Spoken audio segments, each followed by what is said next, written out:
Hey, it's time. This is very true.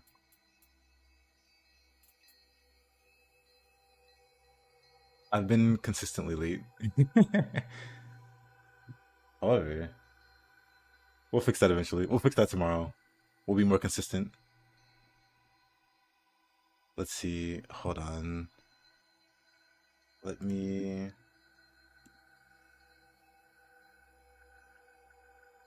Hey, whoa.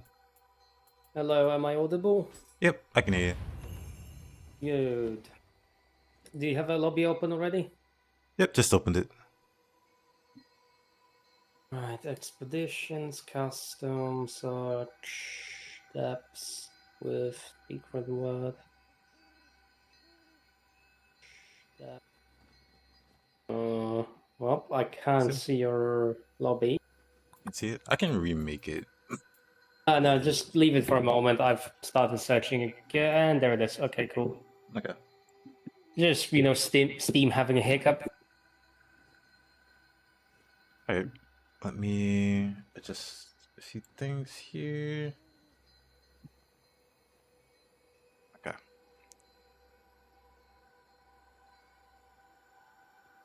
Yep.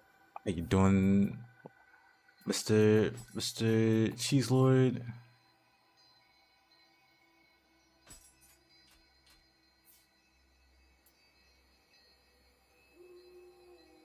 Sorry, just fiddling with equipment slots. I'll be done quickly.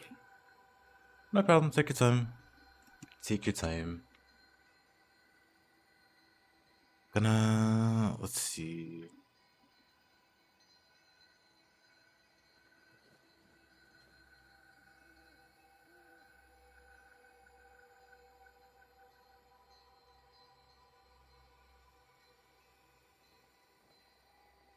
Team Element's dead again.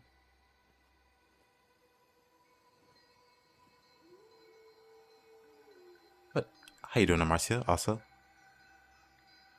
and Sun. So the question is, what are we going to talk about to rage bait people today? Oh, whatever you're into. I mean, sadly, I think you're not going to know much about fencing. Yeah, unfortunately, no. So yeah. Uh,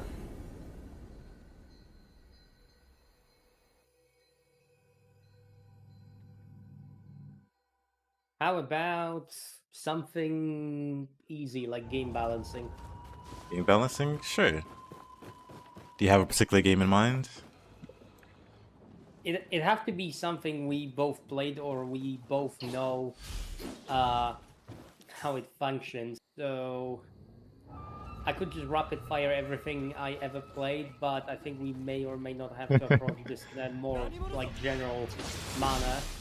So maybe not specifically game balancing of games in general, but how can you balance a game for it to not become a problem?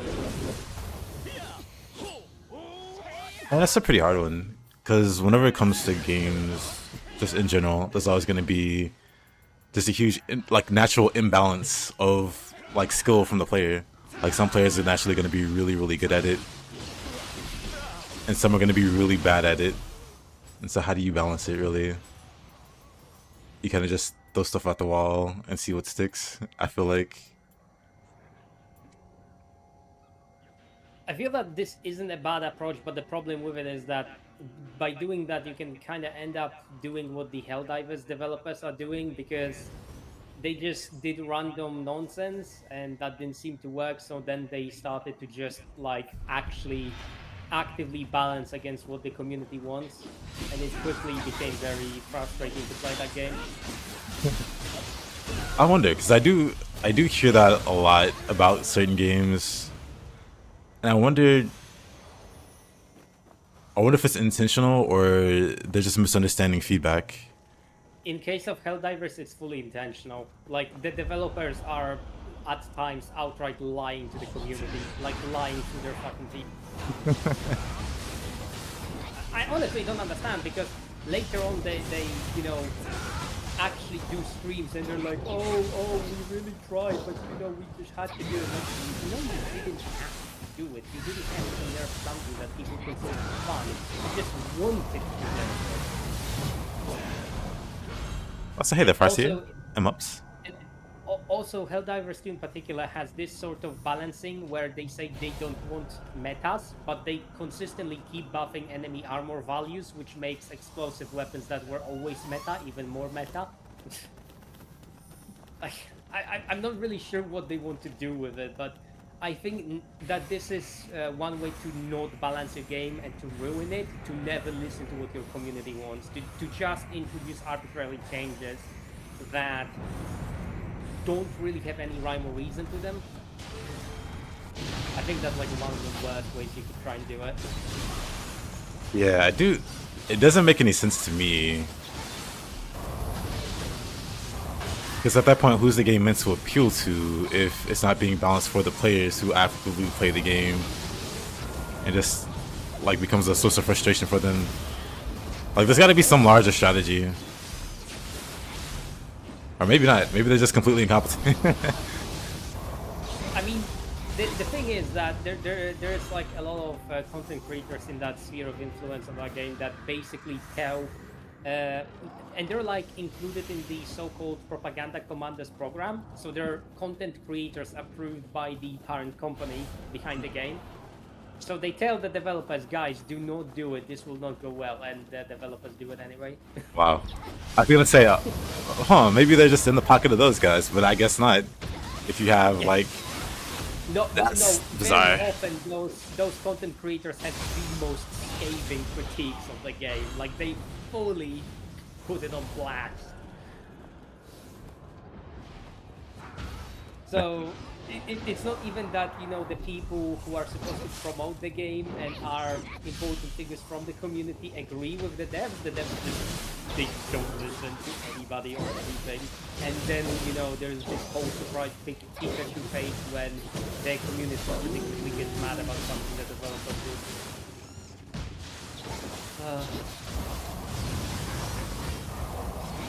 I guess that was a nice way to start the conversation. That is how not to balance a game.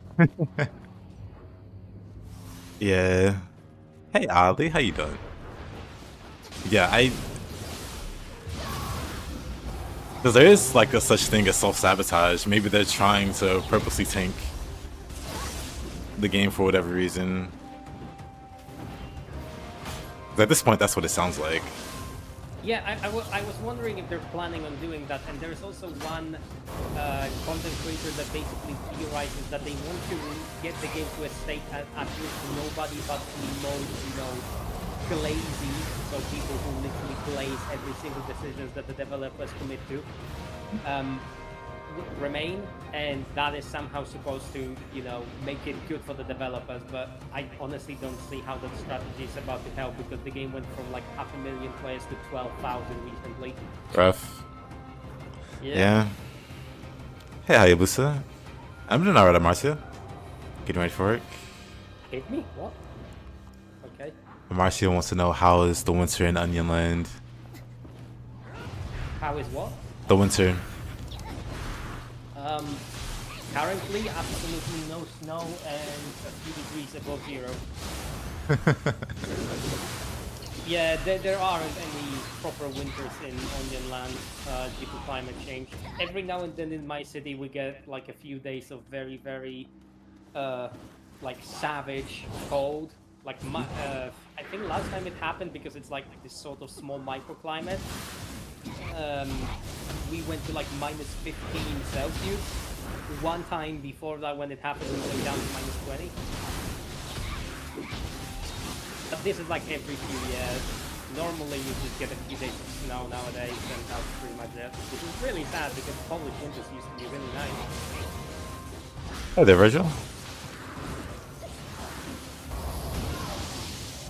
Have you found any Kodama yet? Because I'm kind of... I found one. I think I know where the other one is. I'll go grab it. That's in this building anyway. Getting close to the one guarded by Eniximade. I think the one that I'm headed for is guided by Fuki. Good luck with that.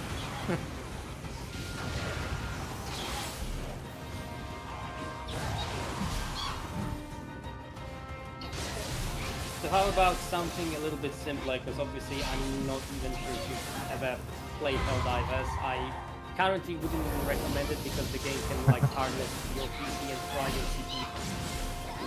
Now, unfortunately, no Helldivers for me. I honestly can't recommend it. I'm speaking with Widow, our mod.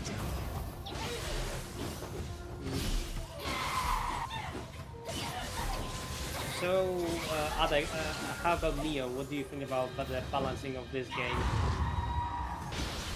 About the balancing of this game,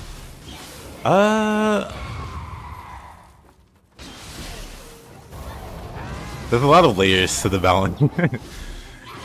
The game, I think, is well balanced enough. Like, there are certain things that I wish they made more obvious to the player, but then it's also hard to communicate that to the player without it being information overload.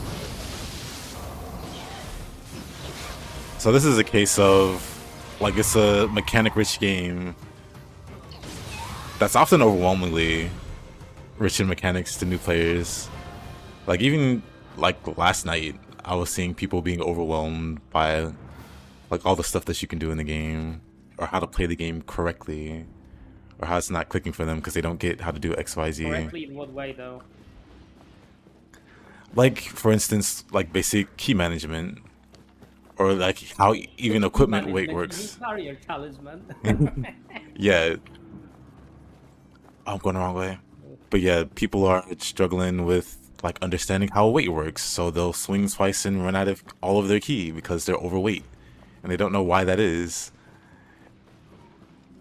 I can't kill that Itsimade. That is frustrating. Maybe I don't have to. Okay, But yeah, overall I think it's in a good place, because like I said, it's got so many mechanics and so many layers to it. Oh, I actually died there. I can't res you. There's no way in hell. You're gonna That's have fine. to res self-res. Didn't realize my quick change were off.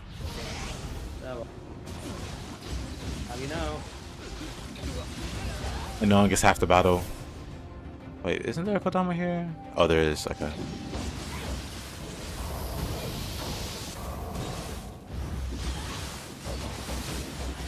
Yeah, interestingly enough, Nioh is balanced in a way where new players and players that aren't mechanically gifted can still make it to the end game.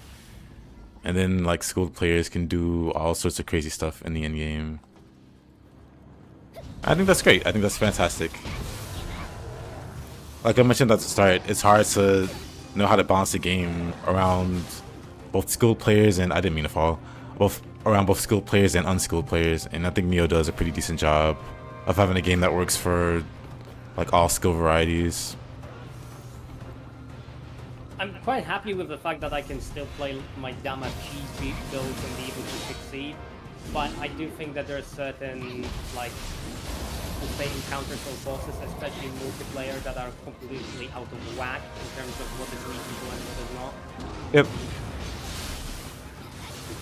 Obviously, there's also the element of the multiplayer scaling became absolutely, well, awful because the players were like, oh, this is so easy, and the current results are, yeah, it's possible to go through depths in multiplayer, absolutely is, but sometimes the experience is incredibly frustrating. You also can get just killed by stuff that you do not understand, even when you have like hundreds of hours in the game.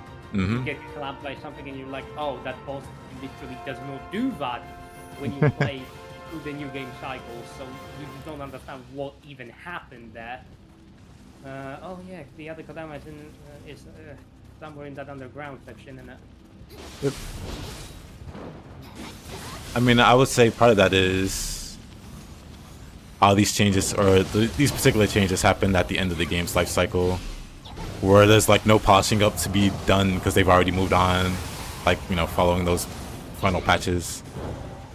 So the end game is far less like polished compared to the earlier game.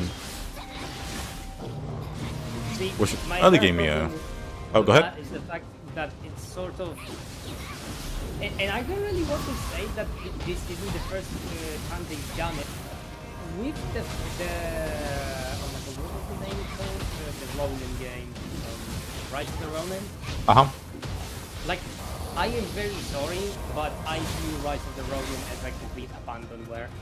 Like, uh, when you compare it to other Team Ninja and Koei Tecmo games, like, what they've done with it is just a slap to the face. I understand that they didn't want to develop DLCs for it because they focused on other things, but when I watched you play it and the performance, especially at the beginning when it released, I'm just looking at it. It's like, huh? They really didn't try, did they? That was hard to speak to like development situations because they were working in like conjunction with Sony, which complicates things even more than usual. Quick change scroll and barrier talismans if you're interested.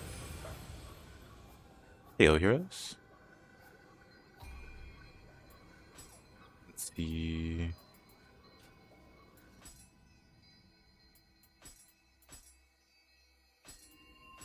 One thing about Nioh 2 that kind of drives me insane, though, is the fact that very often the game does require for the player to actually use a lot of the mechanics if the player wants to actually help themselves and make the game to be a smooth experience.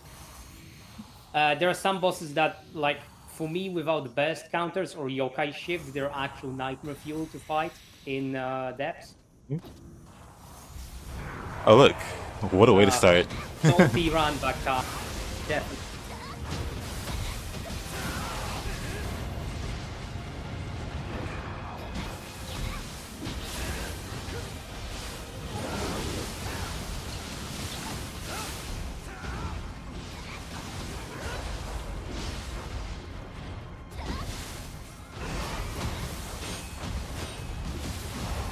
How did you? Whoa. How? He didn't even deal any damage to me. He just purified me without actually hitting me. That is just silly.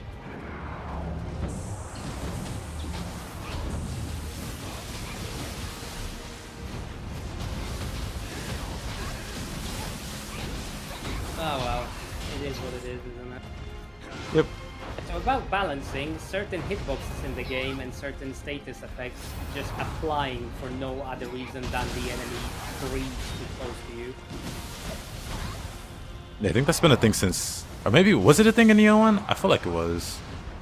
Honestly, I don't remember because I am not avidly playing Nioh 1 anymore. Ever since I started like properly doing Nioh 2 endgame, especially since... Oh my god, he just sniped me? Especially since I started doing runs with you, like I completely abandoned Nioh 1. Because Nioh 2 gives me more capability of cheesing without actually having to do something dumb as the living weapon one-shot cheese. There is more cheese to be discovered here. There really is.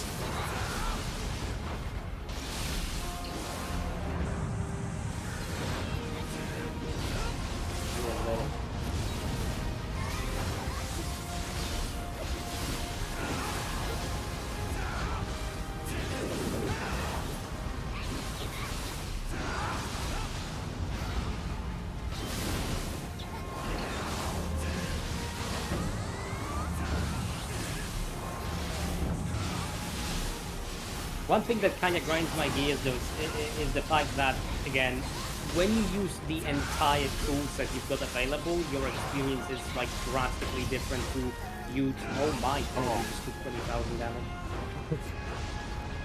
Ow.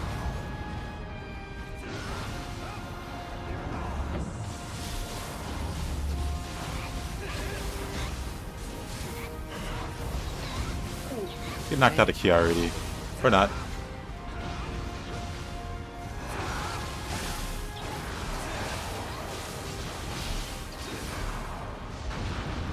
This time I'm keeping my mouth firmly shut about whether or not he respects team account.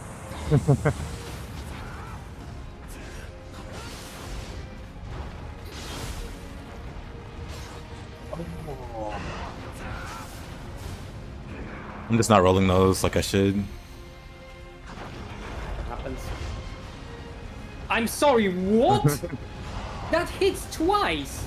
That hits 2 hitboxes! Oh my god. I want to burst kind of that.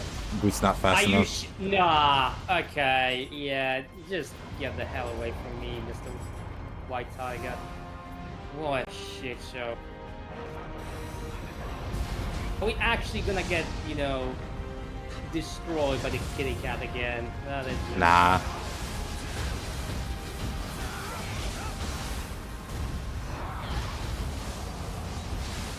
absolutely stupid.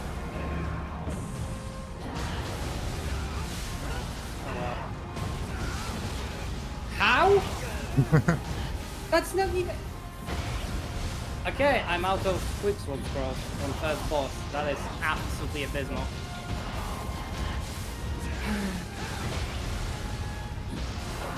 So that I'm just gonna use the 1 extra I got from Kodama. I honestly don't really know what to even say, because I've taken like 20,000 damage, so like 11k and then 8 point something.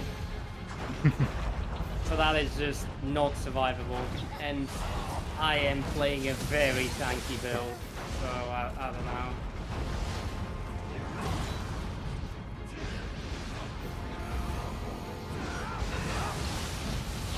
Oh, brother. He's in a dark room, so he's I'm such a sorry, pain to keep like, up with. and- Whoa! What the I was hell? behind him. I think it was. What? Oh. How? Okay, whatever. He does the worst attack there. He does the actually worst attack there. That was abysmal. Watch the next 2 be Yomi and Craig Doji. Wouldn't surprise me. Last week we had terrible combinations. Legitimately do not understand how that keeps happening. But let me...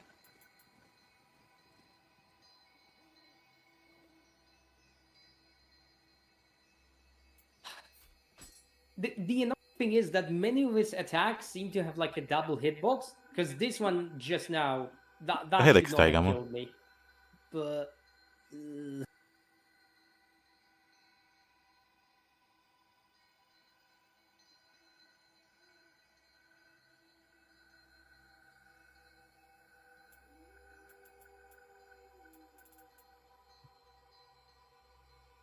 The White Tiger isn't really that big of an issue, Farsia. It's just the fact that we get absolutely, how should I put it, wrecked Like, by gonna remake. things that we have very little control over. Like, if you're just going to get one shot, then you can't really prepare defensively in any way, shape, or form.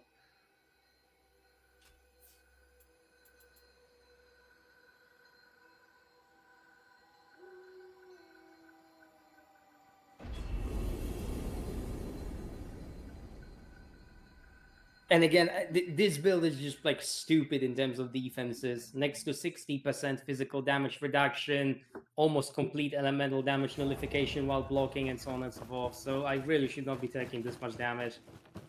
But the game just does what it does. And like, I guess this is like another one of those aspects that the game should, in theory, fix. But obviously, since they just added a lot of weird stuff to post-game, when the life cycle of the game ended, they just never bothered to fix it. The multiplayer scaling is currently, and ever since they actually did that, I don't even know how to call it, like a change, because it wasn't a buff. They didn't really like buff the end game, they just made the scaling horrible.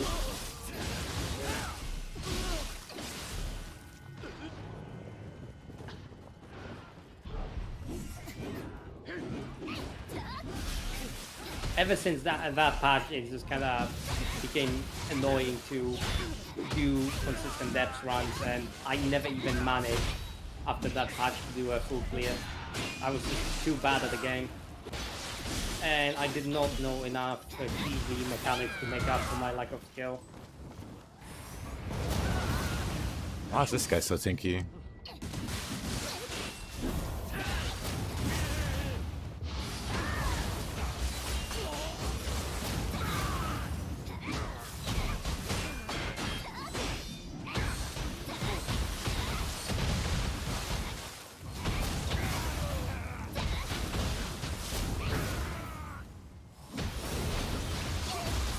I'm fine.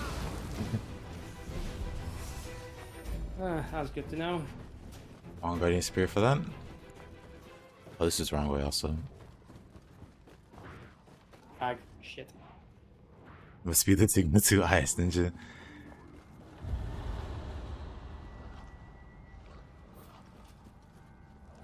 I mean, I wouldn't say that they were better, they were different.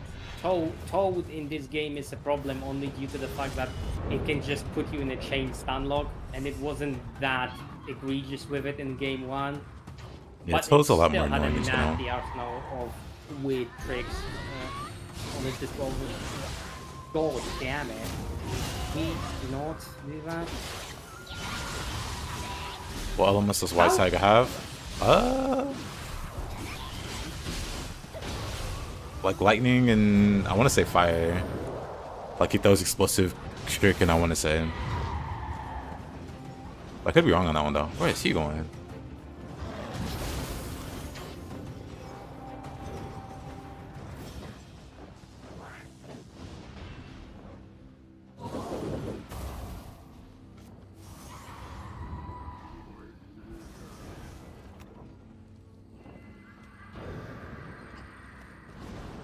Oop.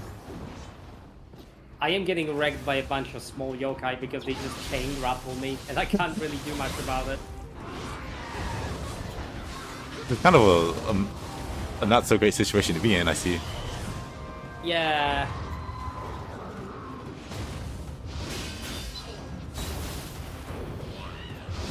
I just got hit through a wall into another grab. Can we not? Oh, never mind, you know, I'm just gonna get stun locked to that from 100 to 0. Yeah, that's all good. Oh. I'm dead again. I didn't even move. Are we being... Yeah, you know, I'm just self-resing. This is ridiculous. Yeesh.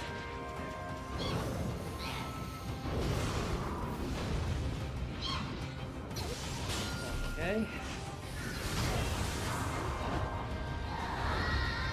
In Nioh 1 White Tiger? Yeah, what elements does White Tiger have in Nioh 1? Wind? That's it. I was just talking about something else. Maybe lightning?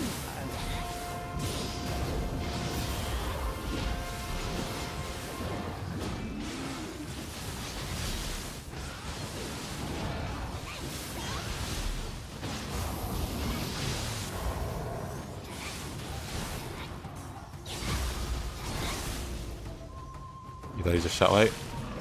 No, I'm pretty sure he was like lightning oriented.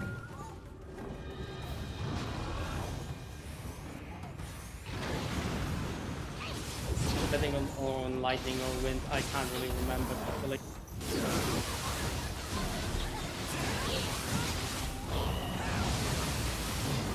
Has got to be the most stubborn Ubume in existence. Just Ibume being Ibume.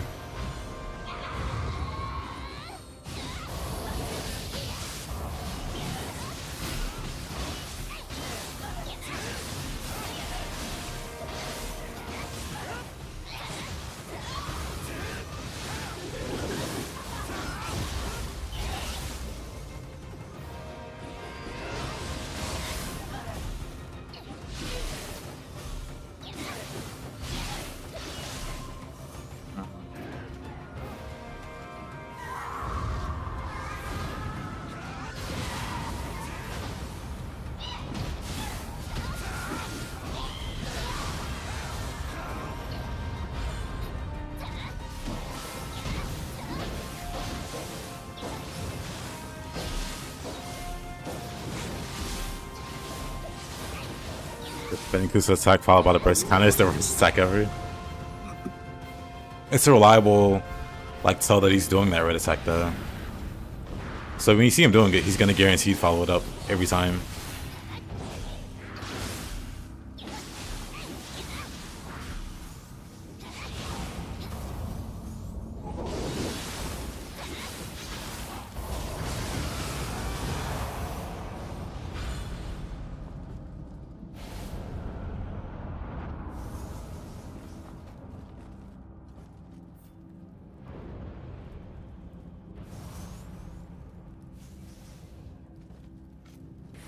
Well, not gonna lie, this is a horrific start. I've seen worse. Have you? Because I haven't.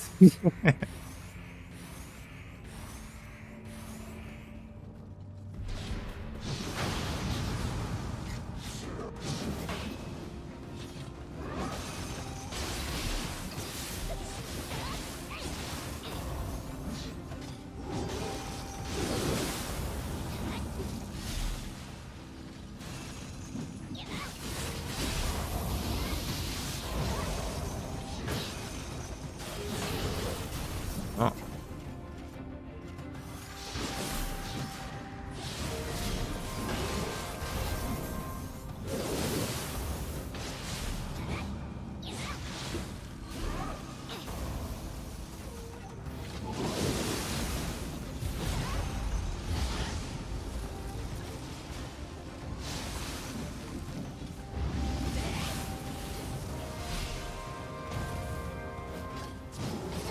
Oh. Okay, now it's worse. Can't res you. Wait, you can't self-res? Nope. Oh, great. Well, that's GG. Very How unfortunate. did you not self-res from that position, though? I have no idea. Apparently there wasn't enough meter. Well, My quick change ran out at that exact moment, like 3 seconds before. I kind of had a figure it would. I kind of had a feeling it would. This map is so awful, you just skip all the Kodamas.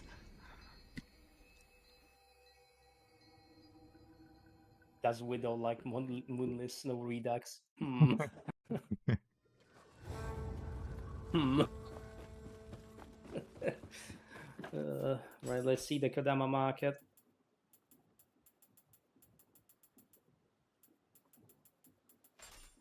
Red Spider Lily. Probably. I don't even use to greatly increase your anima. Okay. I don't even think I've seen this item before. Really? I mean, Yeah. it's that and a lantern fruit or anima restoring items. I've got the small lanterns on my bar even now, but I haven't seen this one yet.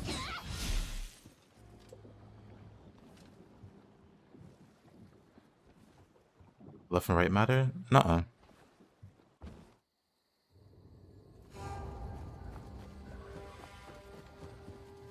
I can tell you if he swings from the left or the right.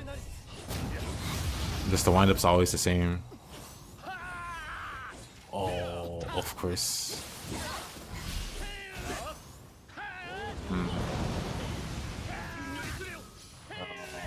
So annoying. I think I'm just gonna go after the Kodama because this map is annoying.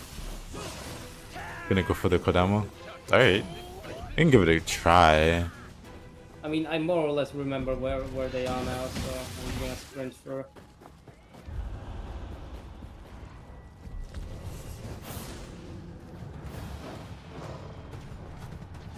Okay, good. Get status proc, all of you. You can go get the Kodama up there. Yeah, I just wanted to slow her down. That works. We're going down. Too far down. No, that's actually perfect because there are two that we can pick up here. Oh, right! You have got to be joking. Yeah, okay. As soon as I went in for an attack, yeah, because I can dodge that somehow. I wonder how. I even think I can cancel out of one with the barrel dodge.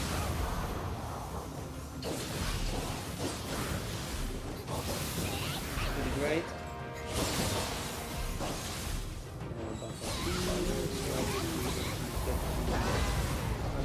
Yep, exactly.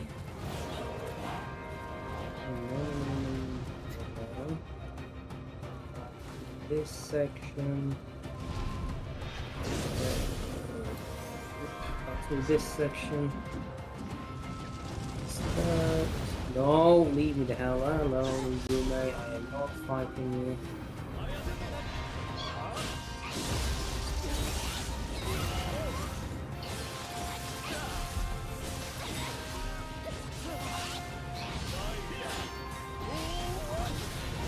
Oh, hey.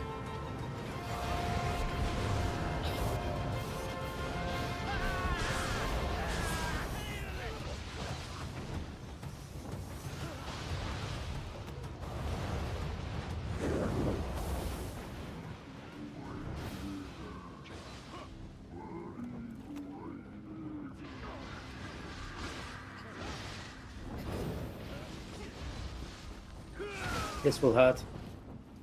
You okay up there?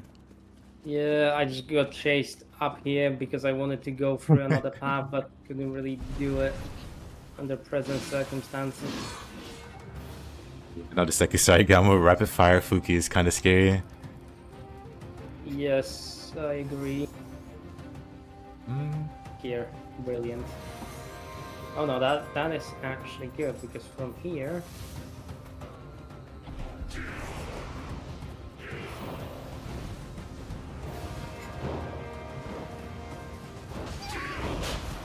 Oh, really?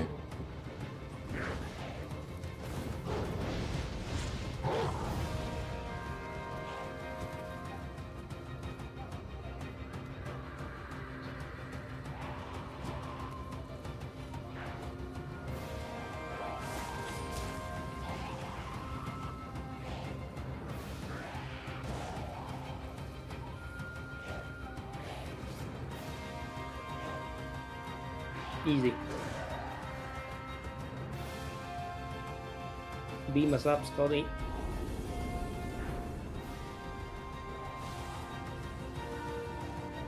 Are they Samade with no burst counter or grapple?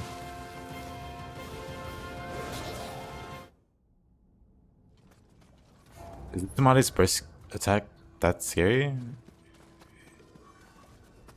I dare you to fight the Tsunade no burst counter no grapple. I mean, no, really, no. Depending on your build, you will just nuke it, and that will be the end of it. Yeah. Okay, what do we get on this floor from the market? Oh, water familiars. Yes, please. I'm all yours.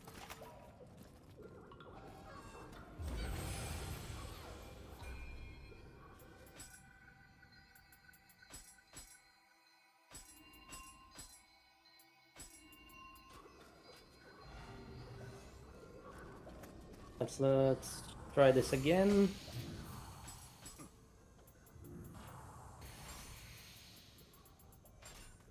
Hopefully this time it'll go slightly better.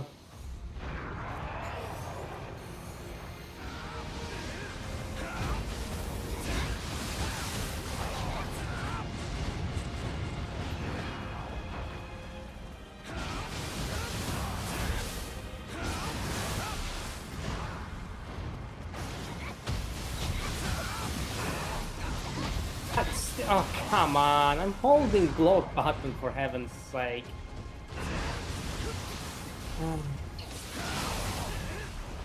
If the game doesn't want you to succeed, you won't.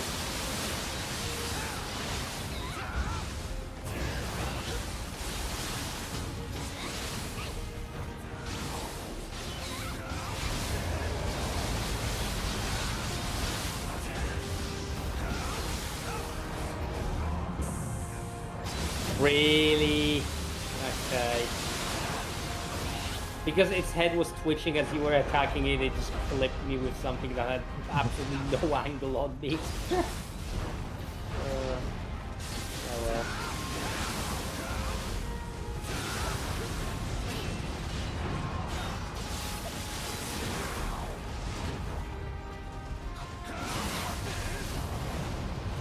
That's not the right soul for game. This is the right soul for.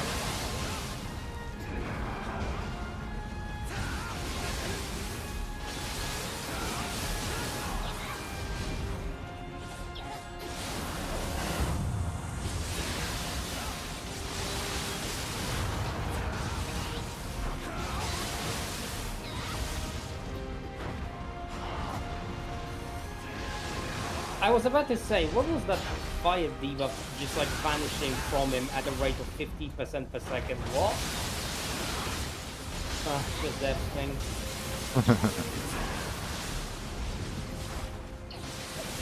Oh, how am I alive?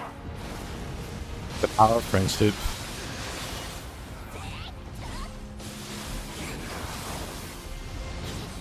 Oh, dodged too early there.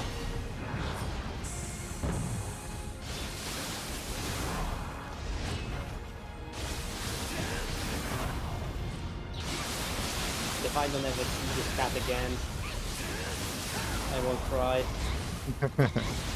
In fact, I will be very happy.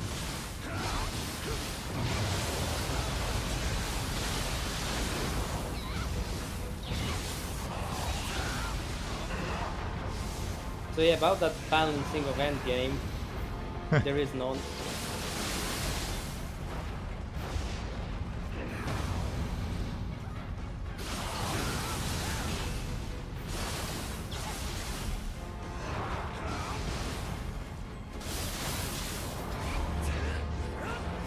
The double jump back. Yep. Come on, Itachi.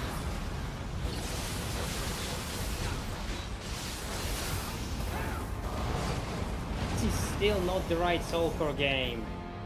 But they got the kill. Hey, Yep. hey there, Nappy. And Grix. I just don't understand what am I supposed to do to make it work, because it consistently doesn't function properly. Okay, Cat, I will turn down.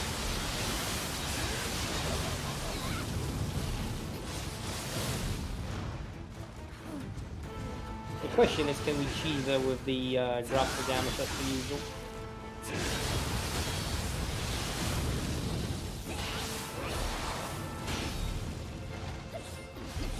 We'll find out. I guess.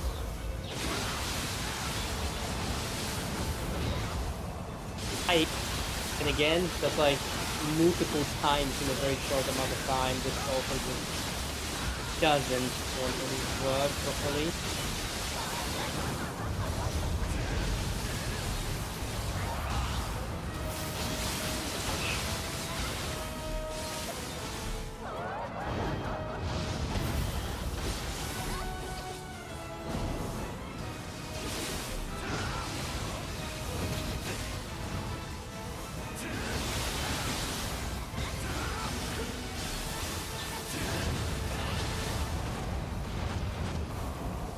God, like in this fight alone, I think it's more than 5 times already. This input cue for Soulcore while using mouse and keyboard is just savage. Okay, grabber.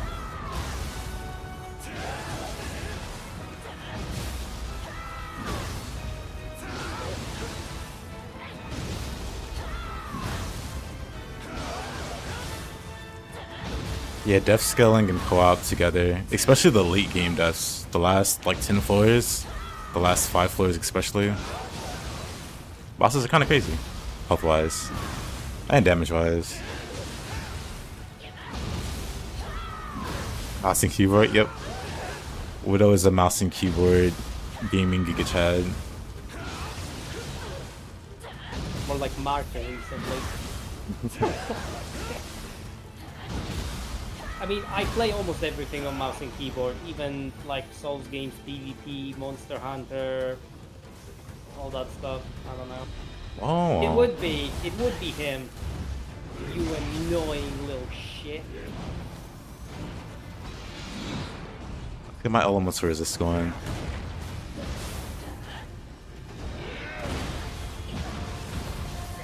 So hi, I've got a job for you.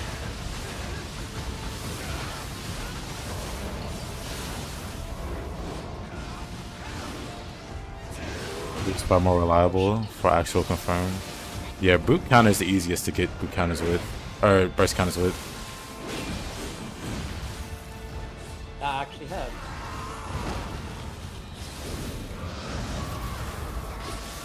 You still took damage despite a successful burst counter. Well, Yeah. this attack is so stupid. Got hit with confusion there.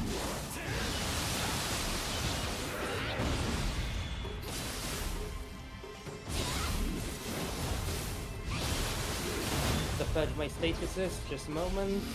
And I'm coming back.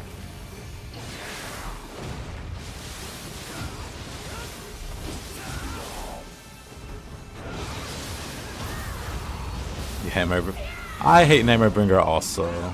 I shouldn't have grappled in there. Nightmare Bringer is one of those bosses that completely ignores certain game mechanics, and this is the only reason why he's a problem. It's not about his damage, it's not about his moveset, it's not about his like absurd health pool. It's just the fact that you can't take his broken properly. That's the only issue. Oh, and he can just stun lock you like that. Yeah, that's also a thing.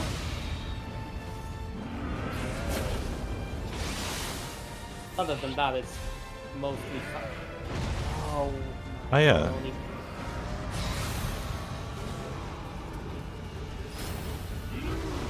Had to turn my attention to the Onibi.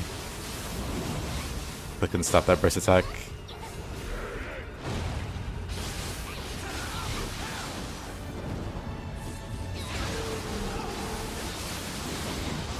Oh, long yokai. Whoa. That still hit? Okay.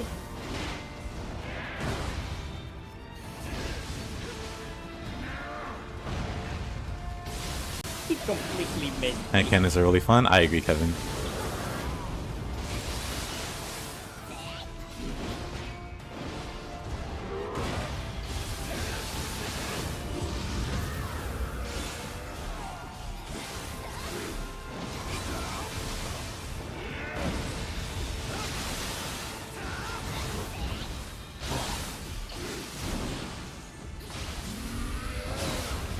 That's bad. Ow. Oh my god almighty, you done? I tried to use like 3 things consecutively, and every time I used something, he just did an attack that hit me. That is straight up into reading.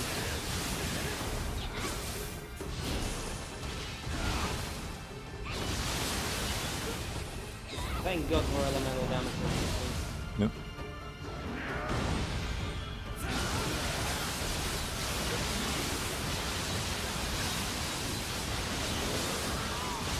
Answering the agent question really blunt. On this occasion it did not.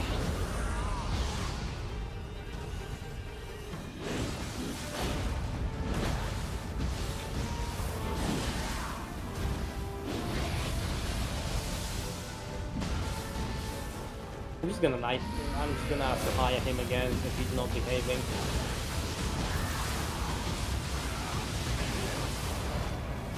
Not the right Sulfur game. How?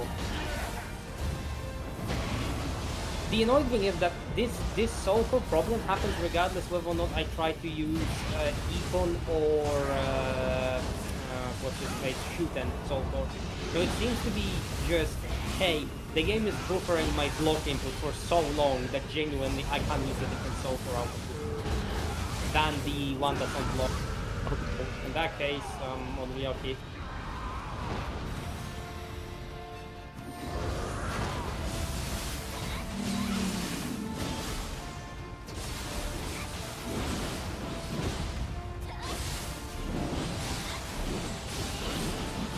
Okay, every single state is in the game. Of course.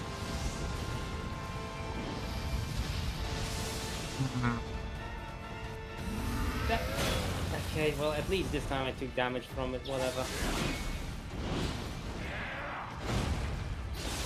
Actually one of the least fun bosses if you're playing something based on elements.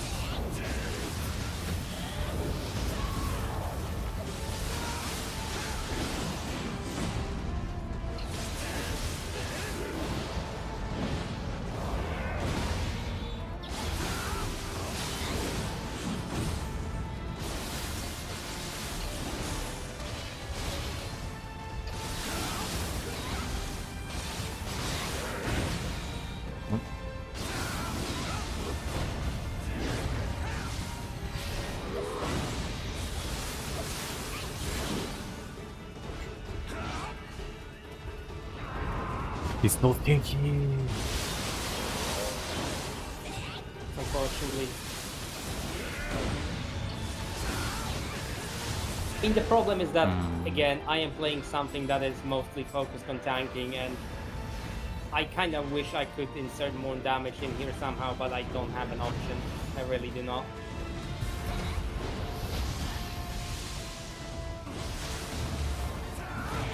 Nice. Move away.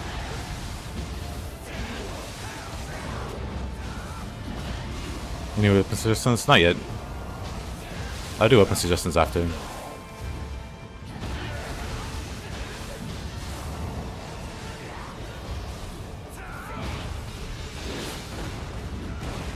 At some point we're gonna win, but it's obviously gonna take a while. Even though he's like low health, it's still not in the back. It's close.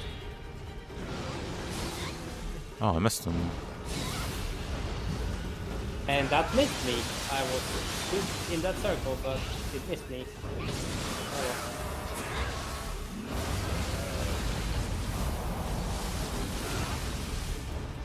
well. The key maybe out of bullshit? No.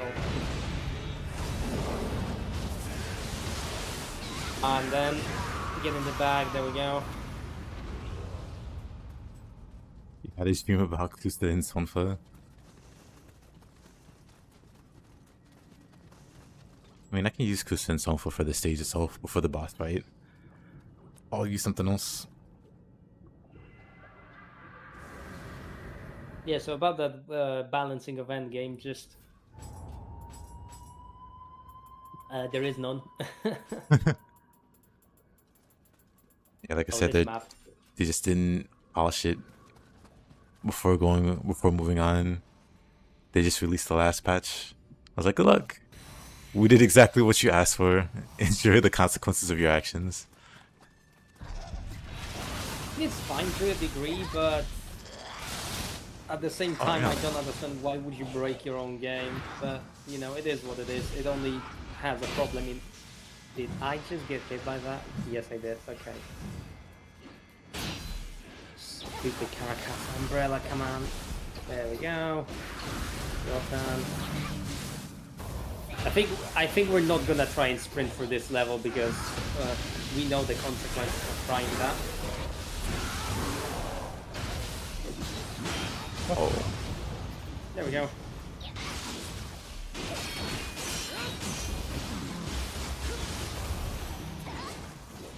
Nice.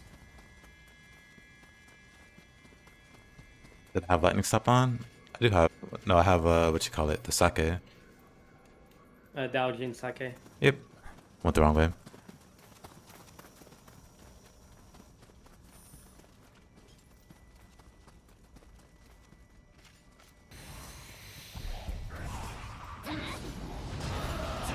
But man.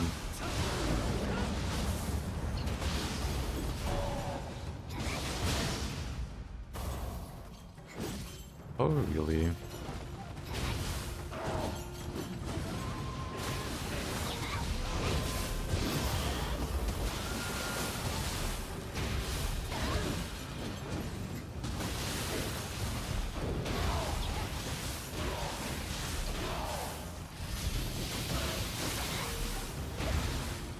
Ew. Okay, over there? Yep, I just saw purple karaoke. And I had to go ill. Oh yeah, I saw it as well. I am not going to fight it. No, thank you very much, sir. None of that for me.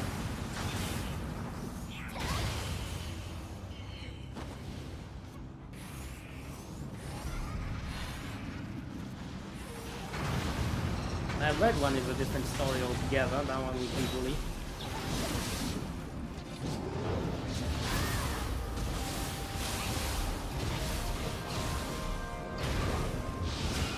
Oh, dude, that's early.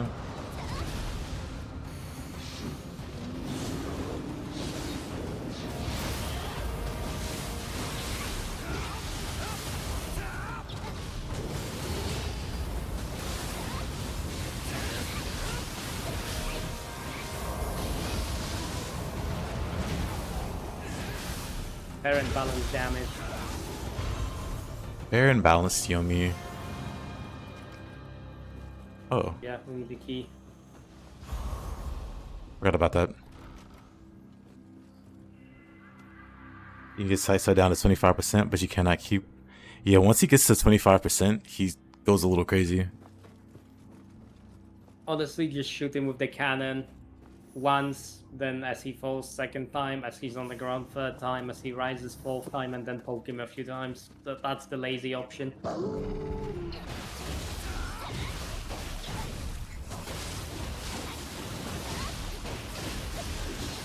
everything's on fire. Also, caster is still a Funny thing viable. about depths is also the fact that for whatever reason the mobs seem to be properly susceptible to statuses, but bosses have like ungodly high resistance. I don't know why. And it feels like that even in single player. Like genuinely, after a few procs of purity, it feels very difficult to proc it again. Same with corruption. Elemental debuffs are not that bad, but these two in particular are just awful. Hello. That just went through me. Interesting. Oh, that's purity, that's not lightning. Okay.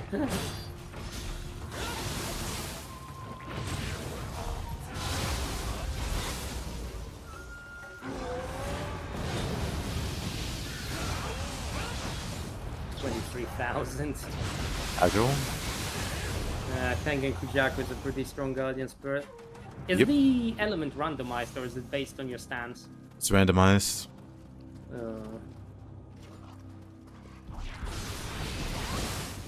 Makes it a really brainless way to get confusion on enemies, but also if you want to do a certain element, Or not quite whether reliable. the enemy is immune or resistant.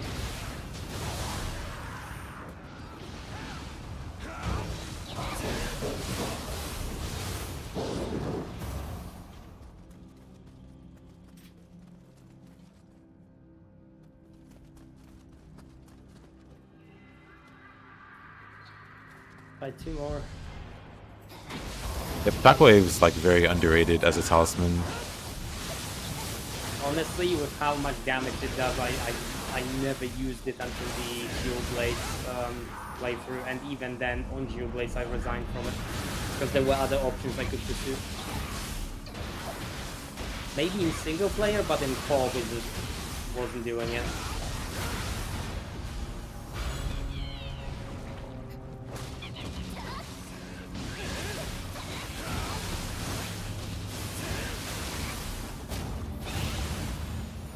Maybe I should put it on this Yeah. build. We just beat Yeah, up that poor maybe. child. Yeah, we beat up a nerd.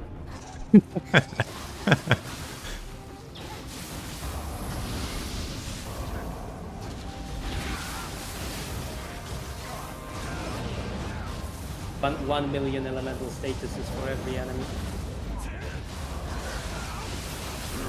That's the Kabe for good measure. It was so easy on bosses, if only. You need no bolting for the empty.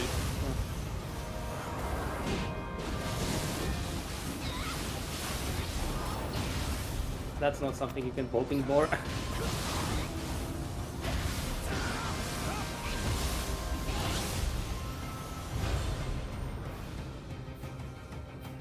Okay, one more.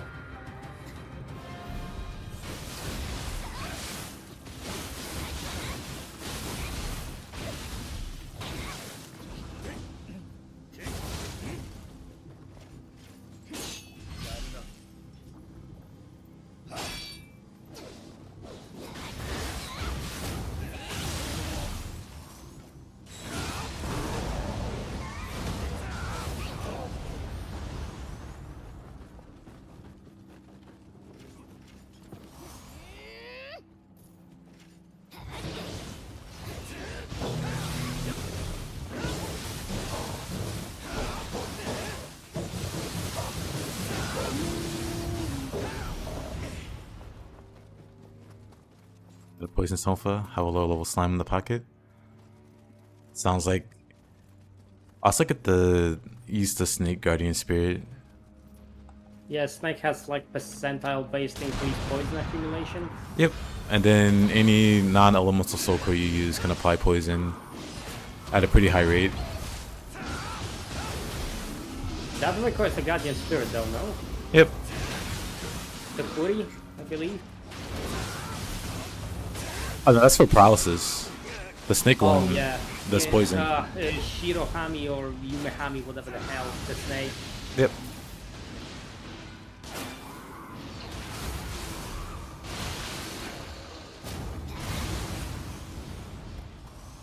You snake almost exclusively next to bird because poison cool. I agree. Meanwhile, me and Sohaya. So about that confusion that you tried to apply on me. The only reason why I played this gadget is literally that, because I don't like confusion. I mean, I like confusion, but not necessarily on myself. I'm already pretty confused in my day-to-day life. Same, to be honest. I guess you can't knock her off the edge, huh?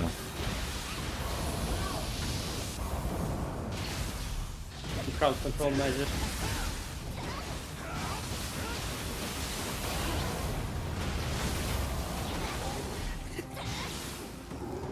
She chose the honorable way. She fought to the death to not get yeeted.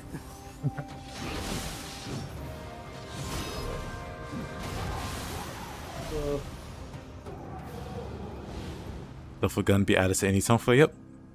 In Nioh 1, that's not the case. But you can temper it in Nioh 2.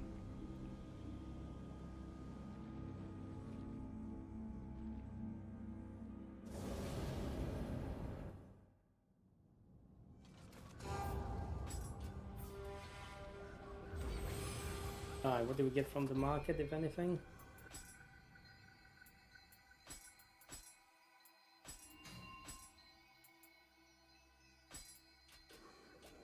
Nothing overly exciting, I guess.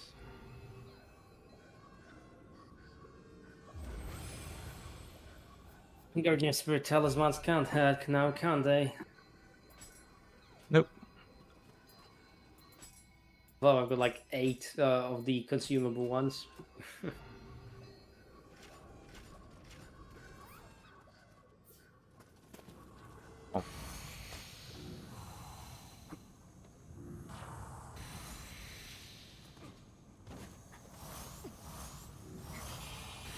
I was like, Saito. Uh-oh. Uh-oh. Here we go. I guess tonfas would be fine here.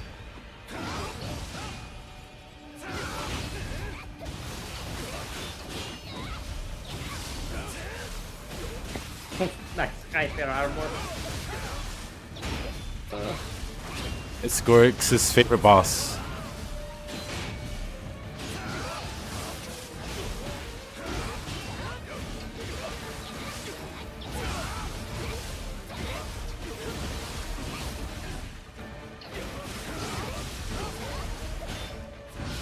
I think it might be a bad idea either, or Odachi.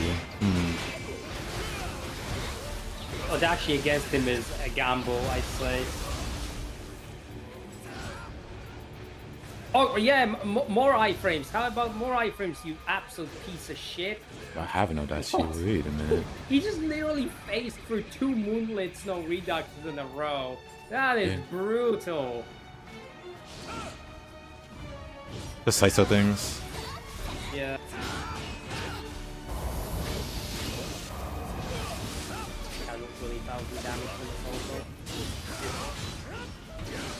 Oh, you little We almost shit. got you. Yeah. I was lucky he could just run out of hype armor the left feet. Man, you can get cross with water another time, surely. Yeah, there it is. Nice.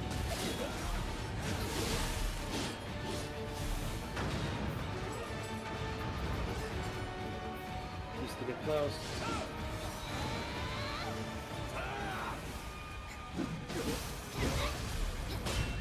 I kinda wish we could actually get that out. That on Nioh shot that he uses, the, like, you know, water slash fire shot. Maybe in Nioh 3, Yeah. they'll let us customize magic or something. Since we can customize, like, use elemental melee stuff.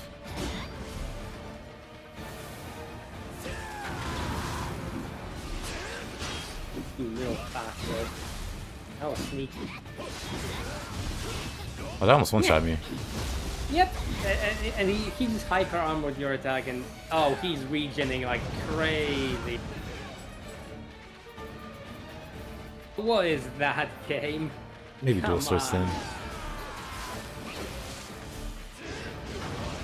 When in doubt, dual swords. Yeah. Coming down so high up.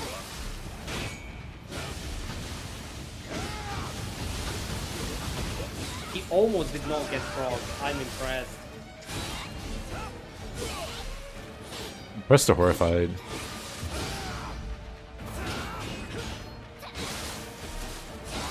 Oh, you beat that filthy crap.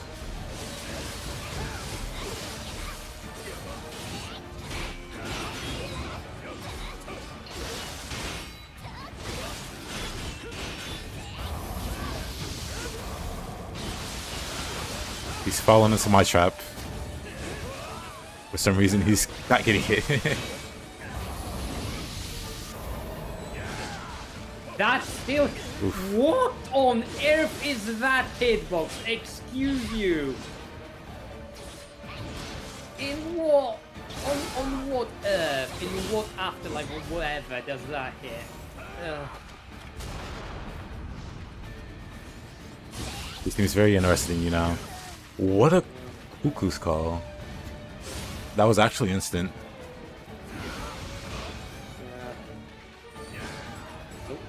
No, keep your filthy grab. And he's reasoning.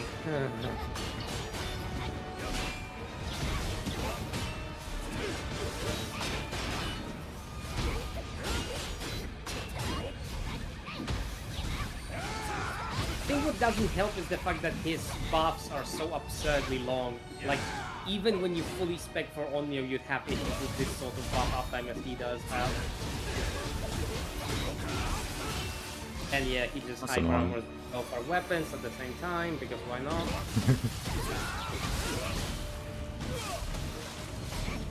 Funny enough, he's one of the least healthy bosses in depth, but that doesn't Oh. really...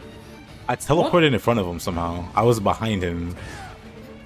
I have no I was idea about what to that say what was. killed you because I didn't even see properly. What in the world was that just now?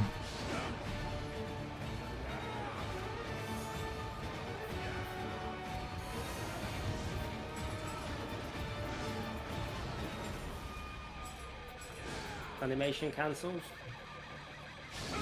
He's just regenerating like 3,000 health per second. I wonder how much health do those bosses have. It must be in millions.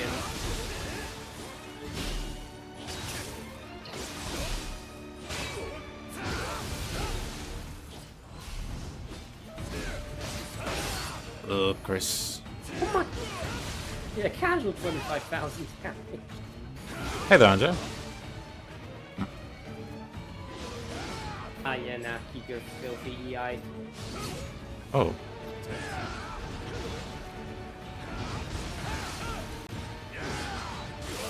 How does that... I went through it. How does that still tag me? Oh, come on, that kinda hit. game.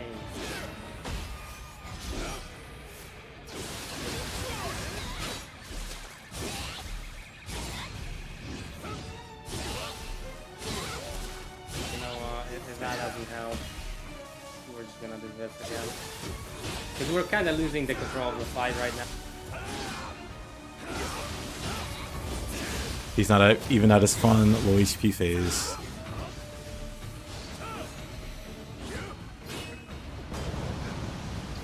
Well, I thought that makes him 180. I mean, no damage taken, status frog. It's really nice.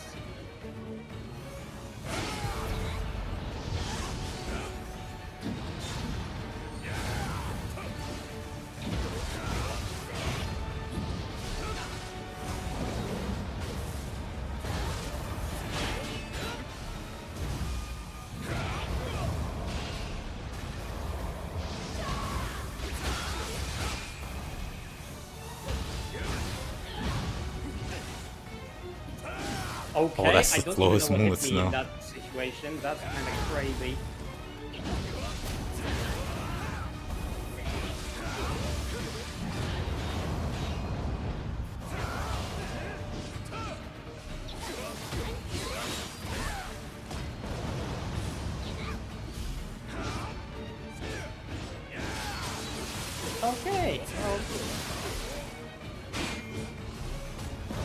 He's got like a pushback when he's charging that wave attack. I don't even know how to explain it properly, but you just can't get close to him.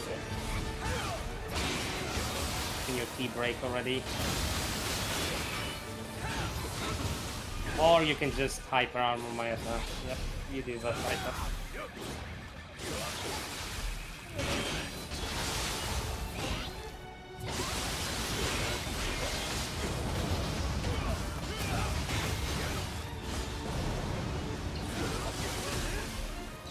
This is another pain point I have with Nioh 2. The humanoid bosses, like, they don't follow any rhyme or reason for balancing with humanoid bosses from the prior game. Like, in Nioh 1, the humanoid bosses were kind of spammy, especially with their Guardian Spirits, but at least you knew what to do to, like, stop them from doing that. You don't get that in Nioh. Humanoid bosses, especially in depth, are just a problem, and that's it. I'd agree for the devs. Outside of the devs.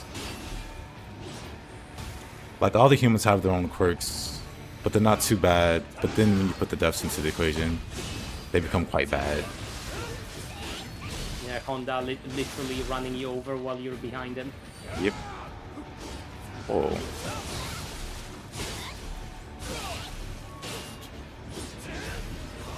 Oh, you little bastard! His back there somehow drained all my ki. Yeah, this is taking way too long. I'm gonna risk it for the biscuit.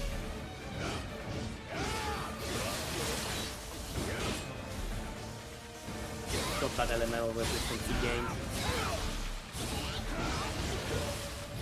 Still no damage? Okay. You can just iframe anything you want, yeah?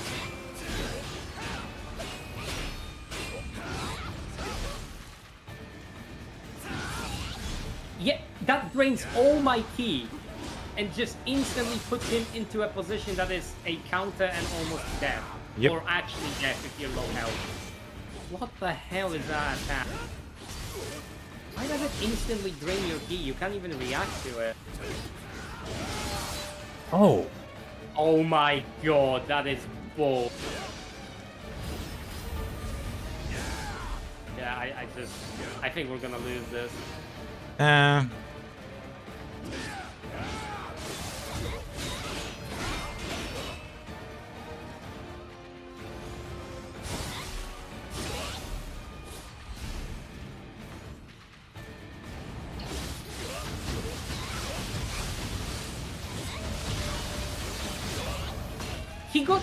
He got propped and he instantly lost the status. I'm He sorry. changed his mind.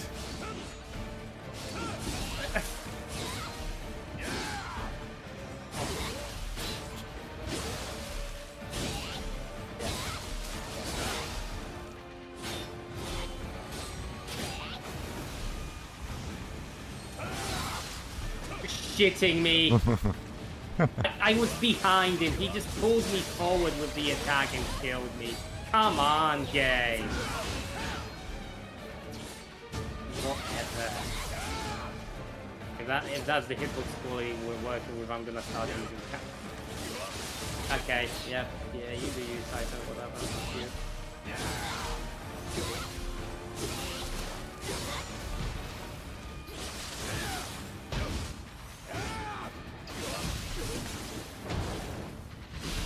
He actually regen almost a third of his health.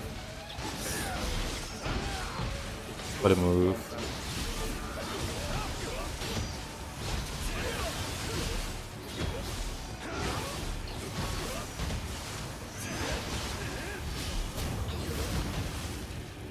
Not do a finishing blow that, I don't know why.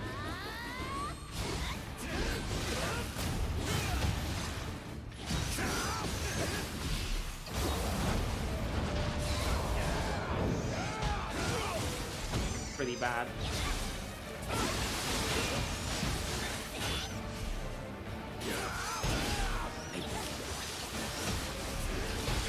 This is boss 1.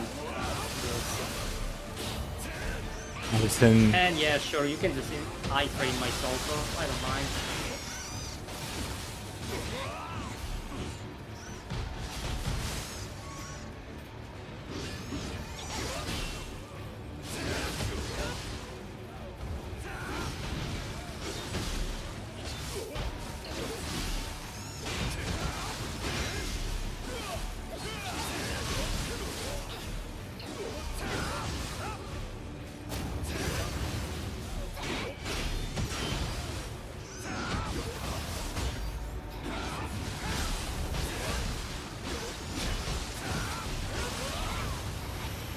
awful. The mallet or whatever That this was a charge bad is on fight. ice is so disgusting. Yep. One of the best key destroying So moves in the game. If he's a second boss, then he's not going to summon his little brother. Or big brother. I'm not exactly fully into that mythology.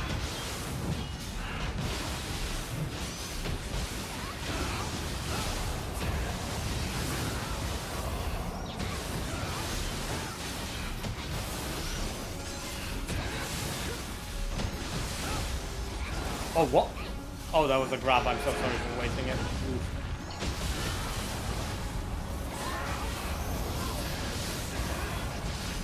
The bad thing is that I only have 6 more cats left, so I don't know if you get any play bells if they're needed later on.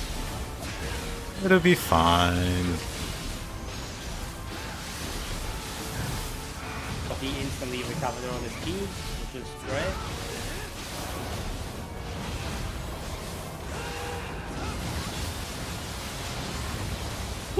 Eva is going up and down. Take damage.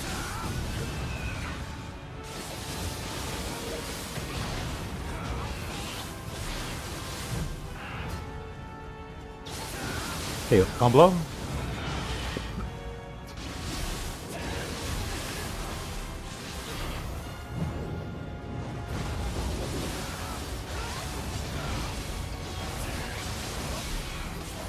Human Shibata? Nah, human Shibata doesn't show up in the devs. About balancing again, what do you think about like offshoots of Souls-like in terms of balancing? So for example, like the Kazan, the first Berserker, so on and so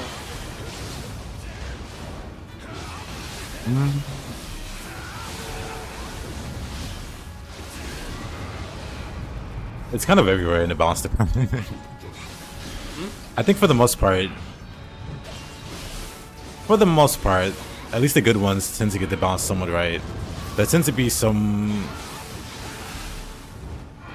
like bad balancing spots, like Kazan has like overly tanky bosses. I still remember you playing it on stream. I was just sitting there like, how will there be every single boss a damage sponge? Every single one. Every single one has way too much health. That's not even on like new game cycle. It's just base new game plus 0, and you're sitting there waiting on that. Yep. I'm pretty sure this kills me. Unlucky grab.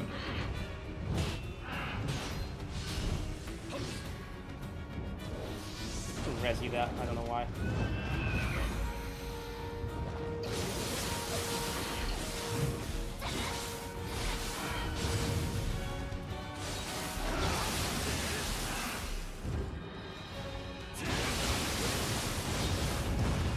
Oh, that was nasty. No.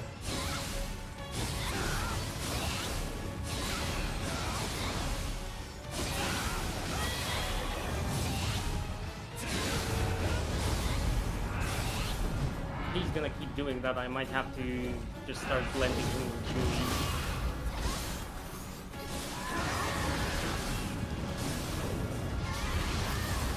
Nice, good shit. No.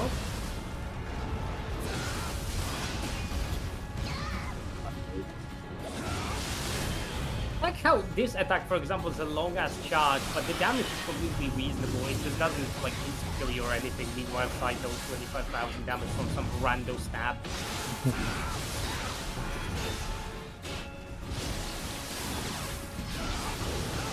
I was also recently agonizing over whether or not I want to get License Key, and then I saw the price on Steam, and I was like, Is it still full price? especially with the DLC.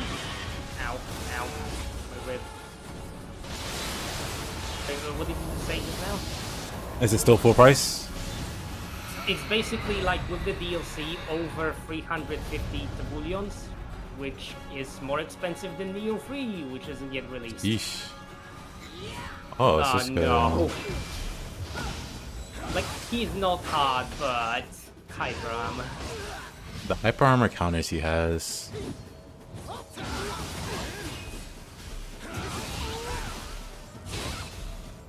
I think I'm gonna settle on. There's just some sort of JRPG game called Ring Fantasia or whatever. Apparently it's decent. Yep.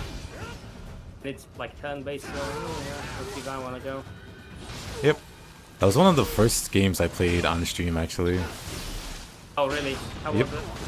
Pretty good, honestly.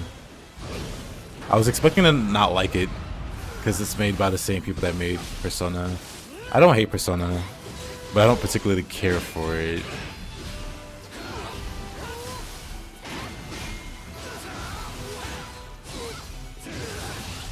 It's a JRPG like any other. So in the same vein, do you not really like Shin Megami Tensei? I don't know. Oh no, I love Shin Megami Tensei. The reasons why I dislike Persona is because there's way too much downtime in between the actual gameplay mechanics. Oh, you There's mean, like a lot of dislike the story of Persona games, but no, not even the story. It's Persona has a thing called social links where you go out of your way to talk to NPCs. Yeah, that kind of stuff. So it has a bunch of side stuff and it detracts from the story, from the story and the core gameplay.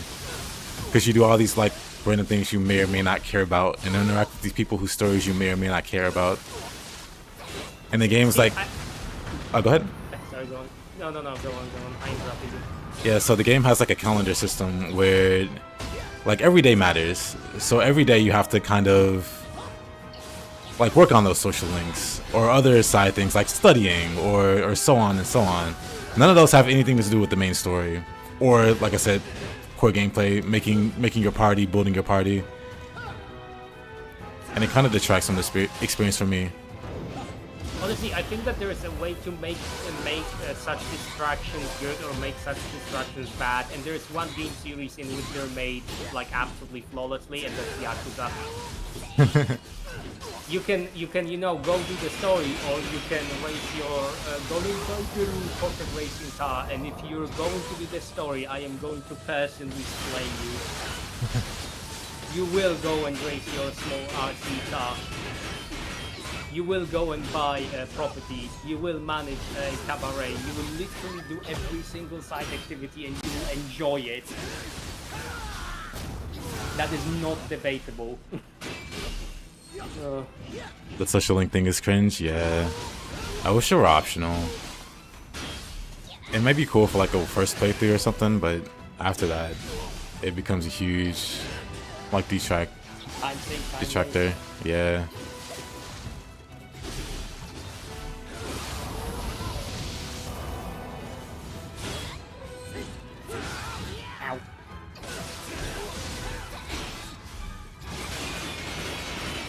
I am literally out of all the things.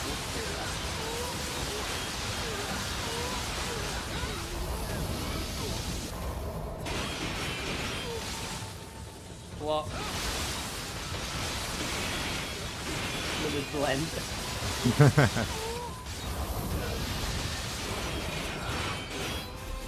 Oh, for some reason, Water Sword didn't want to continue there.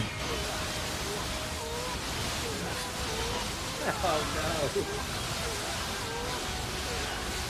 Hey, Tussie.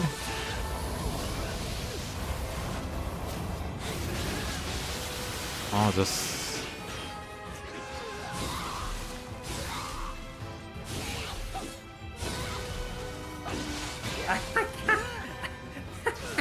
I like how you helped me figure out how to like cheat cancel on PC, and I still can't do it for shit. I'm just so bad. If I don't play Odachi, I can't play the game properly. I just don't know what I'm doing.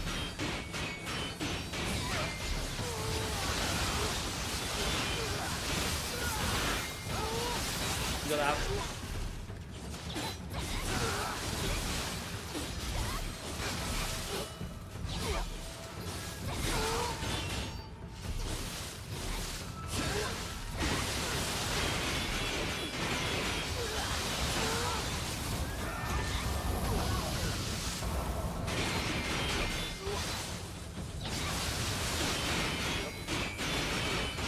Will it blend?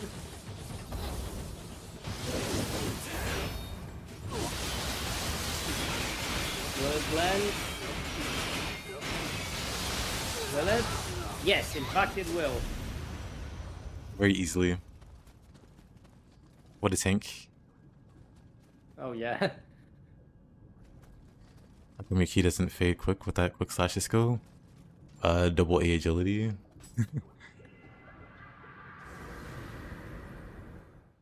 Double A agility and ultimate Yep. courage.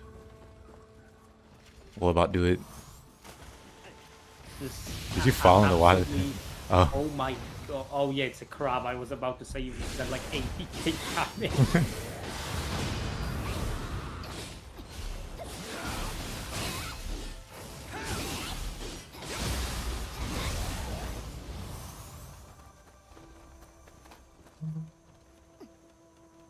That part doesn't have much time wasting mechanics. Yep. You like SMT5, but refrain from buying Metaphor because it looks too as much.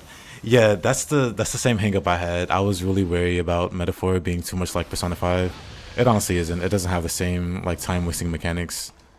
Like some people really, really, really love social links, and I respect that, but I don't care for it. And it doesn't.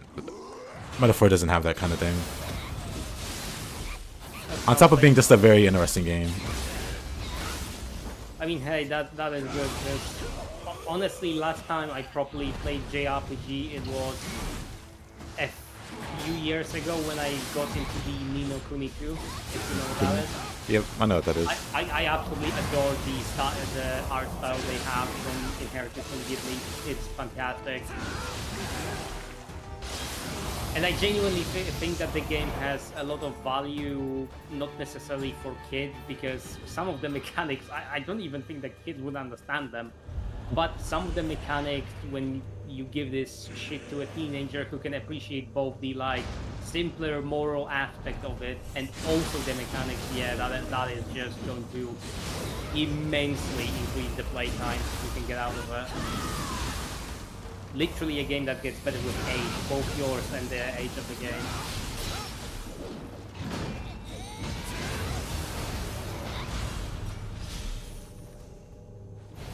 Ooh. I can agree with that, Gorix.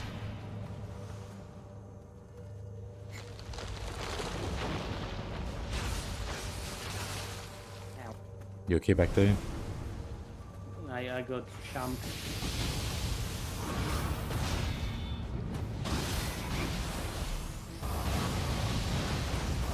You know what, at this point, whatever. It's a whatever soul core. It's not a wrong soul core, it's the whatever soul core, because the game is not gonna let me do what I want anyway, is it? Ugh. I remember about the Kodama. No, what am I saying? I'm closer to it than you. Right, can we just get this Kodama without having to fight the 3 I believe? Like, come down here. Come down here. I said come down here. Yes, yes, yes. Yes, good. Yeah, perfect. That's exactly what I wanted. Now, do not go up.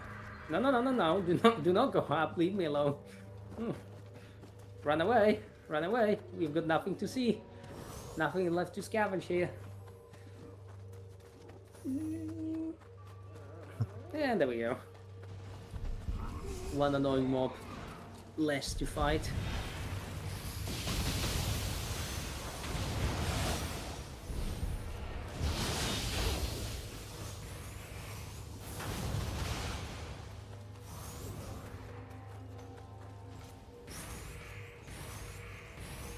Like that.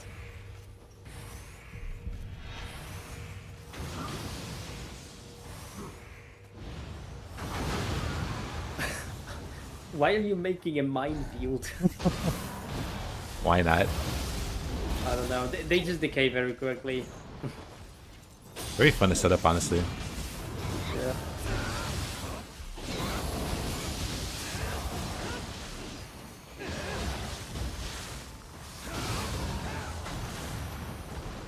Cool. Let's try and get the Kodama, and we shall see whether or not we need to get the last one.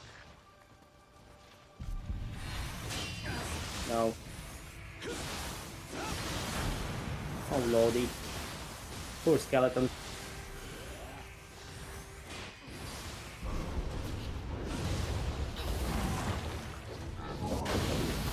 Oops, I detonated him on accident.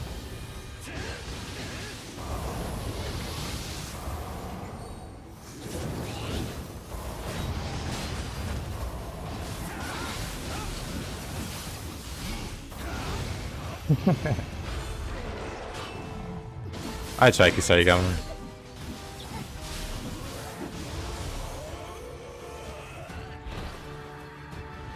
You need to get those paper dolls. They're very fun to play with. If I had a bigger brain, I would be able to set up combos with them. Like be able to throw Shikigami out and then maneuver enemies into them with combo hits. Maybe one day. This bigger brain you speak of, what is that?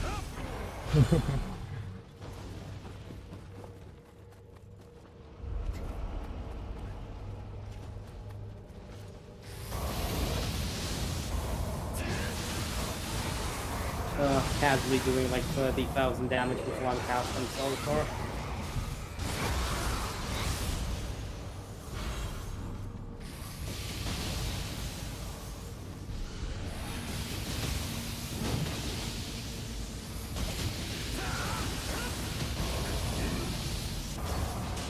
Oh, my quick change is gone. What?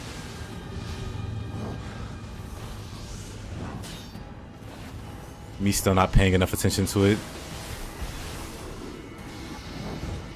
After all this time of using it. Skeleton Warrior almost annihilates me as per usual. The single most dangerous entity in the game, Skeleton Spearman. Yep. Wait a minute, where is the last one? Oh, it's on the drop down, huh? Yep. Totally forgot.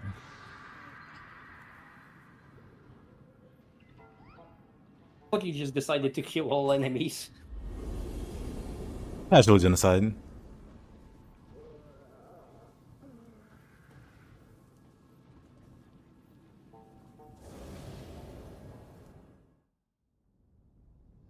Well, I don't know. And about the Lies of P, how do you think the balance is looking for that game? Because for Kazan, we obviously have some, well, issues with how tanky bosses are, but how about Lies of P? Lies of P is solid. The DLC is a bit all over the place. Even that last boss I was about to say, because Yeah. that thing was a little bit of a shit show on stream. Yeah, the last boss kind of feels like it takes a lot of inspiration from Radon. See, the funny thing is that when I saw it, I was like, I am stealing this boss for some sort of like a tabletop fight, because it is definitely something that you could use for a tabletop fight. But in actual motion, in an action game, this boss is horrific, especially the face transition. You need to like parry, dodge, or whatever, so many attacks.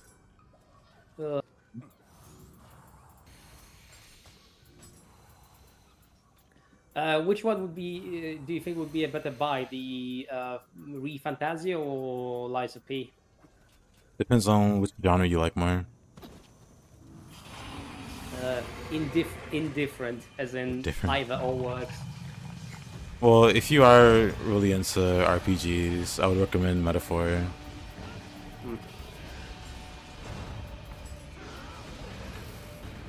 But I understand this is a game for like a long haul. Yep, it is a long game. Good. That's also another thing for me, at least. I like to buy longer games to get more value out of the money I spend. What? Oh my god. I didn't have quick change up.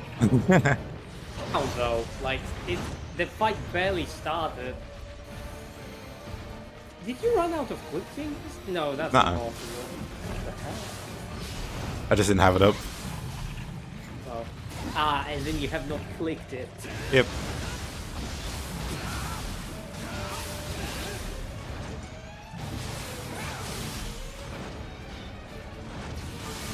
I don't know why, but I really prefer second phase of Onryoki over first one. Stupid. Yeah, the hitboxes on the balls feel a bit... They feel inconsistent. I don't know if they are. Like, if there's anything wacky going on with them. It's mostly like visual, because you can definitely think that they missed you, but the hitbox connects. It's Yeah. probably like a Dark Souls 2 issue of the game having completely inconsistent visual direction. So some of the attacks that like hit you mechanically completely miss you visually, and it ends up looking really stupid and janky.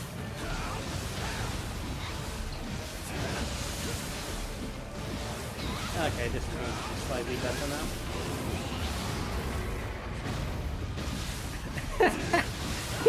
He just decided not to interact with your burst counter. Oh my god.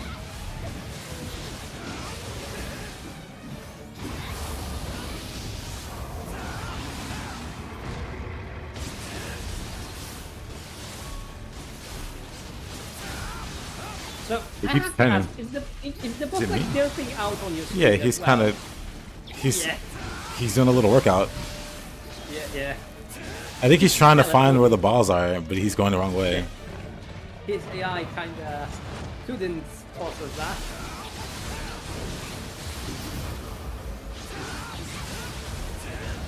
Interesting.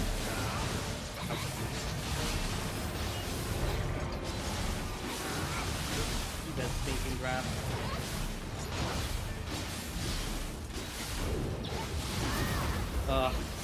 I still remember in the first game like how I spent like 5 hours on level 1 because I was just absolutely shit. And I couldn't beat the boss. Nioh is really soft. It's more that the area in which you fight him is super small in the first game, and it's like, It's super small, and you have no key, and you have no key recovery. You don't have any real tools to deal with like this boss that can just two-shot you. Funny thing is that with Nioh Enma, when I actually figured out the strategy against her, it was like completely fine. But with Onryoki, I just sat there for hours on end because I did not understand what I'm supposed to do. He had massive range, massive health bar, really high damage, and I just could not do enough key damage because at that point, I was, I believe I was using Oh, really? Pure Blade, like on character creation, and then some other weapon which was an Odachi, and then I discovered Odachi and was like, oh, the game is easy. In fact.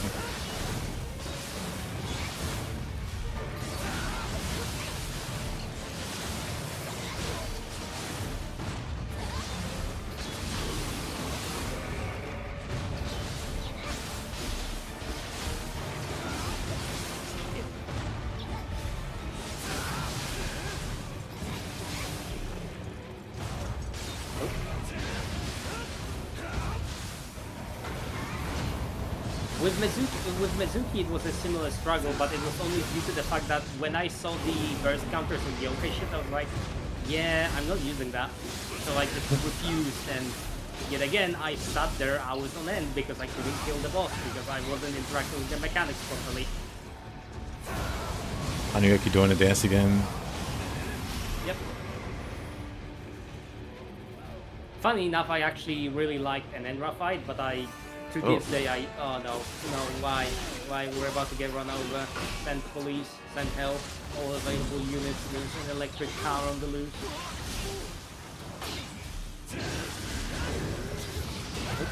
Oh. No push kind of in. Casually slapping you once for 7k almost. Excuse me, Mr. Electric Car, can you fix your hitboxes?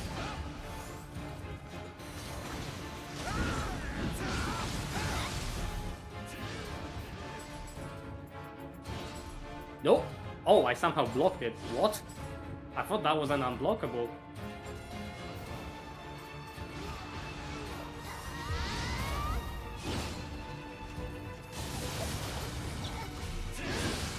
Ah, for heaven's sake. I mean, Honda just has infinite key, huh? Really, Honda? Really? I'm sorry, you started pushing him. He animate. I don't understand what happened there. Did that look as janky on your screen as it did on mine? Didn't quite catch it, but I saw you get ran over.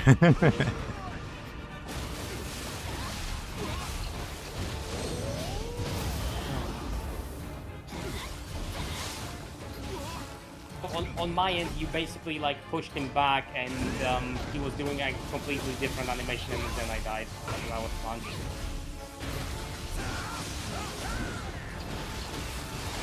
Quite decent.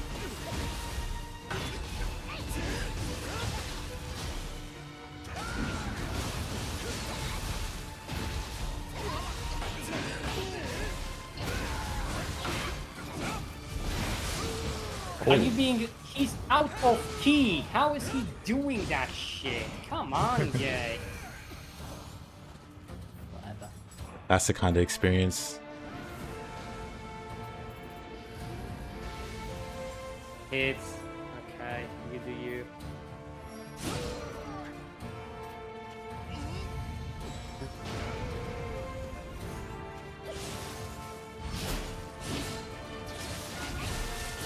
Oh, headshots don't do anything. Nice.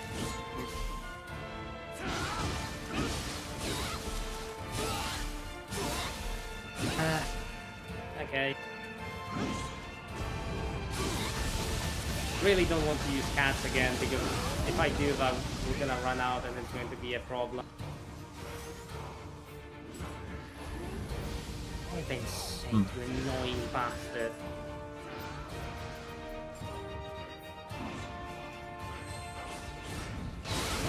Not the move I wanted to do there. Thought I had my hatchets out.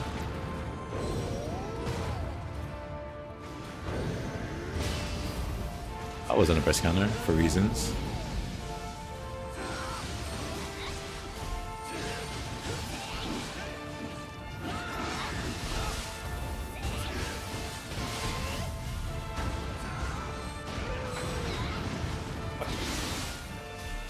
Yeah, so even with all these statuses, it still just doesn't phase him.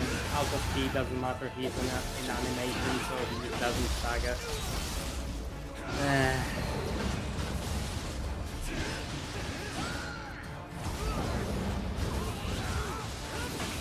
A prime example of why human bot hyper armor in Nioh 2 is a problem.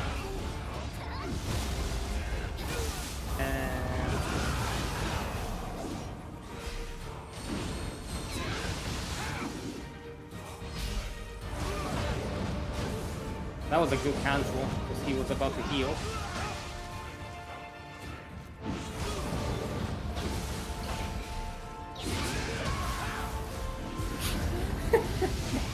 Instant 7k damage, because why not?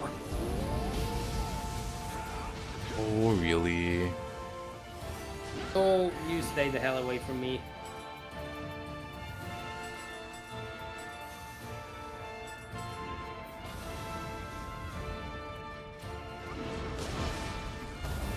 Okay, no reactions, that's fine.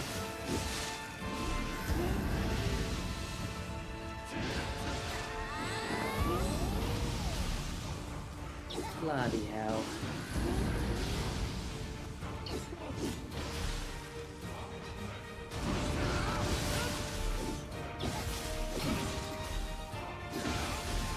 We can just safely kite him, sort of, but if you make one mistake, he just drains your entire health, or just one-shots you with the spear first.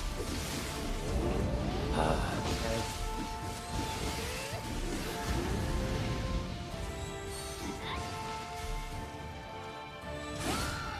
Oh. Ahead.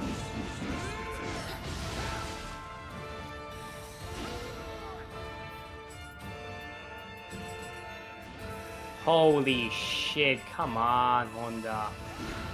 You're gonna keep using those attacks, then we can't really do anything. Good boss. I thought that was a best counter. You just hit him with the armor, yeah? Yep.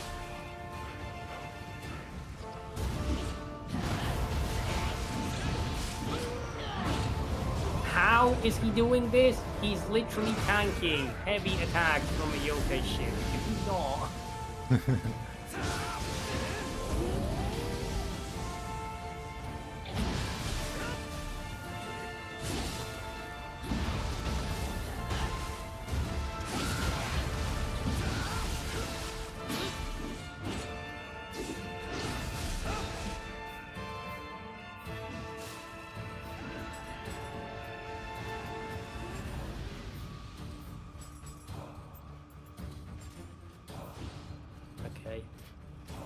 Just Honda things. My issue is that he's regenerating like 3k health a second. It's just really frustrating. Because you try to play safe against him, it's a problem. You try to play aggressive, he hyper armors and kills you. You try to play, like, I don't know, passive or whatever, he heals. Again, you're stuck in the loop. You need to do damage or you die. Same with Shuten really, but Shuten is not that bad, at least. Because with him it's just you need to do damage, he doesn't really heal. And he just healed 67,000 health.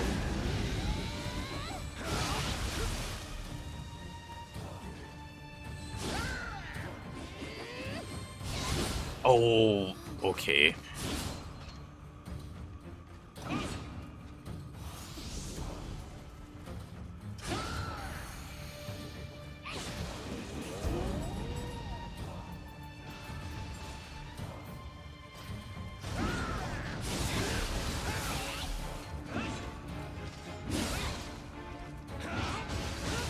Sorry, how the hell does that hit you?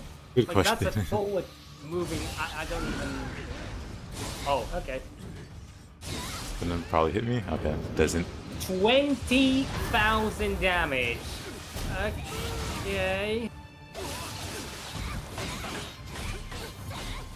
Don't even.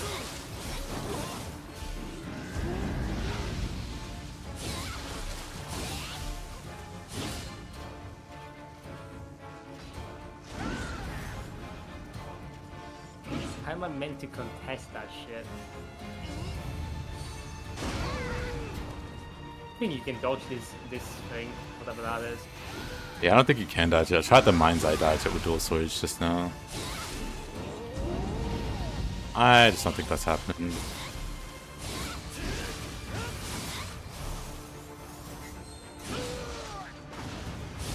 Okay, whatever. Get me up. Just face you down. Can't do anything if this is how it's going to look.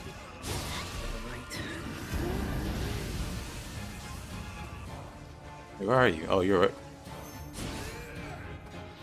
right under him.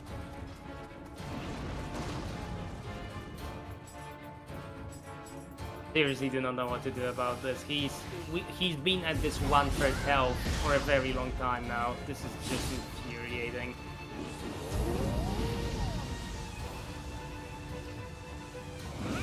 Humanoid bosses like this and that. Can't even proc him lightning anymore. It was very easy the first two times, and now it's just nigh impossible.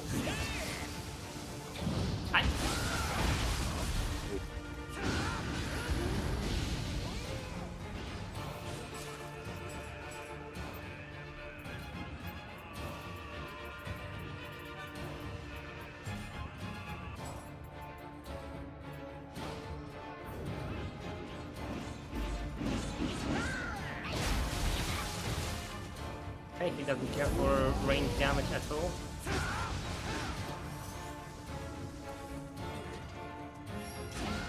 Nope.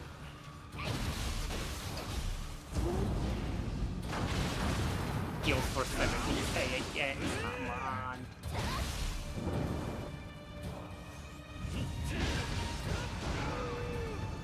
Okay. Since when does that thing do so much damage?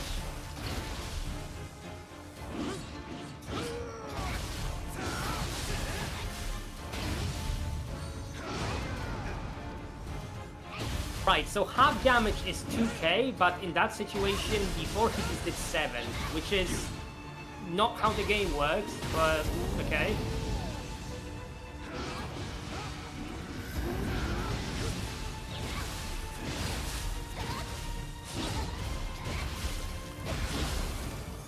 I thought it was gonna hit me.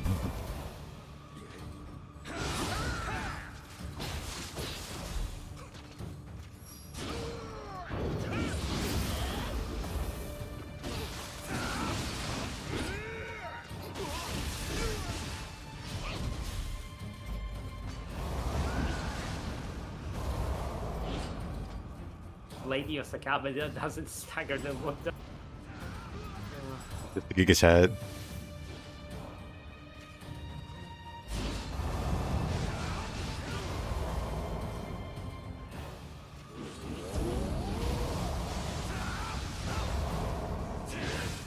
too greedy. Oh. No Alrighty. way! What is Might be that dead. hitbox? I am Oh, sorry. cool. He didn't get the juggle. Amazing. What the hell? Like, it's not even that he was close to you, it's not even that he hit you with his back. You were not even close to him at all. I don't know anymore.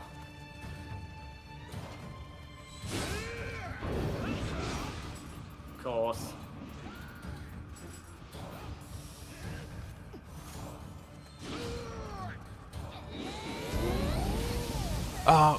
And he heals 35,000, because why not? Wow. Really? The dev juggle. And that's a camera. Got the juggle that time. That's adorable.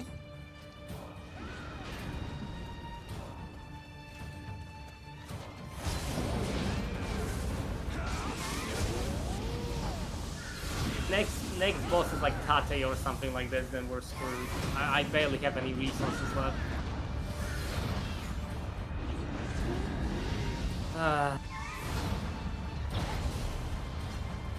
Not even sure what you can do against something like this. It's just... Ow. That's almost it. He just healed like good 25,000 or maybe even more from walk. He hasn't done an animation. Oh no, no, come on! You asshole.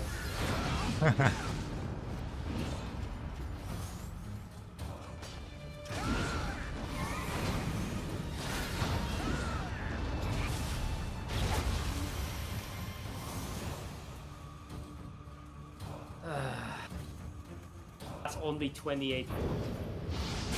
Oh. Oh god.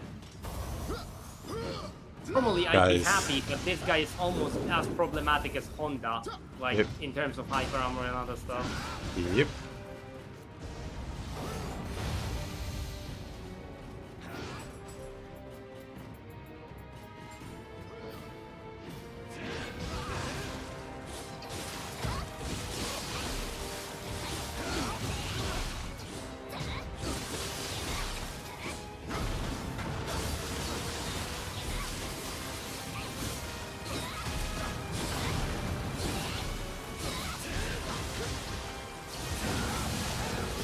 What about that hyper armor?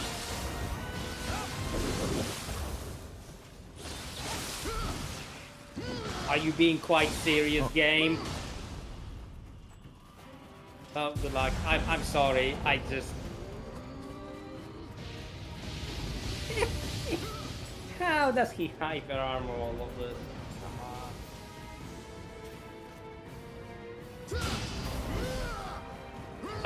I'm like dead. Don't get close to me.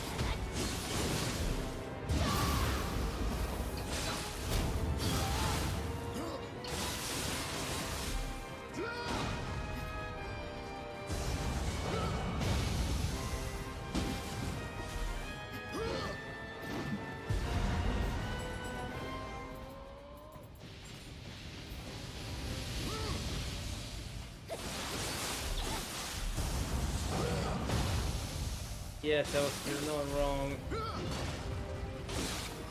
Really doesn't help that I'm shit at the game and I just can't play around those situations. Not sure what to do with this hyper armor.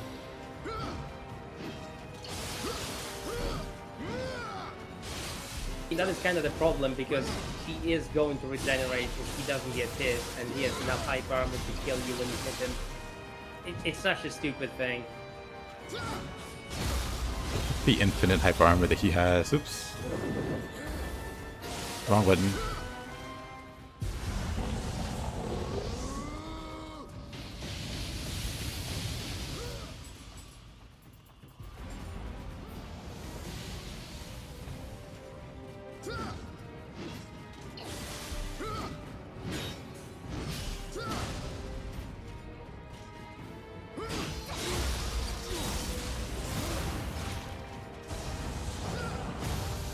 It's gonna take all day.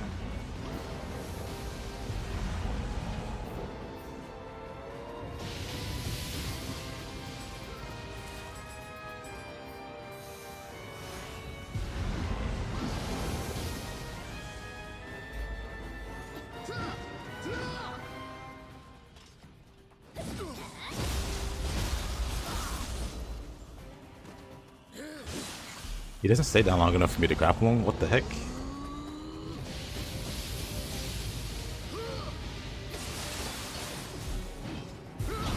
Oh.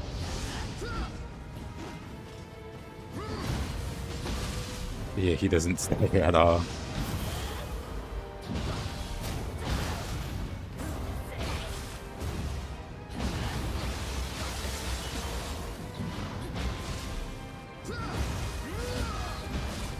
Interesting.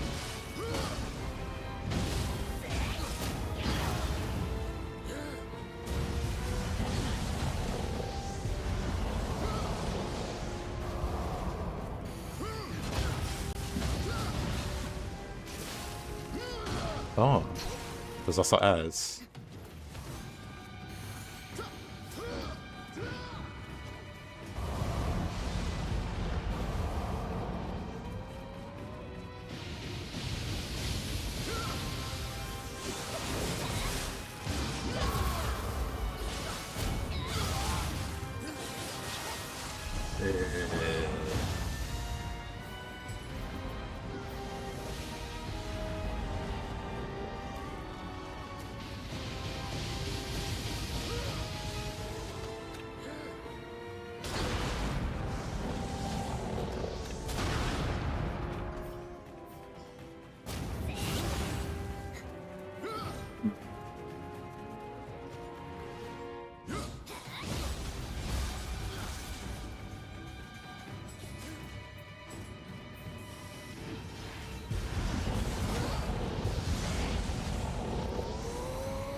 There's one other life, unfortunately.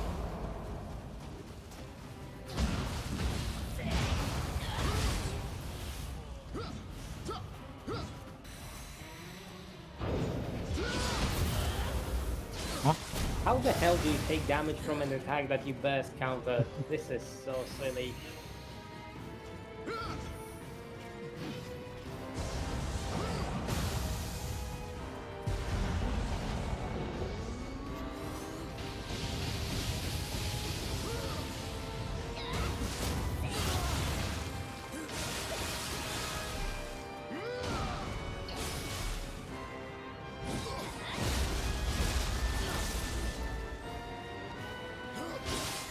He just doesn't stay down long enough for the final blow for some reason.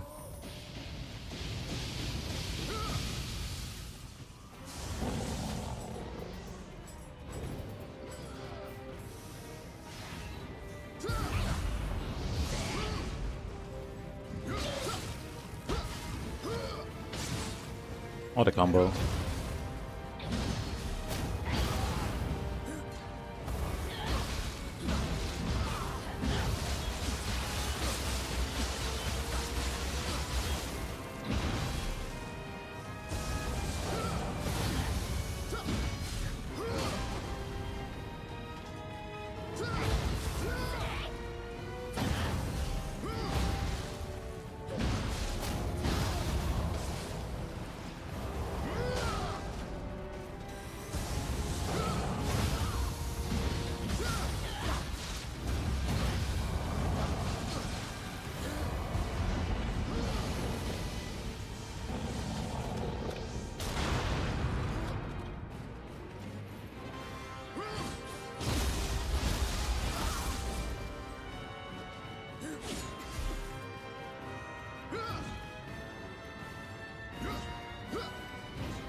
Oh, right.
The game's here.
Whoa!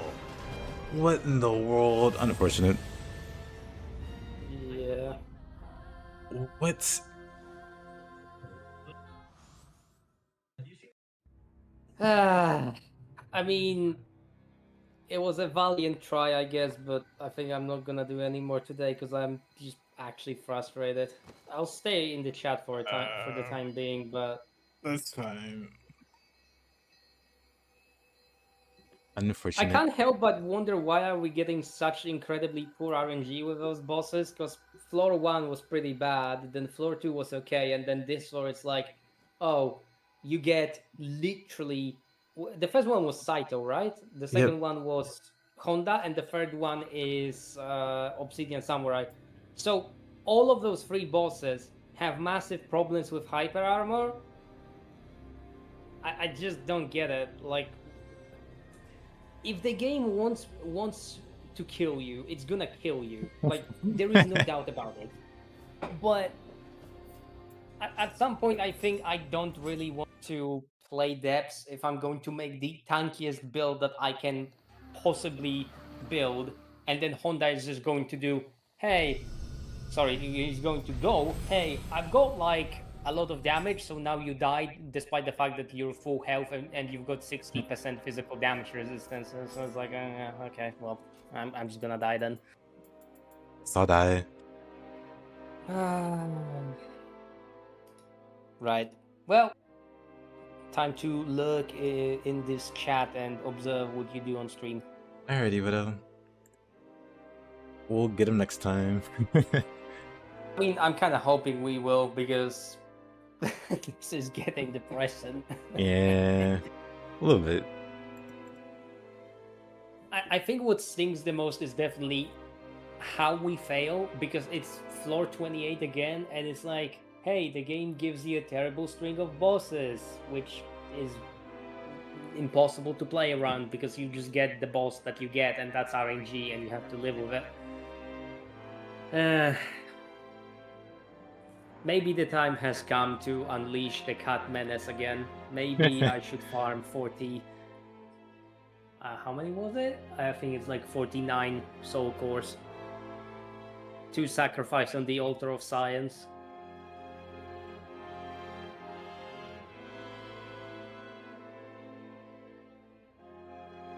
Oof. Oh well. It is what it is. It is, unfortunately.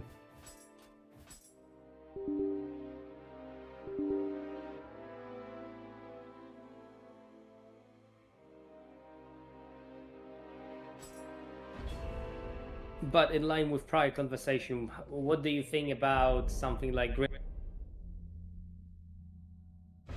Did you ask about Grim Dawn? yeah, like balance of the game? What do you think about it? Uh, I wish the constellations were a bit better. uh, the class You read my balance, mind. the class balance, I think for the most part is not terrible. Like some classes are It's definitely way better than others, but there isn't like an actually just bad class that maybe demolitionist in some cases. Demolitionist has like more narrow builds that work for it compared to others, but even that can make some really strong setups. I think that my problems with that game in particular would be with how the highest level difficulty bosses, so all the hidden bosses, so Kalagadra, Ravana, Crate of Entertainment, and so on and so forth. Some of those bosses make it very hard for certain classes to kill all of them with one build, if not completely impossible.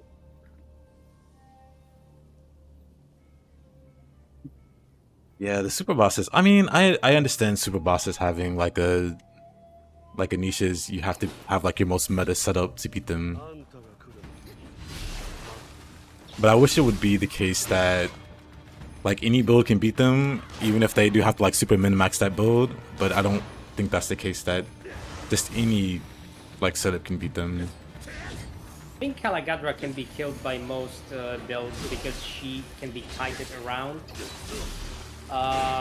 But something like Crate of Entertainment, you literally have no chance. Like if it decides that it is now your time to die, you will die. Yeah, that's my only hang up. That the build you spent so much time on can't clear all the content because the devs just decided, nope, no fun for you.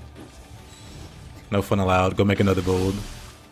It's like, what, you like that build? You spent hundreds of hours on that build? Too bad. You're not beating this by. And I hate that.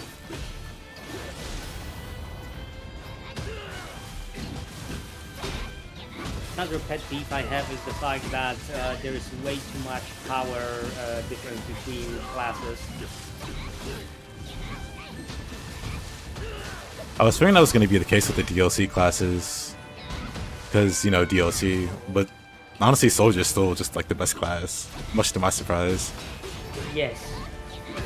Funny that you mentioned that class, because something called Blitz Warlord exists. Yeah. I mean, that does combine the DLC too, I suppose. But yeah. I mean, Soldier just has so many busted things about it. To the point where you can just play Retaliation Warlord and just AFK and beat most of the content. Literally AFK. Though I don't know if they've like nerfed Retaliation. Oh, to the point where no. Retaliation is as strong as it ever was. Some time ago I made the build which was based on Acid Retaliation on what the hell was the ability called again? The Aegis of Mania? You know, the shield throw? Yeah. I can't remember the name of it, but I know what you're talking about. Aegis of Menhir or something, and Yeah. holy shit. Before they changed to the Shattered Realm, because now Shattered Realm only has like 30 normal floors, before the change it was very easily going to like 80s. You just right-clicked and it was fine. Right now I think I had that build clear like level 25. So yeah, it was nasty. Yeah, I've always found Retaliation builds really funny. That's so just like the best for it. I was always tempted to. There's a skill for occultists that makes enemies attack you faster. Bloody Pox? Yeah. Side grade, something like this? Yeah, side grade. I was always interested in running Retaliation with that, but never bothered. But yeah, I think for the most part, Grim Dawn, it's okay. Like it does some things that I don't agree with, but for the most part, I don't mind it too much.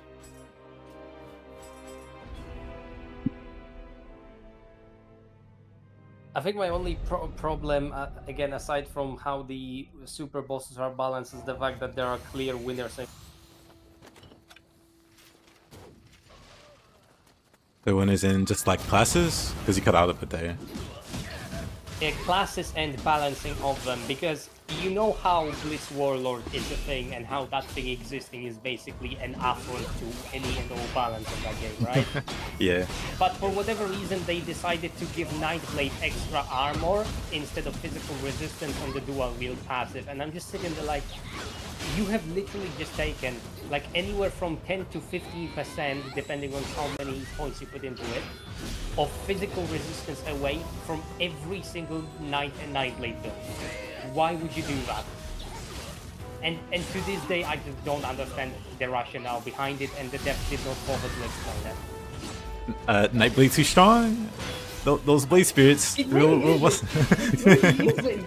It's not that, like I get that there are a few builds that make it really, really good, but it's not delete crate of entertainment instantly good. It's not a class that you can play completely brain dead. As a matter of fact, it has a lot of tools to increase your survivability. I don't really get it. It's such a sad change. Yep.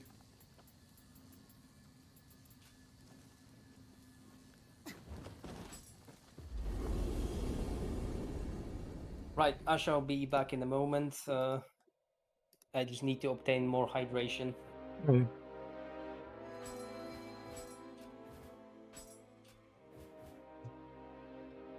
But yeah, Raven, the first floor for Izanagi is going to be the best. Like outside of the Underworld, it is pure RNG. Inside the Underworld, like the graces are on certain floors. So this set of graces is on this floor, this set of graces is on another floor. But if you do outside of the Underworld, all of those graces can drop and you dramatically make it harder to get the set that you want, the grace that you want.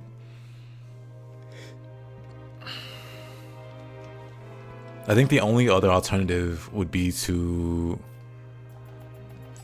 like, I don't know, like have a scroll, I guess, with like a specific grace. Well, I don't have it, but it will say like special rules and then XYZ grace. I guess that would be like the only other like feasible way to reliably farm the grace that you want. But outside of that, the first floor is the best way.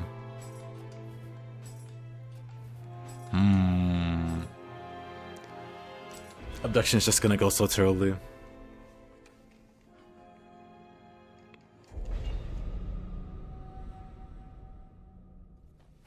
But let's do it anyway.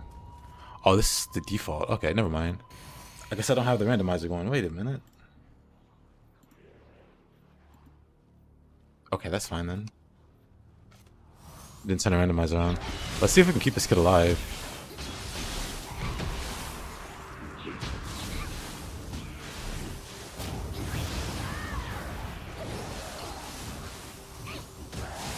How to get destroyed.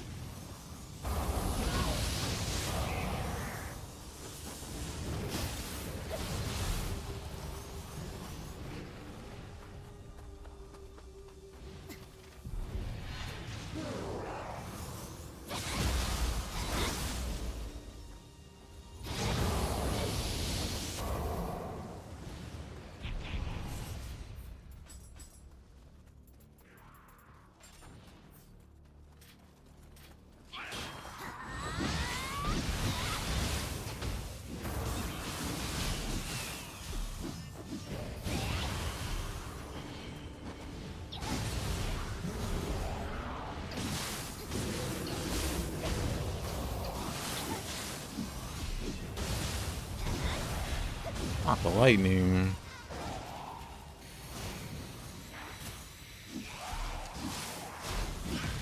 Lightning sucks. I say as I actively use lightning.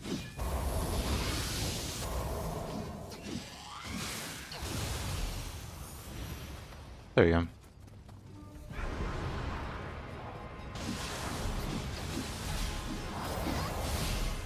Ah, that was close.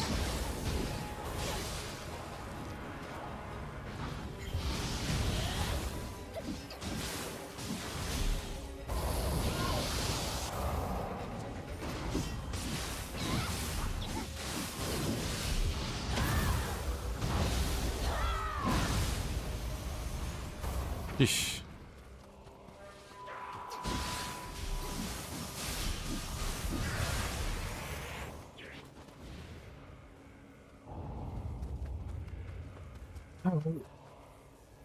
Let's see how this one goes. Lightning's much better in exchanges. Makes sense. Because it can paralyze instead of slow down.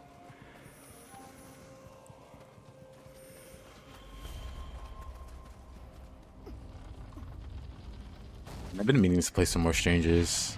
Not sure when I'll do it.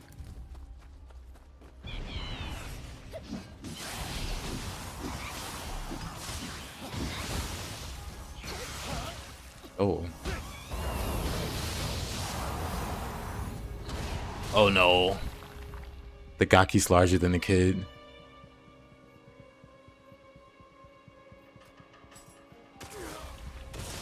Don't eat his face, dang.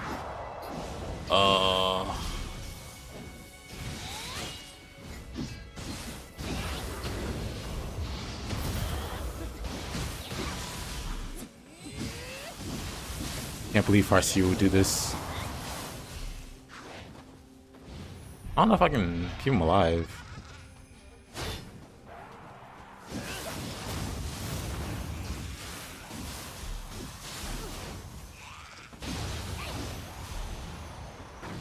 These Gakis really hate children. Not late debating. That's up here, Sigma 2. It's about time.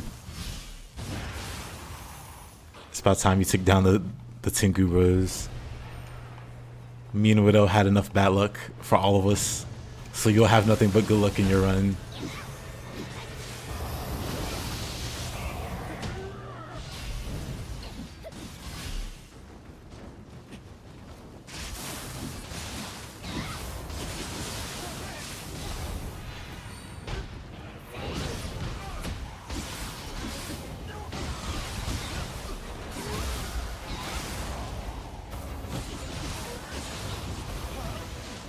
Those Gakis really hate children. Oh man.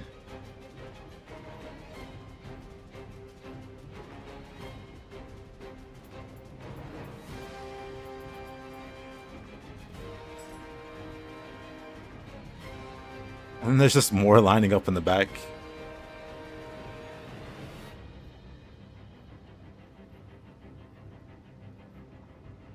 Sheesh. Gaki neighborhood indeed. But he made it. Good for him. It'll probably only take about 5 hours.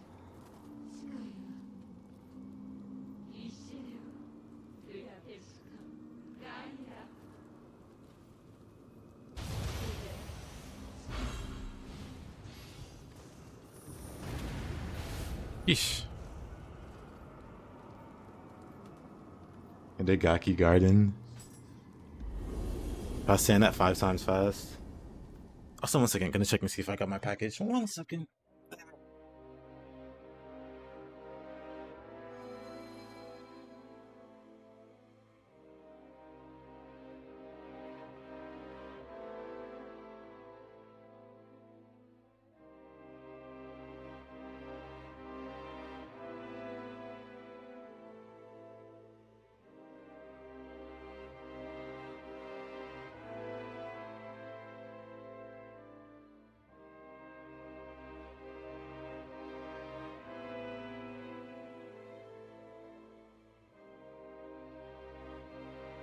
Alright, I've not even obtained hydration yet because the goddamn jug has apparently got a broken filter. Meh.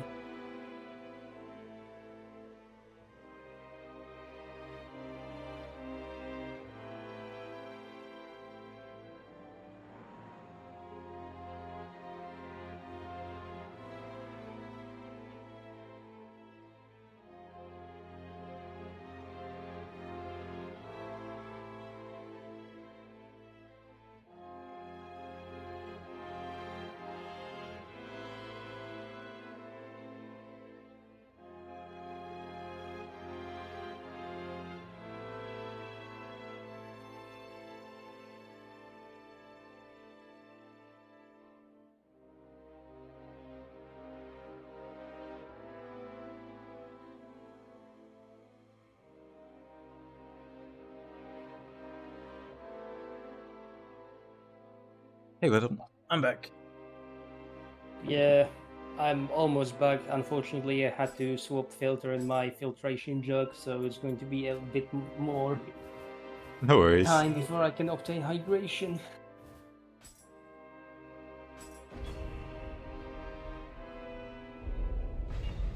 Yeah, well. What's going on now? Just making a little progress. We unfortunately failed the run. Oh yeah, I can turn back on the randomizer here. But we unfortunately failed the run. Yeah, if I find some time this coming week, I mean, I'm gonna farm 47 cat cores on against all comers, and we're just gonna obliterate the next attempt. But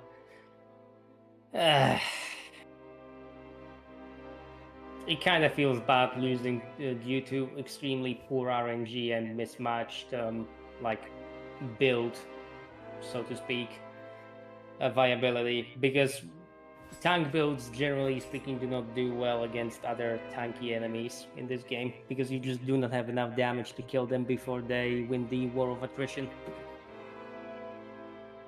Alrighty, Sissy. And yeah, it's rough. And there are the penance stones still. Like, why would people do it to them? Why?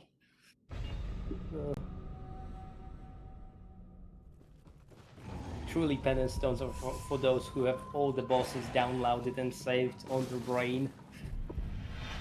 Just for people that make very powerful builds. Yeah.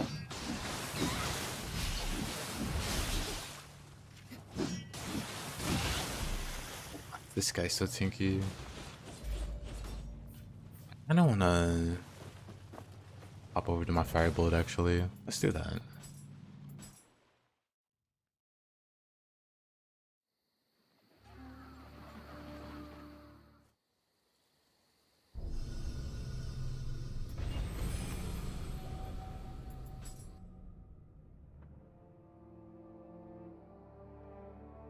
You don't really want to use penance because the aim is to have fun in here. Understandable.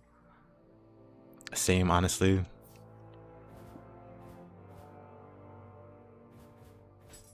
What are the Twilight missions?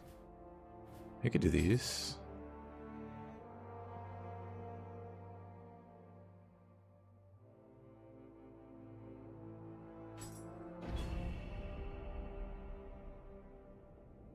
Let's verify here. Oh, I can solely... Hold on. Before I do these... Switch my clan. Go back to the real clan. Transfer over. Tokugawa. I wonder if they're gonna have Tokugawa. Well, I wonder if they're gonna have clans at all since we're like hopping across time.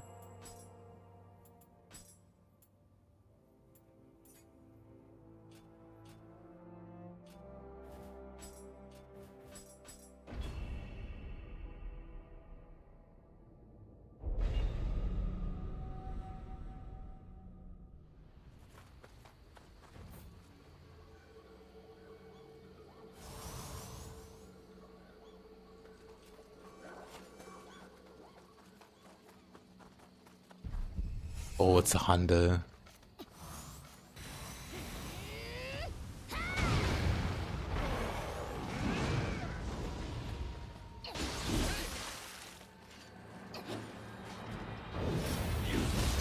Okay.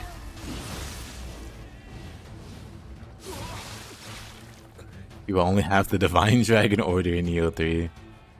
That would be very interesting.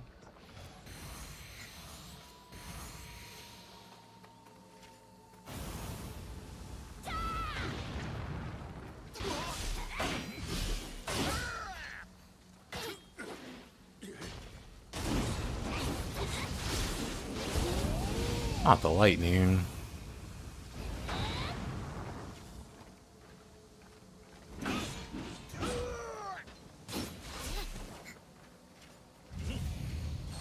Of course.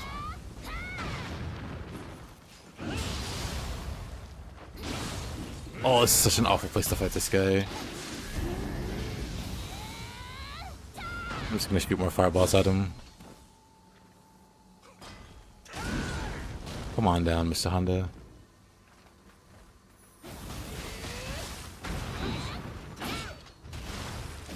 Throw a little cash at him.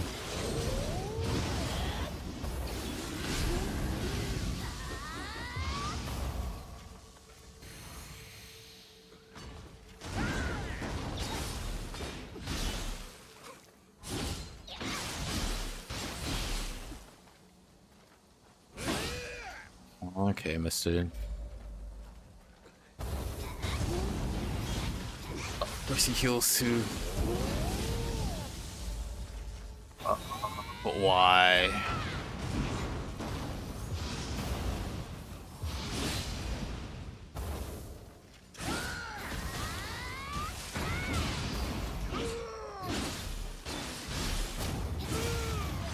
A demon? Oh man, Honda's such a menace. Look at this guy.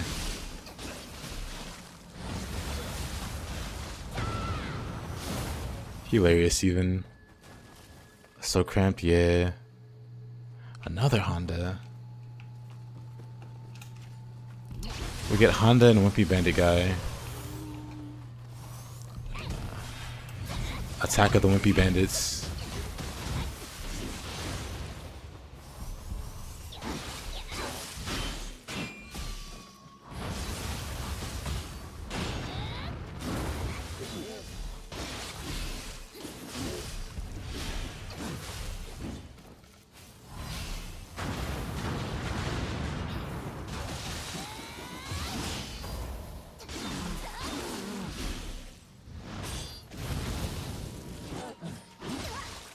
Asha. Hey there, shooting.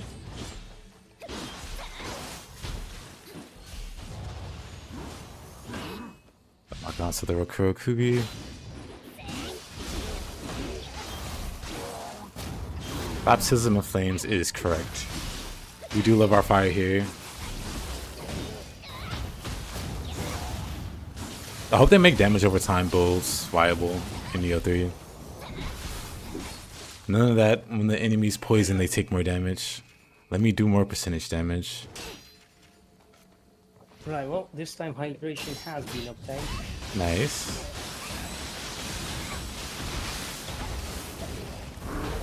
Welcome back.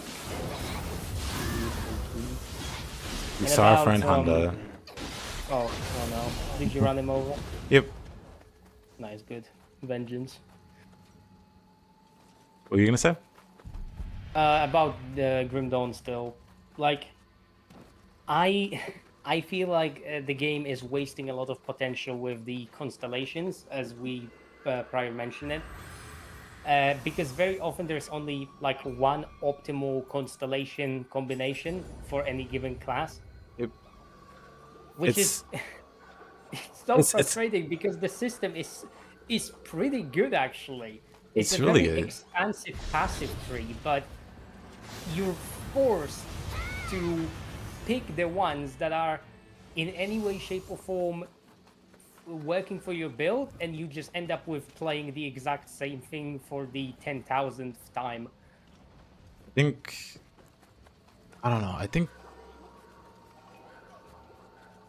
Yeah, I'm not sure how you would go about fixing it, but yeah, constellations, it's cool in theory, but it's also kind of like a puzzle. And once you figured out the puzzle, constellations, that is the only way to fix it, because you can't exactly remove or like, you know, rebalance every single node in there, because that would just be impossible.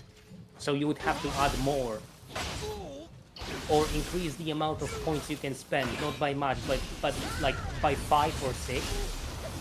Because that would allow the player base to actually have like one flex constellation at the very least. Or at least give more effects to the constellations. Yeah, that's also something that could be done. Like the keystones for each constellation could have more than just one effect. Yep. And then you have more choice because now suddenly your build can work if you go multiple constellations because those constellations now have support for your build that didn't exist otherwise. But it's really tricky. Probably a little bit from A and B I think would be the ideal situation or a solution, but aren't they working on, or maybe I hallucinated it, but aren't they like working on another Grim Dawn? They are working on an expansion called Tanks of Astakaran or something. Yeah, I know about that one. I've been waiting on that one. I'm surprised they still haven't released it because that was like early in this year, or like at the end of last year it got announced. Yeah, end of last year I believe, and or even like announced like halfway through the last year, and right now it's still not out, and they're gonna probably keep holding out on it until the first quarter of the next year. I wonder why. Development hell, presumably. I see. I mean, it's the third DLC at this point. I figure they know how it goes. But maybe there's like bigger problems under the hood. You can never really know. Is the key recovery for focus levels anything substantial? Nope. Nothing from focus levels is what I would call substantial. Unless you're talking about health, because health can be substantial. Yeah, in enough doses, I guess. Like if you stack it enough. I forget who I learned that from, but like stacking health can be pretty ridiculous in these games.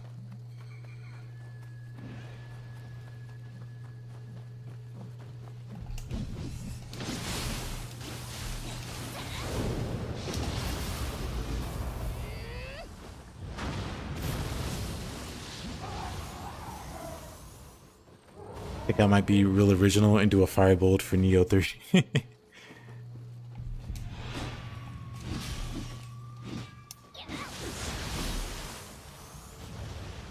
We gotta do poison related. There's also a lot of power creep in terms of items in Grim Dawn. Like, some options are just so ridiculously good, especially the monster infrequent or the green items. Yeah, that part's a bit unfortunate. I mean, I also do get it has like more layers of customization to have like greens that are like really malleable, but that ultimately ends up just being like the best option because you can get like double crazy rolls. Yeah, and one of the things that frustrated me is the fact that some of those rolls are so hard to obtain that you can just like keep spam killing them all for hours on end, and you're not even gonna roll into anything remotely close to it. Which, I mean, I did extensive data mining on what sort of things can roll on what sort of items, held by actual game files and the Grim Dawn database. And I'm going to be entirely honest, some of those items, they're not even that good to justify how rare an optimal combination of suffix and prefix on them are. It's just, it really is stupid. Also, there are particular. Is it like mythical the highest rarity of item in Grim Dawn? I don't even remember anymore. Mythic or legendary or something? Violet in color anyway, yeah. Yeah. There are particular items from that category that are just absolutely absurd. For example, the Sash of the Immortal Sage, the one that gives you 100% elemental resistance, is like, oh, please use me. Like, you get a belt. It's not even armor, it's a belt. It's a belt that gives you like 100% all elemental resistance, fire damage, and like 800 health on level 91 version. What the hell is that supposed to be? Even if you do not play for fire damage, you can comfortably equip this belt and not care about enemy elemental damage. That's just how it is. For trouble and make it double. But yeah, I'm using a Moikane and Flying Kato.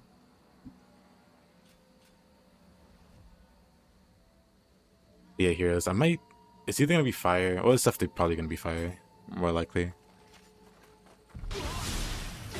Unless they have some cool support for poison.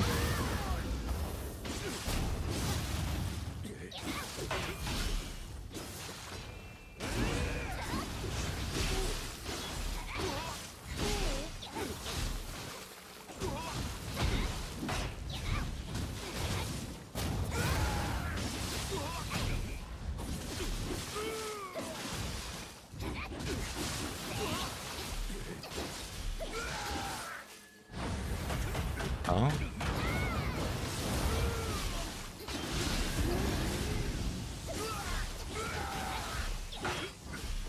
Just lightning hit me there.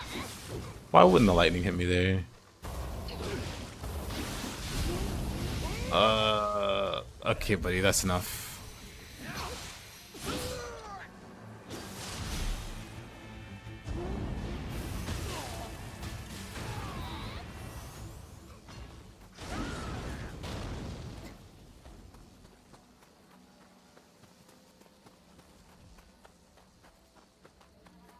Well, that'll get rid of one Honda.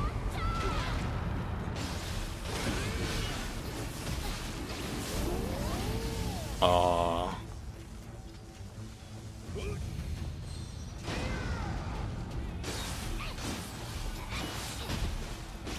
Whoa. The Tyranids have to be stabbed. Hey, it hits. The what has to be stopped? Tyranids? Tyranids, yeah. I mean, hey, Space Marine 2 is a game of all time, and ironically, that game is balanced like absolute dog shit. Hey, it's on topic. But I've never played it. Oh yeah, it's really good fun if you're doing dumb shit with your friends in operations, but if you're playing it solo with randoms, oh my god, it's one of the worst experiences ever.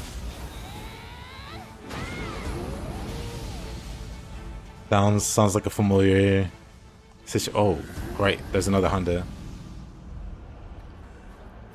Multiple electric cars. Yep.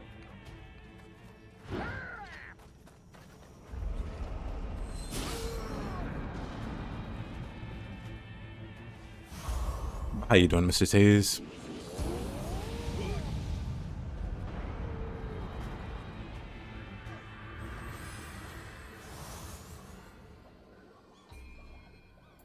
I think that for that game in particular, the biggest pain point is the fact that you can get all the cool heroic weapons, so like highest rarity weapons, from daily and weekly missions, because you earn special currency called accolades in order to obtain those weapons. And the problem is that those missions have modifiers, and some of those modifiers are just abysmal.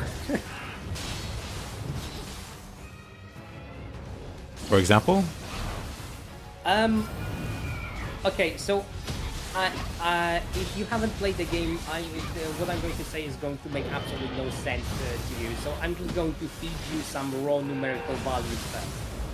Base health of a character that doesn't have any health improvements is 30 on first difficulty, right?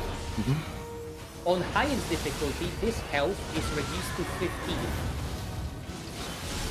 Characters have armor, and this armor comes in form of segments. Armor segment is 10 health on top of your health. Classes have anywhere from 2 to 3 armor. On highest difficulty, this 10 health gets reduced to 2.5. So highest difficulty reduces your normal health by 50% and armor effectiveness by 75%. Some time ago, there was a weekly mission which had two specific modifiers. You only have one armor segment, so instead of say like, and this is on highest difficulty, so armor segment is 2.5 health. So instead of having like 5 health, you now have 2.5 health of armor, or instead of having 7.5 health, you've got 2.5 health of armor. So that is a either 50% cut to your armor, or it's a 66.6% cut to your armor, which is pretty drastic, right? Yep. But don't worry, the developers wouldn't let you go with just that. The weekly mission also reduced your health by 66%.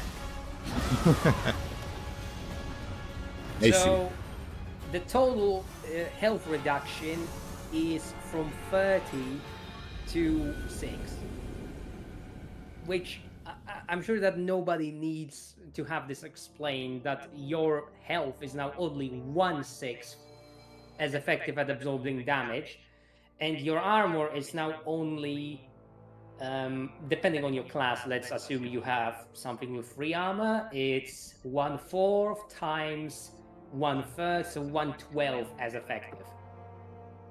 And enemies can very much one-shot you on highest difficulty weekly when you have those two modifiers. And that mission took forever. Like, it did not matter how you played, because if somebody made a single mistake, you would just insta-die. The team would get wrecked in a matter of like few seconds due to how high the enemy density was. Ugh. Sounds rough. Yeah, and that's not even like an absurdly bad weekly. That was just, you are a glass cannon weekly. There are certain modifiers which influence your ability cooldown and generation, and these modifiers literally disable or accelerate how your special ability gets restored, which can be really annoying, because if you get something like Killer Instinct, which completely disables recovery of your special ability unless you start killing enemies, you literally have dead perks in your build that you need to swap out. Because many classes, maybe even every single class, if we count in prestige levels, have certain perks that they can use to influence the cooldown of their abilities. And you literally can't even do that, because you've got that stupid Killer Instinct modifier. There are also modifiers that arbitrarily nerf certain classes or disable defensive mechanics.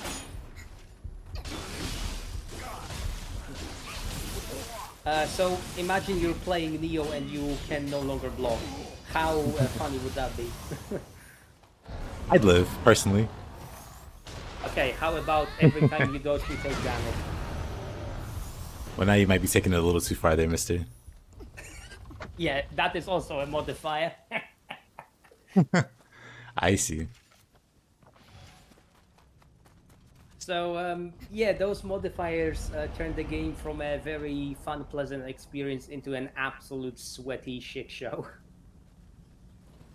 Hey there, Kinesis. Ryu is in fact fun to play with. But I see what you're saying, Widow. That's actually really rough. Hey there, Lou. Kevin, it's more how fast you're rolling in high stance. I mean, I roll pretty far. Yeah, you've got the extend roll distance, maybe? Yep. I have dodge range up. Though I don't think that makes the rolls faster. Oh, there's just a Fuki up there. Oh man, there's a Fuki on the high ground with a cannon. Good show, Randomizer. I said, hey, the how? Oh How you my doing? god, and he sniped you. I didn't quite realize what was shooting at me until the last moment. Dang. Hello, GP.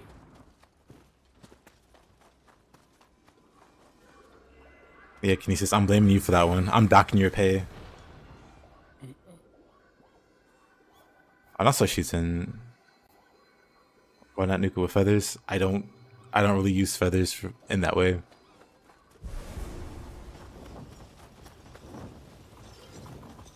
Oh, he's so fast.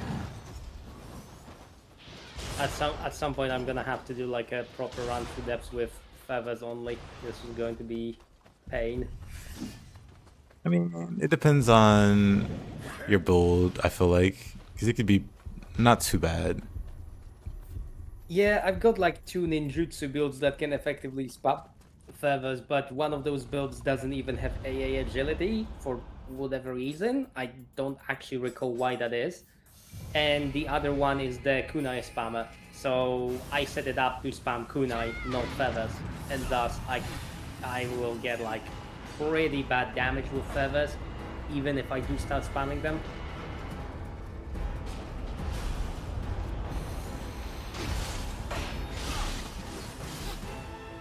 Nice blocking capability on that mob, I'm not gonna lie.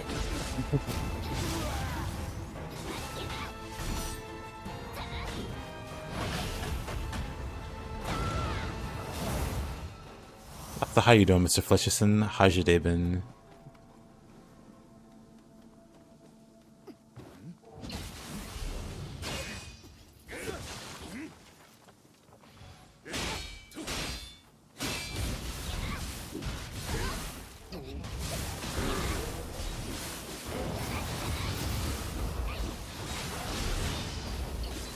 Ryu's just better. Kinesis. It is what it is. Just a universal truth.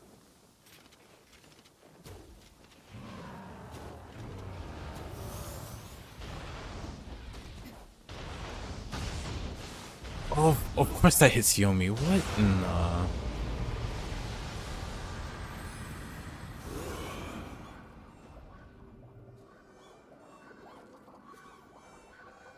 Not bad. Gaming, good stuff. Not gaming more. Nice. Oh, it's not Yakumo Slender. It's not Yakumo Slender if it's true. You missed the weapon swapping. You missed doing all that swapping to do less damage. All that harder work for less effect and less coolness. I'm kidding. Yakumo's damage is fine. For the most part.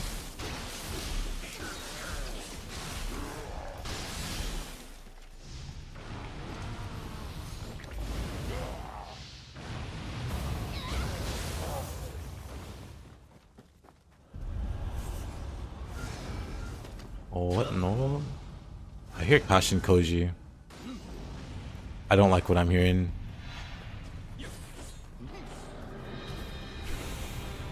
So I'm just gonna run for it. Surely you can make it. Yep. And then almost instantly die.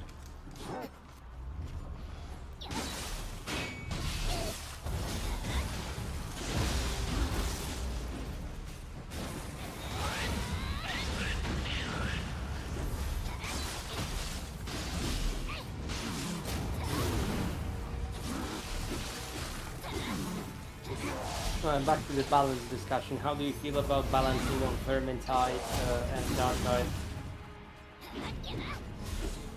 I can't see too much from Dark Side.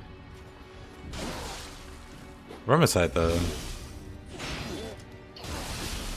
I would say that after Winter of Magic, balance is highly subjective. It's funny. Universally, it just seems like everybody hates Beastman. Yes. And there is a very simple reason for it. I mean, I feel like there's multiple reasons for it, but go for it. Right, so you see a Beastman Spearman on the horizon, and you think, is he in range? If you need to question if the Beastman Spearman is in range, that means it is in range. It can be 2 kilometers away from you. If you think about whether or not this thing is in range, it's in range. It will stab you.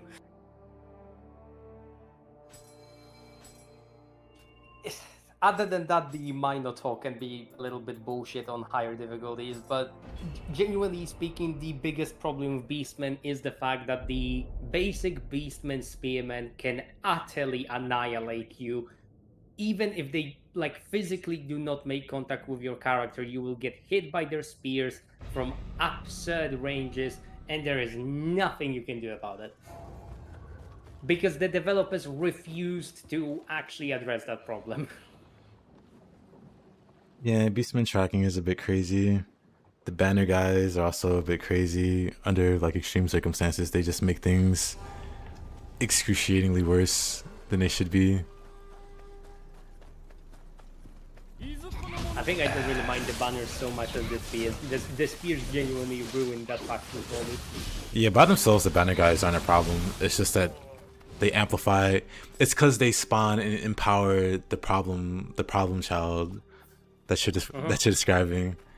They just make them a lot more difficult. Tanky. Yeah.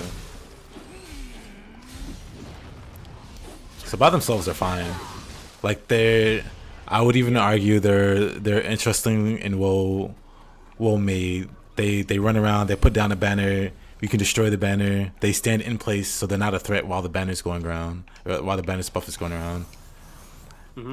But then when you add to the fact that they're buffing, that the thing that they're buffing is the other goats in mass, then it becomes a problem. To me, anyway. There are also some other problems, especially with how classes are treated, because when they released Sister of the Fallen, that was hands down the best career in the game. Like, it's not even a question of in what category. It was literally the best at everything. The best at bossing, best at hold clear, best at, I don't know, building for crit, really good for building normal for like flat resistances and flat damage against factions. It basically had no weaknesses. And when they started changing her, they basically turned her into a glorified support. Like, Yeah. I'm sorry, Sister of a Phone used to be able to stack like 100 instant critical hits in melee from all the like vine attacks she did, and right now, like, I don't know, you can have like what, 6 at most? Yeah, I think the intention was to make it like a pay-to-win kind of class. I don't know. At least that's what it feels like.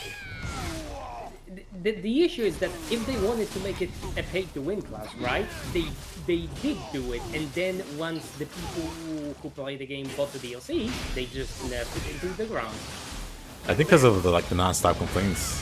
At least from what I recall, there were just people complaining. Outside of the Thorns memes. Yeah, that she's too strong, or Yeah, that she's too strong. I mean, it's kind of annoying because when you look at the other classes, the We'll look first here. the battle priest for Zoltspire, I'm not gonna say that it's a weak class, but like that stupid book and hammer that he has is better than the class. I think the class is pretty neat. To be entirely honest, the class itself is like, yeah, it's pretty good, but when you compare it with something like the Witch Hunter and the level 25 talent, the power of racism, you literally, for the next few seconds, crit everything. Like, I'm sorry. I am not going to play the Battle Priest. There is no way. Zoltspire has like 2 careers. To be fair, I think Witch Hunter is like, if not the strongest, it's got to be like top 3. So it's really hard to top that without going that pay-to-win route, honestly. I don't actually agree. I think that there are, depending on circumstances, Witch Hunter can be way more squishy than some other characters with higher health, because Witch Hunter has higher base health than something like Waystalker, for example, but he feels just as squishy as Waystalker. I don't like that, because at that point, you know, why you're giving him the health? Why not lean into this, you know, absolutely brutal aspect of critting everything until it can't move anymore? I mean, on an argument, and they kind of didn't do it. I kind of argue it. He needs to be squishy, otherwise, legitimately, there would be no argument that he is number 1.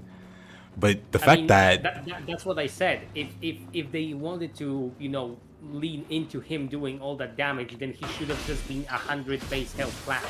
That's my point. I want him to be squishy, and I want him to be even higher damage. yeah, but I also I don't understand this cop out of, okay, he has slightly more health. Yeah, but that also just feeds into the narrative that, or at least my narrative, that he is like very, like I said, top 3 at the very least, if not the best. Because as Saltspire is, he can just 2-shot Chaos Warriors with crits. He can solo patrols by himself on like, outside of like the crazy like modded difficulties. Saltspire is literally a 1-man like wrecking crew. And the only saving grace is that Bounty Hunter Zoltspire with a non-repeater crossbow doing damage cap with every bolt. Because that's a thing, and it's still in the game from what I know. Yeah, Bounty Hunter though isn't nearly as strong. It's been nerfed more than a few times. Yeah, but it's not the Bounty Hunter that is strong, it's the Bounty Hunter in combination with the crossbow, because you have infinite ammo and you do 255 damage on each shot. It's insane.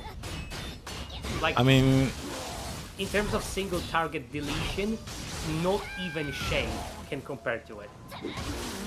Because Shade front loads all the damage with the special ability into a single hit, and depending on the weapon, obviously you can get more or less out of it. But this carrier is like, oh look, it's a boss, I'm just going to headshot it, get almost all of my cooldown back, and then I'm gonna keep spraying it with my crossbow for 255 damage a pop.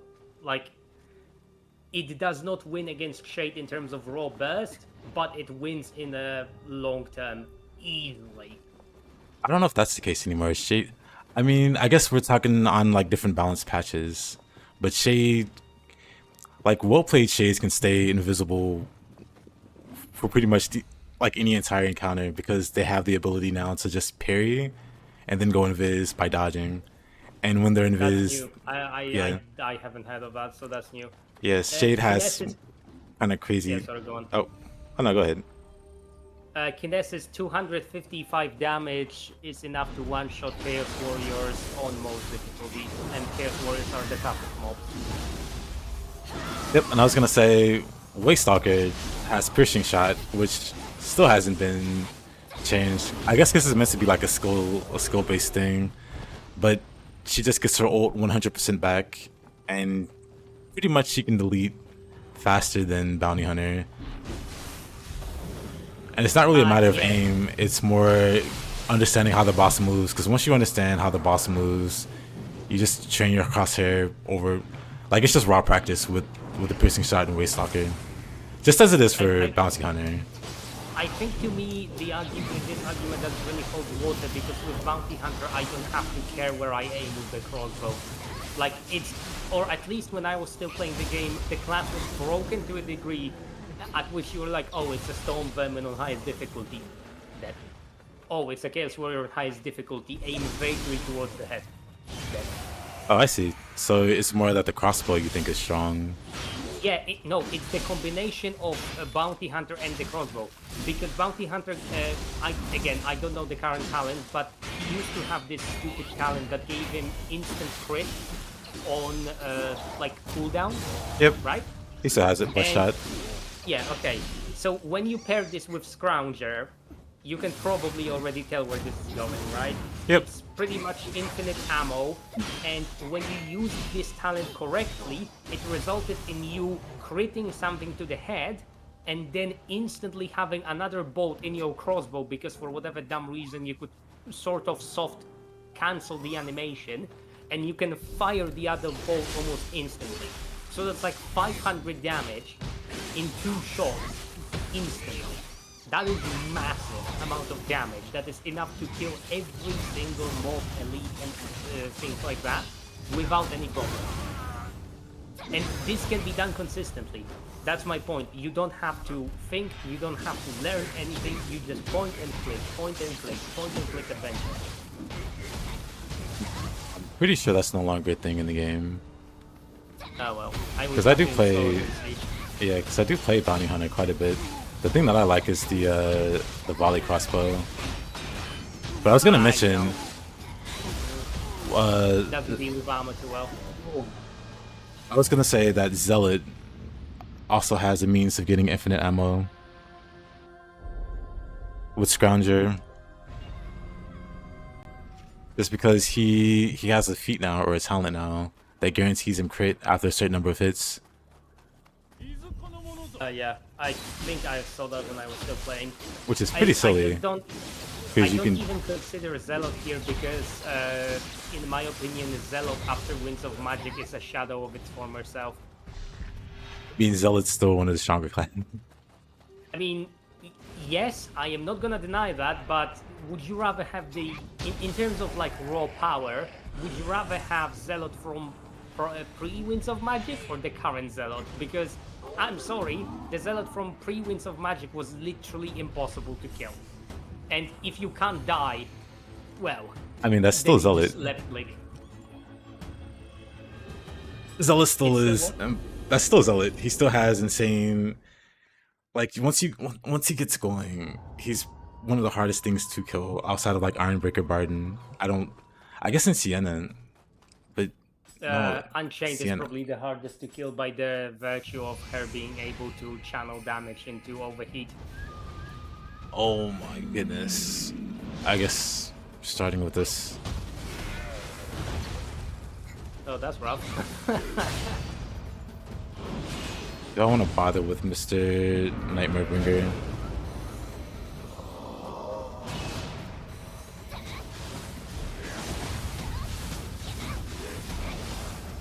Let's see how much we do a fireball. Or you can cancel my fireball.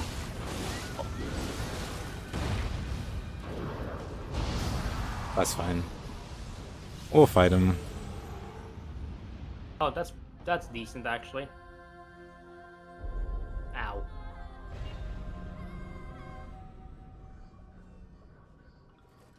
Oh, look, my favorite boss. Everybody's favorite boss.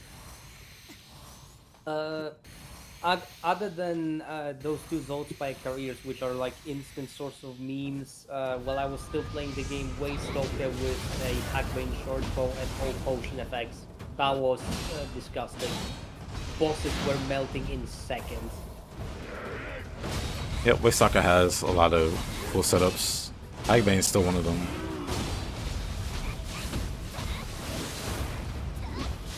I think Handmaid's been buffed to a really good space now. But Jade and Waystalker still like her best classes. I think Handmaiden was already pretty good as far as fighting and reviving your team when she was one of those characters which on her own wasn't very impressive, but she was able to do some silly shit that other classes just had no access to because of her dash and how easy it was to revive your entire team with her. Yep, the instant reses, but not many people like that. And not many people like the idea of building a character or like, you know, planning around failure as they call it. I'm going to be entirely honest. I literally had a setup on Handmaiden which was about bouncing heals, if you know how to do that sort of thing. Bouncing heals? Yeah, so while I was still playing the game, there were certain characters that had talents that allowed them to bounce heals with Hand of Shalia and other healing talents. So this resulted in you not healing yourself, but healing somebody else, and then you also had that talent which healed everybody around you when you use the med kit, right? And you just created a chain heal, which healed like entire team by half health. I see. This was particularly effective on Carillion, from what I remember. And it resulted in some really, really silly moments in which the team goes from like the brink of death to being almost full health. It worked best with medkits as opposed to potions, but on potions you could still do some solid stupid healing with area of effect heals. And then there is Kruger, which I mean, he exists. I greatly enjoy Mercenary Captain with Executioner. Group is great. All of his classes are very great. Even Girl Knight. I just don't play the Footman. I don't tolerate the Footman. You don't play the Foot Knight? Foot Knight's really good too. I think it's the combination of the fact that the only way to properly play him when he was like in the state that he was last time I played was to charge for an enemy core to get some attack speed. Like that was the best you could do with him. So I don't know if that's still in such a state, but when I have the absolute meme build that is Huntsman Kruger with a blunderbuss, or Huntsman Kruger with the repeating handgun, or the Grail Knight with pretty much any combination of melee weapons, or Mercenary Captain with Halberd or Executioner Sword, like there's just no reason to play Footman ever. Oh, really? Unless you desperately need somebody with a charge. I mean, even back around that time, like for the longest until now, Foot Knight has some insane stagger. Just the ability to stun lock Chaos Warriors if you wanted. For the survivability that he gives the team just from keeping hordes. Why am I just screwing up these blocks? I'm getting annoyed with this Nightmare Bringer. I think that this is a question of like crowd control versus killing potential in horde games, and unfortunately I am in the camp of killing instead of crowd controlling. Because even in Helldivers, there are certain weapons that are like, oh look, this is really good for stunning, and you just stand there, yeah, it's really good for stunning. I need as many projectiles as you could kill it. Not to stun it, just to kill it. So, if I can choose something else that is going to be, I don't know, I use my special, so let's think about Grail Knight for a moment, which I can augment to have 2 slashes, and it just instantly kills a Chaos Warrior and whatever is standing behind it with a follow-up attack, then yeah, I just don't see a reason why I should be bothering with stunning that particular Chaos Warrior if I can just, tag it once and it's dead already. I know, I get you. It's definitely like a preferential thing. Because Footnight's definitely not winning DPS races versus like Girl Knight or Mercenary.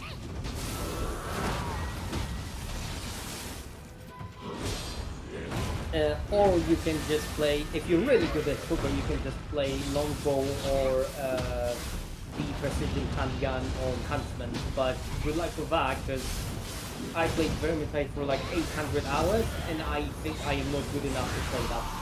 Legitimately, that is like one of the hardest things in the game, to play proper Bow Huntsman. I love Bow Huntsman.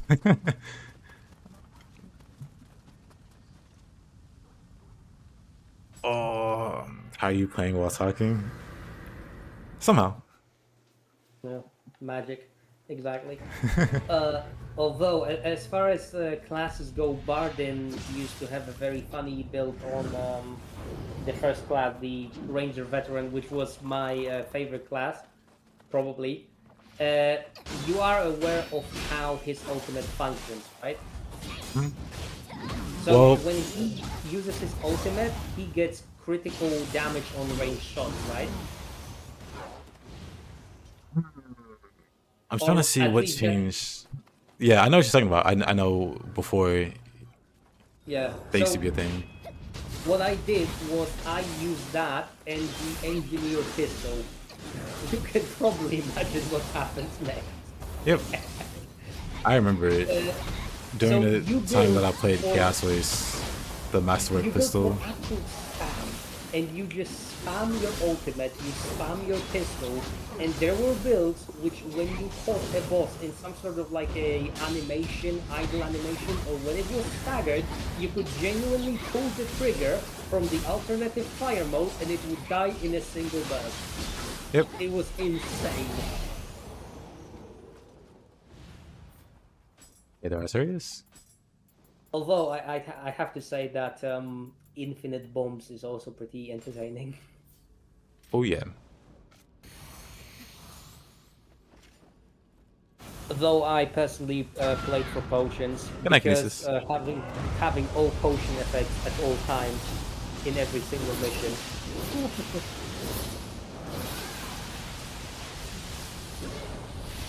That is highly entertaining. Funny enough, I Of never actually course. got properly into Iron Breaker Bardin because I just did not enjoy that career in early stages of the development of the game. Because it felt like it had nothing to offer but just, being a chonk. The torpedo made him a lot more fun to play. Yeah. Trollhammer Torpedo is indeed a great meme. The enemy has swords, I've got an RPG. The balance of power has indeed been shifted.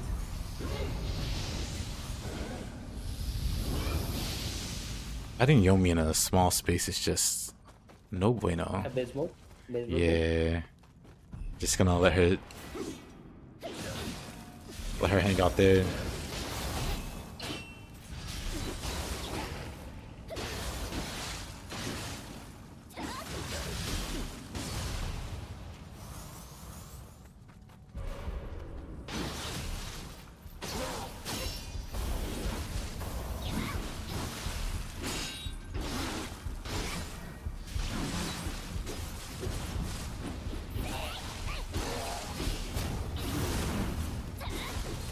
Thank you, Kinesis.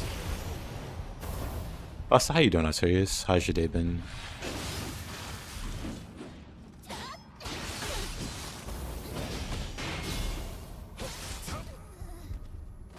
Is there someone we didn't talk about? Saltspire, Barden, Kruber. I think that's all of them.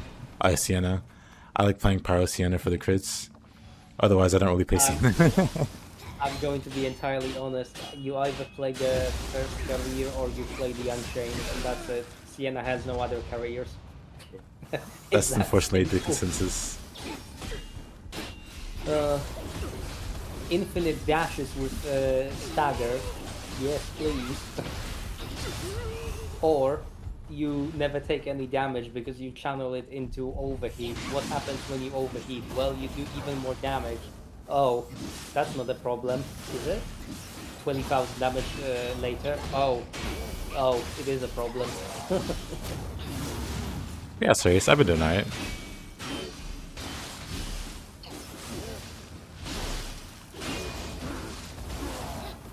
I think I just never got into Pyro because her ultimate seemed very lackluster early in the game.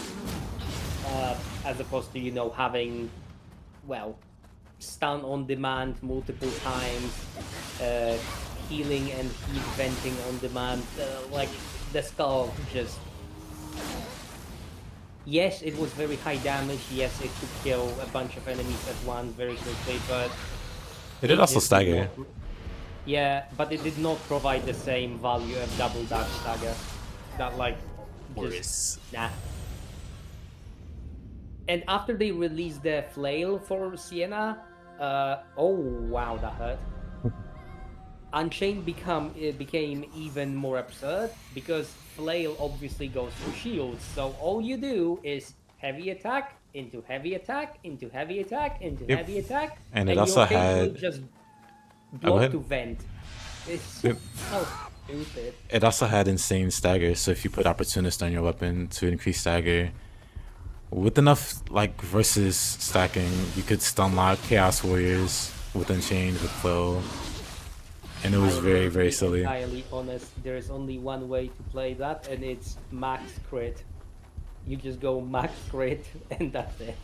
I mean, you can also have max crit, just have chaos Not really, versus because chaos and versus. not really, because you need to go for crit damage as well, and the whole meme is that you absolutely blast any sort of critical chance hit and damage you can get, and then you also get Swift Slaying to make sure you get even more crits in there. Oh, I see what you're saying. Like, I understand that a lot of people not even dislike, a lot of people hate Swift Slaying because they think it's pretty weak. Swift Slaying unfortunately requires you to get into a fight and stick in it until you or the enemy is dead. If you don't do it, then Swift Slaying is pointless. I thought Sustain was pretty meta, place wise. I don't think so. Most people were going for opportunists from my experience, and there was this other melee pack that I don't even remember how it's called. I'm just gonna check. Vermintide 2 melee. The blessing, right? Not the... Yeah, it's a blessing. Play blessing.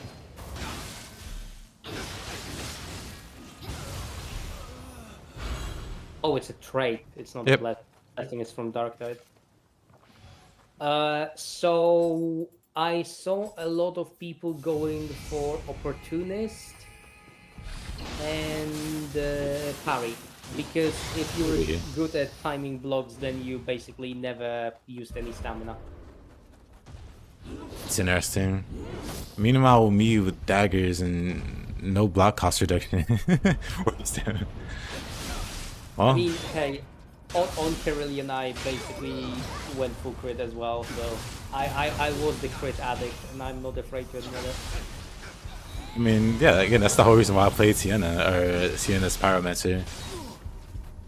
Strictly for the crit means she had multiple crit based, I mean, she still does have multiple crit based talents. At some point, I think that resourceful combatant was also pretty meta, but that was due to the fact that some careers had like absurdly low cooldown on their career skills. So you could reasonably get your career skill back in a span of like 20 seconds. It's the nerf, I guess. I don't think I ever played when that was the thing. I've had the game pretty much since it released, so I went through like a lot of changes in that game. Yeah, I was gonna get it on release, but I couldn't find anybody that wanted to play with me. Oh, pardon. I don't have 800. I've got 900 hours. Oh, God. What a waste of time that was.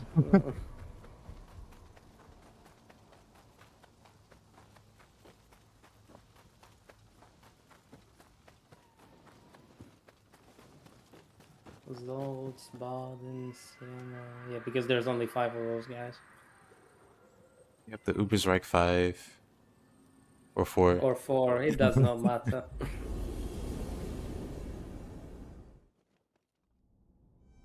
I kind of wish that they had 5-player lobbies though.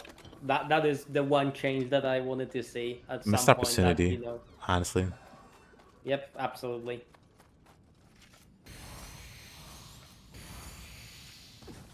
Hey there, Robbie.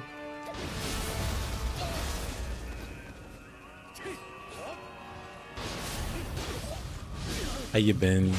How was your Thanksgiving? Oh yeah, you guys had Thanksgiving recently, I think. Yep. Good old Turkey Day. Not something I necessarily celebrate, but a lot of people do. Good excuse to not have to go to work, so I respect it. You worked on Thanksgiving. Well, never mind me saying that. I was about to say ironic.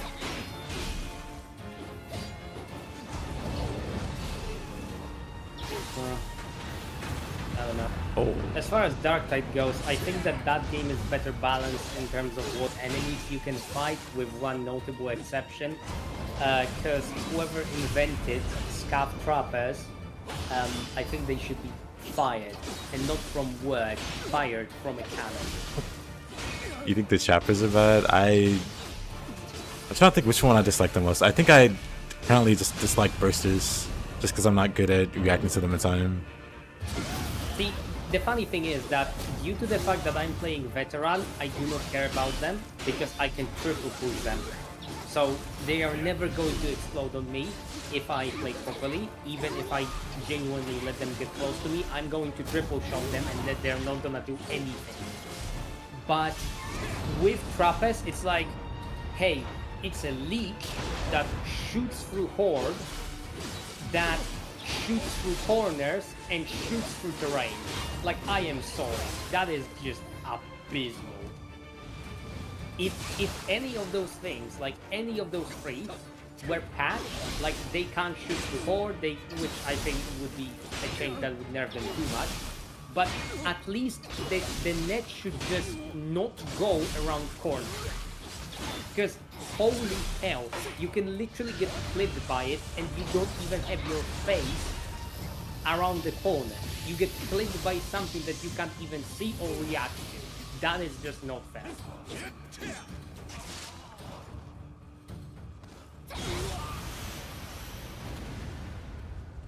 So yeah, that is kind of unfortunate.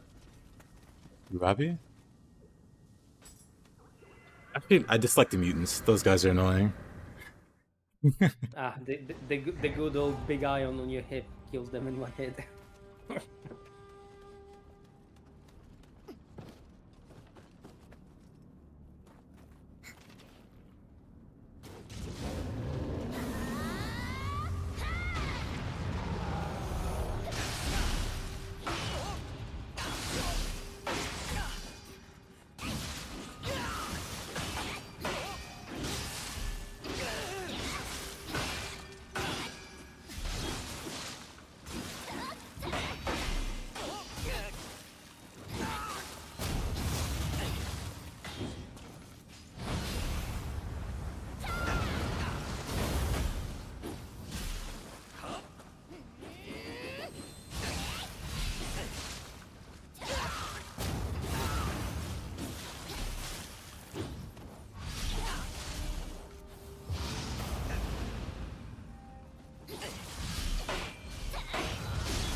Whoa.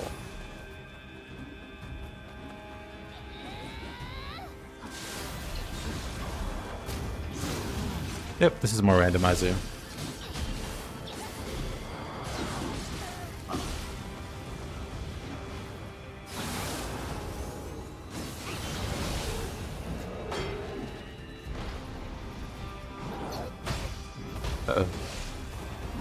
Of course. Office user.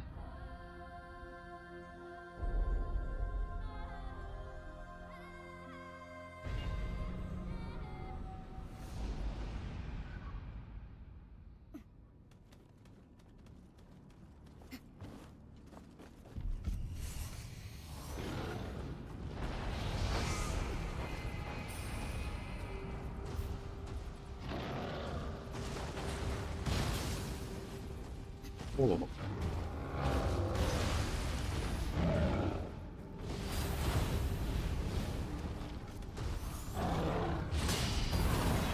Let me get on down here. Hit the reset button.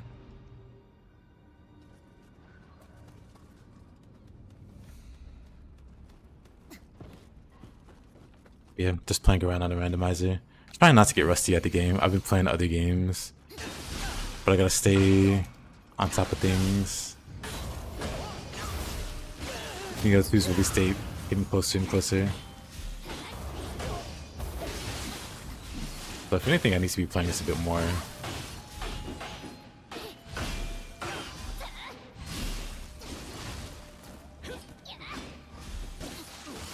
Oh, come on.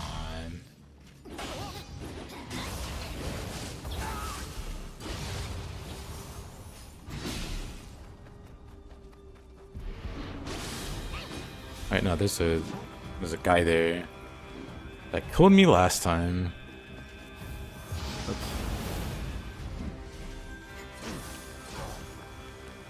As far as class balance goes in Darkseid though, that's a little bit of a problematic topic, I think. Because there are clear winners in there, like clear.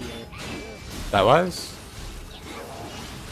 Yeah, you know the Arbiter class, right? When they released it, it was so busted. And it wasn't just the class, the new shotgun that it brought with it. Like, oh my god, it just tore everything to pieces. I mean, I think it's still busted. At least the Arbiters I've seen just take no damage while doing a lot of damage. I think they went back to the pay-to-win model maybe for DLC. Sad. Because I think anyway. the veteran, I feel like, as in the God veteran, gets kind of left in the dirt due to the fact that, hey, if you want to crowd control, Hey, then Baka. why would you bother with this class? You can just play a Psyker or an Ogre. If you want high damage, then, well, you definitely want to play Zealot, because Zealot can still one-bonk bosses with a Thunder Hammer. So, yeah, veteran ends up being in this situation in which you're definitely jack of all trades, master of none or master of few, but every single other class can specialize better than you, and that is just sad. Even in terms of range damage, Ogres have builds that will literally absolutely outdamage you.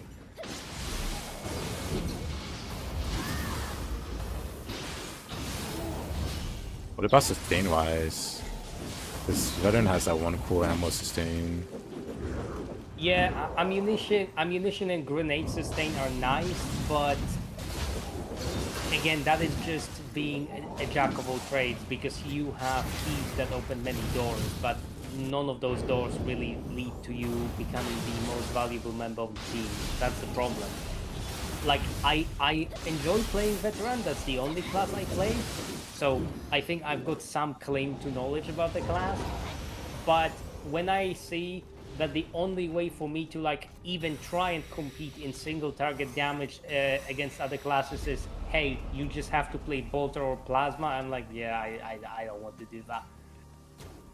Because Bolter is pretty brain dead, and admittedly it's kind of funny, but Plasma is just completely stupid and overpowered. Like, Plasma can 3 to 4 shot bosses and 1-shot most elites, even on higher difficulties, so we're yet again turning the game into a point-and-click adventure, and this time it doesn't even require you to like aim or double shot something like with Zolspire. You don't even have a specific talent that makes it good. It's just the plasma itself. Even without the class, it just does so much damage. I see.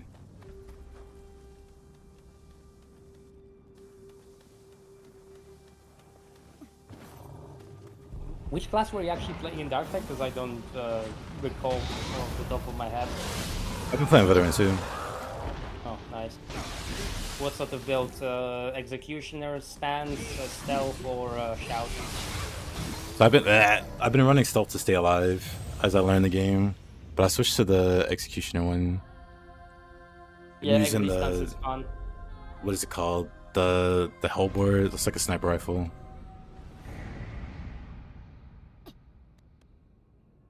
Hellbore last gun, I think. Yeah, Hellbore is a precision rifle. Because there's like two of those. I don't know. One is a normal autogun precision rifle, and the other one is Hellbore. Yeah. A solid choice. Also, depending on which version you get, you can do a lot of melee damage with the bayonet. Yeah, the bayonet's kind of funny. Oh, look, there's a mutie charging me. One shot. Okay, anyway. Love that weapon.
Yeah.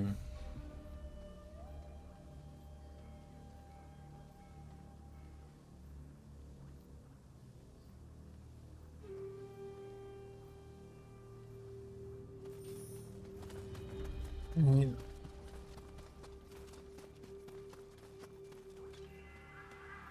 kind of bonus do you give? Kodama defense.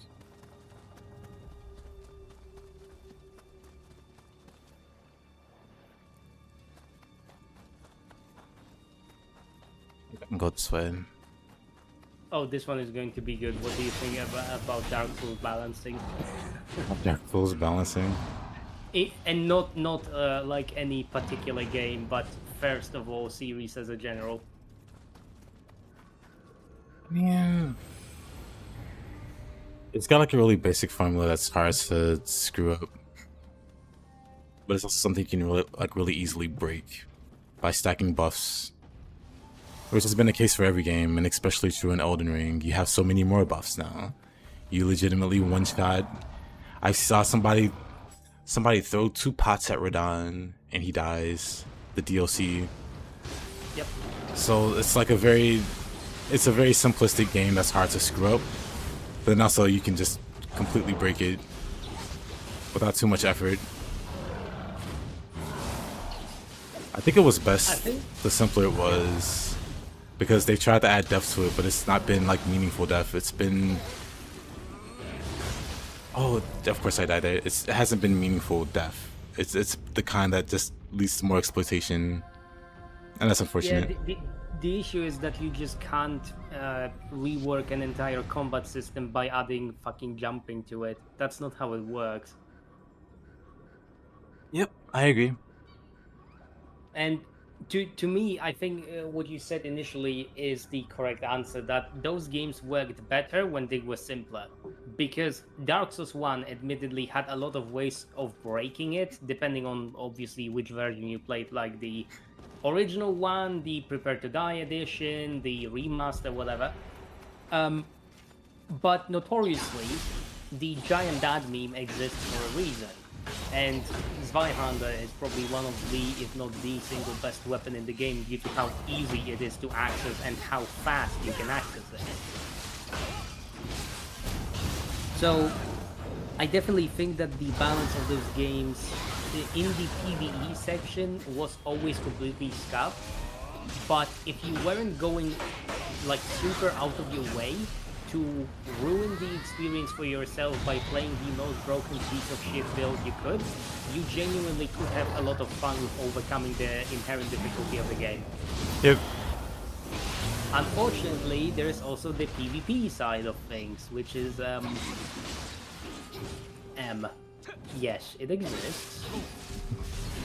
I have indulged for a number of hours, and the balance of PvP started very poorly with Dark Souls 1. I'm not saying that tech is bad, but clearly unintended mechanics that just derail every single combat encounter you've got with a different player. That is a little bit much to say that this is intended and this is fine.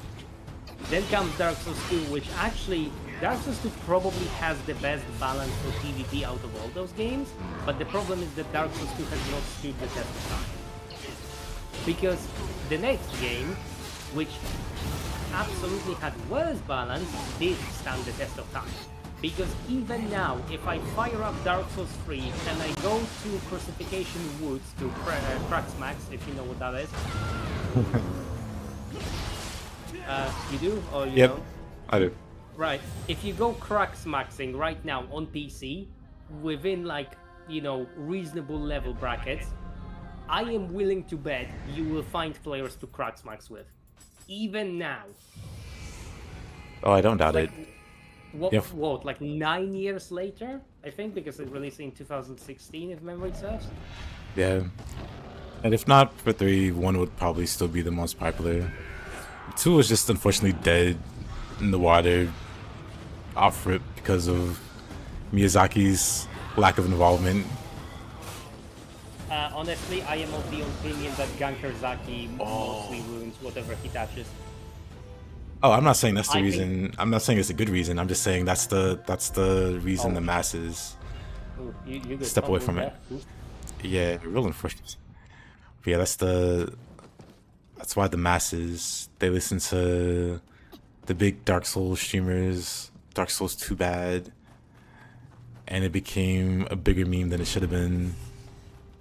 I mean, I don't think that game overall is bad, but there were some choices made with Dark Souls 2 that, to me, are completely beyond understanding. Adaptability, for example. That is something that should just not be in the game. I think it's fine, honestly. Like, if the idea is... I mean, let me rephrase the question. Would you rather have normal iframes and not have to worry about an artificially added stat? What are normal iframes is the question. Hmm? What are normal iframes in this question? In the question, though, the standard iframes you get per mid roll and light mid and heavy roll as you have in other of those, in every single one of those games, which were not like that in Dark Souls 2. We had the standard, unfortunately. Yeah, but that's kind of like the Ninja Gaiden mindset. Ninja Gaiden 1 or 2 did it better. Don't deviate. I think it's fine because you can completely beat the game with base adaptability. Will it be harder? Yes, you have less iframes. This is a series, though, that is built on difficulty good. If that is the case, then adaptability is perfectly fine. You can beat the game, and you know what? You can use shields. You can use great shields. They don't require adaptability. They require strength. So you would just level strength instead of adaptability if you cared about defenses. Or you could just level adaptability. It's not a massive investment. Yes, but the problem is that the game artificially gives you even more like souls, especially early on, to feed that investment into adaptability. So to me, it's a stat that is completely artificial because it I mean, in that case, they're all artificial. Like, what's the point No, of no, no, having no, no, no, strength? Like, no, no, no, no, no, no. now, hear me Please out. let me finish this point. Okay, go for it. Because this introduces a certain issue that Helldivers 2 is especially infamous for. They invent a problem and they introduce a solution later on when they could have just not introduced the problem. And in terms of Helldivers, the solutions are usually paid for because they're like new pieces of content that you can buy or you can farm. But honestly, farming for new warbones in that game is abysmal. So most people buy them. In this case, it's like you can't compare adaptability to something like strength directly because strength can and is directly responsible for damage of weapons and some other things. Adaptability is a stat that is responsible mostly for For how many survival. iframes. For For how many survival. iframes? Sorry, what? For survival. So I mean, yeah, broadly, yeah, let, you know, let, let me make broadly my speaking, let me yes. make my Broadly speaking, let yes. me make my larger for you. So I would also argue in that case if adaptability isn't necessary, strength and dex aren't necessary because you could just upgrade the weapon. Why have these extra points? Why have these extra stats when you could just upgrade the weapon? They both have the same effect. Upping your strength is no different from plus one in your weapon, you know? Why have this unnecessary stat? Adaptability has its purpose. It gives you more iframes when you roll. You might not like the base iframes, you might feel it necessary to get more iframes, but it is not necessary or mandatory to get adaptability. It is an entirely optional stat. Does it make the game harder? Sure. But again, it's Souls. It is a game completely built on the idea of this is a hard game. I never understood the big, like, why it's such a big deal. Like even now, even what you're saying, like it is a stat that is no different from like raising your health or like getting more endurance so you can equip better armor. It gives you more survivability by upping the stat. That is the intended purpose of the stat. It is a stat that makes it easier for you to survive. Just like having more health makes it easier for you to survive the content from bosses or whatever. It's I all the mean, same to me. the problem is that this is a completely different approach to what I was like saying because we're going into ADP being responsible for your survivability. But again, you cannot compare it to strength because by what you just said, that's there's no difference between leveling strength and being able to plus one a weapon. And I understand that you've just given this as an example, but if you want to like continue with this line of thinking, then this is completely I know that was just a direct response to what you were saying. I'm going something with this.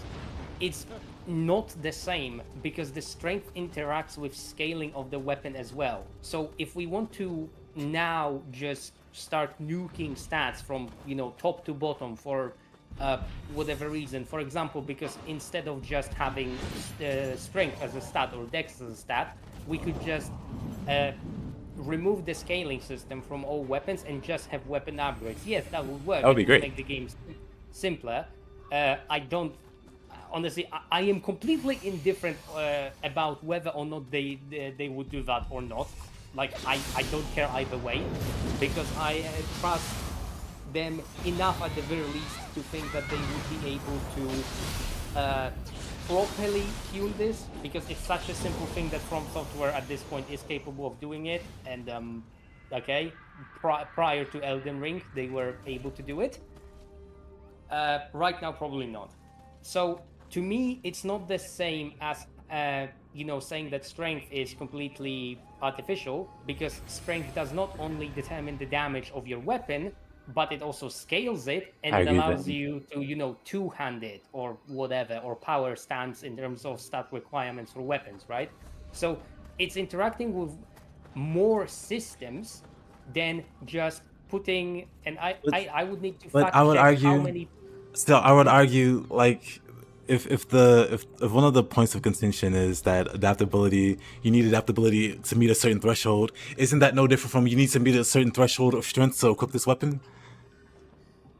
I mean, yes, because you can always go for a different weapon, and you Okay, you could absolutely always can. go for different items. It's the same thing though. It's what I'm saying. It Again, Adaptability is no different from any other stat, and I don't really see the problem with it because again, it has the same function as all the other stats. Strength, You need a certain amount of strength certain weapons. You need a certain amount of adaptability to hit a certain amount of iframes. That's I guess I just disagree with this because it factually just doesn't. Like, if we pick adaptability makes stats you drink apart, Estus faster. I guess if that's we also pick true. stats apart, then it just doesn't do what other stats do. Only metaphorically, I can agree with this. Okay, in what way? Because Because yes, again, adaptability also, on top of like what Van said, it gives you more faster drinking speed. It also gives you faster casting speed if you're a caster. So attunement also impacts your adaptability, or whatever that's called, in a similar way. I think adaptability also influences some other actions, but not nearly to the degree, I think that the main two things that it does is iframes and Estus chugging speed. and cast speed. Like as a caster, as somebody that plays a bunch of casters, cast speed definitely. Yeah, but I honestly think that with cast speeds in Dark Souls 2 it was mostly fine even without it, because it was just so absurd with all the additional things we got for it, like the skeptic spices and stuff like this, casting spells that were usually like, well, 40 int on non-int. No, I'm speaking about cast speed, as in like this spell will take 3 seconds to cast. Oh, now it takes 1 second to cast. That kind of thing. Like the actual animation speed of casting changes. Wait, but wasn't cast speed something like a formula of attunement plus intelligence plus something, or? Nope, attunement. So attunement increased adaptability. Well, no, I forget. Adaptability is a stat, and then attunement is also a stat, and they both influence casting speed and also iframes. So you could actually increase your attunement and get more iframes, if I recall correctly, which is kind of funny. I need to read up on what increasing particular stats did in that game, because admittedly Dark Souls 2 is the one that I played the least, but I think that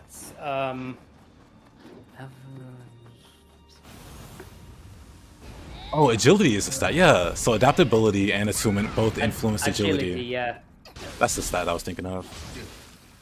I was getting more and more confused because I don't think that cast speed is okay.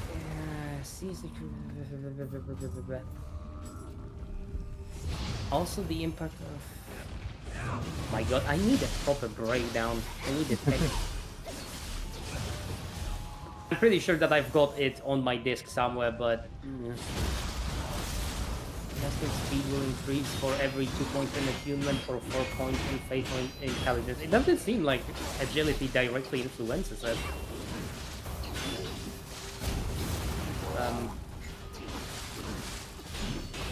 Yeah, at least from what I understand, agility, or rather, adaptability in this instance does not directly increase cast speed, because it seems to be bound with attunement, faith, or end. That could be the case. Oh my god, this is going to be killing me. I will literally need to data mine the game again. Because I don't want to provide wrong information. I hate doing that. I hate guessing. I mean, that's totally fine. It's not like the major sticking point, because that's like a whole different stat we're talking about in that case, like cast speed. I'm just talking about the importance of adaptability and why it's a fine stat. I mean, again, it's probably going to come down to I think, difference of opinion, because again, I tend to be very robotic about this. If I can't find like a application for adaptability, and to be entirely fair, I mostly ignored adaptability in my runs. Same. Because I thought that it was fine to have shitty iframes for most of the game. Same. Like, the game gives you so much like currency to raise your levels, especially early on when you do some parkour, when you can skip areas by having like one Grandmaster. I try to be. Yeah. I'll go ahead with that. And yeah, I don't, yeah, Van Laser, I don't subscribe to that point of adaptability was fully explained. I do not care. I do not care about how it was explained. I just treat it as a completely redundant stat, because as much as yes, it increases the Estus chugging speed and iframes on rolls, most people just got enough points into it to get back to what was considered the quote unquote standard of iframes on rolls, and then they abandoned the stat. So to me, it's like, okay, but if we're doing that, then why not just give the player this as a base stat and stop the stupid creep of soul gain? Because unfortunately, and this is something that uh, obviously people who don't interact with PvP will not understand this, but Dark Souls 2 has a pretty peculiar system for matching people in terms of PvP. And unfortunately, a lot of people were not quite fond of the fact that you were getting so many blasted souls so quickly. Because you had to wear the stupid agape ring or whatever it was that blocks soul gain.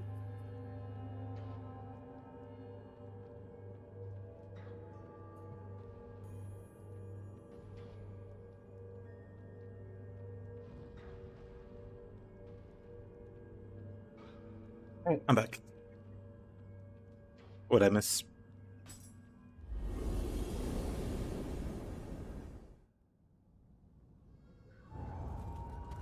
Oh, maybe not much.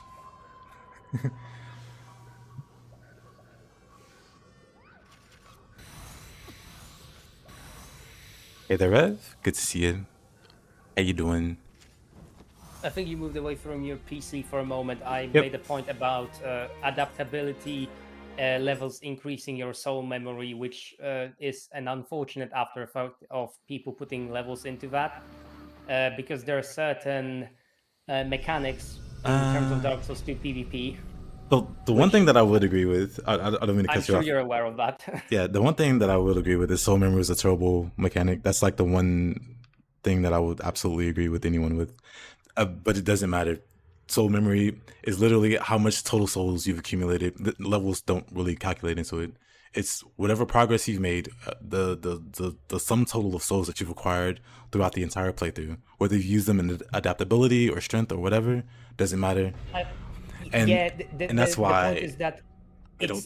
it's like influencing level brackets because you get like I That's the don't even know problem. how to Level properly brackets don't explain it. exist for souls too, though, because of soul Yeah, memory. because Level it's brackets aren't a thing. well, Like people, in quotation marks, level people. brackets, Yeah, because you get matched to a certain soul memory bracket, right? yep, but I hated that about the community. They really they tried to. I mean, I guess they also pushed it for like 3 and Elden Ring, but yeah, I. How is it another NPC that doesn't fight back? I don't I wouldn't use that as like an argument against adaptability. Basically, just because soul memory is just a terrible mechanic, and adaptability has nothing to do with it. That's like a I whole mean, other can of worms. again, my point is that the game force feeds you a lot of souls early on because it's super easy to level, so it's easy to blast those levels into adaptability if you do need them, Uh huh. and hence there are certain points at which you will get pushed into the next bracket by the virtue of just Hey, doing the bare Stoish. minimum and getting those few more points. It's not a Samus. I'm talking to problem. Widow. Oh, I'm sorry, I didn't mean to interrupt. I'm talking to my good friend here, Widow, who's like a mod on the YouTube side. Hey there, Sammy. But Van Laser, everybody upgrading ADP yeah, is they a are. non-argument because we So don't really know I what players would do. That's the point. so no Like so I ignored it.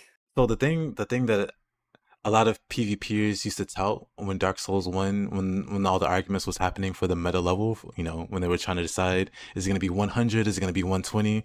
The thing is, people wanted, like, people like Peeve and so on, they were trying to argue the fact that, like, having your soul level at this range means that you can't have everything, and you would have to think on your build on what would be important, whether you want this amount of strength or so on and so on. Having it at this level would encourage you to think more about your build while still having a solid build. That's the whole idea of the soul level being what it was and what it Yeah, is and continues to I be. mostly agree with that argument, and Yeah, unfortunately, they nuked it from orbit in Elden Ring. yeah, that's a whole other can of worms too. I agree, but yeah, for soul memory and so on, I still don't see it as a problem, because then you're still just thinking about how to better optimize your build. If you're all going to be on the same playing field with the same array of levels, roughly, because level range is like 100, 120. There's still gonna be a little disparity there, but everybody's going to be on the same playing field regardless of if you level adaptability or strength. So do you find that strength more important than adaptability? Then go for that. If you find adaptability more important, then you go for that. But at the end of the day, you're going to be at the same on the same playing field regardless. So I still don't see it as a bad thing. I think it's, for me, it's the whole of the inconvenience of it, that as a matter of fact, if you wanted those iframes, not saying that you or me wanted them, you still have to get them. And you didn't have to get them. It's the thing. You didn't have to get them. No, was the first part of my point inaudible? I said that if you wanted them, did you? Yeah, I'm not taking the piss here. I genuinely am confused right now, because I said if you wanted them, and I made sure to say, not saying that me or you wanted them, but it's like if a person X wanted them, right? Sure. I'm yeah, that response kind of confused me. So anyhow, if a person X wanted them, they would still have to plow an X amount of souls and thus soul memory into it. And to me, it's like, yeah, it's not a problem for me. I don't care for this stat at all. I hate it because of it, because it's like, oh, I can just start a new Dark Souls 2 playthrough, and it's like, Do I plow those few opening levels into ADP, or do I just ignore it? And every single time it's like, you know what? I'm fine with getting hit. I can't be bothered. Okay. But there are genuinely some people who do plow their opening levels there, who do plow whatever amount of soul memory into it, and I'm just sitting there like, why not just give people the base iframes? I understand it's a design choice, but it's just a different game. At the end of the day, why not? Because it's a different game. It's the same argument I have to deal with Ninja Gaiden players on why doesn't 3 or 4 or 2 continue the tradition set by the first game. First game, if you check out the Metacritics for the first game, it is insanely high. 2 had an entirely different focus, so it's a lot lower universally. But the people that love it. But the people that played the first game would argue, why did you divert from this? And the people from the second game would argue, on the third and fourth games, why did you divert from this? Same for 3. I think that this is more of an issue with fanboyism, because I actually do have a rationale behind they do what too. I think about they do have ADP, and I also am willing to shit on every single piece of Dark Souls in general, for various reasons. I will not bring an argument to the table without any concrete evidence to support what I'm saying. If I have to clown on certain aspect of Dark Souls, especially, I don't know, for example, Dark Souls 3 and some weird shenanigans with DLC weapons and true combos that are doing way too much damage, right? I will definitely just lambast this till the cows come home. But again, I think that there's a difference between not liking a single stat and saying a blanket statement that why wouldn't they just continue exactly for what they did in the first Ninja Gaiden. At least I don't see these things as the same. It is similar for sure, but it's not the same thing. But so we were just talking about Dark Souls 2, and the person I'm speaking with is a Widow. He's a mod on my YouTube side, and he's arguing that adaptability is a bad thing, and I'm saying that it's not. And I guess of course we're disagreeing here, but I still haven't found or heard a valid reason as to why adaptability is worse. Yeah, that's completely fine. If I can't convince you, then I'm sure at some point somebody will be able to, because in my opinion, adaptability is something that might as well have not existed, and that's the thing. I could argue that again, strength doesn't exist for the same merits or for the same reasons. I mean, I don't even know what to say to that, because I already mentioned that it influences more than just that system of rolling, and adaptability influences multiple systems too. That's the thing. It just feels like bias. It just feels like bias at that point. It's a different game. It's not Dark Souls 1, so it doesn't need to follow all of the entire blueprint that Dark Souls 1 set. That's fine. It And doesn't have to do that. I'm not saying it has to. Again, I'm But mostly you say indifferent to that, the stat. so you say that, but then you use it as a basis that Dark Souls 2 should have XYZ frames as established by Dark Souls 1. Dark Souls 2 has its own base iframes, but you wanted to have I Dark believe Souls that 1 iframes. I believe that my statement wasn't that it should. I asked why it didn't have the same as the Okay, standard and I'm one asking, currently. I'm telling you that it's a different game. Why should it have the exact same iframes as the previous game when it sets its own standard? It clearly has its own baseline. It's not Dark Souls 1. It has its own baseline. I don't get the arc. I don't get it. Is what I'm saying. Like, it's a Yeah, different and game, but and then that's why I keep bringing up like Ninja Gaiden and stuff like that, because again they use the previous game as a precedent that shouldn't be challenged or changed, or it was like this, so it shouldn't be like this in the second game. It needs to be like this. It's like, no, it is its own game. It has its own identity. It can have its iframes set differently from the first game. yeah, I mean, People that wanna there's revisit nothing that. wrong with having different items. Again, my question would be why not the same? I'm not saying that there's only one objective. What the hell? You are saying that though. You are saying that there should be like this golden baseline where I don't agree that that should be the case. I'm saying that Dark Souls 2 has fine base iframes. It's not Dark Okay, Souls so 1. It doesn't need to have Dark Understandable. Souls 1 iframes. You can get to that point. You can get to Dark Souls 1 iframes and better if you want. But that's not what the game set as the baseline. But you can get to that point if you want. I, Yeah, but the way again, that oh, go sorry, ahead. just finish. I'll start talking once you finish. Yeah, so not saying you're doing it because I don't want to accuse anybody, but other people argue from the point that Dark Souls 1 had these iframes, so Dark Souls 2 should have them. And it's just sounding like you're saying the same thing, that Dark Souls 2 should have the same iframes that Dark Souls 1 had. And I just can't wrap my head around. Well, I just you can just go ahead. I just genuinely don't get it, because it seems dishonest when you say you're not. Just go. Yo, Shane, not gonna lie, Hey, I think you might have to take this L because Oh, no one's gonna please. agree with you, bro. yeah, everybody hates Dark Souls 2. I get it. I mean, it's not about hating the game. It's again, my exact statement was, why not like something else? It's not that I. I've declare that I've already explained though. It's a different game. It's Dark Souls 2. Yes, but It's like these Taze two arguing. things are mutually exclusive. So It's not. It's so not it's that I'm saying that it has to be per standard. It's completely fine to for it to be different. I am not using a blanket statement of it should be like this. So what I'm is the just argument? asking why not. because it's a different game. That is the answer. That is the answer that you're looking for. It is a different Yeah, game. It is. that's fine. So I wanted to bring this up. So Taze dislikes perfect blocks and perfect dodging in Ninja Gaiden 4. He thinks that they're crappy mechanics or whatever. He doesn't like them. He uses this as some kind of demerit for the game, because the other Ninja Gaidens don't have them. Of course, they don't have this perfect block and perfect dodge system. Ninja Gaiden has its own. His argument is that Ninja Gaiden had, I guess, the already a solid or perfect system. There was no need to improve or change upon it.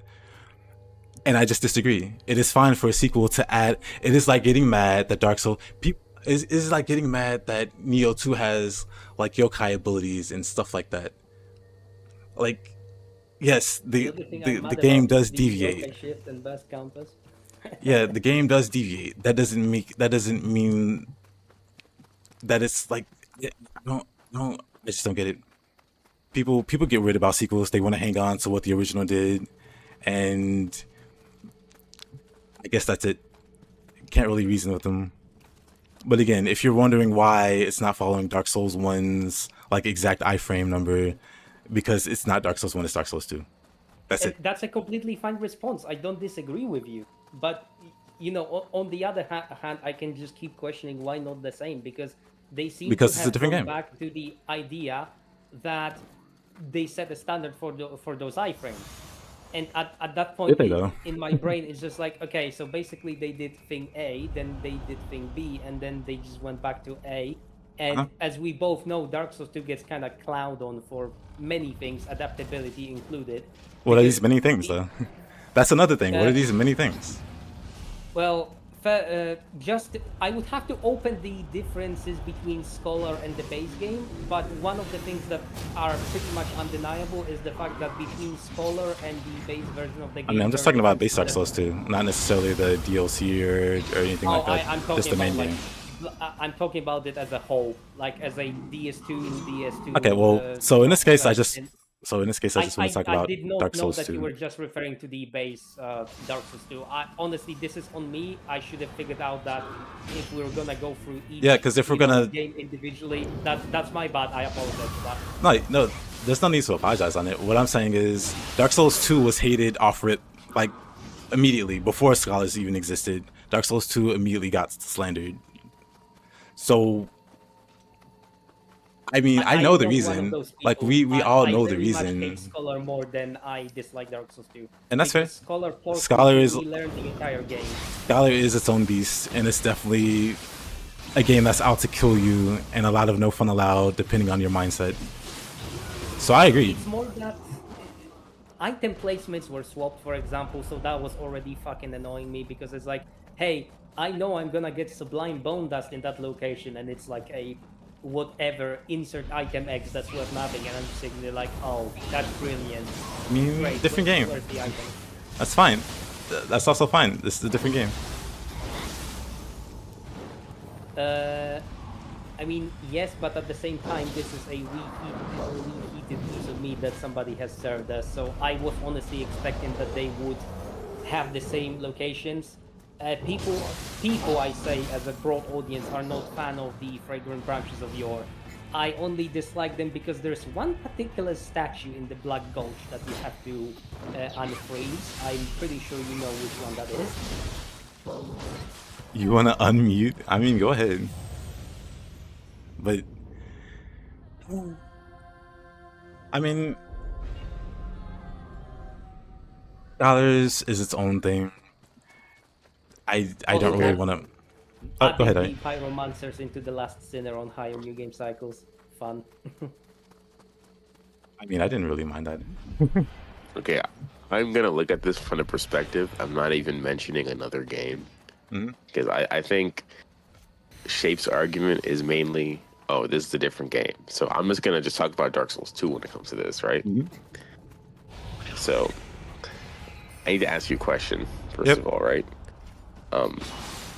Is there any positive benefit to connecting a mechanic like iframes for your evasion techniques and tying it to a stat that you have to level up? Because I cannot think of another game that does that. That depends on the game and its system. Because if you have, well, obviously there are synergetic effects, right? So if you have a game which relies mostly on iframes, then you will get immense benefit out of getting more and more and more and more and more iframes, right? If you can be and then when it comes to a game, and then when it comes to a game where like the Soul series, where for you to evade damage, iframes are incredibly important. I think not having a baseline number that matches every single player experience is a problem, number one. Number two, because it's so crucial to how a Souls game functions, like its combat, I said earlier in the chat, like it basically forces every single player to pump levels into adaptability. It doesn't though. No matter what their build is and no matter what their playstyle is. No, okay, let's rehash this. I'm with Shape. I don't think it forces you to plow levels into ADP unless you choose to do so, because both me and Shape can willingly ignore it. I completely ignored it. I didn't care for it. Like you can't make that blanket statement. Again, it's a different game. It has its own established baseline for iframes. That's cool. People want it to be like Dark Souls 1. They can get it to be like Dark Souls 1. They just have to raise the stat for it, and then they can raise it beyond that. I'm not mentioning a different game. I'm just talking about Dark Souls 2. Okay, so what's wrong with Dark Souls 2 iframes? What's wrong with it? Are you saying that the game's unplayable with baseline iframes? Are you saying you can't dodge things with baseline iframe? That's a skill issue, brother. That's a skill issue. Especially because the way the animations look against the against the combat, like if you have lower iframes, the animations just look broken. I think this is the unfortunate reality of Dark Souls 2 being developed as it was, because most hitboxes in Dark Souls 2 are actually fine. And what is wrong with them is the visual representation of the hitbox. Visual representation because of lack of iframes. No, What? oh, no, What? these are two. Sorry.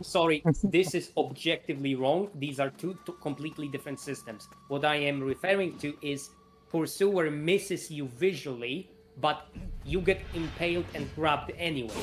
That happens because the real hitbox of the grab is way bigger than what visually is represented by the Pursuer and his sword.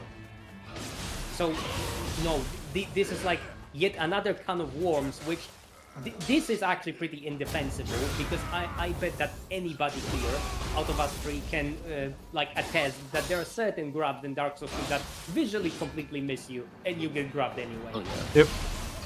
But that's honestly like That's in all the Souls games, yeah. That. Like All Souls games have that.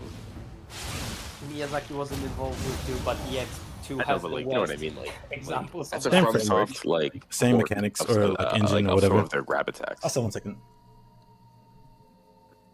Yeah, sure. I don't know. I just think that this is yet an entirely different kind of worms. Like, we can keep opening them, but I think that where we're going to peak is Elden Ring, because Elden Ring is just going to be an absolute crapshoot. There are so many Caroline. things wrong with that game. I can't even properly get into it. Which That's game? actually a game that made me I stepped away. What game? You don't like ER? I absolutely despise Elden Ring. I think that this game literally took everything that it could from other games, and every single system they, instead of building on it, they systematically broke it down to be barely functional. Damn. I mean, Bloodborne's my favorite, but ER's a pretty close Same. second.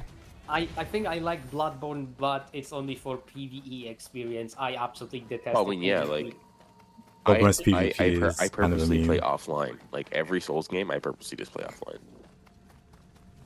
So I think your argument, Ali, can be summed up as the iframes might be considered an issue because every single player is going to start with this experience of having so and so iframes, right? Yeah, that's the. Yeah. Or am I misunderstanding you? Because I I think, would like you to clarify like, if you can. The simplest way that I could boil my argument down is that tying AO based. Hey, Colin. tying a stat to what's not even really like a change in your fundamental way of playing the game, like That you is can a- increase health, or you can increase stamina or strength, or things like that, right? Like it changes how it kind of changes how you play. And increasing adaptability, all it does is Changes how you. all it really does is give you more iframe. Like you're not playing any differently, but like maybe like you were a frame off, but like even though the animation of you rolling, like visually had visual cohesion, you still took damage because like you had one less iframe with less adaptability. Like it just doesn't make for a visually a good play experience, and it forces every player to level it up because you need to drink faster, like drink your flask faster. You need to have more iframes to get like a baseline level. So you're like, saying damage it's a. evasion. So you're saying it's not gameplay impacting, but then you're listing gameplay No, impacting. no, it's very gameplay impacting. So, Well, so, not- so what's the argument? What's the argument? Oh my god. By the way, I just woke up, so like I You're like good. 20 minutes ago. I'm trying to take a run for it. You're good. Carefully while I get dressed to go to work.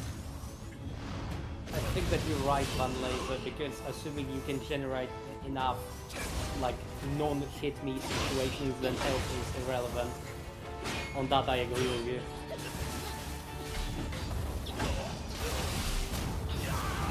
I mean, if I have to sum it up, I'd say that your point boils Speed down doesn't to change that. how you play. That's true. You can argue having more stamina doesn't really change how you play. I mean, It does. I mean, I mean, I would agree though.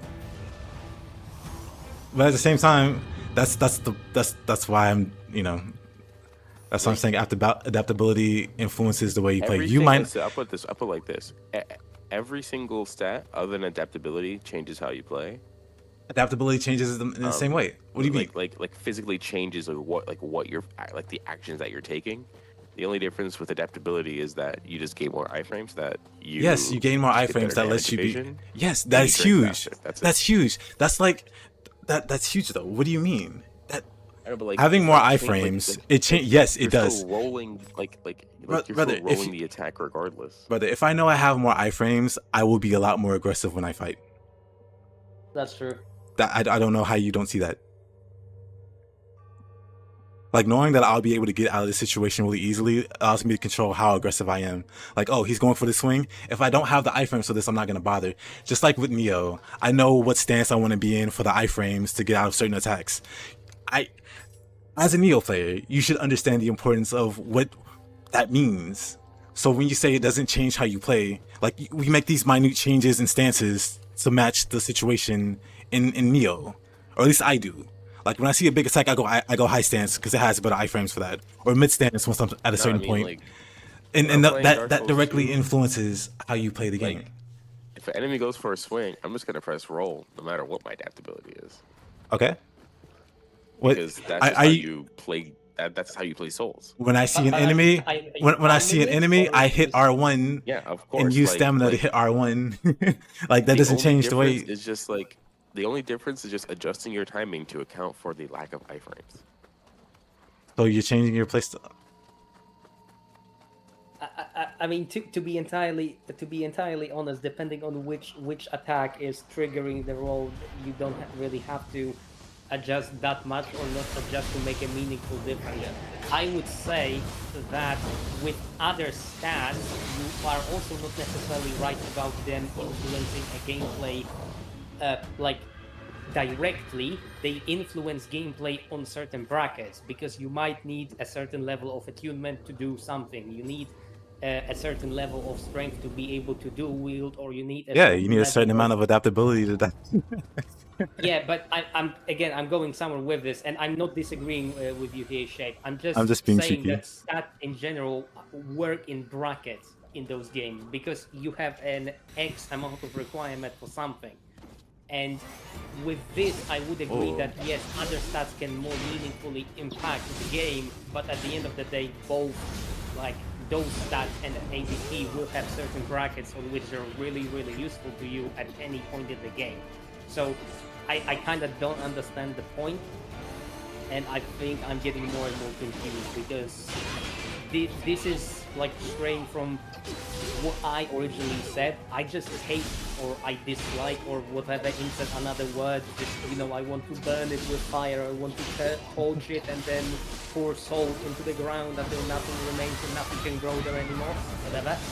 I just dislike the ADP because I think it could have been done differently. It's completely fine for it to be done that way because if it's done that way in that particular game, it can remain like that. I can completely ignore the stat. I do not have to interact with it. Yep. And funny enough, in some ways, some randomer in PvP having slow speed of using some item or whatever is not that bad.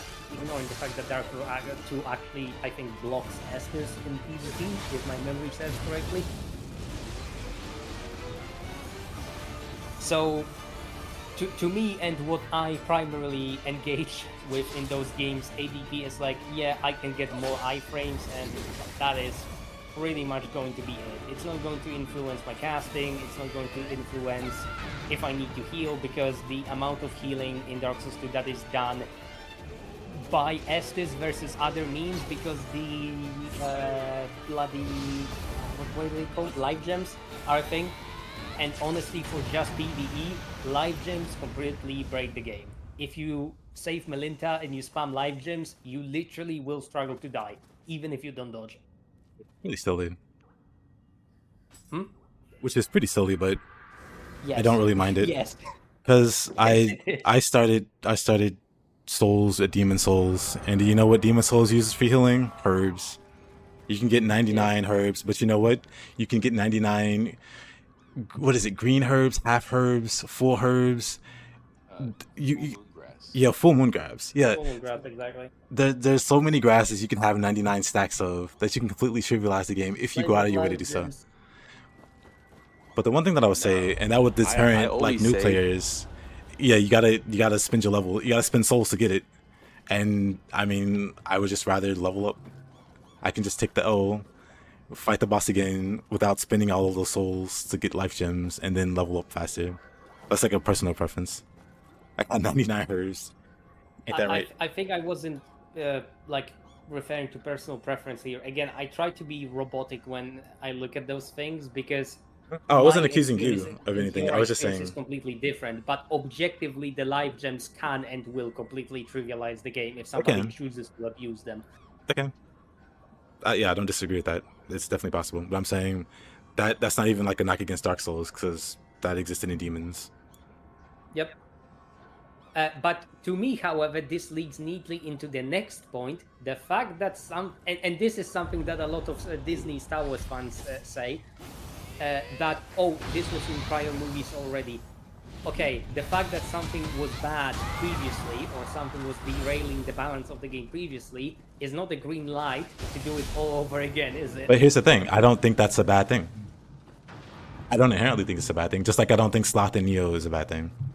Like, Honestly, like, with how many arguments I had with Disney Star Wars fans, I just like they use it.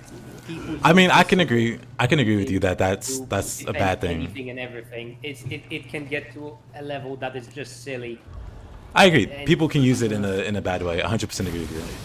it's a bad faith. Like when used properly, it's not a problem. But when it's a bad faith argument, this basically just boils down the entire discussion to, oh, so you're basically just going to try and use any bad faith argument to shove your opinion down my throat. And at this point, this is no longer a discussion. This is somebody trying to, well, shove their opinion down your throat.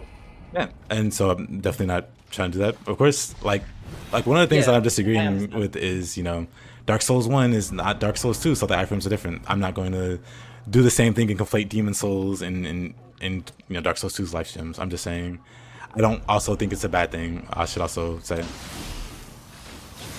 Yeah, I consider life gems to be a problem because they just allow player way too much mistakes or way too many mistakes, regardless on, well, wherever you are in the game. After you unlock Belinta, if you want to abuse life gems, you will struggle to get killed.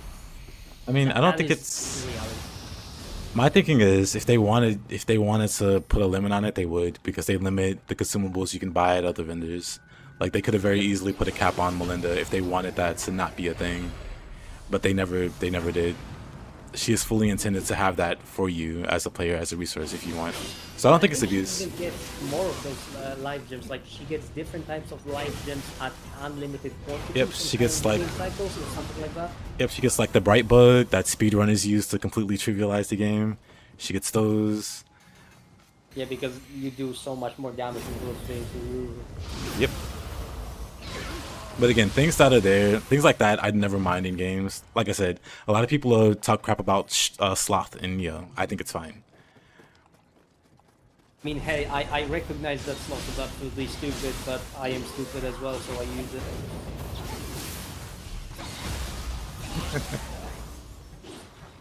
Van Laser, I think that DST is more about positioning. I agree with this, especially in PvP, but the problem there is that there are also some other items that kind of influence what can you do with positioning.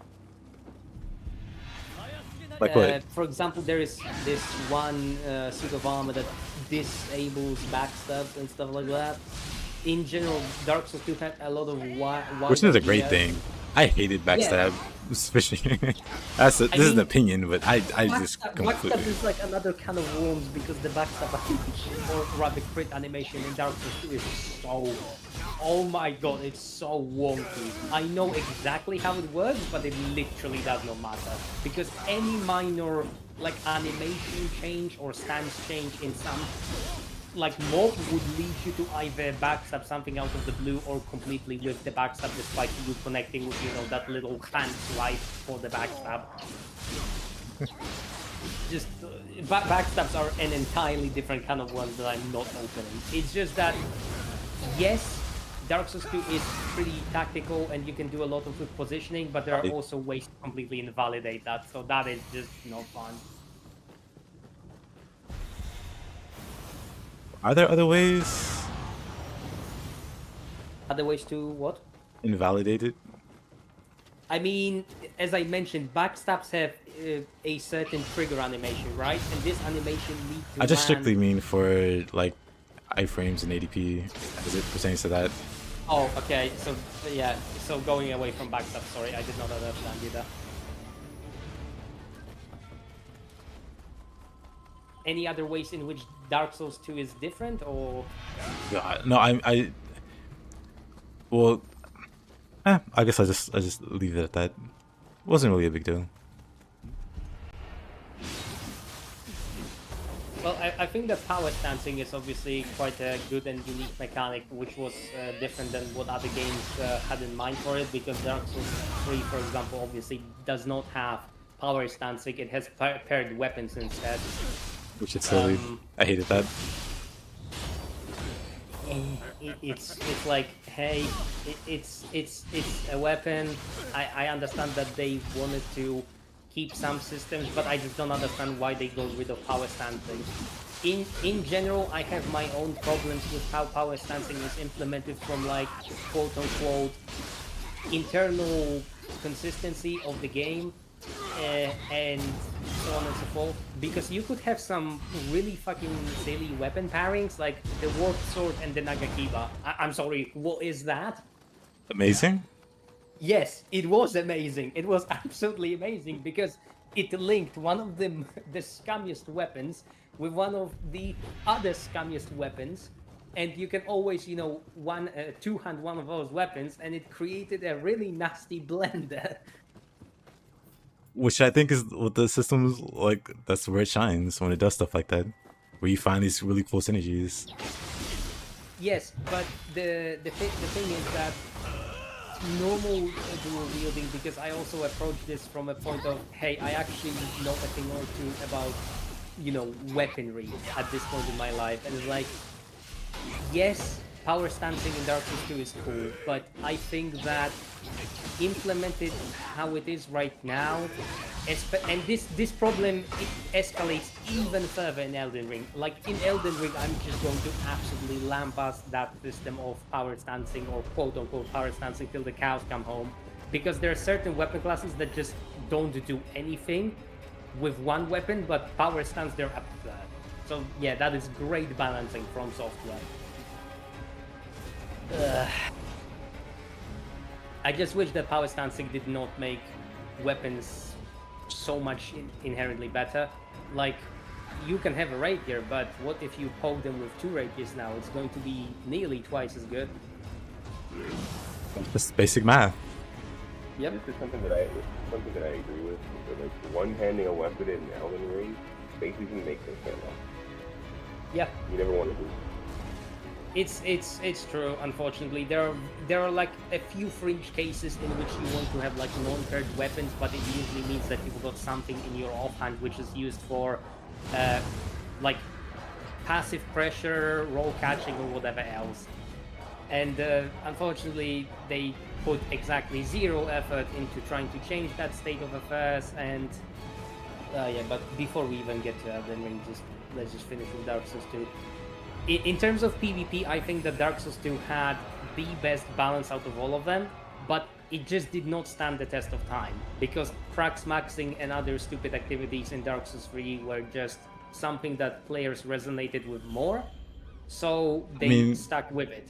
That's that's bringing us back to the beginning of that, because, like I said, people just hate Dark Souls 2 blindly. And that hate came from like a lot of like popular faces hating on the game, unjustifiably. Like, to this point, to this day, I still haven't really heard really good points against Dark Souls 2 that you can't really apply to the other Dark Souls games. I mean, And it's just always this, been on the other unfortunate to hand, me. goes back to the point I made that the fact that product, say 2 or 3 or X in the series of products makes a mistake does not mean we want to repeat it if we consider this thing a mistake.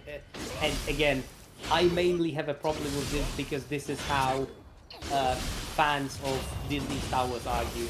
And honestly, I am just tired of this sort of logic because I can actually poke hole in the movies and they will say, oh, but other films were also stupid. And I'm like, oh my god, stop. So it's fine to have, incompetent writing because George Lucas can't write dialogue. That's the point of argument. Those people. I mean, I get it. I think you're kind of missing what I'm saying there when I bring that up. It's not that I'm saying that it's okay for Dark Souls 2 to have these shortcomings. I'm saying it's unfair that Dark Souls 2 has these shortcomings, but the other games have them as well, but people are willing to overlook them because of like blatant favoritism. They greatly prefer... Oh, no. If that's what you mean, then you should absolutely put the other games on blast for the repeated mistakes as well. This is a consistent standard. If the game A makes a mistake that I don't like, I am going to crap on it until it's fixed. If they release people just call me a hater though. I do, and people just call me a hater for it. If I bring up these same failures on Dark Souls 1 or Dark Souls 3 or even Elden Ring, like it's cool to crap all over Dark Souls 2. But the moment you make those same criticisms about 1 or 3 or Elden Ring, people get up in arms, they want to fight you. The problem is that these are the people who don't have some sort of a consistent standard because, again, to me, if I consider something a problem in a movie 1 out of 6, and in the movie 6 it's still a problem, then I'm just going to sit here and go, look guys, you had 5 movies to get it right, you still haven't got it right, what's going on? And same with games. If Dark Souls 1 had... Let's assume that Dark Souls 1, for whatever reason, had perfect hitboxes, right? Let's assume. If now we go to Dark Souls 2 and we have Dark Souls 2 in its current state, so the hitboxes are fine, but due to the fact that they are visually poorly represented, people assume that the game has bad hitboxes, then this is a problem now. And let's assume that then Dark Souls 3 releases and it doesn't have perfect hitboxes, and people only shit on Dark Souls 2 still. Well, sorry, but if the hitboxes aren't as good as the quote-unquote imagined perfect hitboxes of Dark Souls 1, then we still have an issue. The standard remains consistent. That's it. Goodbye. I don't see a reason to hate on something if the next thing is going to do the exact same things, and it will get no hate. Be consistent. I agree. I don't understand why people would call you a hater because of that. That is just completely stupid. Oh, I agree. But I've also had these arguments.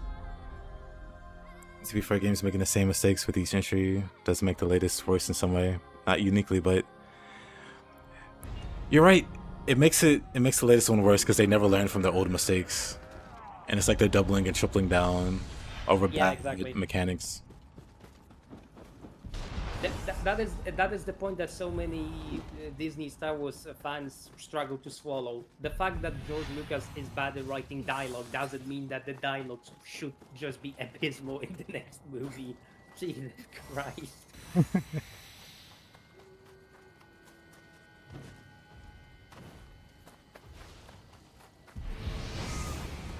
Also, one good thing about Dark Souls 2 that needs to be mentioned is the fact that they had a good balance of actual on-card damage for 100 weapons and 200 weapons. Like, 100 weapons in Dark Souls 2 were not some sort of amalgamation and abomination that was easily out-damaging 200 weapons, which that became a thing in Dark Souls 3, and it was further reinforced in Elden Ring. Because there are things such as the Lothric Knight's Strange Sword, which everybody I'm sure loves. Oh yeah. And that weapon, infused for Dark in Dark Souls 3, was doing more damage than many Ultra Great Swords. Because it was simply that strong, and that was absolutely stupid. And I think that this is a good segue to start talking about Dark Souls 3. What do you think about balance of Dark Souls 3 in general?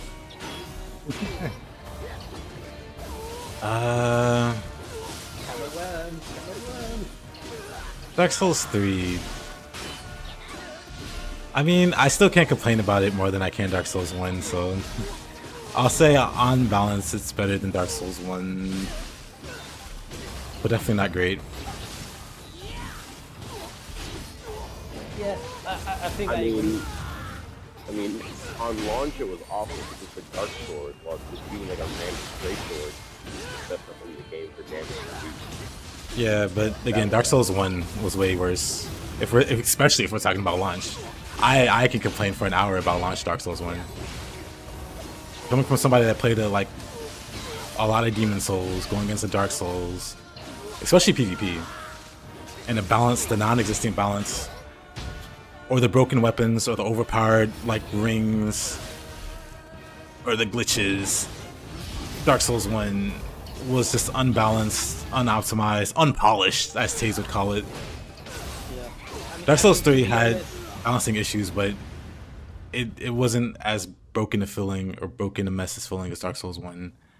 Yeah, because Dark Souls 1 was basically, hey, Pyromancy if you want launched to Dark PvP Souls 1. with any consistent success, then you need to absolutely understand that backstabs will happen at any given point, regardless of how, you were positioned, because that is what the game is, and you need to know how to cancel out of backstabs, you need to know how to prevent backstabs, and so on and so forth.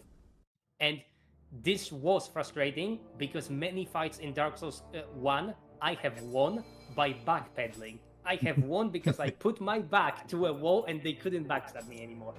All of that. But yeah, launch Pyromancy in Dark Souls 1. Oh boy. I mean, even Dark beat. yeah, consistently throughout Dark Souls 1 Dark Souls 1, Pyromancy was overpowered. Just based off the fact that the glove scales with no stats, so you can just do full maximum damage the moment you upgrade the weapon, which is very easy to do. And then, yeah, Pyromancy in Dark Souls 1 just in general. But launch Pyromancy was also egregious. Then, yeah, Dark Beat. Also, I don't know if Dark Beat I don't think it ever got patched or nerfed or anything. No, it's still broken. You can still play Dark Souls Remaster and get one shot in the Undead Cathedral. Fun stuff. Honestly, when it first happened to me, I was like, that's pretty annoying. After the third time, I was like, I'm impressed that somebody is so much of a shitter that they keep doing it. Yeah, like, oh, this is my life now. I guess I'm getting one shot to boo boo beads. Yeah, I went from being annoyed by it to being immensely impressed that somebody is willing to commit this level of shit. And to be entirely honest, I did it myself many a time. You did it yourself.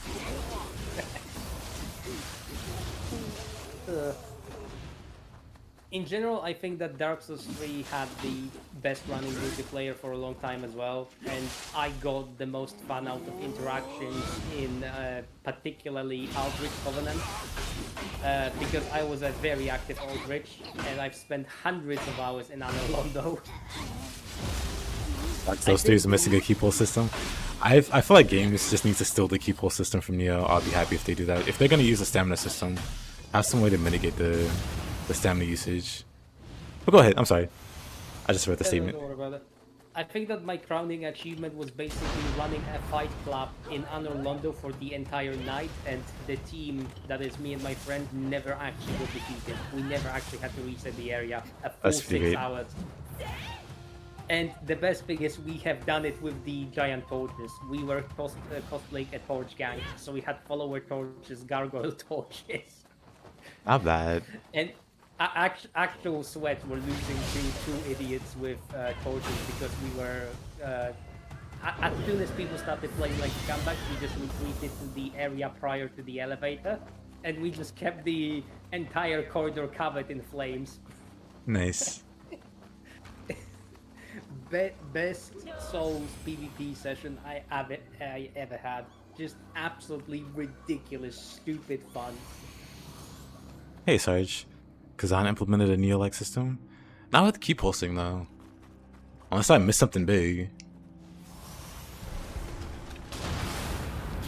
Obviously a few bad apples among weapons though, like the Pontiff Knight Curved Sword, Lothric Knight Straight Sword, both of them are kind of stupid for roll catching. Both of them achieve things that shouldn't be really possible on weapons of such small size.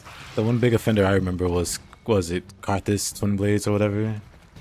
Karthus, no, that they didn't have a third weapon. It was Karthus curved sword. I know what you're on about. Both the great curved sword and the normal curved sword were really stupidly strong because with certain. I think that when the game released, you could put Karthus root on the weapon if it still had blood infusion. So basically, you were just bleeding people out like pigs, and there was nothing they could do about it when you played either of those swords.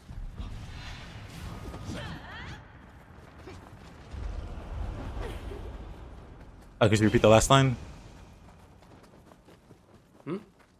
I thought you said something and cut out. Never mind. Oh no, I just shut my mouth. Okay. The other offender being the Pontiff's Knight curve, so that one was bad because on certain latency ranges with sorcery setup strats, you could get put through into 100-0 stun lock. So that was fun. And then we go to the thing that everybody will instantly identify as the worst cancer in Dark Souls 3, that being the Murky Handsight.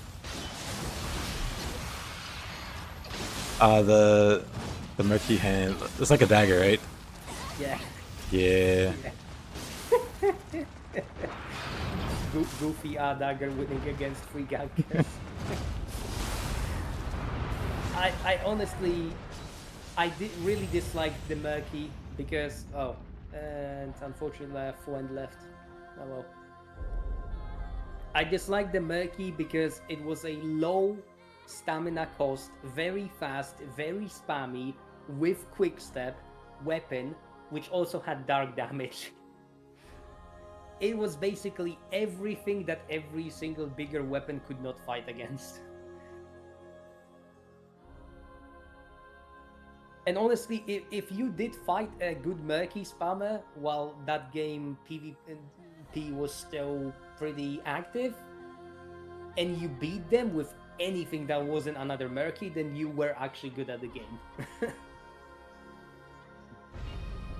Because the amount of mind-boggling stupid strategies, baiting and so on and so forth you had to do to beat a competent murky spammer with anything bigger than another murky was a little bit unhinged. Did that ever get nerfed? No. Murky was meta forevermore. Unfortunate.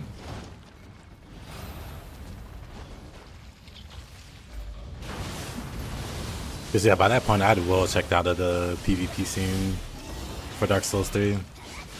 Yeah, in general DLC included a lot of silly items. Not all of them were like completely broken because the Crucifix of the Mad King was not a good weapon. It was a halberd with not so great range, but it had a true combo and you could spawn a ball that could explode, so you were moving towards an enemy and you could risk taking damage from the ball to hit them, and they had to choose if they want to dodge you or dodge the ball.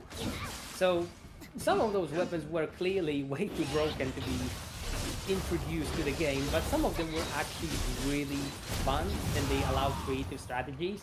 Or, you know, you were just one of those people who enjoyed helicoptering with bug infinite stamina on the split leaf.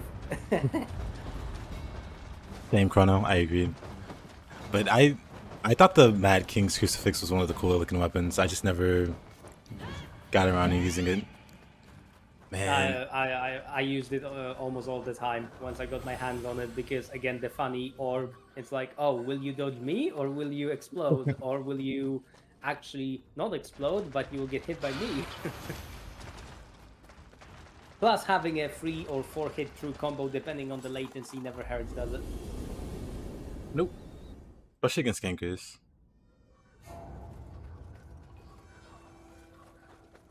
Depends whether or not the gankers were competent, because most gankers weren't. So the best tool that I found for dismantling gankers was Lothric Ultra Greatsword with Dark Infusion. Swing 3 times, all of them are dead. Who?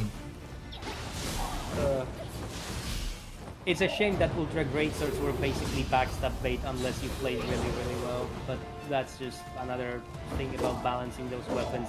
Ultra Great Swords were incredibly potent damage-wise, but at least they did not make them stupidly easy to recover from hits and so on and so forth.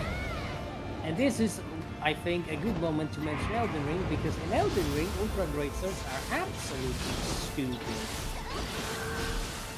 In every conceivable way. What makes them stupid? Right. They have a crouch poke, which is barely reactable. Oh yeah, I remember that. Yeah, I checked. I super checked out Elden Ring's PvP super early. Yeah. I intended on making builds. I got to no. I stopped playing Elden Ring DLC PvP when DLC released, and I invaded a group of 3 people who used moveset swap, so prompt swap on a weapon, glitch to apply dev glides to Bone Bow, and Bone Bow has aimbot. Lovely. So I basically at that point was like, I can't play against this because I can't generate enough resistance to curse status to prevent it. And they're spamming it so quickly that my only option would be to constantly eat the anti-curse bonuses, which then in turn means that I can't approach them and I can't be down. And if they shoot me enough times, they will interrupt eating another. So I realized that this is an impossible fight, and instead of trying to actually play around it, I just rushed them and killed one of them, and then got afflicted with the curse status, and I was like, yeah, okay, that's it, I'm done.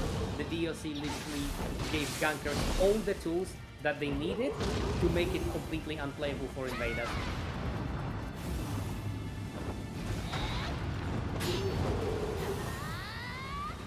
So PvP balance of Elden Ring is absolutely non-existent, and there is this video by a certain YouTuber called I think it's like Pata was a mistake or something, and there's this very witty line in there: Pata is a claymore strapped to your wrist. That's amazing. And it really feels like it. It feels like you're doing greatsword level damage with better roll catching, it's faster, and it can get endure. What? What on earth is that weapon? Why does that exist? And the resulting realization can be applied to many weapons in the game too, because it's like, why does the Bonebone exist? Because it is absolutely overpowered, and especially if somebody's ganking, they will annihilate you with it. Why does the Kata exist? Well, because it's overpowered and anybody ganking will annihilate you with it. So, you know, they made PvP even dumber. And why does Rakshasa's katana, great katana, sorry, if you ever got that item, I don't know if you did.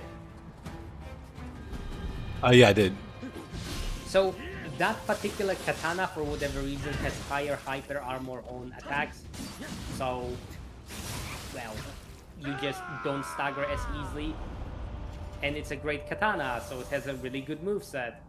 And it also has a weapon art which basically cannot be interrupted unless you get hit with something like a great mace. And yeah, and it does very high damage, it has S-scaling dex, and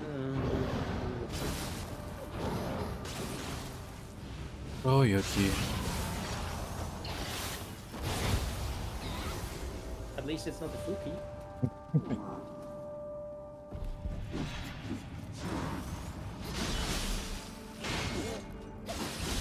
Yeah. Unfortunately, Elden Ring just never drew me in. Like, I liked what I played. Oh, God. One more, please. Like I said, I always try. And when I played Elden Ring, I went with the intention of making PvP builds. Maybe even, like, some dedicated co-op builds. But something just immediately...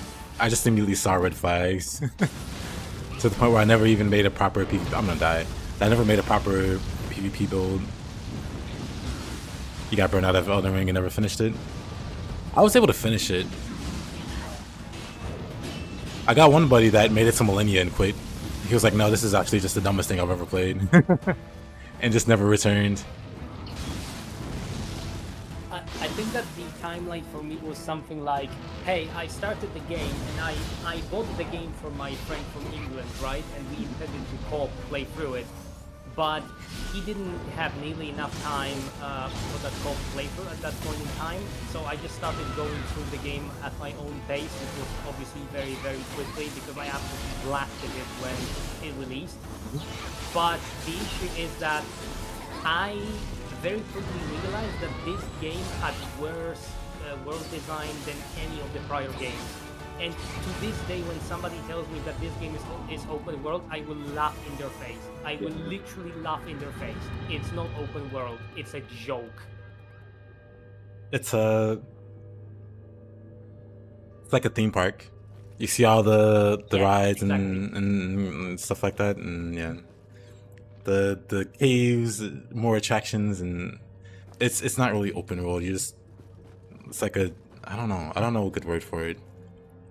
The problem is that what choices can you make in this game that meaningfully influence your playthrough? None outside of like the endings, I guess. You can decide if you want the red, the blue, or the green ending, I guess. Exactly, the color.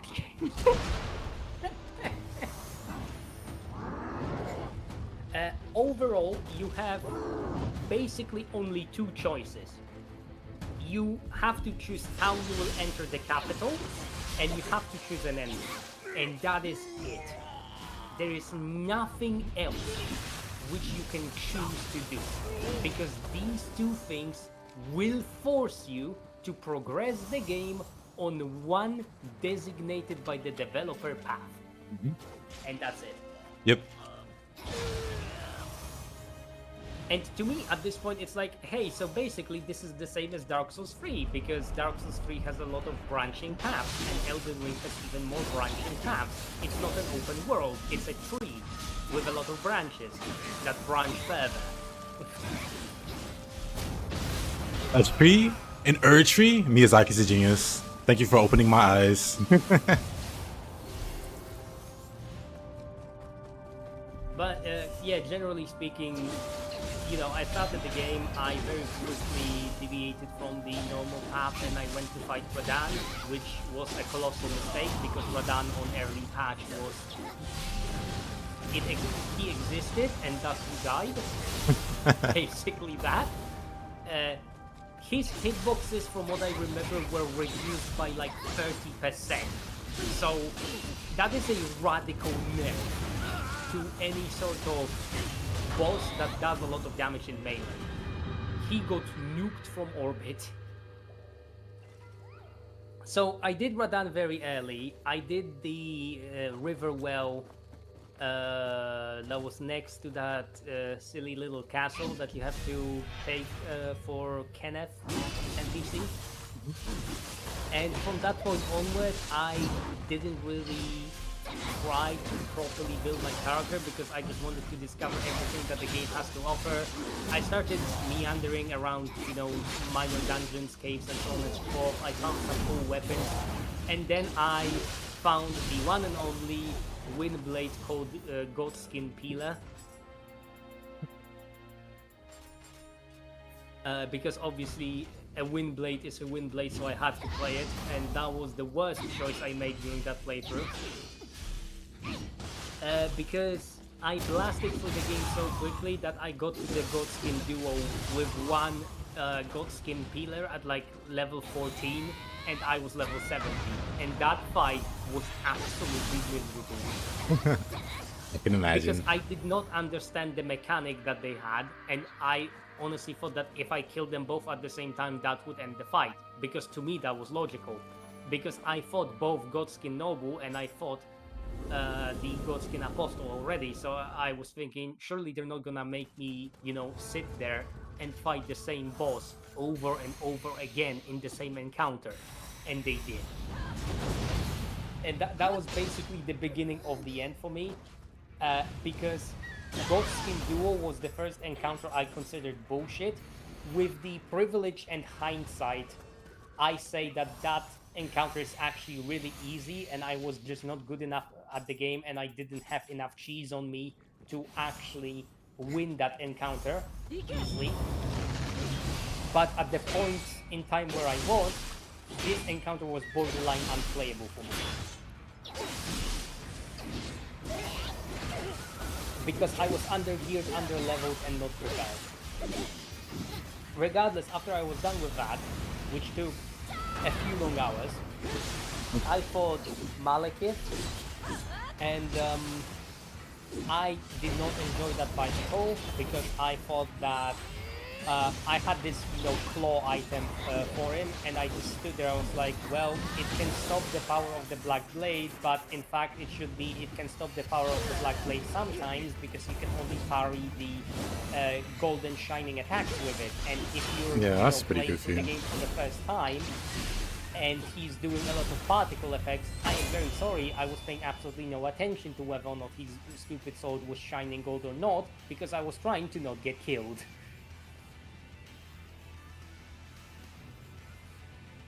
That was a nasty grab.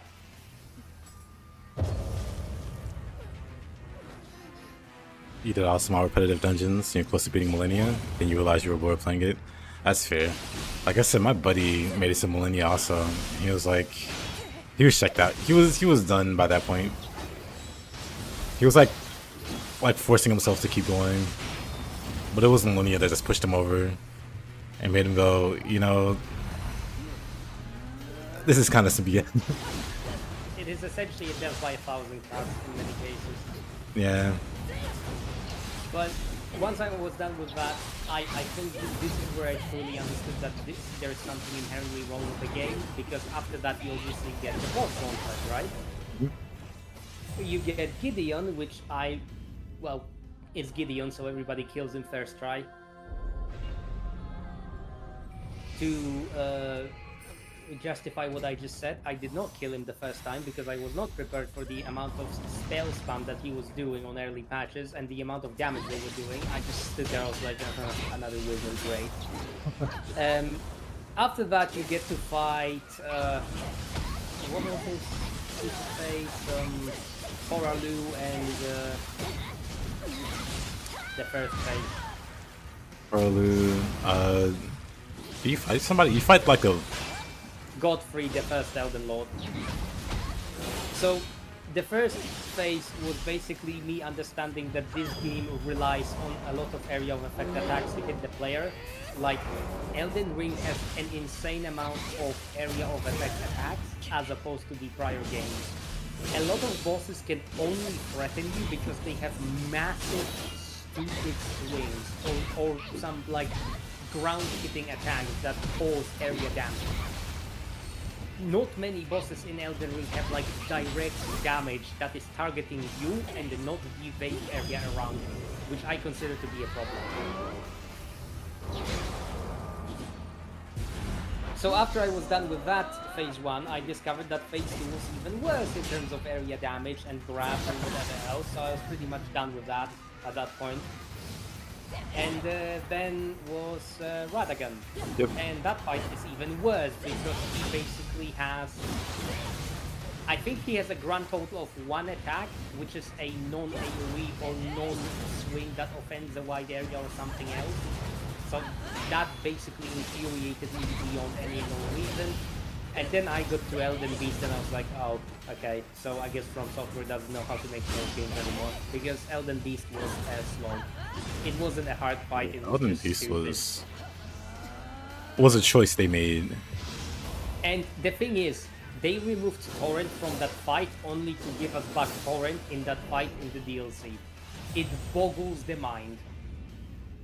The fight was obviously designed with Torrent in... in consideration, because without it, the Elden Beast can just create so much distance between you and itself that the fight takes ages if you're not prepared to nuke it. And also, what are supposed to...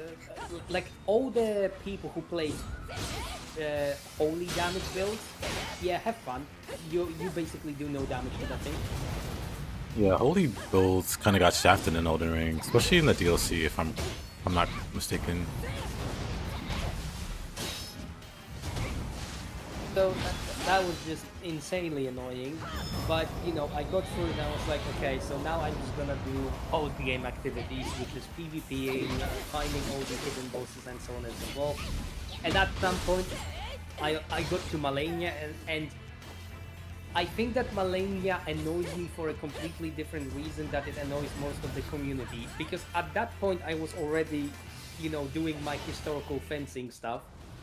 And I was always interested in, you know, melee and combat with use of melee weaponry. So when I saw a boss which had a phase 1, I am fighting against a Blade Master, I was like, oh shit, this better be hard. It was really hard. As a matter of fact, I think that the Waterfowl Dance is a completely overtuned attack that they should have designed a little bit differently, because can you dodge it? Yes, you can dodge it, it's not a problem, but you can dodge it if you know how to dodge it. You can't dodge it intuitively. It's not a thing. If somebody is going to tell me that they dodge that shit intuitively, I am just calling them a liar. I don't even think liars could... I don't think liars are that bold. Pathological liars are not that bold to say they could sight dodge. It's not intuitive at all. The best way I found to dodge, to like avoid the damage was when I see the animation, I just run backwards, like directly, you know, 180-degree turn on your heel and then run away.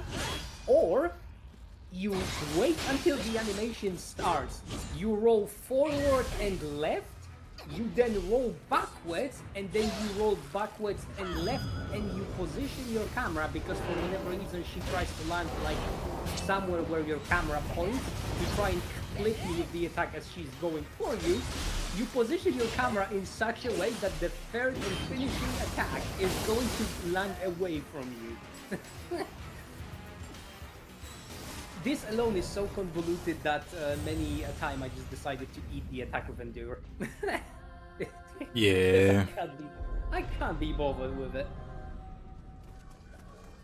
But that wasn't even the thing that made me annoyed, because what killed my enjoyment of that boss was the fact that I was sold a Blade Master. I was sold an enemy that was difficult because it had a massive weapon and massive damage, and it knew how to use the weapon. And then phase 2 hits and I'm fighting against a drooling berserker. I'm like, oh my god, why? I was sold the only boss archetype I truly cared about, and the phase 2 took it away from me. I can't enjoy that boss. I can't enjoy it. Just an unfortunate boss all around. Yeah.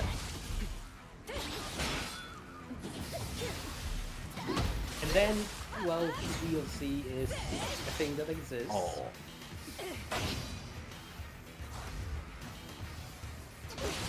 Was there any boss in the DLC that you actively enjoyed?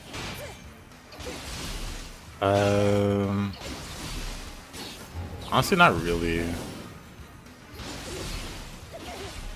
I'm trying to think.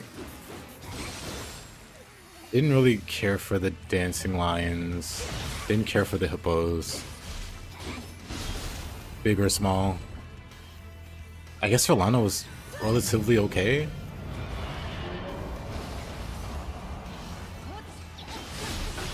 I think I lost any and all enjoyment of Rolana because it went from a Blade Master fight into a hey, I spam area of effect attack. Yeah, I was gonna say. She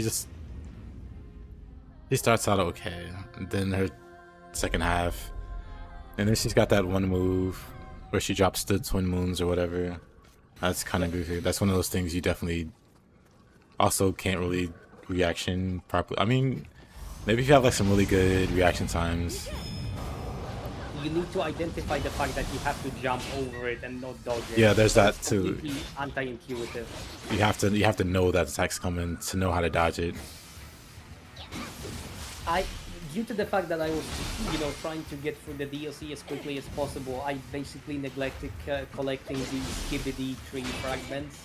So obviously I was taking a lot of damage from the boss. So I figured out a tactic, which was basically spamming the bandit curved sword jump attacks, and I managed to get a cycle in which she did not trigger her face swap. She literally died before she did it. I got her into such a stagger chain and bleed chain and so on and so forth that she just couldn't do anything. So I actually had the boss down to a science, but I only had it down to a science because I was just so disappointed by it. Yamatsu's actually just beat me up. And now you know how I feel.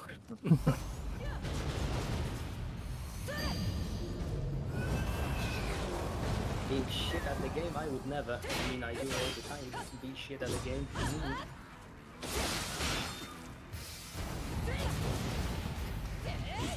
Maybe it's just been too long since I've like actively fought her. I need to remember her sword. It's like a big red flag. And now her sword's gone, and I can fight it like normal. Or maybe it's just the Or she hyper can armor. hyper armor, quick draw. Yeah.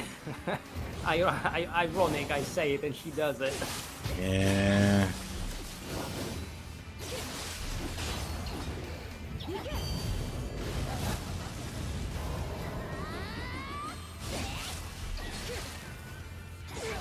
Just thinking about the other bosses in the DLC. So Mesmer, for example, I dislike because his fight is a visual red diarrhea. Like It is. At points you can't see anything on the screen.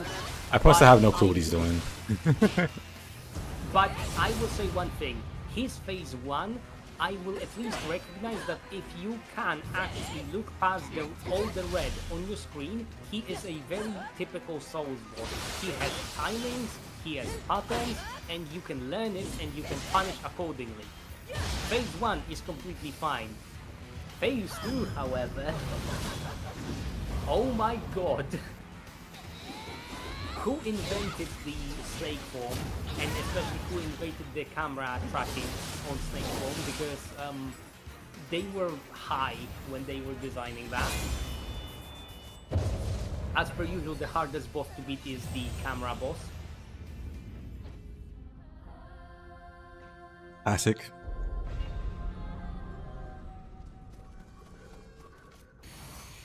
Camera's always going to be the hardest boss in games, in action games. Sorry, what? Camera's always going to be the hardest boss in action games.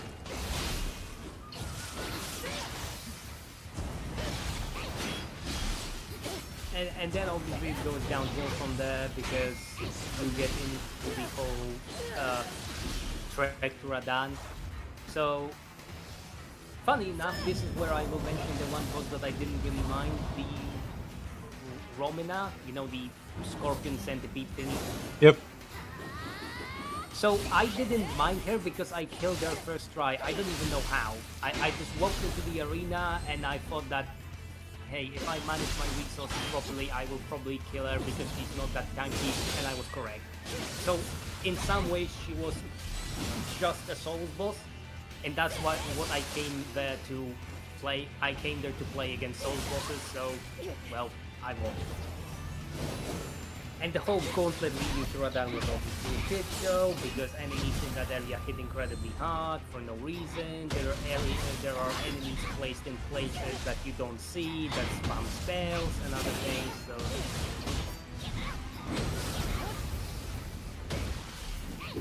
Yeah, Upgrade, you're right. You didn't know she was a Hayabusa? Yeah, she's spawning in place of Ryu. I don't know who would be worse in this case. Probably Mr. Hayabusa. Well, no, maybe Yorimitsu's harder.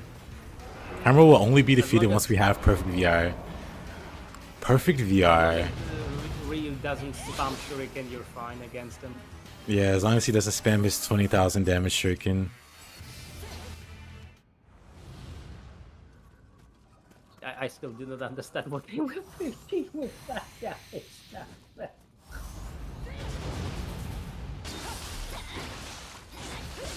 Well, Ryu is just less tanky because, you know, scaling.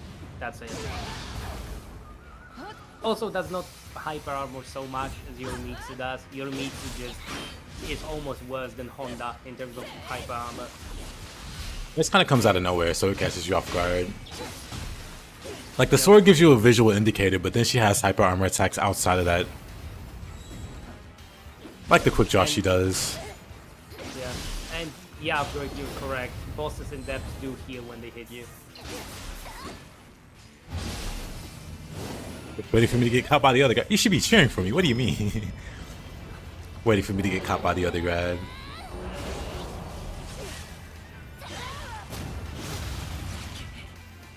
Yeah, they also regenerate. There's a lot of nasty stuff going on in depth. So, with Radan, I'm going to say that I did not manage to kill him day one. I spent long hours on that boss, and honestly, I think that on release version of the DLC, this was probably the worst boss they have ever made. Because if Mesmer had visual diarrhea, then this was visual, I don't know. Yeah, she can summon 3 Kozukis.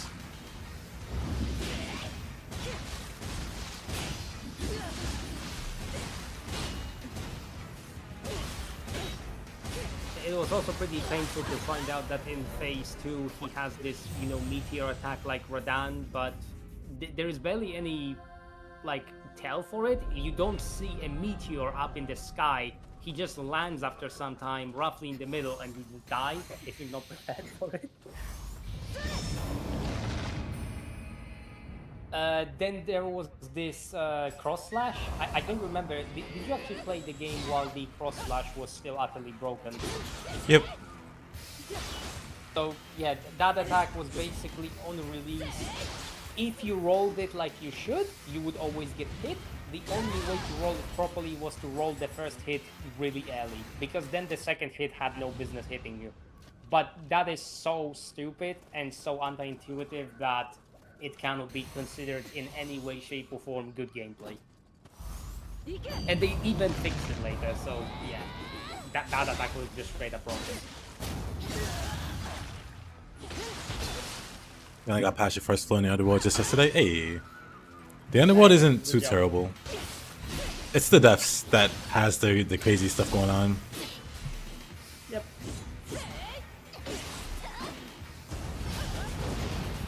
And also, I think that what bothers me with Radan the most is the fact that the optimal strategy of killing him is just parrying him to death. Which... I thought it was the Great Shield memes. Oh no. The Great Shield stuff at some point, or rather the dueling shield, because people were trying to, you know, cheese in with dueling shields the most. Yes, it was very effective, but at some point this has gotten nerfed because the devs realized that, hey, dueling shields are broken, they give you more guard boost when you're attacking, for whatever reason.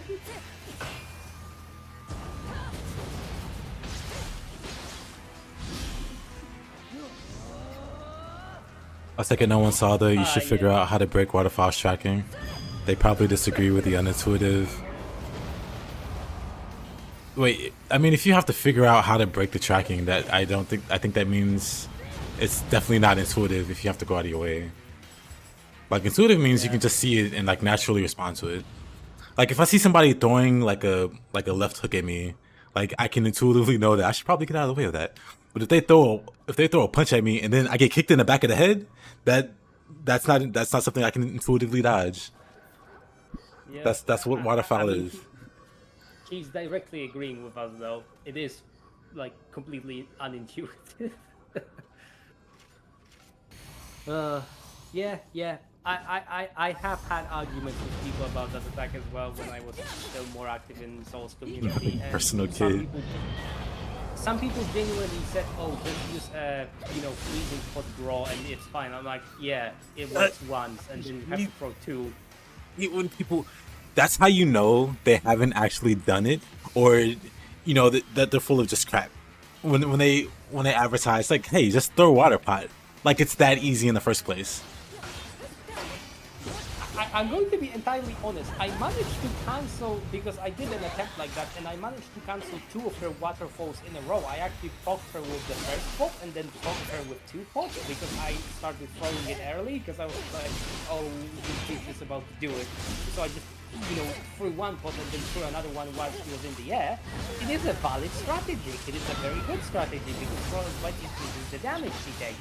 And it also does percentile damage to her. But it is such a stupid statement to claim that this is an intuitive way to mitigate this attack. Oh, it's definitely not intuitive.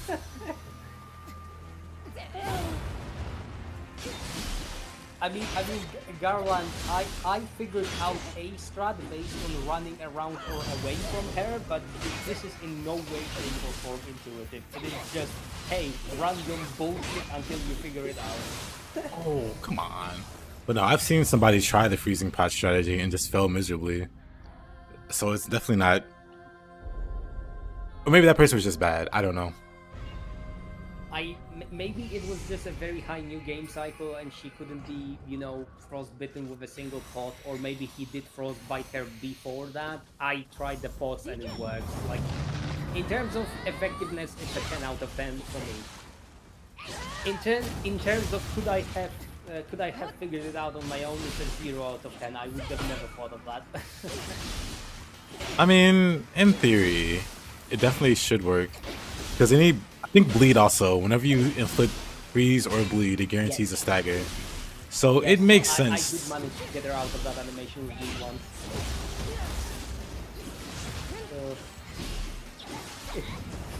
I just disagree with that it's easy. Because I've seen somebody struggle trying to do it. And I'd assume they're not the only one. I think that basically comes down to, me trying to do it without any prior experience of doing it, and I just did it 2 times in a row, so I was like, yeah, it is completely possible, and it was easy for me to do, so I don't see this as an invalid strategy. It is just still extremely stupid that you have to do something like this. The Yorimitsu hyper armor. Oh boy. Yep. I mean, you're doing solid damage to her, it's just that, she doesn't care. I could definitely play. Probably the same. It's been so unlucky. Yep. I think that Radan from the DLC was like the final breaking point, even after, because that happened after I got killed by those bone bows. Even after the bone bows, I was still willing to at least play the DLC to the end, and after the Radan incident, I was like, yeah, nah, I'm never playing this game again. I just can't be bothered. Because that boss is the culmination of every single bad design decision they have made in recent time. It's like the boss doesn't actually attack you, it attacks the area around you or the entire arena. The boss has follow-up to attacks which are extremely cheap and limit your visibility and so on and so forth. It's just a never-ending cycle of why would you do that, why would you do that, why would you do that, why would you do that, and at the end of the day, you're just like, okay, why would I even play this bullshit boss? Why would I try?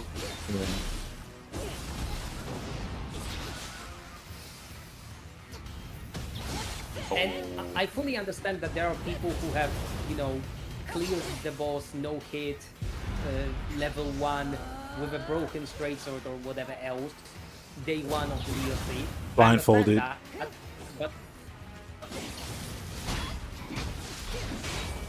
Sorry? I said blindfolded. I was just adding on. Yeah. Yeah, on dance mats and potatoes, yeah. Potatoes are important. But I am not one of those people. To me, playing through Dark Souls on a Soul level 1 run is enough of a challenge to basically be borderline unplayable. I am not that good at those games. So, when I have to commit to such an atrocious level of using the most broken shit to kill a boss, and obviously I was doing it all on a PvP build, because I went into the DLC fully intending to PvP all the time. Well, it was a miserable experience that I would wish on absolutely nobody. And honestly, again, crowning achievement in annoying the player. What the hell killed you? Oh, humble skeleton spearman. Your skeleton in training. He hasn't gotten his bones yet. One a random death. Enemy with a spear menacingly walks away.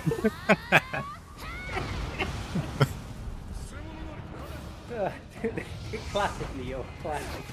He's working on getting his bones. Where's this guy? Where did that guy come from? Matsunaga. He's almost done it again. Yeah, he almost got me again. My back wasn't turned that time though.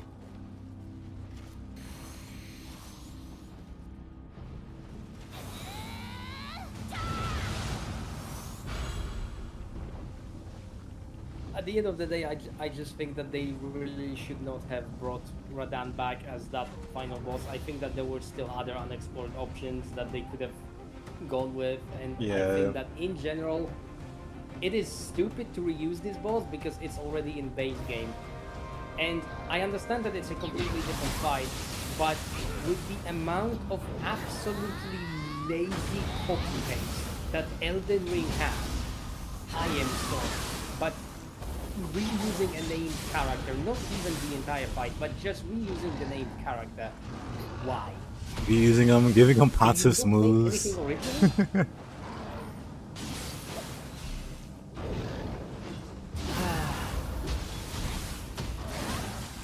And I seem to recall that you didn't really mind the copy paste so much, but I basically, like, I was frothing at my mouth whenever I saw, you know, the same boss for like the 10th time or something. I was so done with it. Yeah, I don't tend to mind it too much. It's just funny to me when I see it.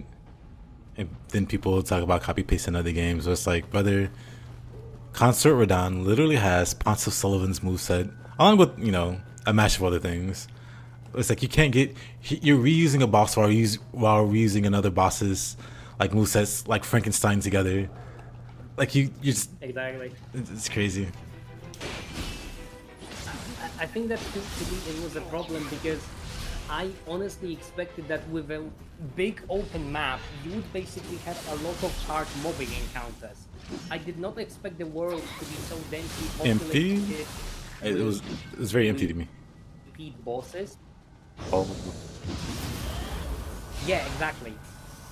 Yeah. The world felt completely empty and desolate, and I didn't enjoy that because for a biome like Kaled, that would have been fine actually. Yep. But for a biome like the capital, the Limgrave, and so on, why are those places so empty? Those places have people ruling them. They have active, like, quote-unquote government in the form of one of the shard bearers, and they're completely bloody empty. They have like one big dungeon and that's it. When you put it like that, it is kind of disappointing that like the world's so empty, but then what's not empty is like a lot of reused assets. That kind of makes it worse. Yeah, and that is my problem, because whatever is like actually populated is usually populated with the things that are all same things.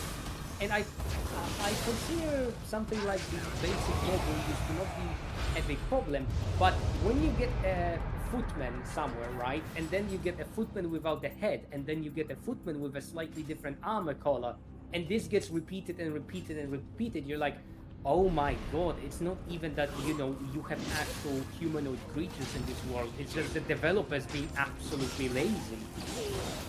It has nothing to do with the law of the world. It is just developers not giving us anything. Elden Ring's mistake was being open world. It's cluttered with a bunch of stupid open world crap. Yeah. I think they just really wanted the buzzword of being open world without really committing to it. And even though they called it open world, it isn't, because you get 2 choices in this game. You get 2 meaningful choices and that's it. You get to choose how you enter the capital, and then you get to choose the ending. That's all. So stupid.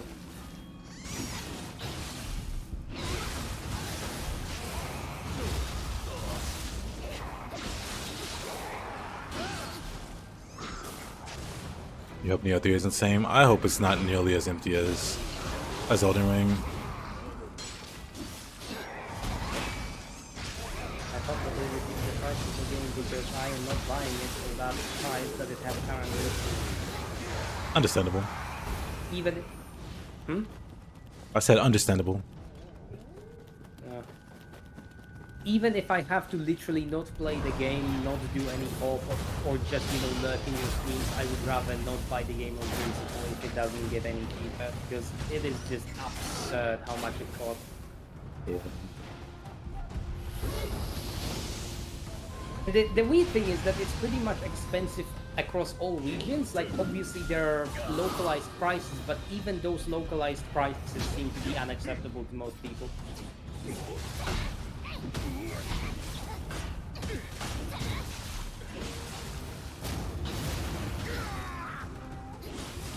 Yeah, I'm not happy about the pricing in games, or pricing in general going up in games. But Nioh's is pretty up there with the DLC. Yeah, I mean, the pricing increase is one thing, but is the quality overall increasing? Oh no, it's going down. Oh no. My first playthrough right now, using a Switchblade 2, fun weapon. It is a fun weapon. Elden Ring was actually a good game though.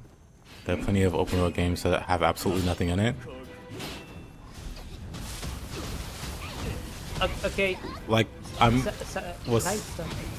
what are your qualifications for it being a good game then? Because unfortunately, I can sit here and I can actually have this conversation with you, and I can bring actual evidence that there are, broken systems in the game that drag it well beyond far. I'm not talking about opinions. I am referencing real things that are in the game. Bosses that are copy-pasted like 12 times all over the place. Mechanics that don't function like they should. Weapons that are completely broken both in PvE and PvP balance-wise. It's really hard for me to say that this game has any redeeming qualities when it just shoves all its problems in your face all the time.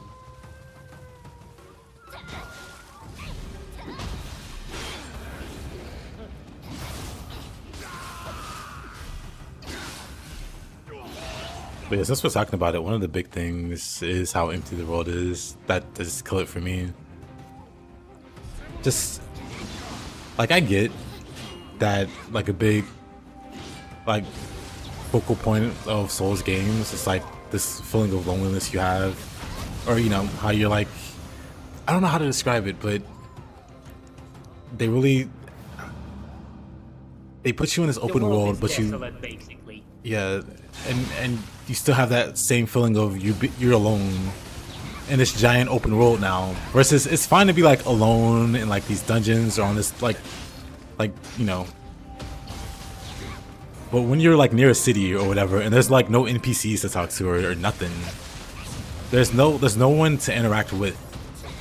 Maybe they'll put one NPC that will vaguely have some dialogue, but I don't know. I just expect a bit more from open world. I expect to. I don't know. It just doesn't check any of the boxes that I would hope to have checked for an open world game. I feel like calling it like a sandbox, that's fine. Yeah. But like open world. There's obviously like an optimal formula for an open world, and I think that this has already been discussed somewhere, that you need an average of 40 to 50 seconds between things that player can encounter to keep them well entertained, and so on and so forth. But the point Heroes, is, welcome back.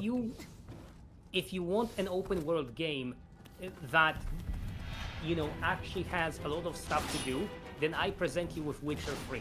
Because in Witcher 3, you can actually do a lot of weird shit. And you can actually passively accumulate skill points while not exactly increasing your levels. Because you can visit places of power, you can do quests that are above your pay grade in terms of levels and difficulty, and if you accumulate enough money in the game, you can do quests out of order in terms of how difficult or how many levels you need for that. So to me, that is a game that, hey, it gives you options. games, you can go tackle the hard things first, or you can go do the easier things first. You get a difficulty slider which varies from you take no damage to you literally get killed by a stupid horse kick, which happens on accident.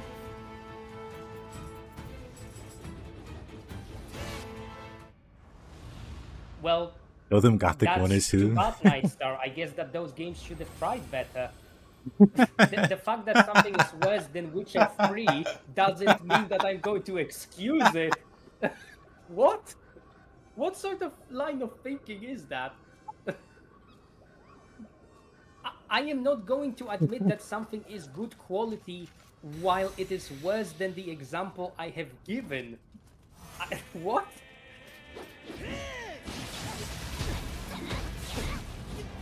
I don't understand your argument, I guess, because I assume you meant something a little bit different, because if that is your entire argument, then no, sorry, you're objectively wrong. I'm not going to entertain that.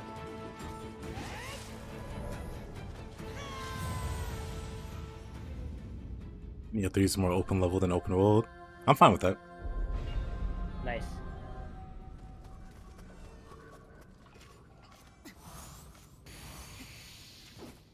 Yes, as a matter of fact, I do find very few games to be good because I have high fucking standards.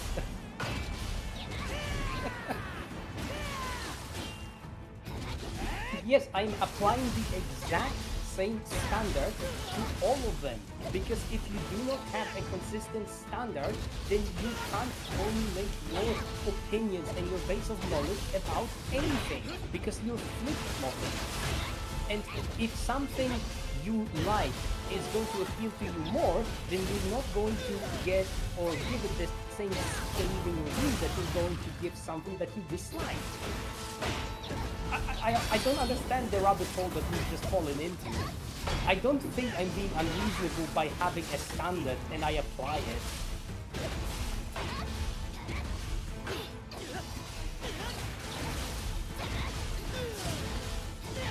I think maybe I don't know. Because I think you would agree with me on saying that if something is worse than something else, there is no excuse for the worst product. It's just... I'm sorry.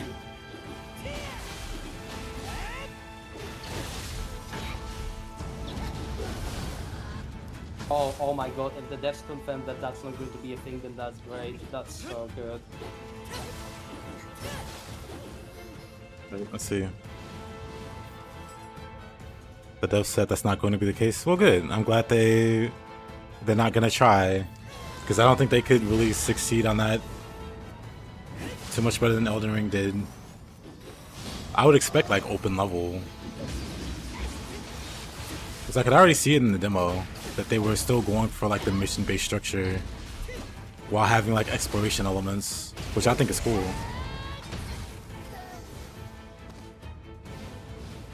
So if you apply the same standard, and I just stated that not many games stand up to Witcher 3, and your response is, well, I can't give that a pass, implying it's not... No, it's not an implication, it's a statement of fact. Elden Ring is not good. It has multiple broken beyond belief systems. And yes, I can't say that many other games are good, because my standard for that particular type of game, which Elden Ring markets itself as an open world game, it is not. You get to make two meaningful choices across the entire game. I recognize that there are some things that are subjective, but there is literally nothing else other than how you enter the capital and how the game ends.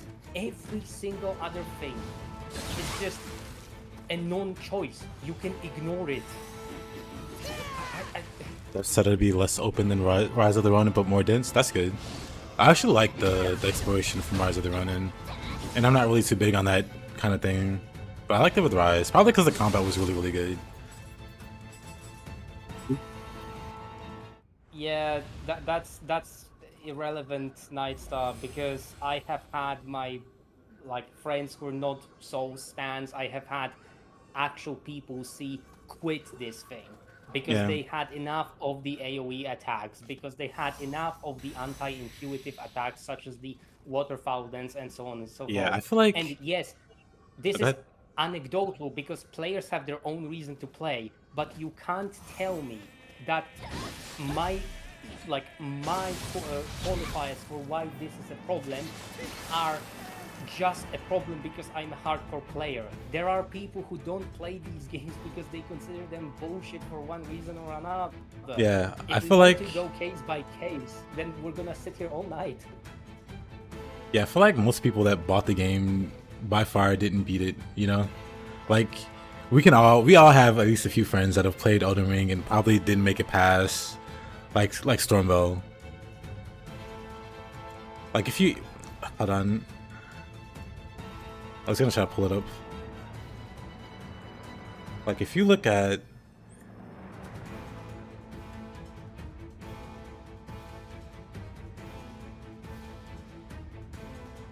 Elden Ring's top achievement, obtained all the achievements, only 10%. If you look at the endings, none of them are above 20%.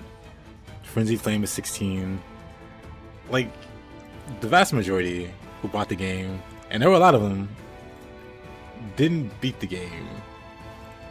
A lot of them didn't make it too far, which honestly is not anything special. Nightstar, Yes. I don't understand your point with Malenia because I never said that a casual player can't beat her. I said that Waterfall Dance is an absolutely stupid and anti-intuitive attack. It Do is. not try to put words in my mouth, please. Because at that point you're arguing against a strawman, and a strawman is only as hard as you make it.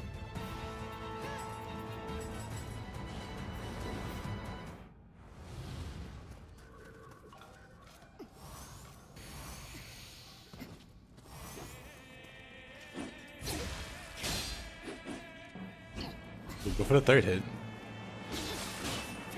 Yeah, I don't think anybody's gonna argue. I was saying that earlier. I don't think anybody's gonna say that Waterfowl is an intuitive attack to dodge.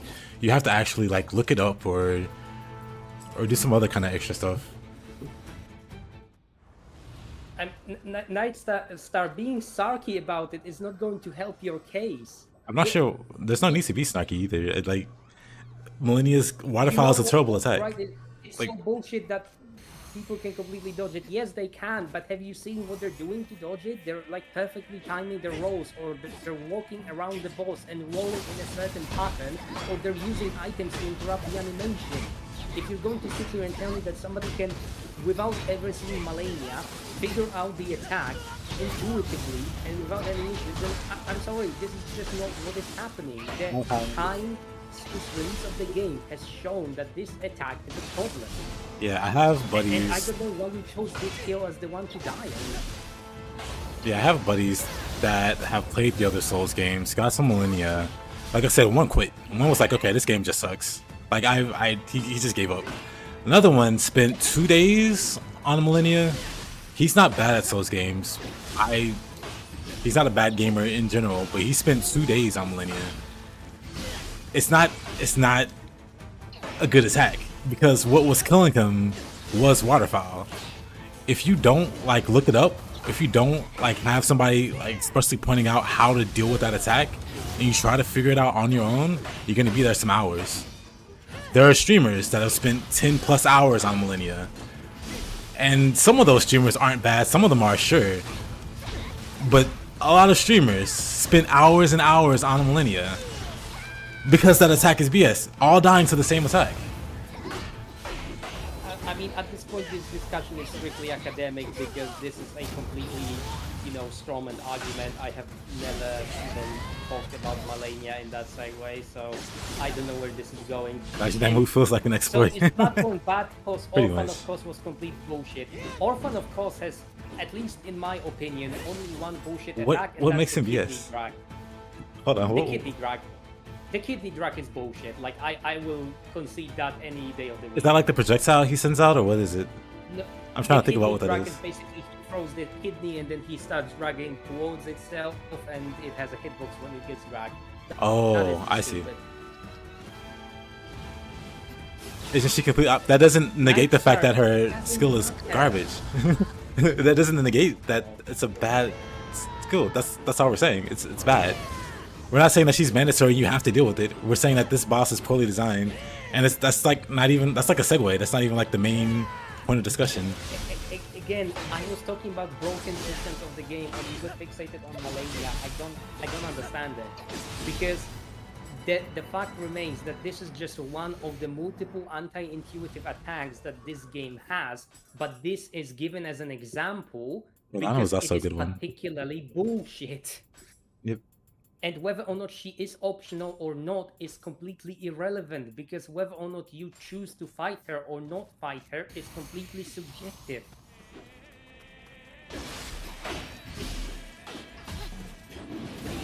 Like, I don't even understand how we go from actual broken systems to waterfall dance again.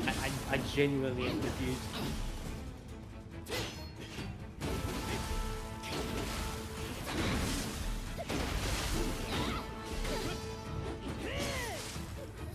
Oh, come on.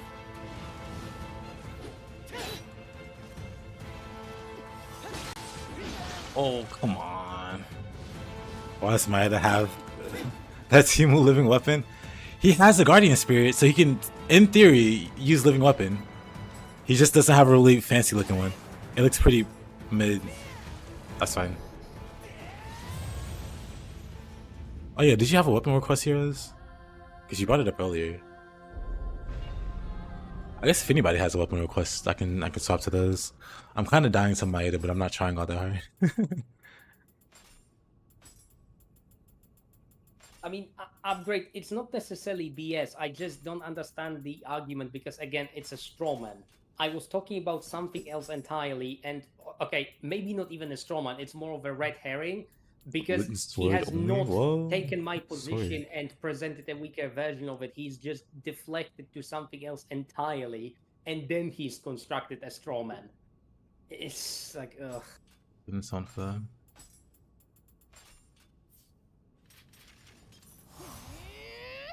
Well, since we have Kusa, I have an excuse to use once you're done. We got wrecked on 428, it's true. Yeah, we didn't make it to 430. If you didn't know, Heroes, Kusarigama has a buff called Winter's Dawn, which increases all the key damage you do by 50%. Actually, we can also just do this with Tonfa. If you didn't know, Heroes, this works in Nioh 1 also. You just do this.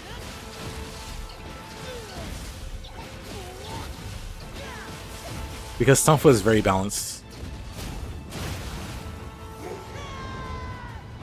But real gamers, I was gonna say real gamers don't do that, but now I regret it. Now I regret letting Toshie move. Cheese is the way.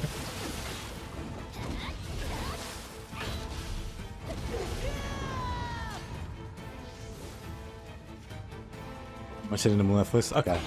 Hey, you watched the video. Upgrade, it's completely fine to like argue with people who are going to be set in a fixed position.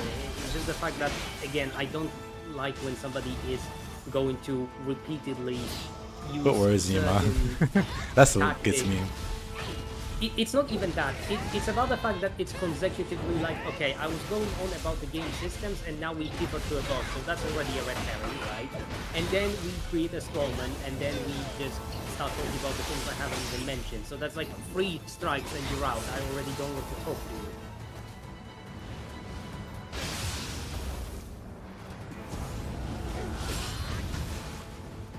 But more than anything, it's just that when I have a standard for something, I'm not going to let that standard slip. I don't care that Witcher 3 is a good game. If anything, if Witcher 3 is a good game which has a fairly open world, this is the exact reason why other games should strive to achieve similar level of quality if they can afford it, you know, because development takes time and money. I just... All you said, it was objectively a good game. That's the problem. It is not, because I can point to exact things would make it problematic, because you say it as a definitive statement that it is objectively good.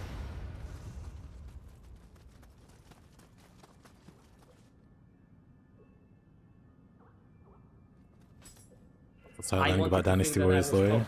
Oh my god, dude. Who was gonna tell me that Xiaolin was goated? Xiaolin is goated. Xiaolin is one of the greats.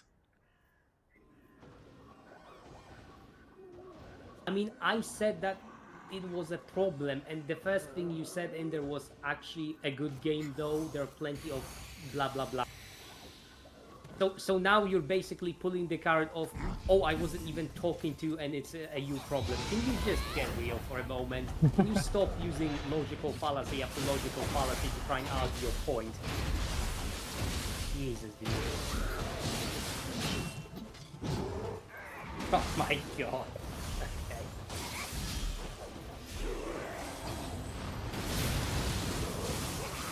Yeah, you live in the delusion of them. Good job, dude. Good job.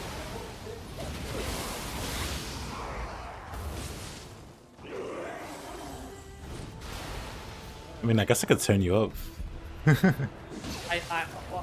At this point, honestly, he's just basically trying to twist what the reality is with the chain of replies that was. I am no longer interested. Yeah. Jesus Christ. It's Revenant.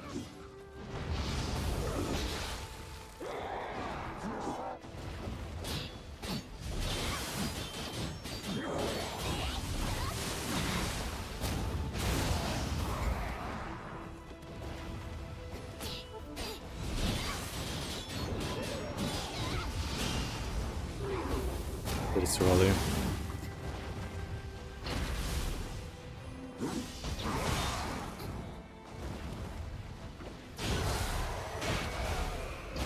Didn't even realize the yokai was that low.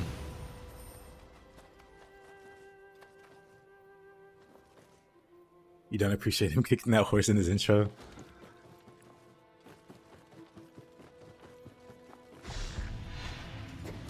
The question is, can we inflict the same amount of violence on him as we inflicted on the horse?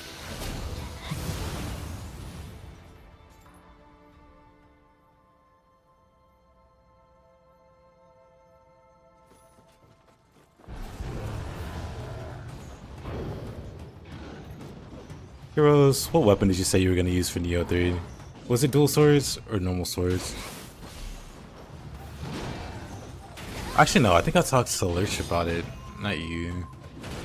I think Lurch is using like normal, like single sword and dual swords. Which I respect.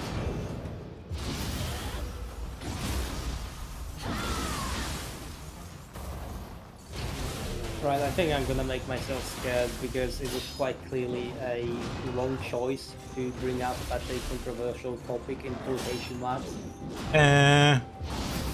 I mean, like I told you, whenever I give like a dissenting opinion about non-Dark Souls 2, people come out with some really funky arguments.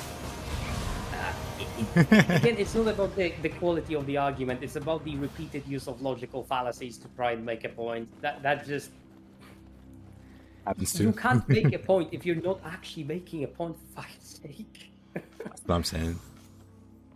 So Spirits on Fukusa, great combination. I don't know if I want to use Switchglaive. Like Spear, Switchglaive, Split Staff, and maybe Kusarigama. Like have like long boy weapons. I don't know.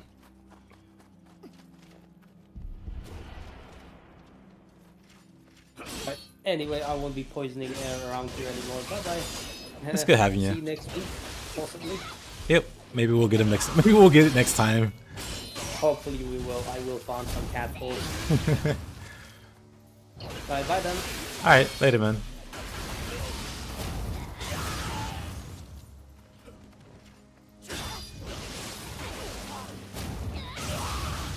Yeah, for Nioh 3. I wish there was like one more pole weapon for Nioh 3. Maybe just Stone Fuzz or something. I don't know, maybe hatchets or something. I wonder how hatchets are gonna look, honestly. Ain't no way he didn't die there. Just for fun, I'll stay in the Discord chat for like 5 more minutes if anybody else wants to hop in. Then hop out. Will there be new weapons? Not on launch. I already beat these guys. Not on launch.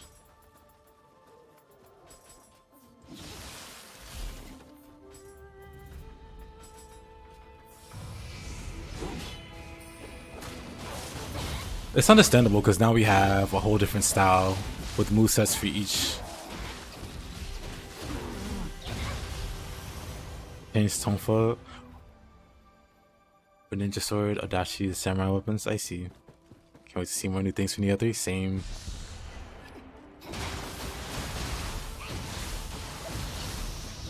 You love to see something like a whip. There's so many interesting weapons they can make. I would like to see the flail moveset from Nioh, or wow, from Ninja Gaiden. The Vigorian flails. I would love to see that in Nioh. Maybe DLC. Maybe we'll see it as a ninja weapon.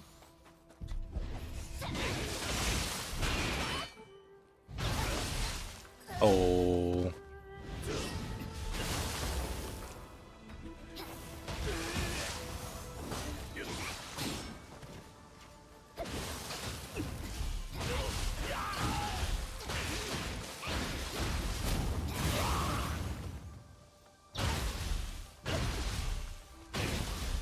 I wonder how many Ronin skills will make it in a 30. Good question.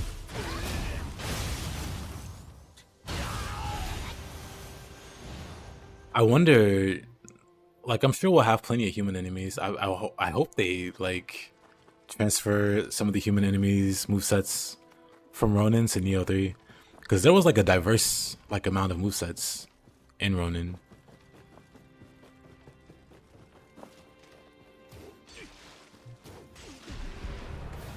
Yeah. Oh, come on. But also flow's great. They're kind of better in like Ninja Gaiden 2. Hold on, let me go back to my meme lightning bolt.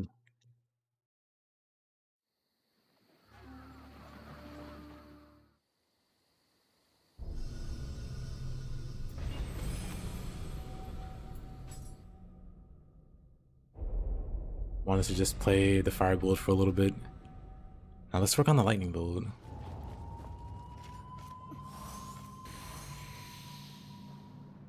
We have 2 characters from Ronin. I thought we had 3. Or maybe one of them wasn't in Rise of the Ronin. Tonfa's a peak weapon. Didn't like it initially, but they carried me hard in the first playthrough. Tonfas are amazing.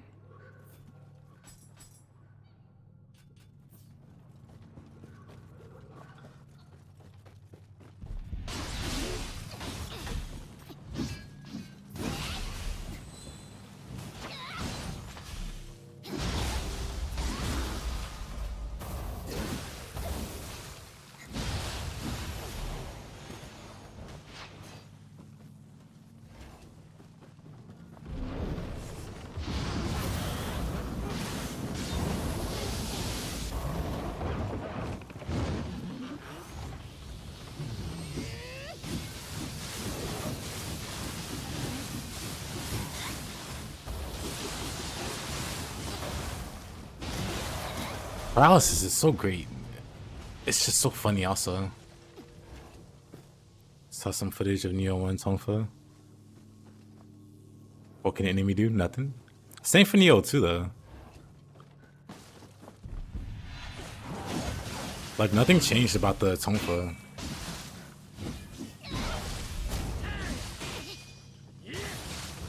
Oh.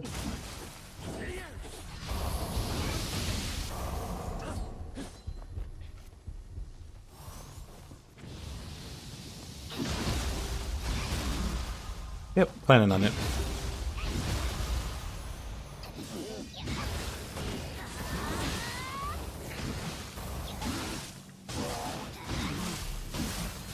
I plan on doing a whole bunch of Nioh 3 stuff. I want us to do more Nioh 2 stuff.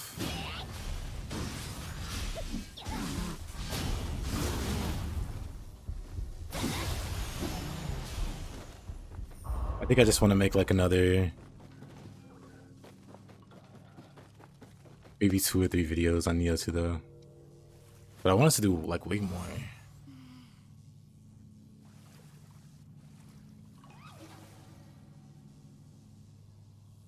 That's the way he's when I'm getting sick of Saita.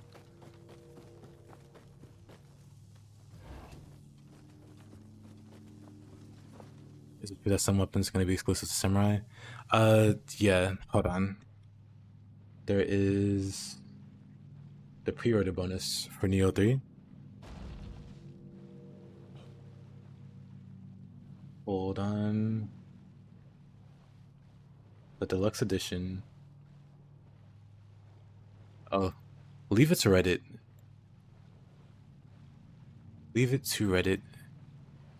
It's like a small image though. But we see the pre-order weapons for the samurai style. Well, I guess it doesn't divide it. But like Sarigama's gonna be for ninja. Dual sword's gonna be for both. There's gonna be a moveset for ninja and then a moveset for samurai for the dual swords. So one's like the dual ninja sword, and the other one's just like the, I guess it doesn't list dual swords here. Dual samurai sword, yeah, dual ninja sword, dual samurai sword, tonfas. That's gonna be for ninjas. Axe is gonna be for samurai.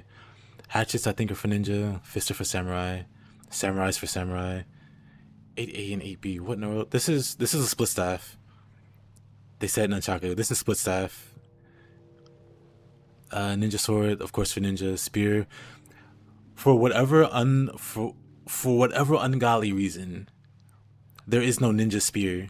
Even though Hanzo is the spear ninja, the slammest of dunks they could have made, the slammiest of dunks they could have made, was making a ninja style for spear. But no. Anyway, Switchglaive is gonna be for samurai, and then Talons is gonna be fist for ninja. So fists are samurai, and then Talons are for ninja.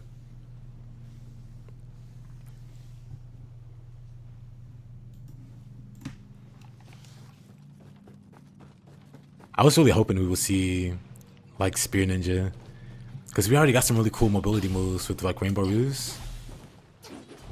All the cool moves that Spear has, they could have made it even cooler with Ninja. You just got that on HC. Sure, let me open it back up. Someone asked about the weapons.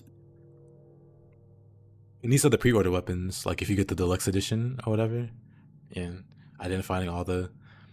And so it's like a blurry image. There's probably like a higher quality image, but I saw it, I did like a little search so I could pull them up for reference.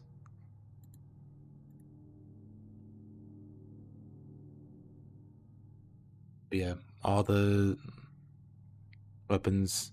Only thing is, dual nunchaku, this is split staff. The katana looks amazing. They all look pretty cool, honestly. Ultimately, I am going to use all the weapons, of course. But like for first playthrough, I kind of want to stick. Maybe not. Maybe I'll swap around. I'll have like the spear be my primary and then just swap around the secondaries.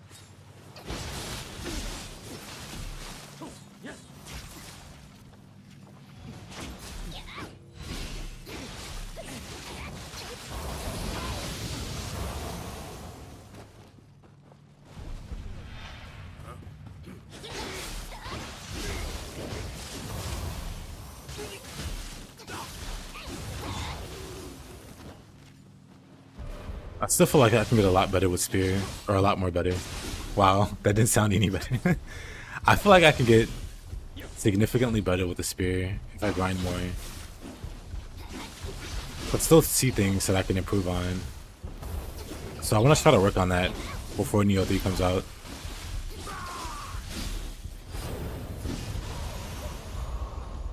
Hear me out. If you use even getting a second weapon, it should be the Switchglaive from Nioh.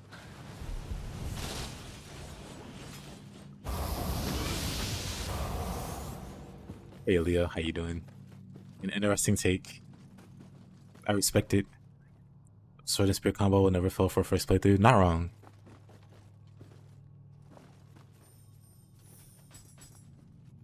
Yeah, we do kind of have the Eclipse Scythe in this game also. Because we also have the UT. Even though the Kyoki has it. It's literally the UT. I'm pretty sure it's the same animation even. I'm pretty sure he does his exact same animation when he lets that shockwave fly. Literally the Scythe UT.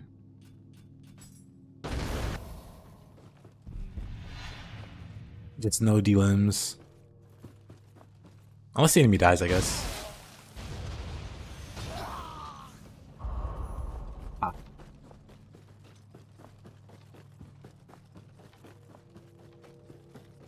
Oh. I think the last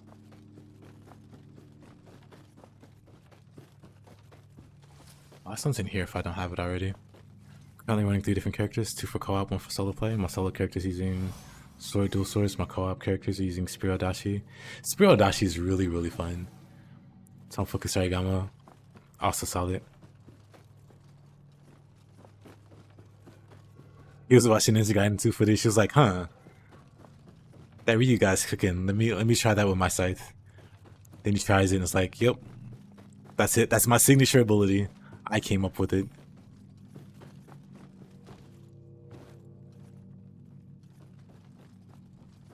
Actually, I think I just dropped down here. That wasn't fatal.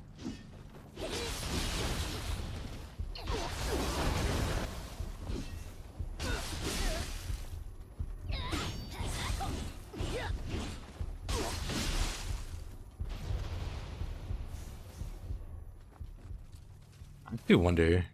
He doesn't drop a key, does he? He doesn't. What's up with all the Tonfukus after your dream? It's a sign, brother. Time to pick those weapons up. The Giga Chad Kusa World ain't what in the world? I'm pretty sure this is a slime.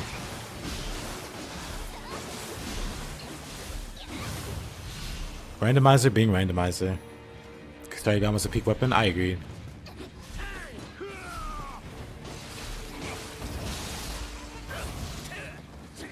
Use every weapon same. I understand the appeal of having like multiple characters though. Someone with multiple characters.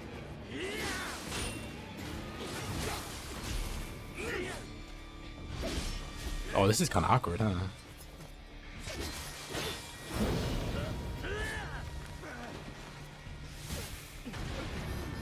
Down by lightning.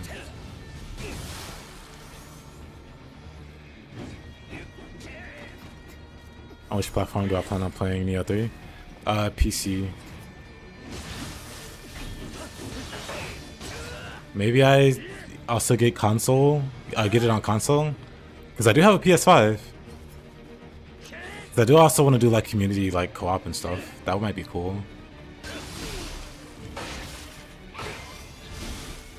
Be even better if there's PvP. Then we can have community PvP.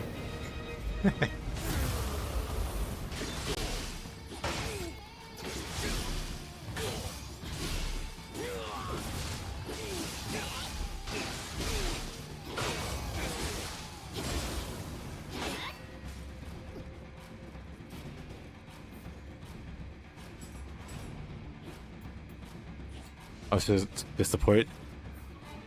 Whoa, heroes. Let's not get carried away.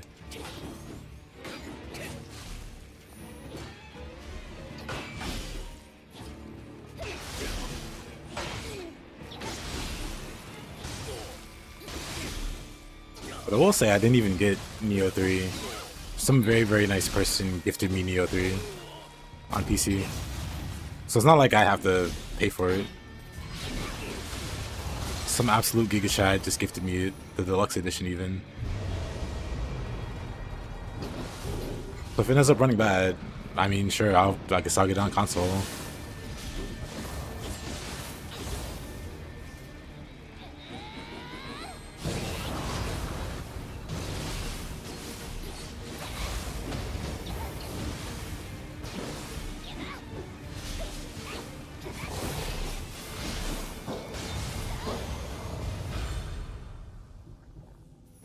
Yeah, maybe ultimately both. Like one of the mods on the channel is a Martia, and they're gonna be playing on console. And then I know other people that are gonna play on console. It'd be cool to, co-op with them and stuff. But I hope they don't allow clan abilities in hypothetical PvP. Yeah. In Neo 1, I wonder if anybody has tried like a grid setup for PvP.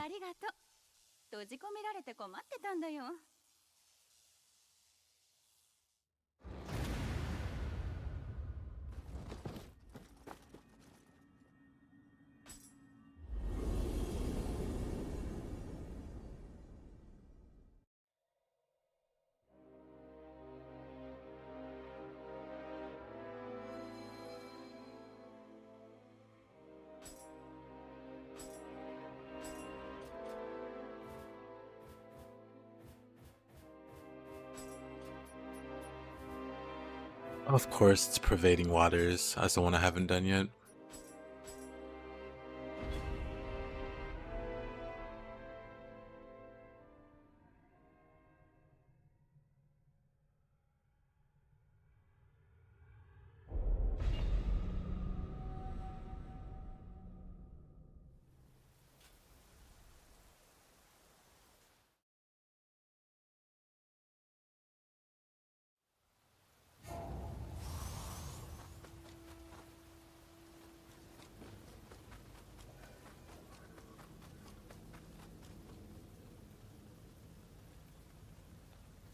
I see me running through every timeline, destroying everything. Make me proud.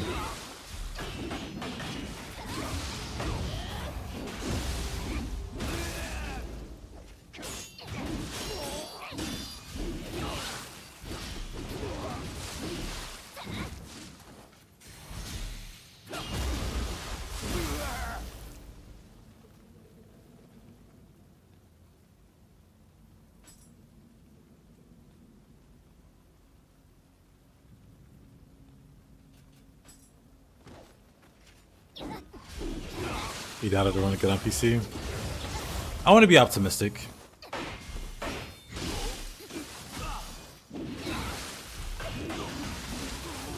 But we'll see.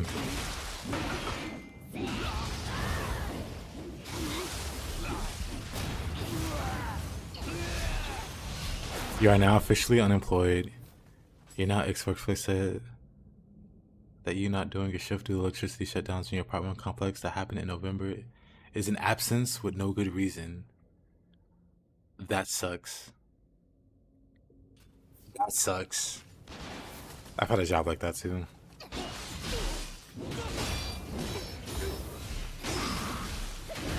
That sucks. Sorry to hear that, dude.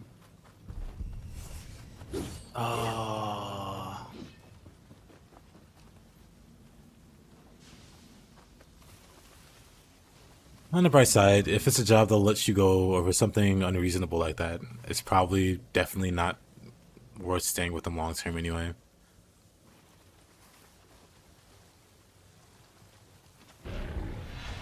The good sign to get out is them forcing you out, I guess. Hopefully you find a better job.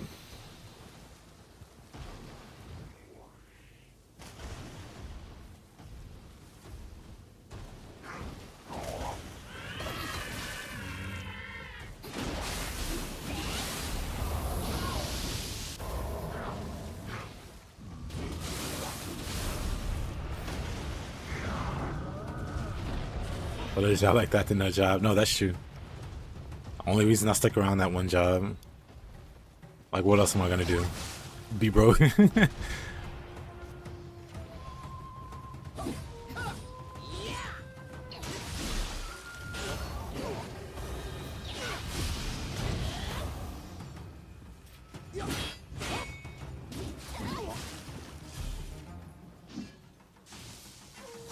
Why this guy?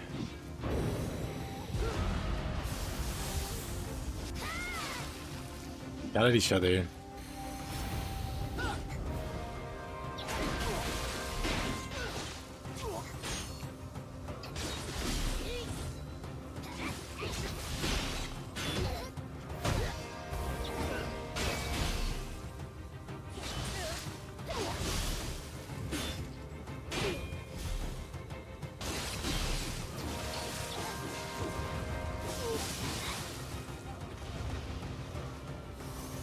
Imagawa, what a guy.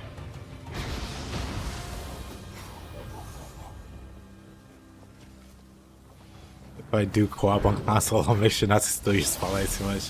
I'll hold you to it. What's the general? I guess it depends on the player. I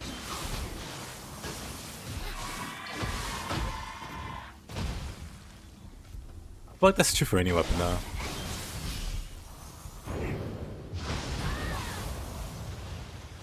At least when I started streaming Nioh, I didn't really see people playing Spear like me. I'm not trying to toot my own horn or anything. Not that I have some revolutionary way of playing. And I still don't really see people playing Spear like me. But I see people putting more respect on Rainbow Ruse. I see more people using Rainbow Ruse now. With Split Staff, one thing I really like to do with Split Staff is use the low stance. The low stance light attack is very fast. Oops.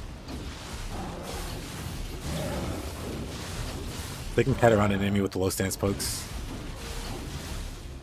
I just love doing that. For like key damage and general damage, the high stance light attack,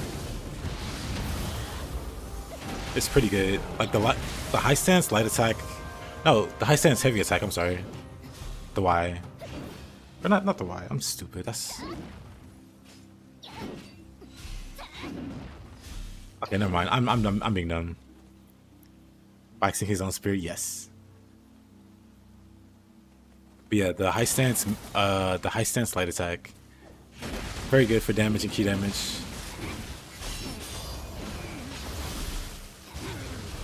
The Split Staff also has one of the best flash attacks in the game.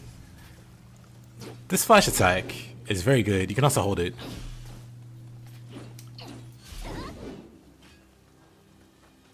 It does a lot of key damage, does a lot of health damage.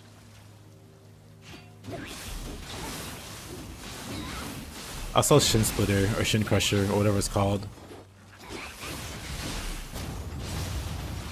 The Kappa Spin, yep.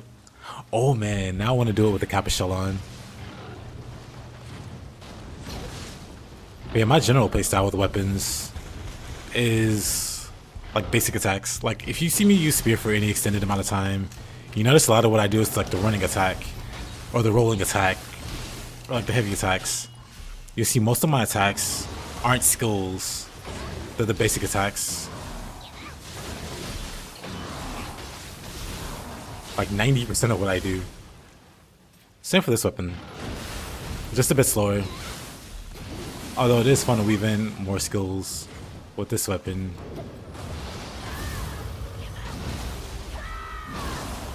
Then going for Split Staff, going full monk mode. Not a bad idea.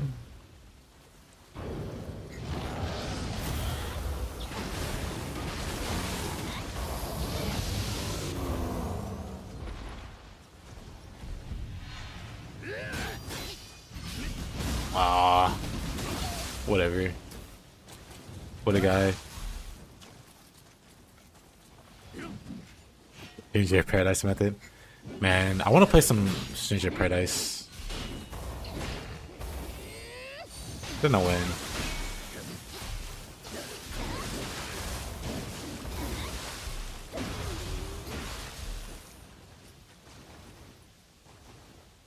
But yeah, I really want to see what the ninja style looks like with Split Staff. I hope it's good. Oh, that's a lot of yokai. Wait a minute.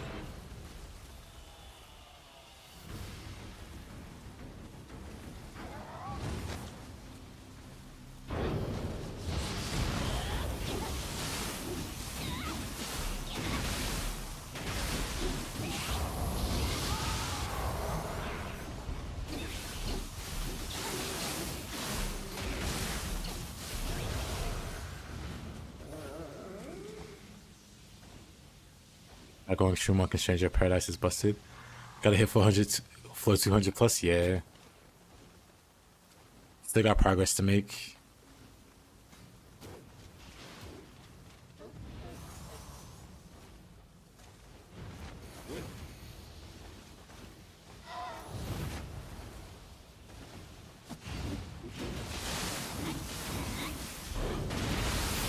Oh yeah, air combos.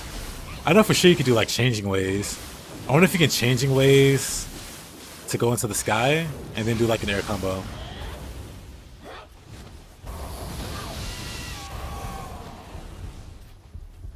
That'd be really cool.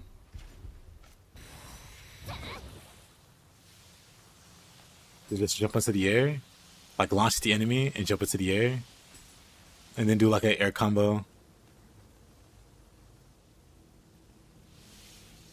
I was like, where'd their other pigtail go? Or, you know.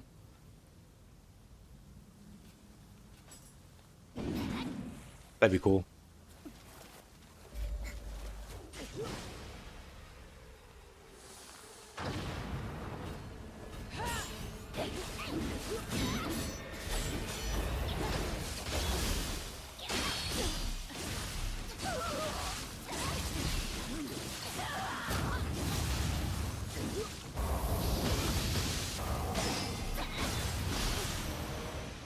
Well, sucks to be her.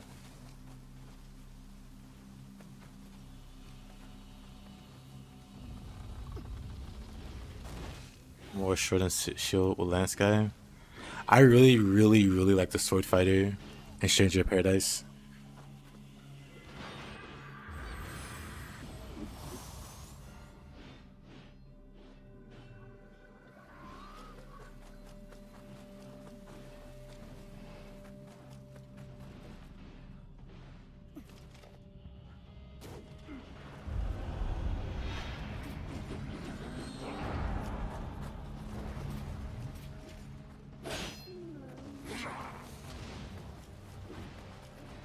Haven't played Stranger. Great game. My favorite Team Ninja game behind Nioh.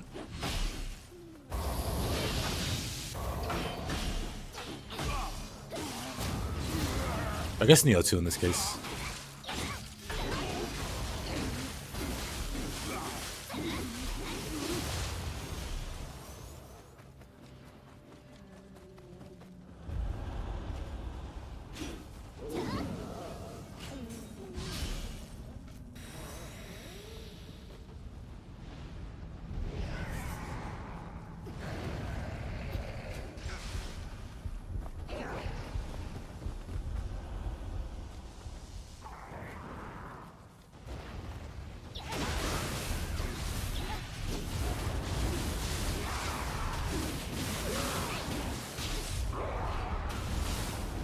But have I left positive reviews? I don't review nothing.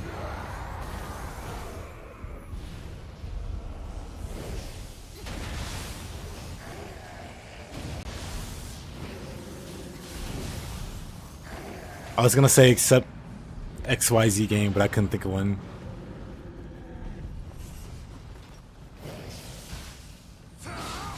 Except generic hentai game number 3000.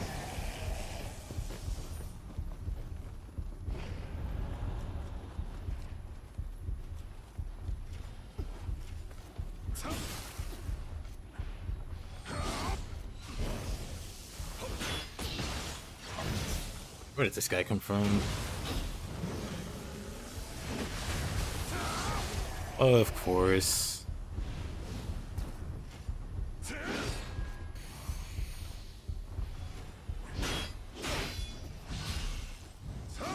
He might be better.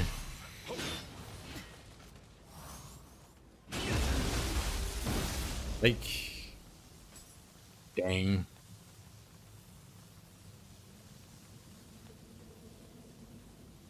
I'll never have kids again.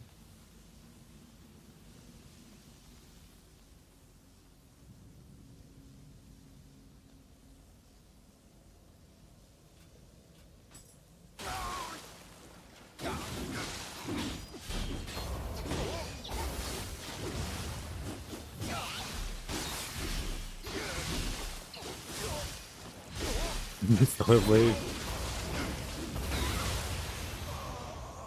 Yes. Yes, I do. Stellar Blade was a great game, though.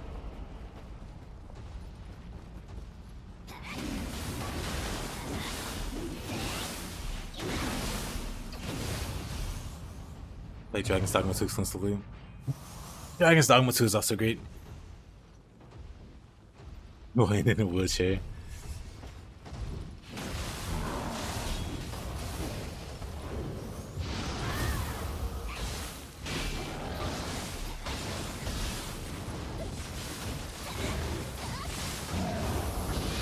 Yeah, if you're looking for another action game to play, Stranger of Paradise literally has the best in-game that Team Ninja's made. Like every new game plus cycle has more stuff. More enemies, bosses. Even when you get to the absolute in-game, which is the rifts, it'll still throw out a whole new boss you've never seen before. Actually multiples.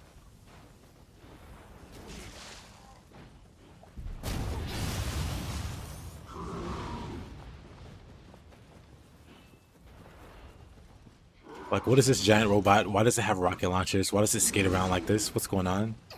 Why is it the hardest thing I've ever fought in a video game? I'm kidding.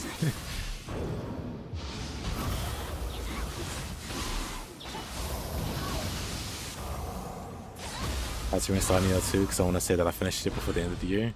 I ate myself while playing it. What? I can't bring myself to learn how to combo.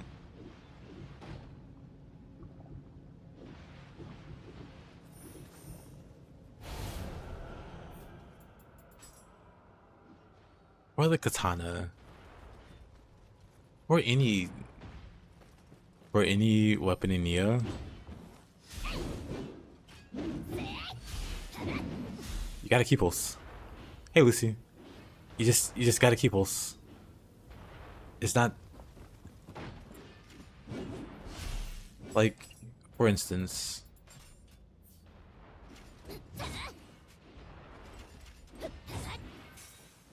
I don't even know how you would do that. But say for instance, I want to combo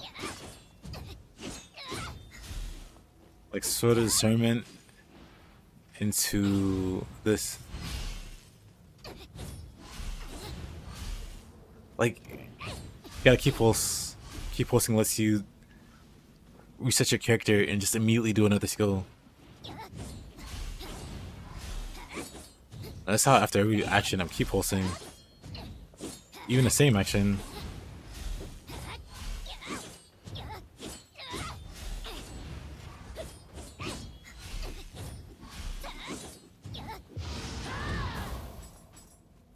Well, in that, it's just a matter of learning how to keep pulse. Which you still seem to try to do.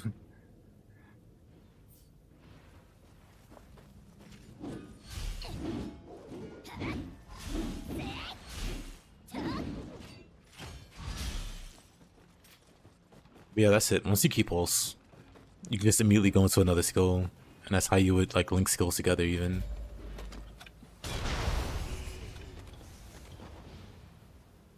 Got enough stuff for Moikane, Omni Austerity. So I do wonder what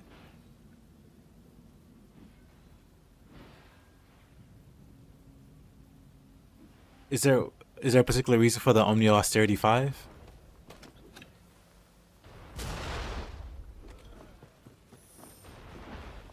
Like, to my knowledge, people use Omnio either for the empowered, I guess the attack lowering, whatever.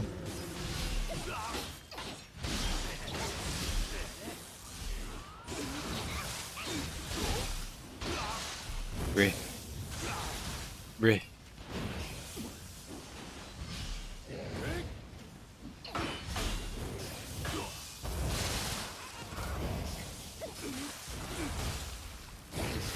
Hard. Why not Tsukiyomi? Or not Tsukiyomi, but I guess no. Right, that's why Omnio sucks. You can't get like a good empowered. Like with ninjutsu, you get Flying Kato that lets you have the empowered, but also gives you untouched. So you have like a chance of not using the spellcast.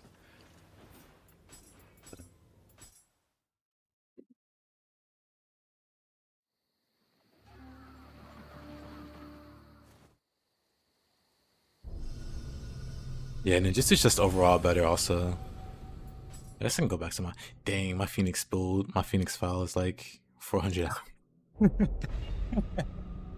Eesh. Did I die here even?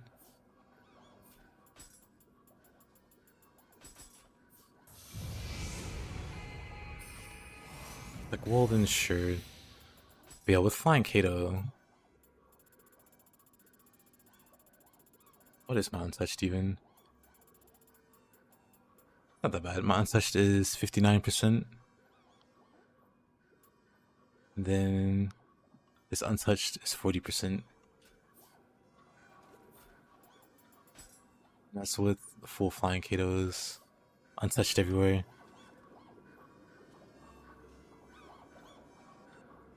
Yeah, ninjutsu also has sloth. But what does familiars do? Because the ninjutsu, they hit multiple times. Like, the main appeal for familiars is how easy it is to apply status. But if you're doing a ninjutsu build, you just use ninjutsu. The ninjutsu hits like, how many hits is that? 1, 2, 3, 4, 5? It hits multiple times, all with high buildup. So one cast will guarantee the status affliction. If you're like you don't even have to be a half decent ninja. Actually, this is kind of a fire screenshot. Wait a minute. It's not that great. Yeah, I use both. This one uses both. So it has like the untouched. Oh, he's dead. It has like the untouched, but then also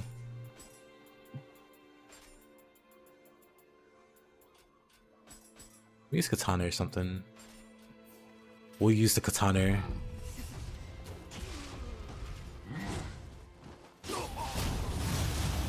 This guy's fire, so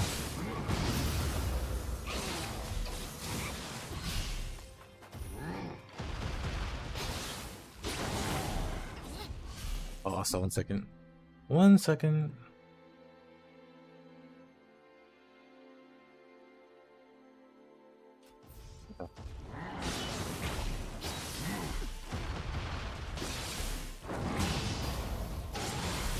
My one weakness. Enemies that are resistant to fire. Oh, really? What a guy.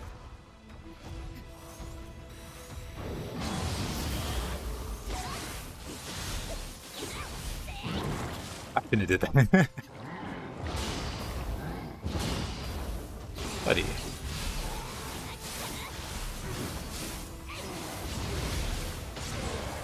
Buddy. They can be settled by doing both, but you can only do one well. Oh man. It is the Saito man himself. Does Saito care about fire? I don't remember. Let's see. Yeah, he resists fire. Of course he does. He uses fire and water. But yeah, the thing with Omnio and Ninjutsu, they're more effective the higher your Omnio and your Ninjutsu power.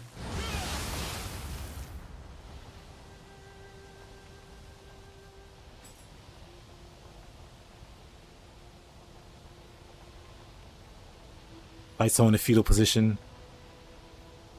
About to get absolutely roasted. Actually, this is pretty great. You like being orbited by familiars? I mean, that is pretty cool.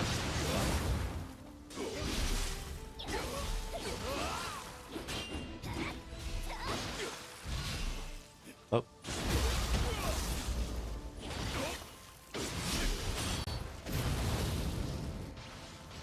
I thought he was gonna do the beam attack.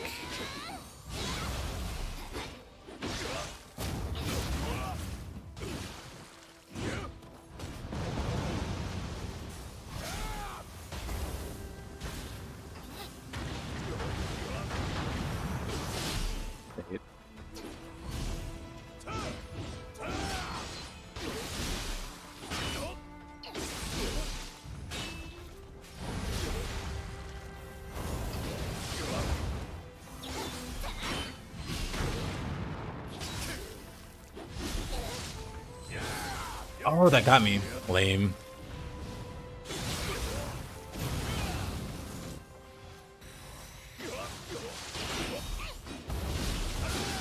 Oh, I knew that was coming. Just burn a Death Saito. What a guy. What a pain in the butt. You would switch glaive flow state.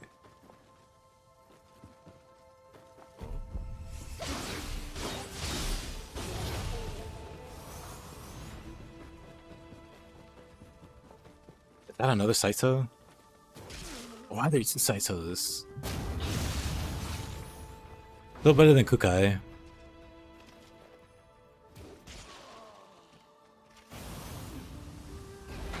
Dang it. I grabbed the adorable Scampus. Nope. Move Saito. Oh, I have no health. Or no more healing. What a guy.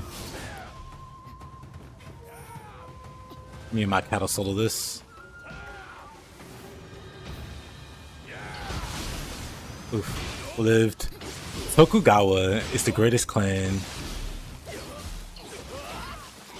Why, yes, I will survive with 1 health.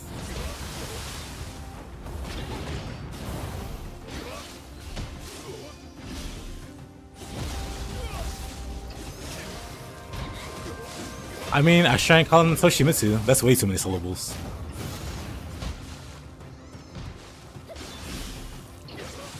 Grit indeed. Tokugawa clan cannot be touched.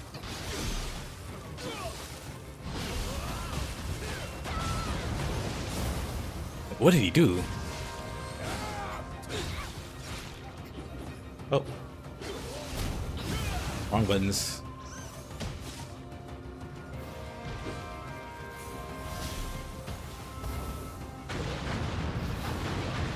Get him, Kroka. Kroka does so much key damage when enemies guard. Even Saito just loses all his key.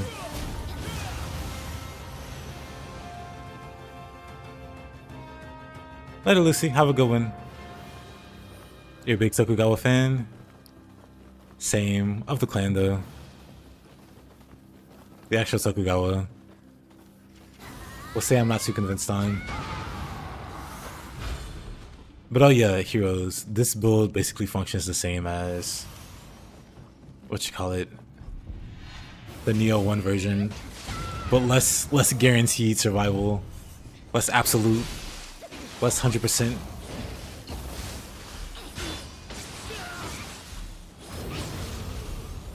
Tokugawa, put food on my table and will be the name of my future son.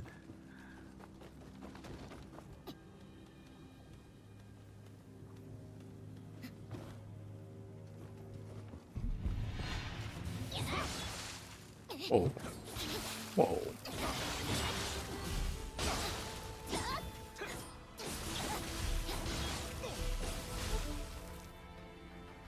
He didn't die.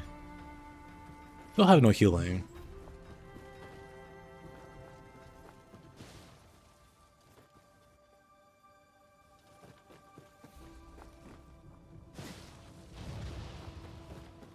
At least we didn't fall to our death. What is this? Ume.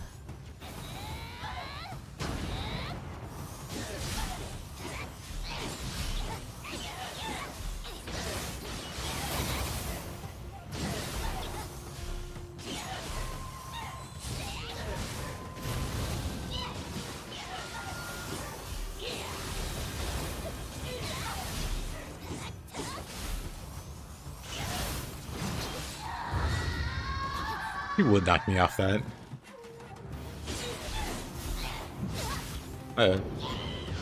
Good old Tokugawa saving me again.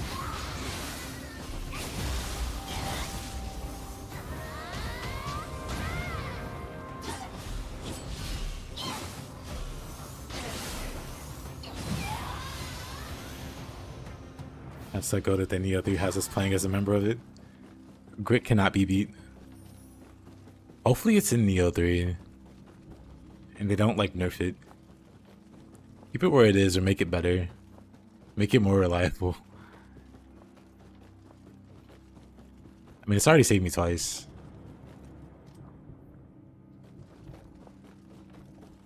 In a short amount of time.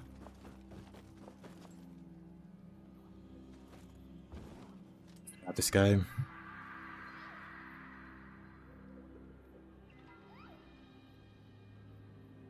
I guess we can go on there. Oh.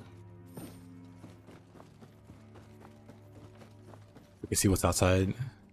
Not that way. They don't know about it.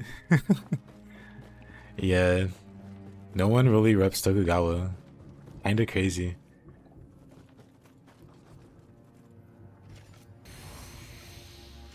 Secret club, I guess.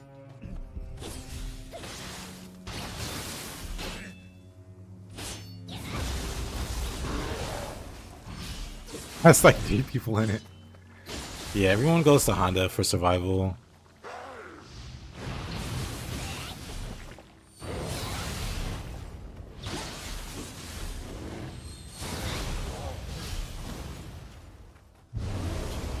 Oh.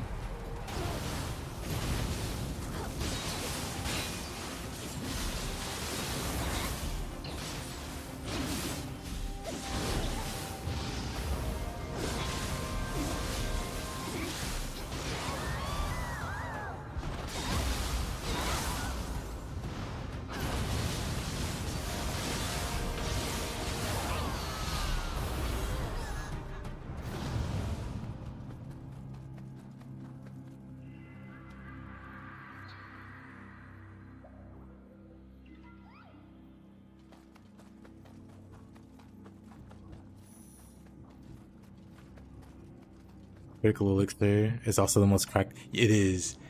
It is very, very strong. It literally is a foil.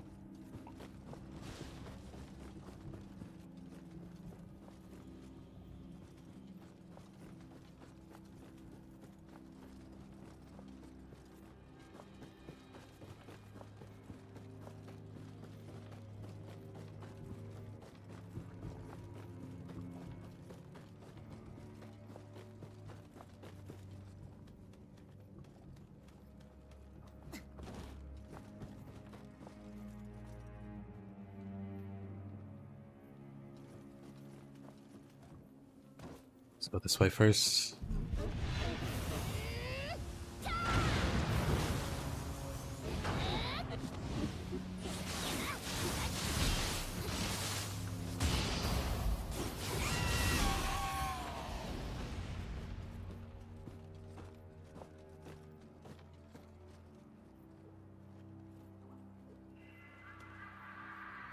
We gotta keep a niche before it's even nerfed. True.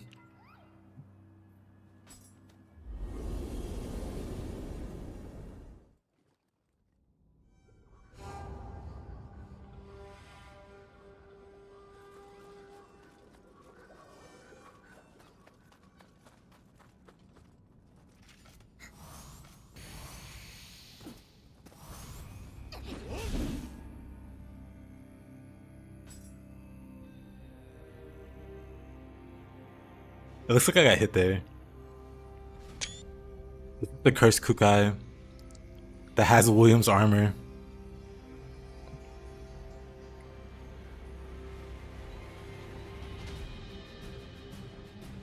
Hey, Robbie. Look who stole your husband's clothes. It's even William's music. So this for sure is William's fight. But Kukai's here. Borderline handsome Squidward.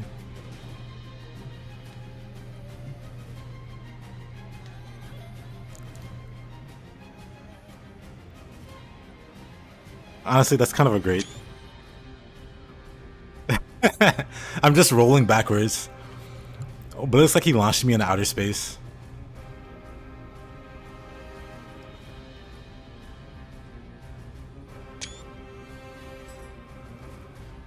He actually is handsome Squidward.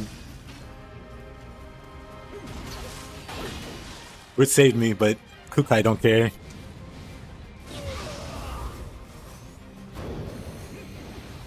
I need to pull out the Tonfus for this guy. Grit saved me again. Back-to-back grits. And then a full heal.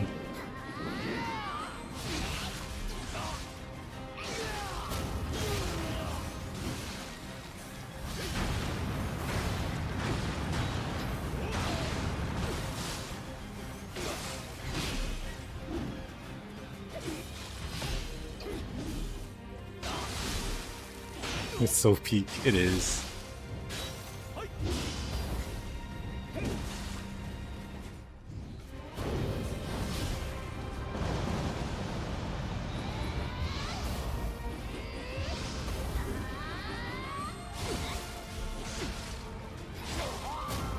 He wasn't getting baited over.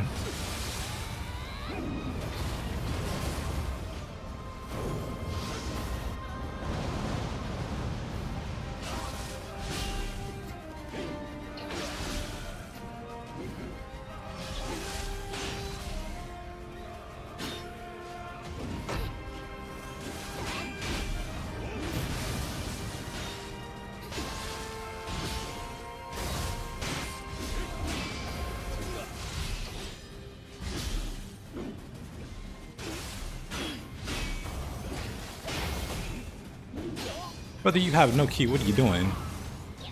Can't believe Dark Yokai is back.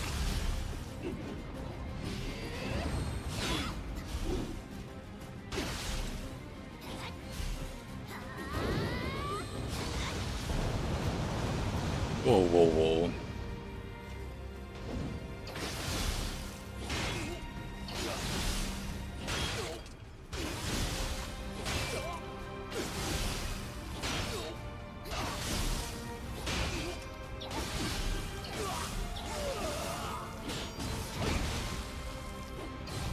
Wait a minute.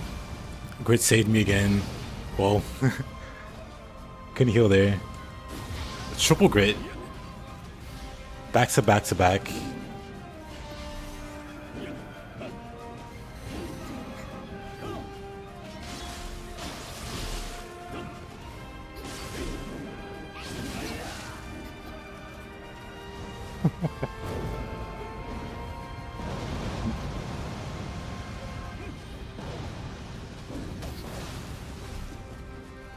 Now he's in this crazy mode.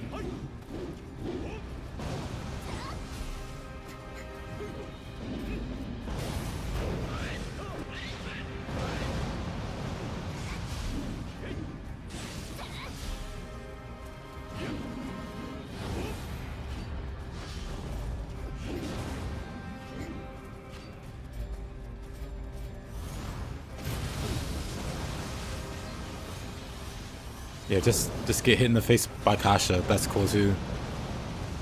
No clue what else to do to this guy. He doesn't want to block though. So Kasha's like the hard counter to him, I guess. Easy. Good guy gets like that. I have no idea what to do.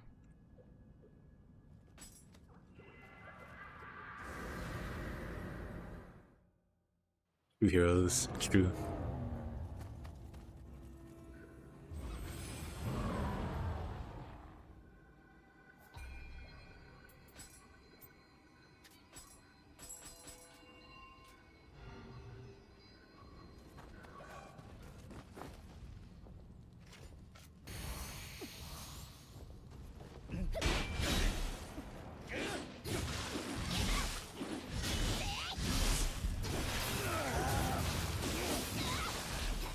Has William helps? Nope, William hasn't shown up yet.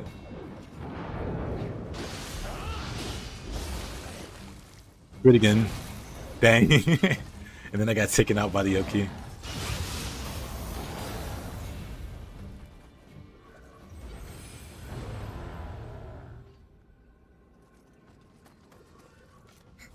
But no William yet.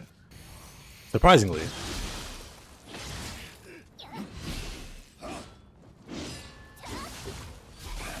What if William can actually be Kukai in a fight?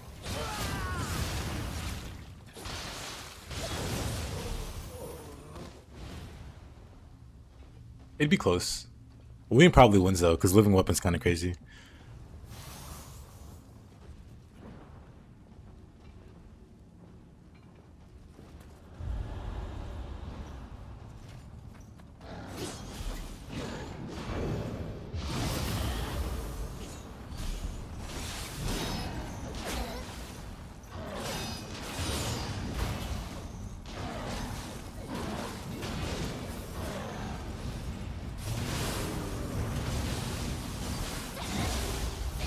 Does Cab protagonist plot armor or not? Good question. I think with how often William spams living weapon, like if the AIs fight each other, William probably wins.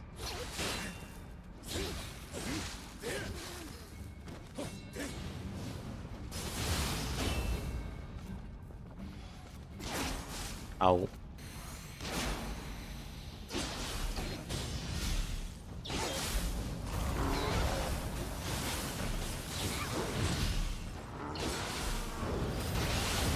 Oh, please.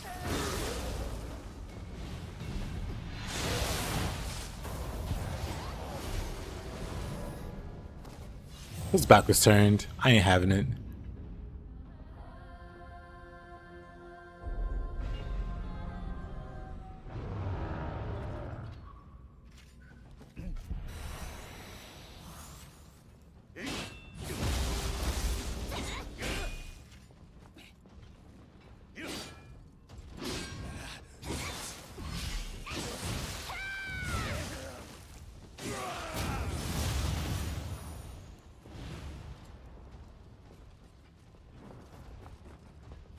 That's what I mean though, heroes.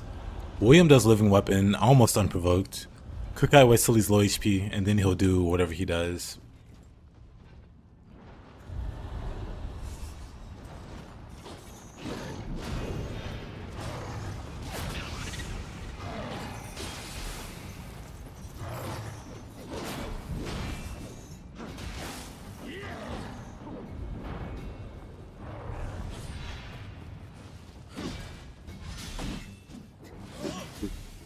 Get me out of here.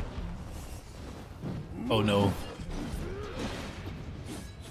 Probably a smart idea. Hop back to my other file. Since Lucy's gone.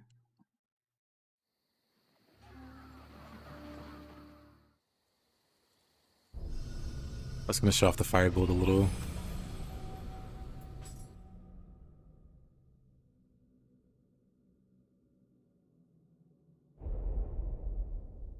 Yeah, quick change in Tokugawa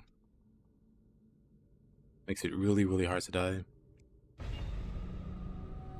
And then you can make it even sillier with Phoenix, who also offers a chance of not dying.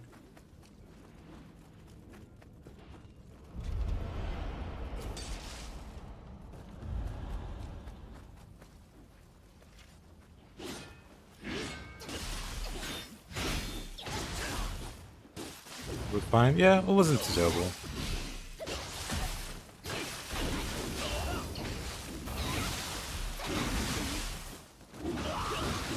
Uh-oh. Whoa. That wasn't a parry? Game?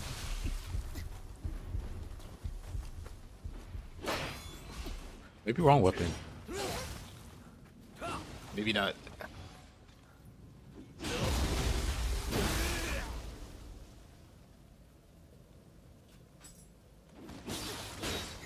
You let him my food explode so much.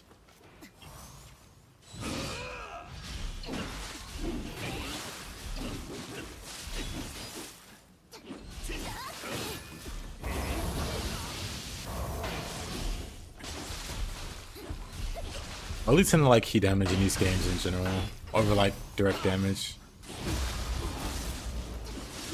The Moonlight Flute is definitely one of my favorite setups. Oh, that's not what I wanted to do, game.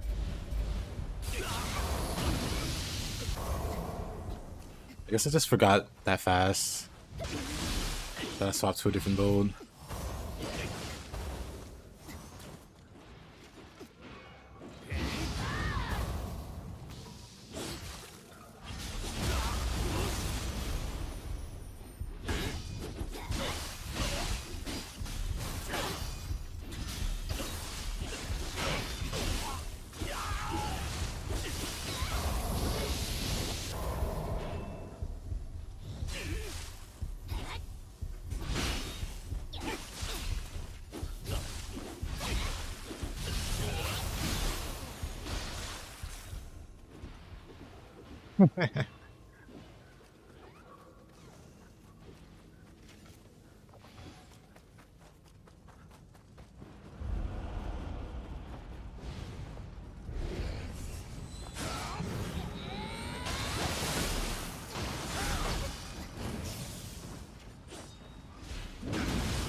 There are way too many Onibi out here.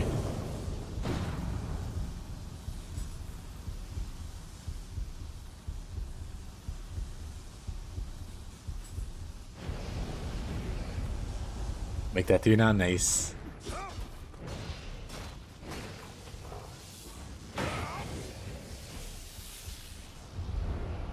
Don't forget to make a few donations to get to the 60%.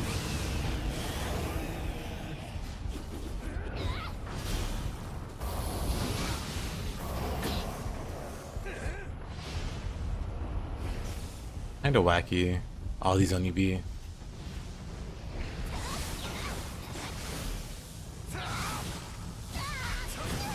Ain't no way.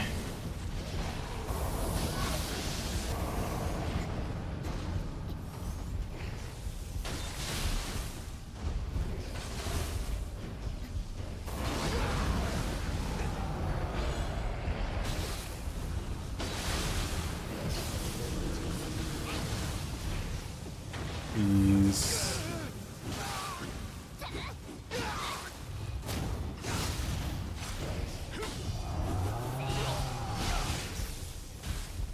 Okay.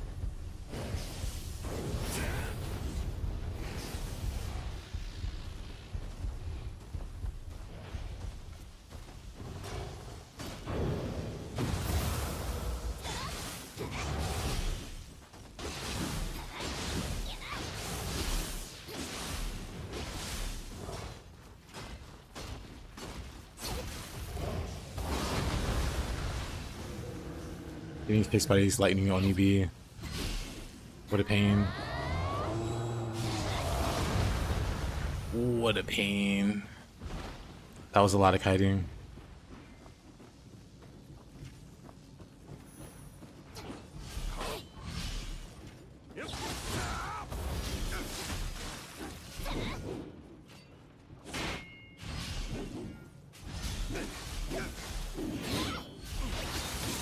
Of course.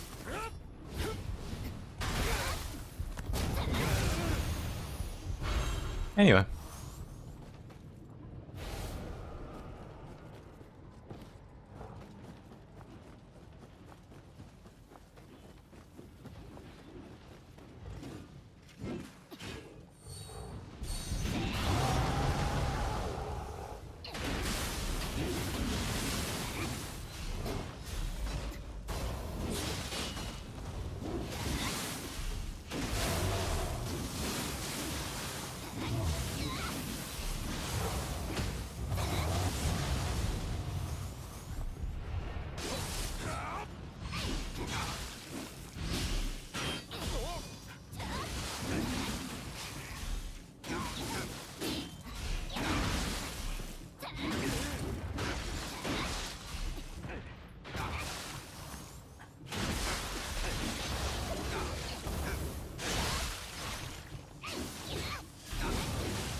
I'm on the wrong side there. I was spreading Sekagawa propaganda to one of my co-op buddies. He's spread it even harder now. It's crazy that Fluidity will finally be viable.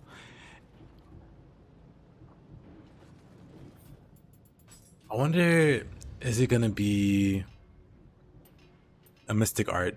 Like, actually, you know, because I saw it and it speeds up like Rainbow Ruse and Spear Flourish. But I don't think it was labeled a mystic art. I could be wrong. But I don't think it was labeled a mystic art. So maybe it's just something you can learn. Maybe they did away with mystic arts.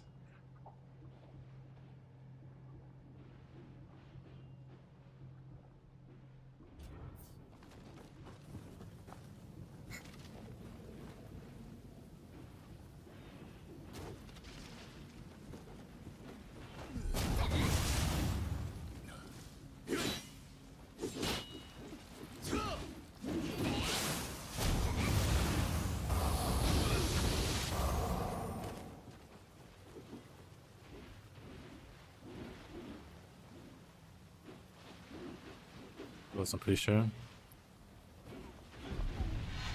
Okay.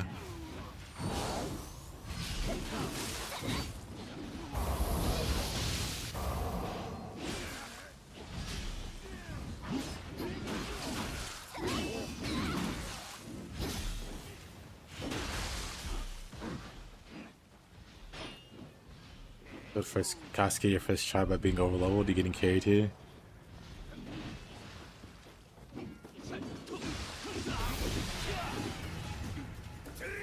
OVO. One day you won't need to be carried.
Ooh.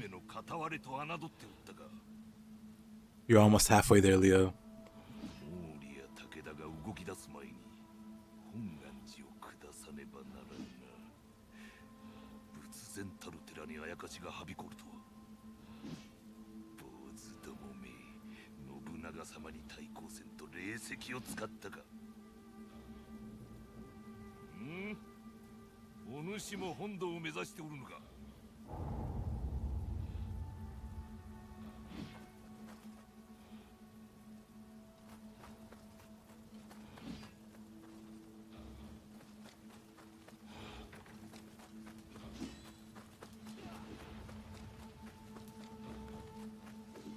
Your heroes.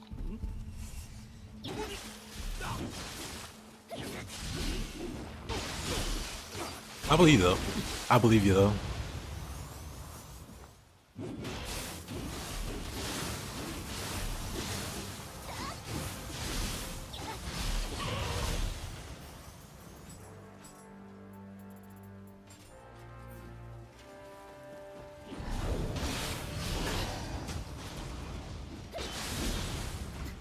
I played Nioh 1 and 2 on console. I bought them when they came out. And they were exclusive for like a year on console.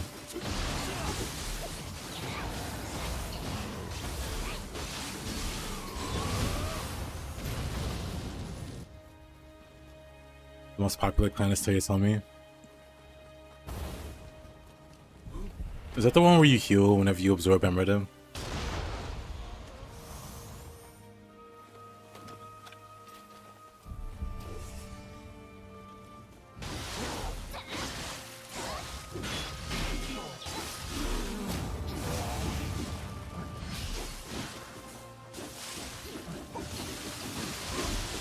Yeah, that effect's pretty good for like a fresh playthrough. Like eventually you can just roll multiple pieces better, like your accessories and your chest piece.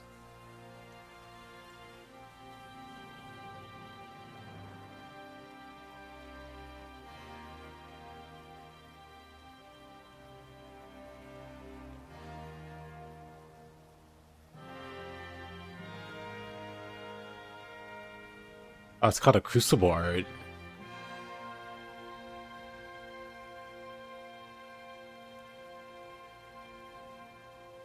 I'll leave the...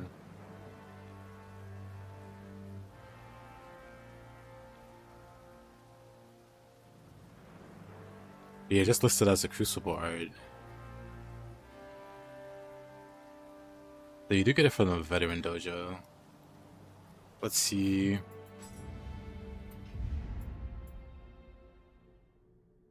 This one, it cleared mission Hanzo the Demon. Veteran is the same one you get Tornado from. So where the Veteran? I hate that this is like in Veteran, because that's like the one of the last regions. But yeah, where the Warrior Veteran. But it lists itself as a Crucible art.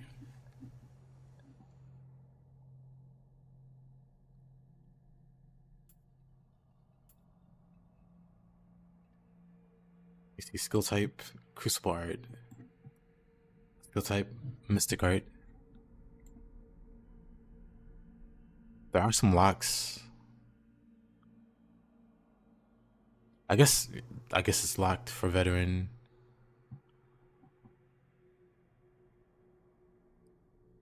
You're not a fan of Dojo Hanzo? Which one? Is it the Spear one or the Ninjutsu one? Because the Spear Hanzo is my favorite fight of the Dojo bosses. The actual windmill. They might have done away with specific dojos in favor of all mistake. Maybe. Because yeah, stability is also still there. Someone sucks, yeah.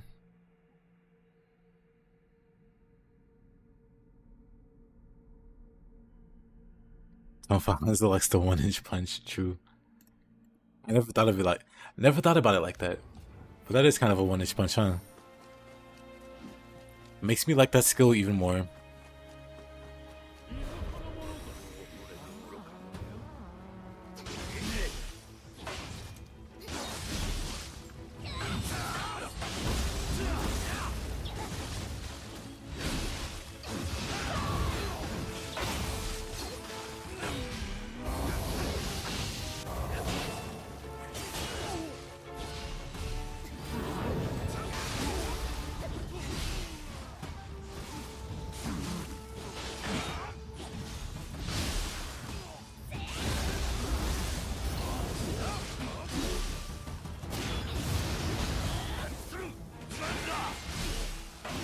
Good old grit.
I must say, and I've asked you this before, but do you spam your next input man animation?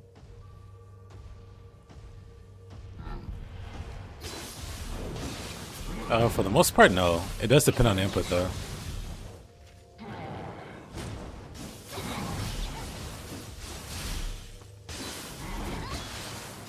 Like, I don't spam, like, for normal ground, like,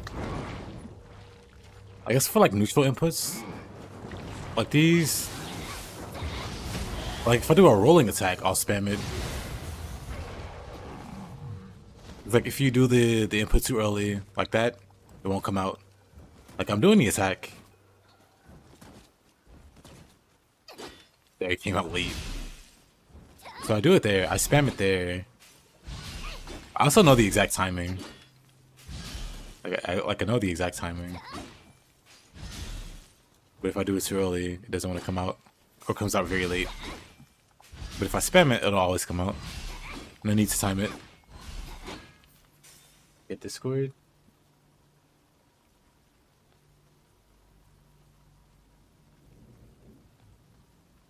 Flash attacks in veteran. I guess that means we won't be getting. I guess that means we won't be getting a second weapon until later on in the game.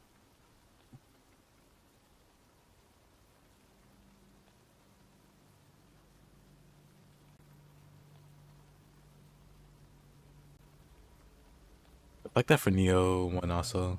You don't get flash attack till like veteran also. But I guess that means we don't get a second weapon until later. Till around veteran.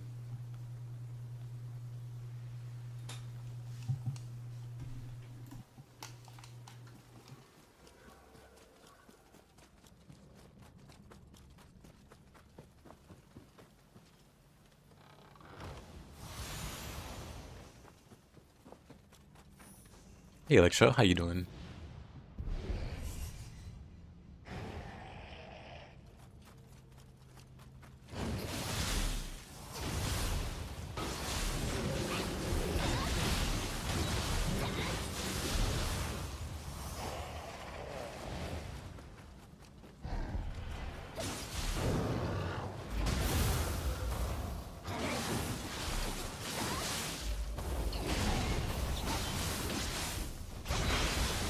Yep, I'm doing alright.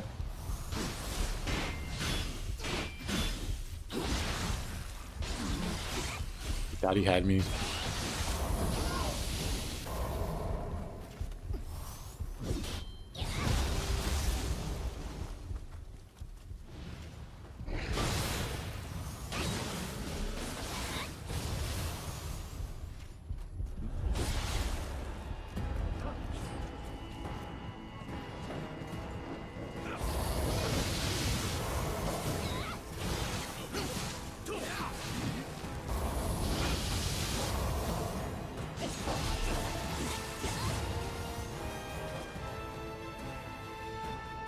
First full strange, you just hold down the key pulse button. You hold down the key pulse button, and I mean you can spam the weapon switch. If you don't know the timing on it, you just spam it. So hold down the key pulse button and just spam like that. That's me doing exactly that.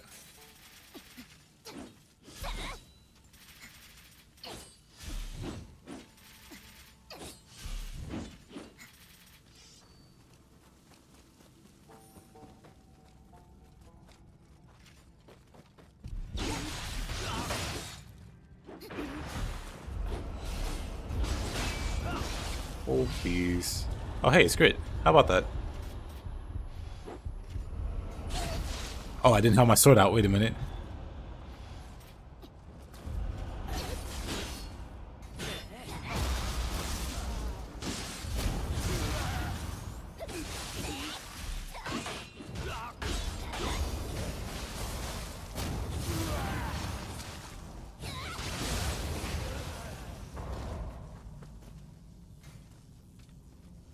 Hey, Marcia, how you doing? How's your day going so far?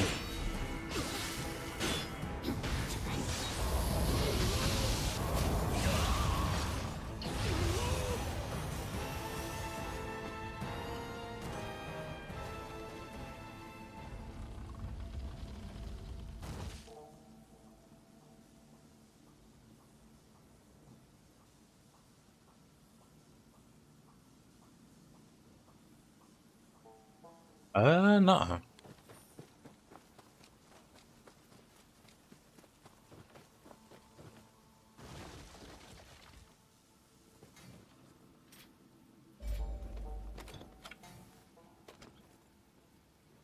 Not this guy outside the boss room.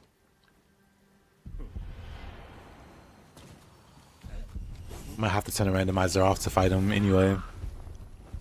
Just killing time waiting for end of shift.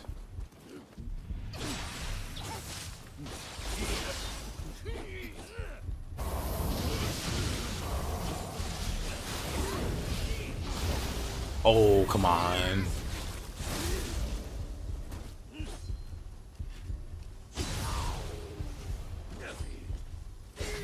Oh, I want to parry that.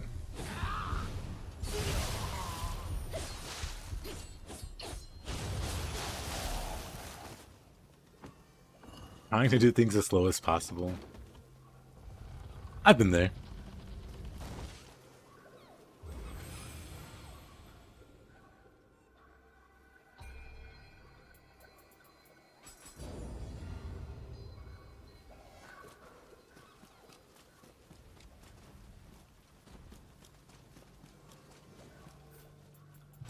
Let's see, Switchclave maybe.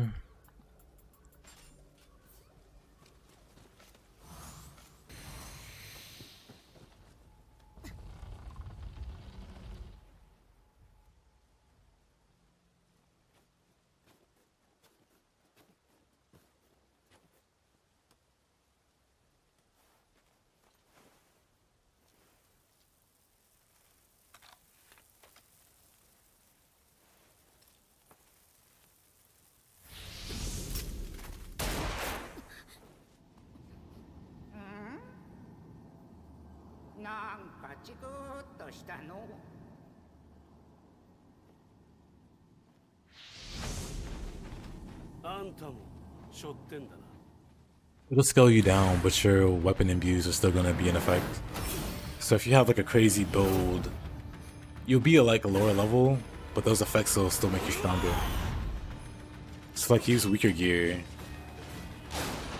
if you don't want to completely hard carry the other person.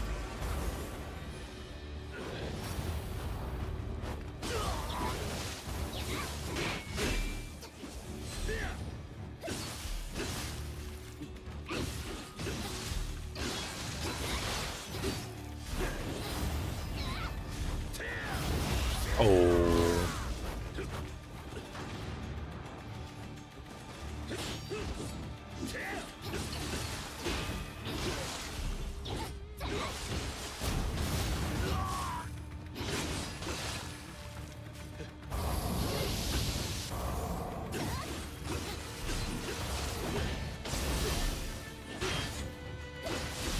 Yeah, Heroes has been converting people to Tokugawa. It's time for you to join us, Marcia.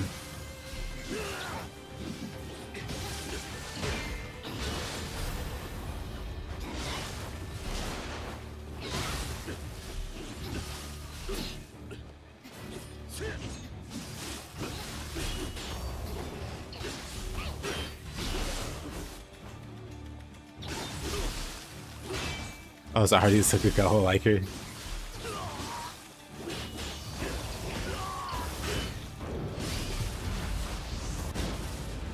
Nah.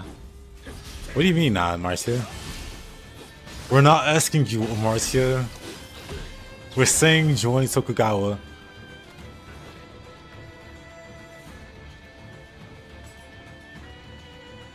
Join the clan. Canon this, Marcia.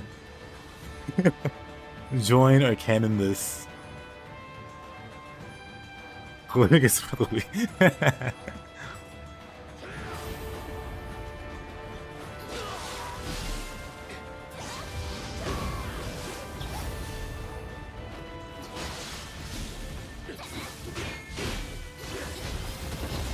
Oh.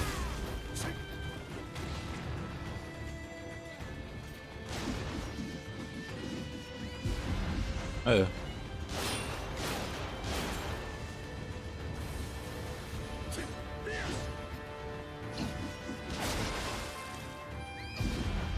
Oh, come on. That's enough fire.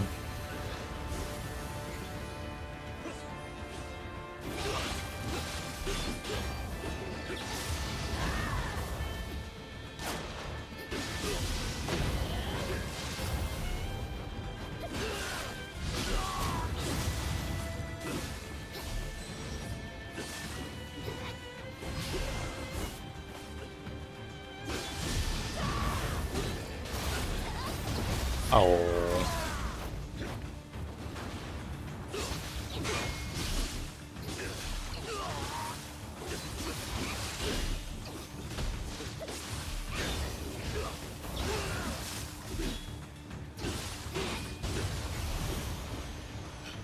What a guy.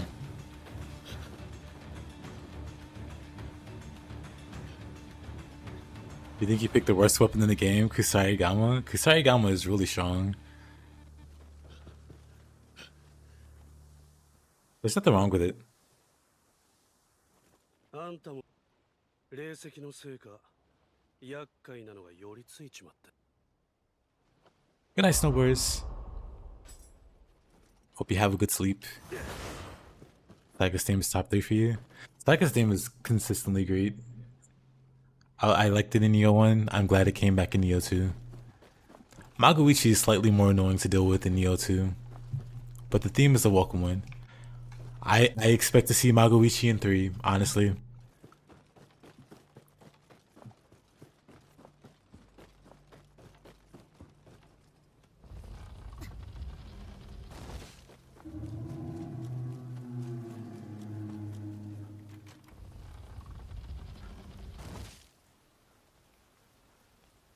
Did you find any good Kusarigama build videos? Well, builds aren't for... There aren't like weapon specific builds in Nioh, really. Like pretty much any build that you see for any game works for all the weapons. In terms of like single weapon support, there aren't like mini sets that even like go like spear is the best weapon. Well, except unless, you know, unless it's coming from me, but like spear is the best weapon for this setup or whatever. So it's gonna be like Susanoo. I mean, like Susanoo has versatility, or not versatility, but the other effect. You feel like he's a dev's edgy projection? Maybe.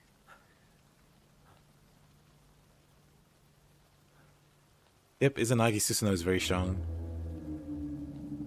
It does nothing for your survivability, though. That's for sure.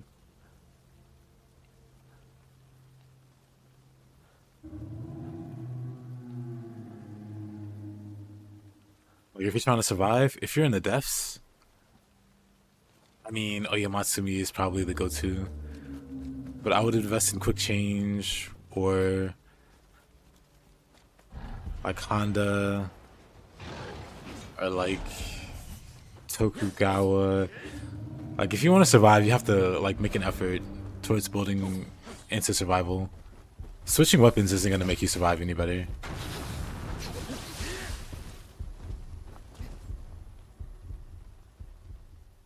But yeah, this mission sucks, if only because of this boss.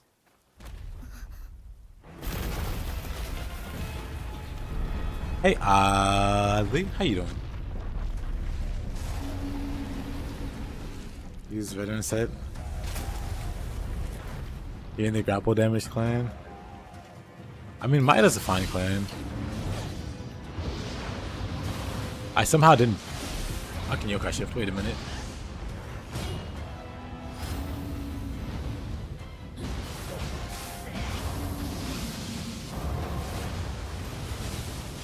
Ooh.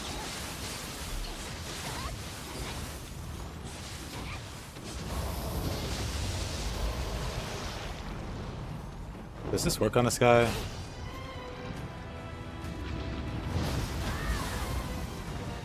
Does process work on this guy? It does. That's kind of funny.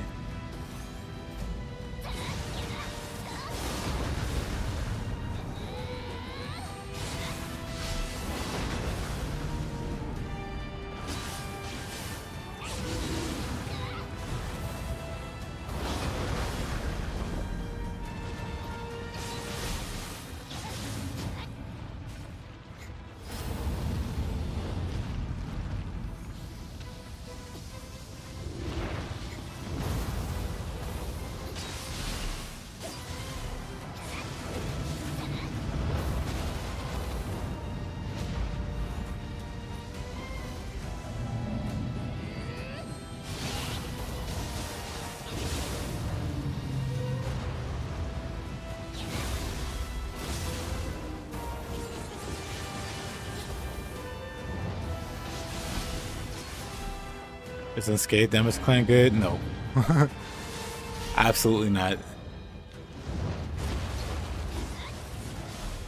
That kind of make you do more damage when your health is full. Which isn't terrible, but you could do a lot better. Especially if you're trying to survive.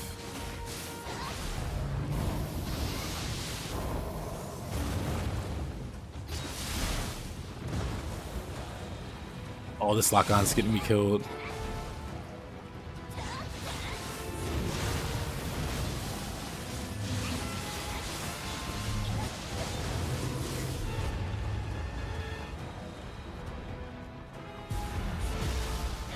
Take less damage from your full health? Do you mean the Honda clan? You're in some ninja clan and don't even remember the name? I mean, I would recommend swapping clans if you know, for survivability. I like Uesugi. Uesugi is also very good. Uesugi gives you like free protection talisman every time you keep a... If you're running Izanagi, Uesugi is probably your best. Yeah, actually, Liu, just go Uesugi. I just realized, since you're running Izanagi, which gets buffed by doing purification anyway, you might as well do that clan.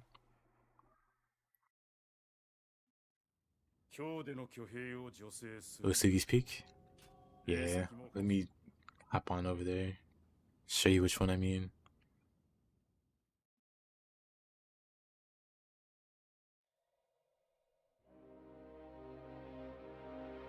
But yeah, since you use Izanagi, you should already know how it works. I hope you already know how it works. And assuming you know how it works,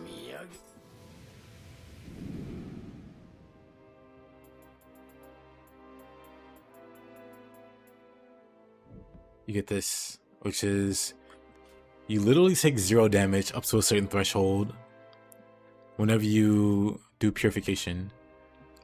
So whenever you keep pulse, which you die as soon as you resurrect, the secret to quick change is don't push anything. Like, the moment you push anything as you're falling from quick change, you lose your iframes. But when you come back from quick change, when you drop from the sky, you can't take damage. You are unkillable for like a second. So as you're dropping down, don't worry at all about like falling into an attack. You'll be fine. It's the moment you make an input that you'll start taking damage. So try to time what you're doing. I wonder if I can show you. Anyway, we're done with this region. Through that region. How does Uesugi work? You know how Izanagi works? When you keep pulse, you know, when you keep pulse away a yokai realm or whatever, you get buffs. And those are very strong buffs. Uesugi works the same way. You'll get a shield that takes damage up to a certain threshold, so you will be immune to physical damage. Put your region in event, yes.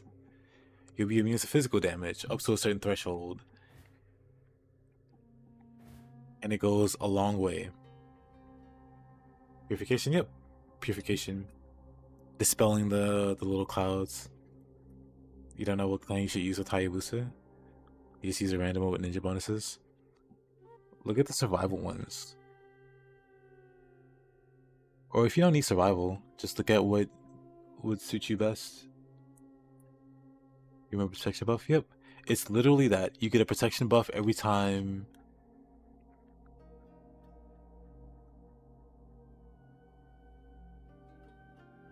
Good to have you here, Ali. Good to see you.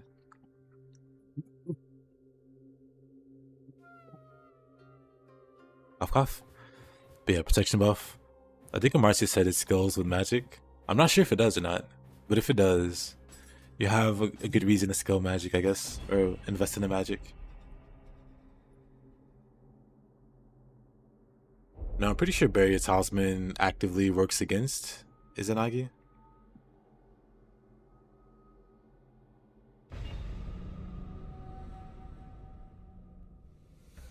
I think that was not worth it. Marcia, those are fighting words. You get them heroes. It does go with magic. Good final words. Very, very insightful. Very informative. We'll miss you. Take them out.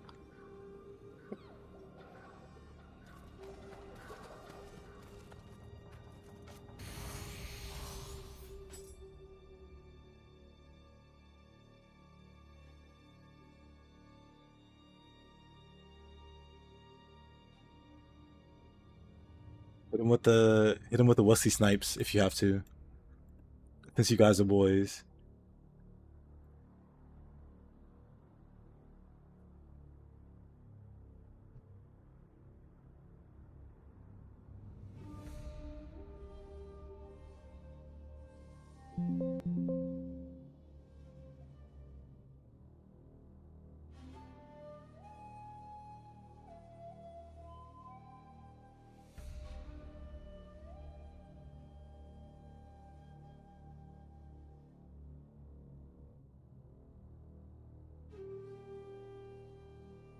It took 4 people to beat Lubu yesterday, and Lubu got nothing on me.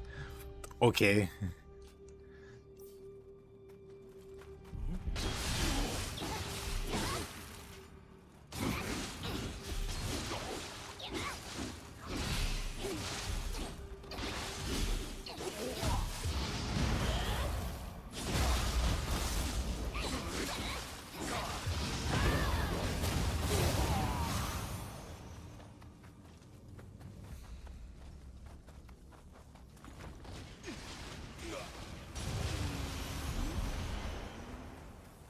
Osugi versus Yokai.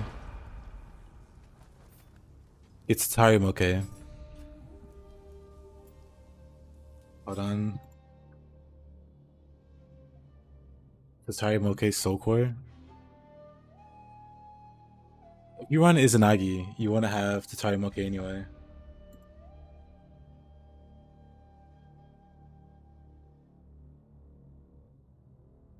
But Tatarimoke's like stupid Soul Core ability?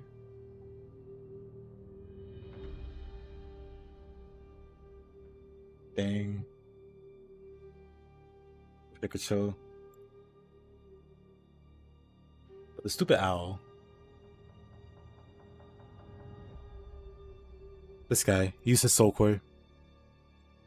His Soul Core is literally him dropping 5 pulls on the ground.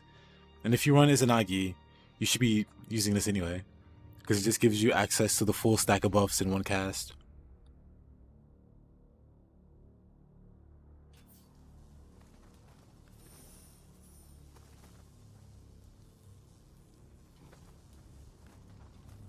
Hero slacking.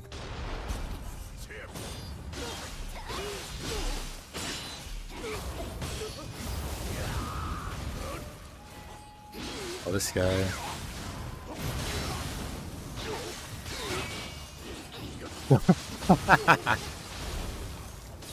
My bad.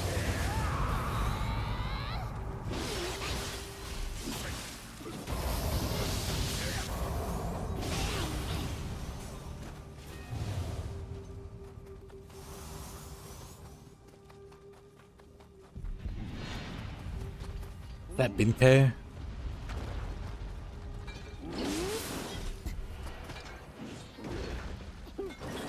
Thought we were boys, Binke. Oh, that's not even human there.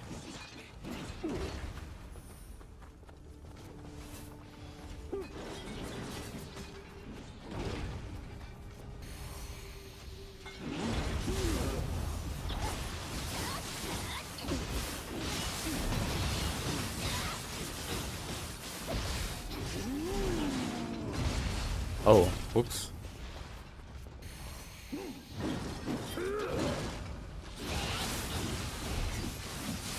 Actually, let's go up here. Come on, Binke.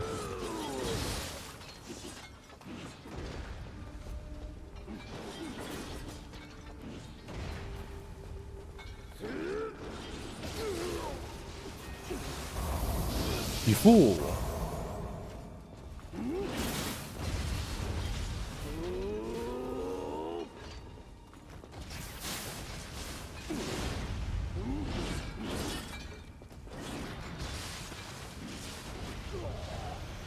Easy.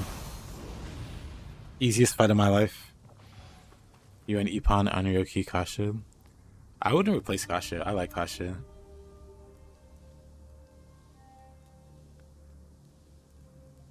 I mean...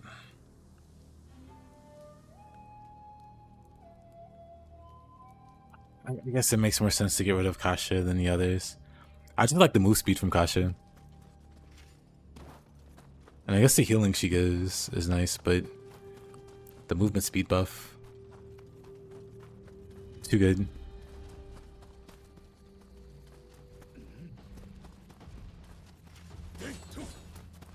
Get over here. I want to kill him with his own.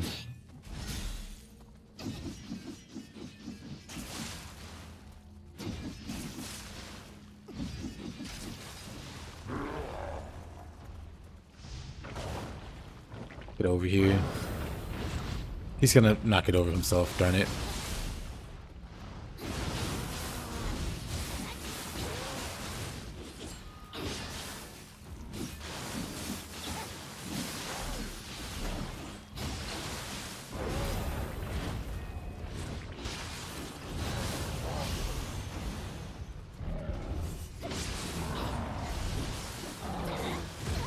Oh, whoa.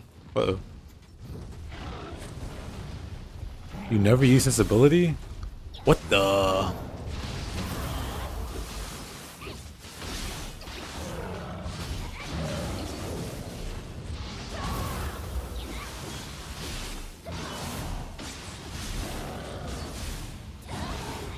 More importantly, you have 2 guardian spirits. Great indeed. You have 2 guardian spirits. You can just use Tatari Moke and the off guardian spirit. Just slot him there.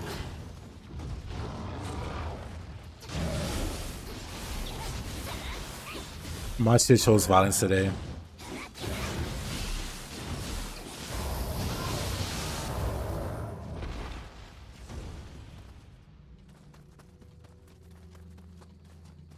You forget.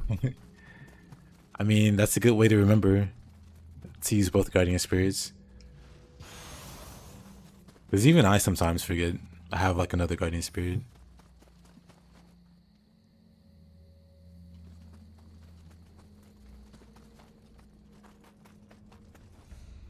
Yeah, for the memes. Completely believable.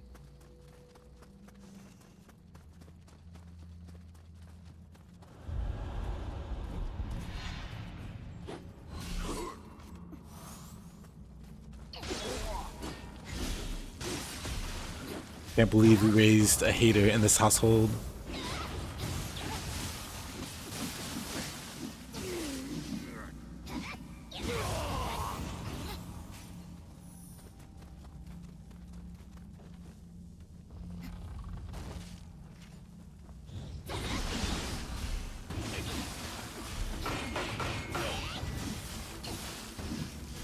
Marcia thinks they're 50 cent now.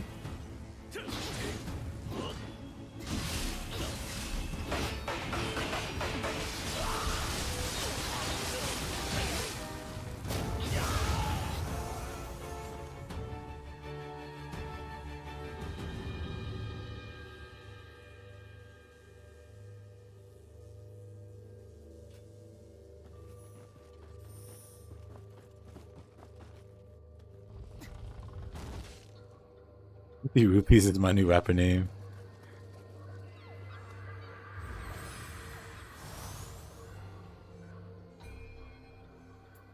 Marcia has been listening to too much Kendrick Lamar. So he became a hater. To follow in the footsteps of the rapping idol. 50 Rupees is hoping for a collab with Kendrick one day.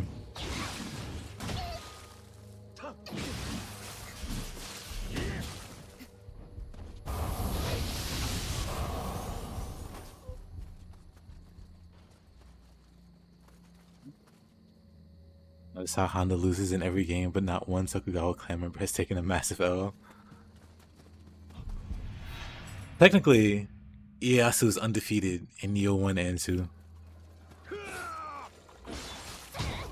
Well, he doesn't even show up in 2, but...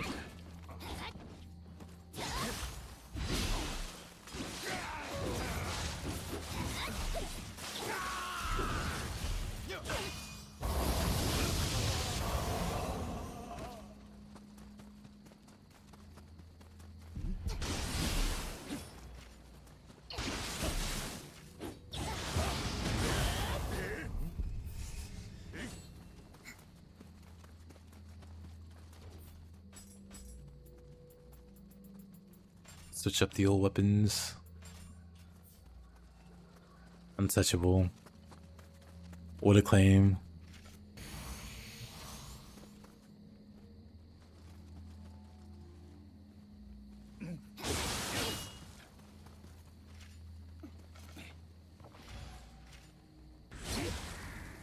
Wait a minute. Did I never set up dual swords? Oh.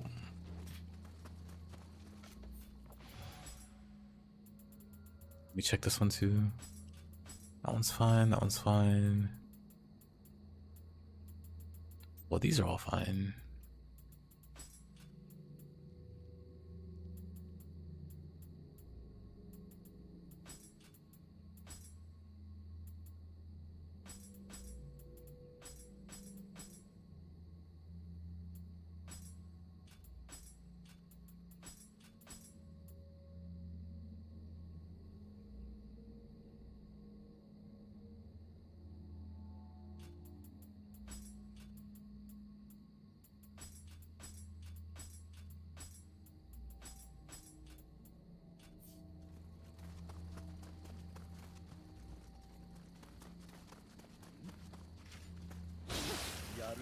Yeah, I do not.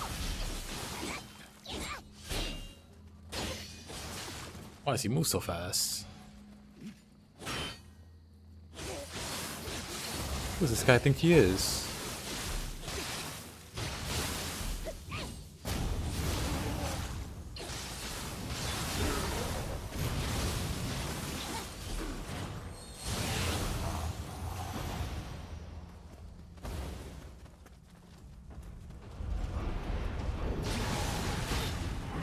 Okay.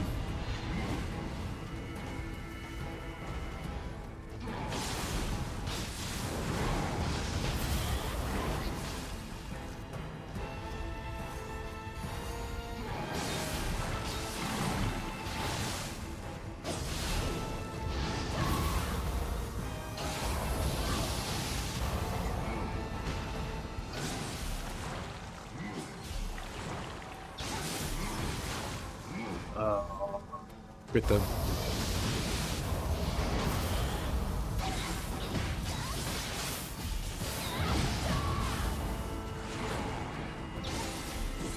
Trying to kill these guys is kind of a pain in the butt.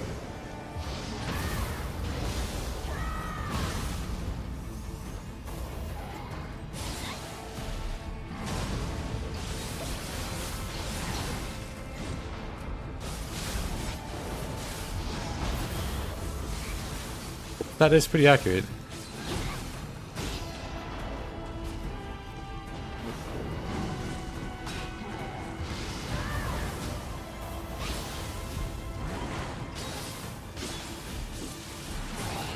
Oh.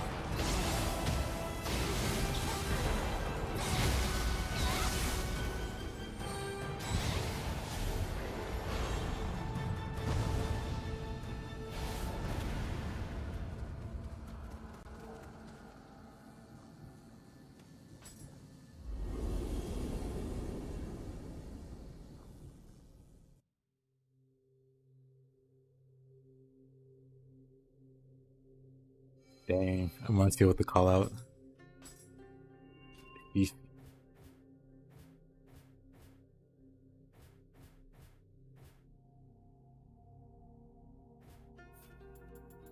Brutal, to be honest.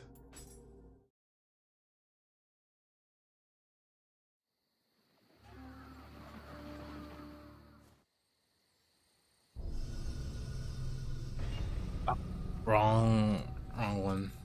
Let's go back to my fire setup.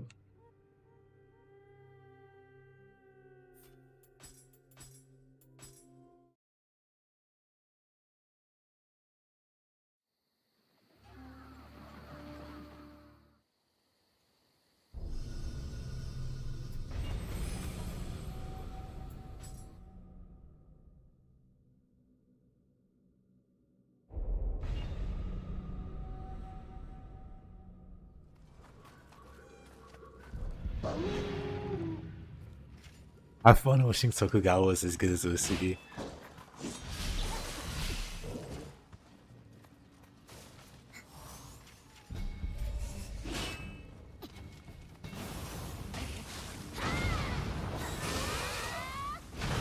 Which saved me again. Just as Marcia was talking trash. Dang. Well, forgot to kill there. Point stands. Later, Marcia.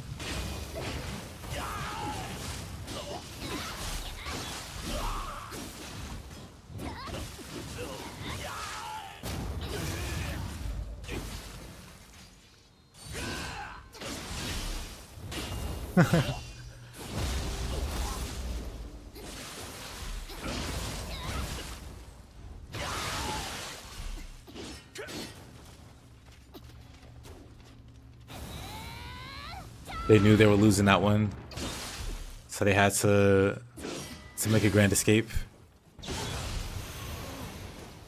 Meanwhile, Tokugawa again, undefeated.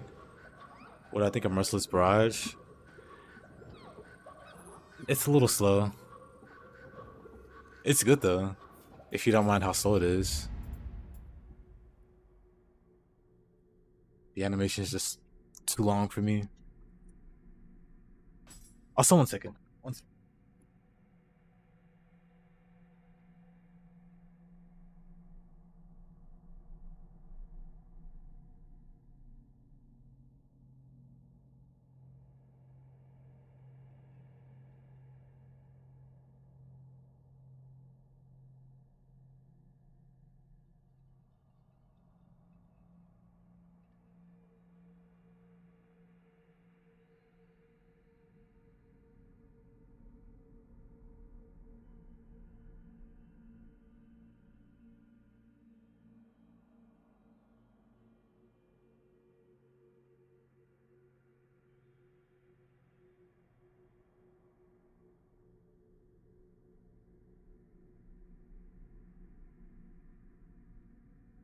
The animation's cool, yeah. Plus, it leaves them on the ground for final blow, so it's like more damage.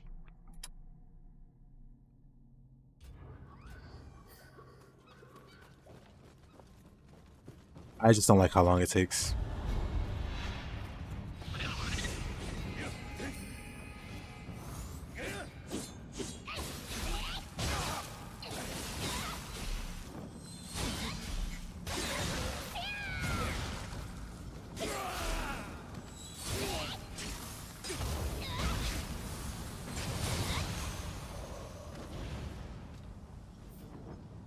Likes to be that guy.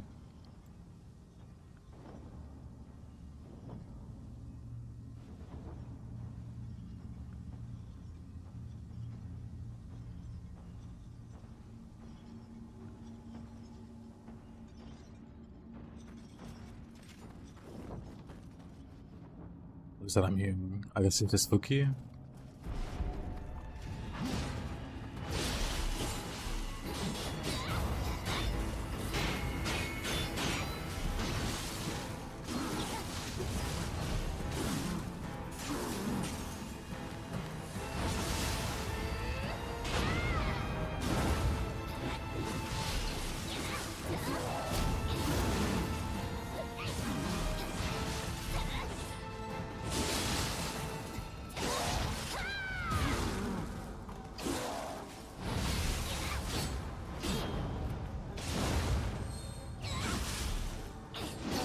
Oh, I missed that one. Really?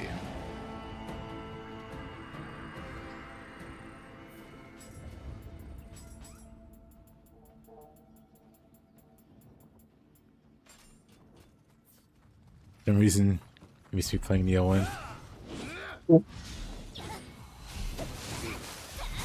I was gonna play some Nioh 1.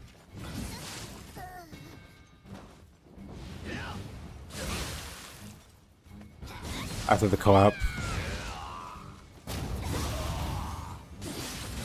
Getting Stockholm Syndrome from that game.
Yeah, in Nioh 1 you can get 100% grit, which is about as busted as it sounds.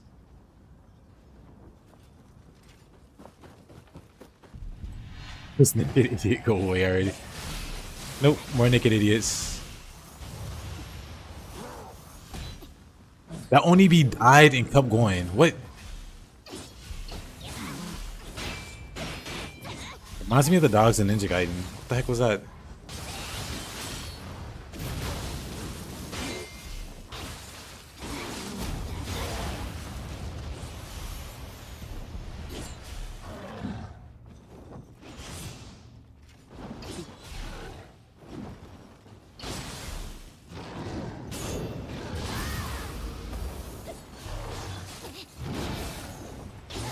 More grit.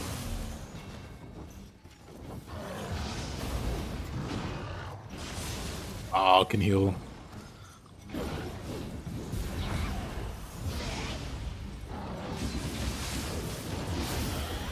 Power of the randomizer, though.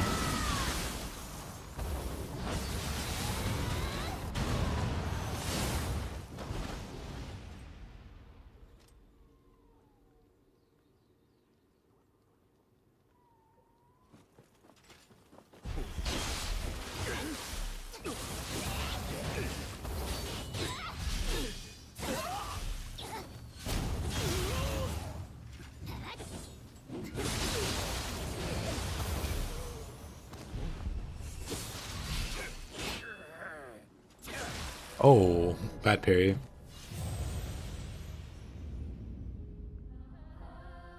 Held by Rogue.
Oh, really?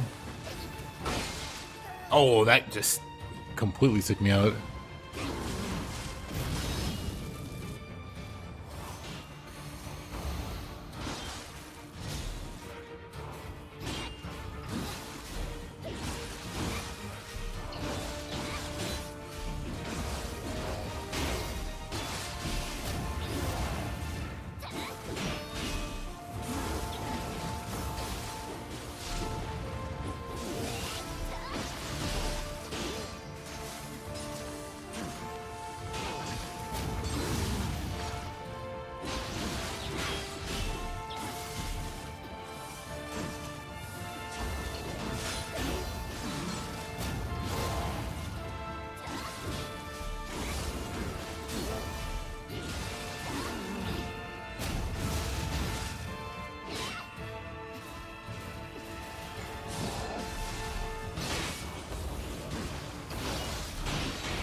Oh, those RAM prices.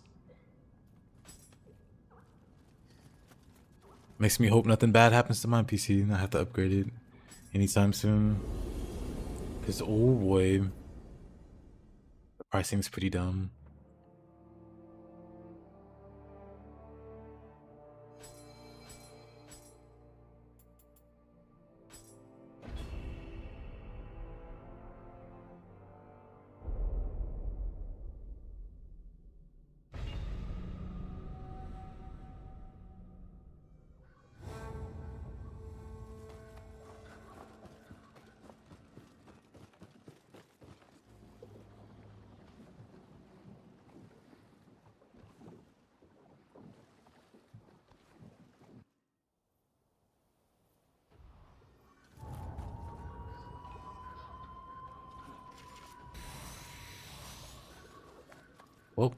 Let's go this way.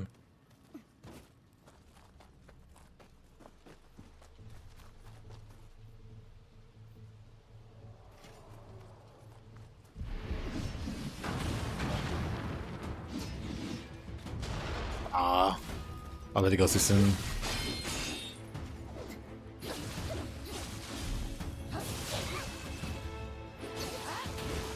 Uh-oh.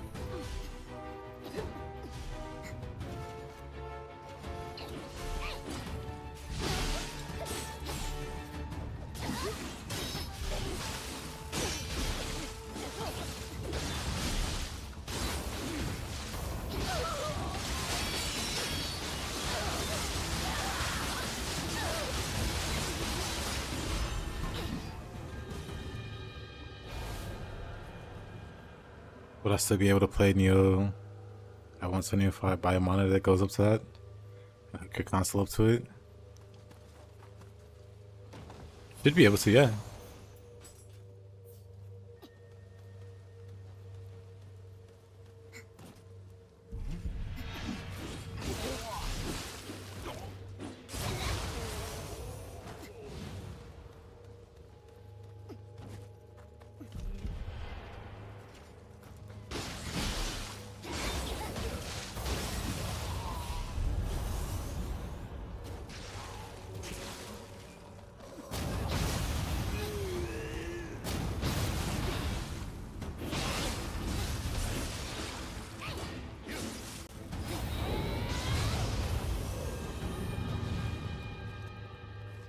This plus is the reason I became a PC gamer.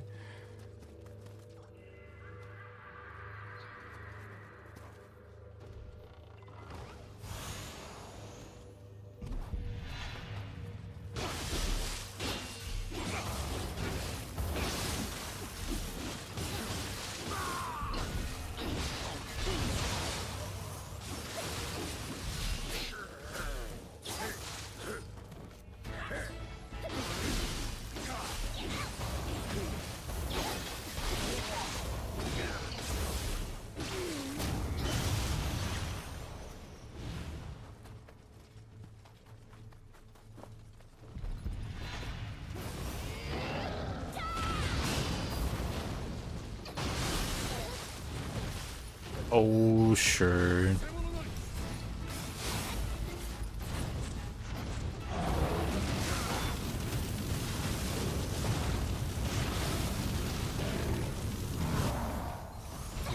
Outplayed.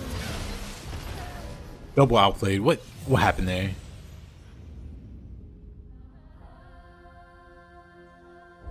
I can't even talk smack.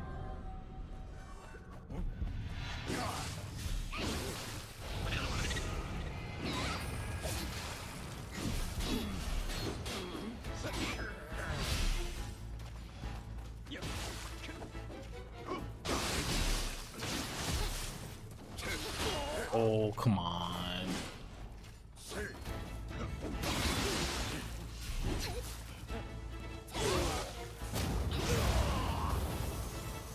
More grit goodness. It really happens way more often than I feel like it should.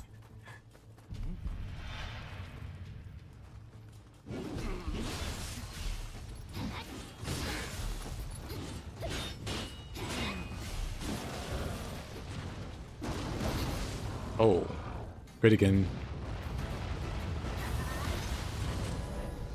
That's on me. I thought I was safe. I didn't think he would roll 7 zip codes to hit me.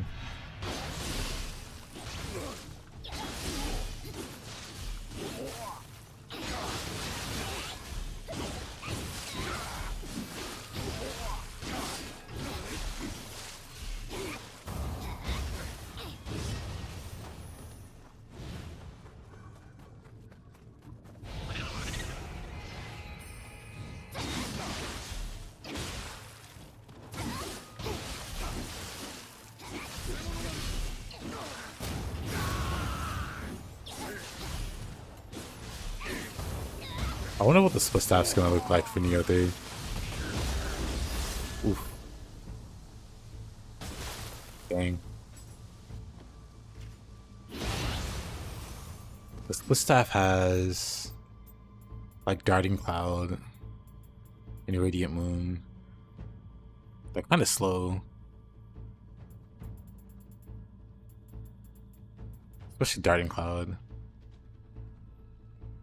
If they speed this up, this would be pretty nice in Ninja style.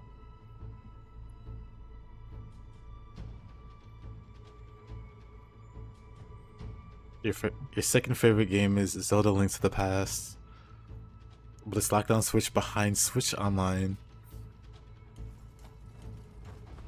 That's a lot of fancy words to say get an emulator, but what do I know?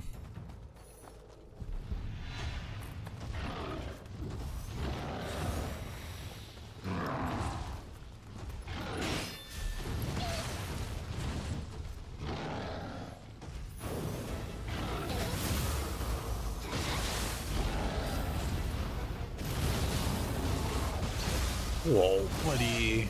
Grid.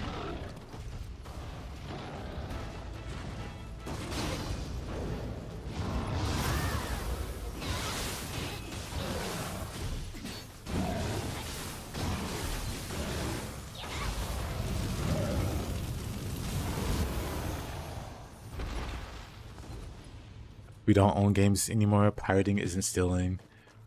For sure.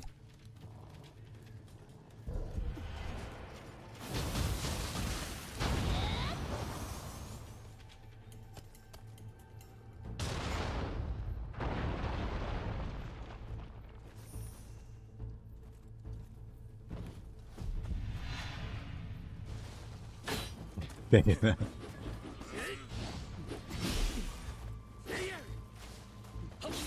Oh, come on.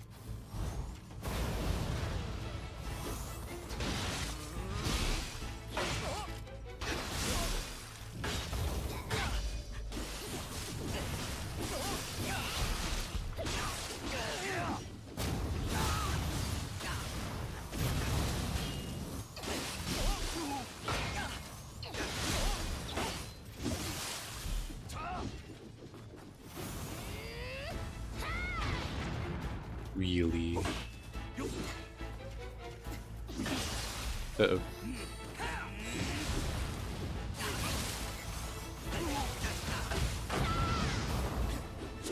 I'll take care of that guy.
What a struggle.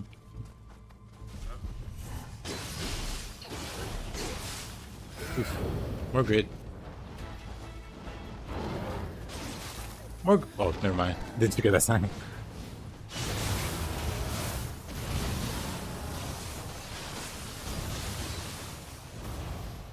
The final blow being a stab to the skull was an insane choice by the creators.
Got the key. What does that sound though?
We're good.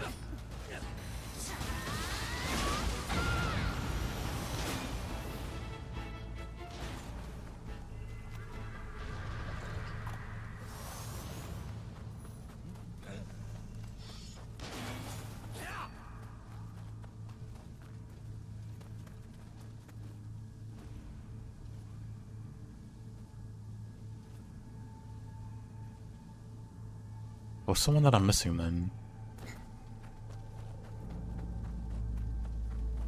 Actually, I think I know.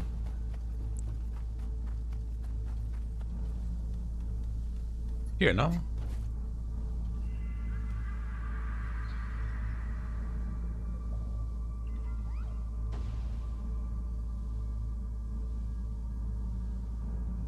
You have one more friend currently playing Nioh 2 on a solo playthrough. Spread the good word.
Exactly, heroes.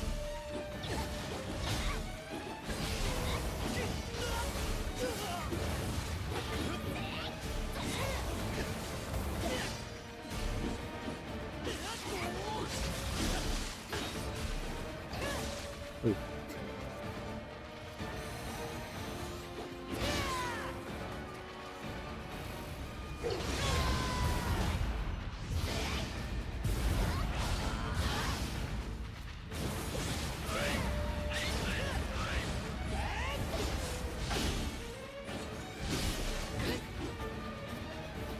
Oh, this guy's so obnoxious.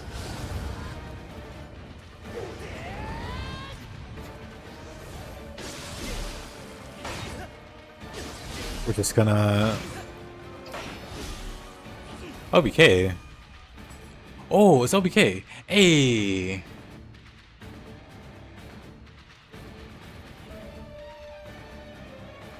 Welcome back.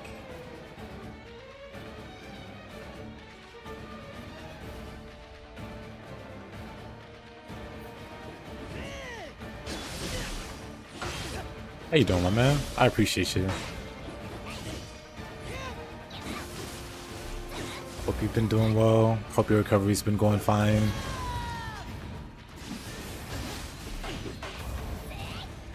Heroes doesn't know, but OPK got into an altercation with 5 guys. He beat him up, but he sprained his ankle a little bit.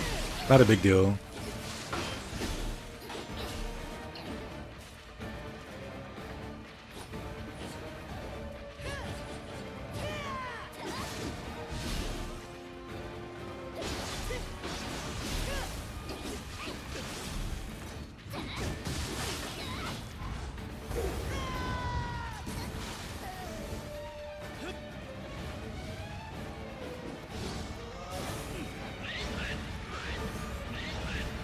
Oh, this guy got it. I'm just gonna reroll him. He's so obnoxious to fight. He's the average Yakuza protagonist. If I got into a fight with 5 guys, I would start throwing shrapnel bombs. Fair?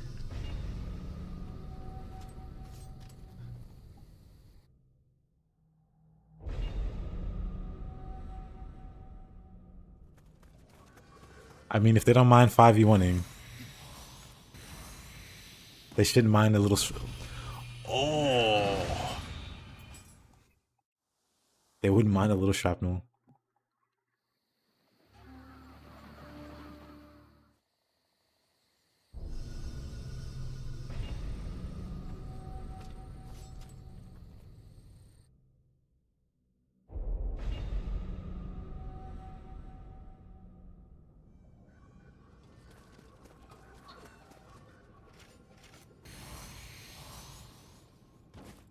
Close elbow.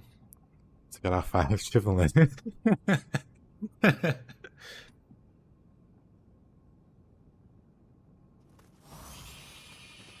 Yeah, it was Nightmare Bringer.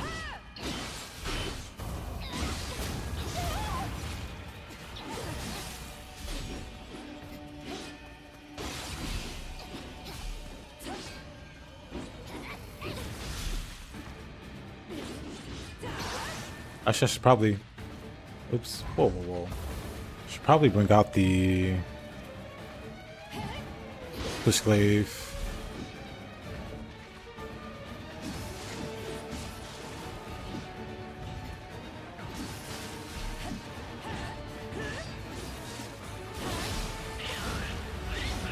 All the script.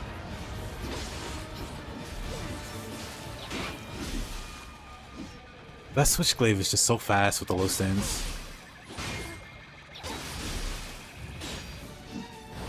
Almost feels like cheating with how fast it comes out.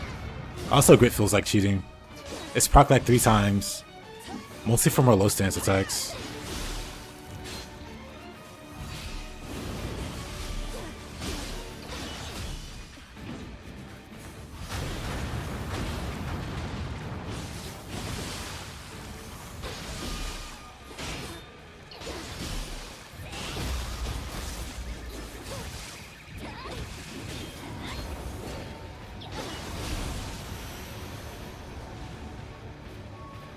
I was gonna mirror match, but Switchblade is scary to fight. Oh, not this guy. I thought I was being sneaky there. Oh, of course, lightning. He hits me with lightning, so I can't catch up to him real easy.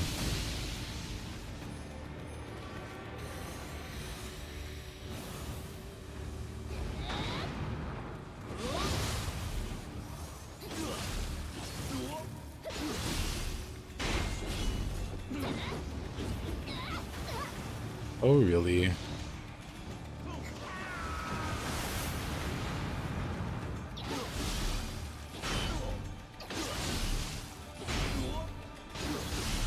Your least favorite to get hit by?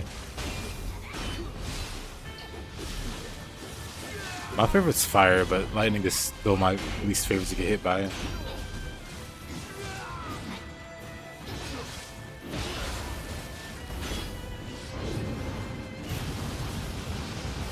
Dang it. I was like mid yokai bully, so I can counter that. This time it was Phoenix that saved me. That's kind of rare.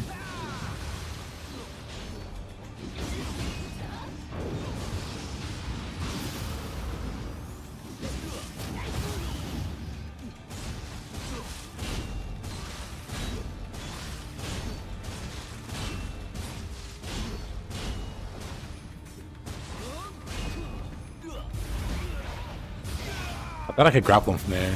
Guess not.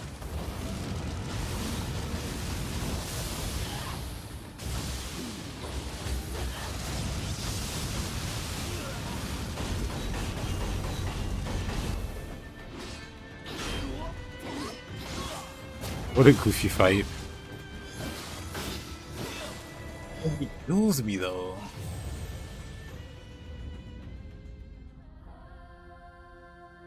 Infinite death damage.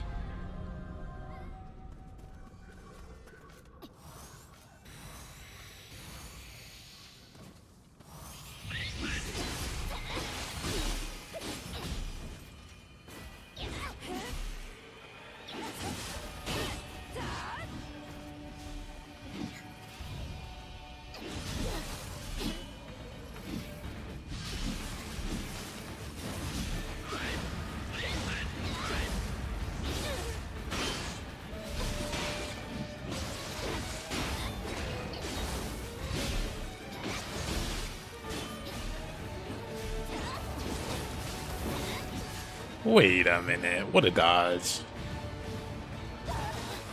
Switchblade was so annoying to fight. Just because that low, the one move it has,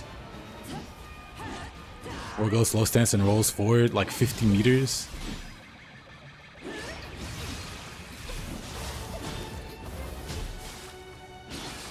Oh. Started putting tenacity on your gear. Yeah, that happens to me. And I'm like, oh, I guess the setup doesn't have tenacity. Oh. Awkward.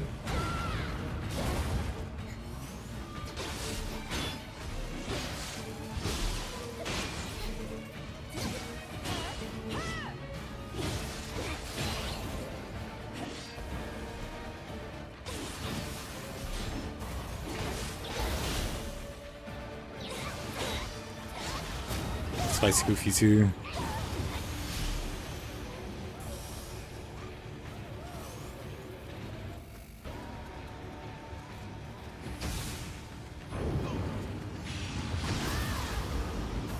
First he immediately hits me with the lightning again.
Yeesh.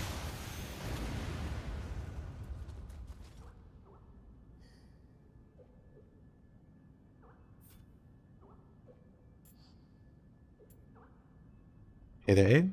Just had spaghetti with meat sauce. Nice. Same to you. Have a good one.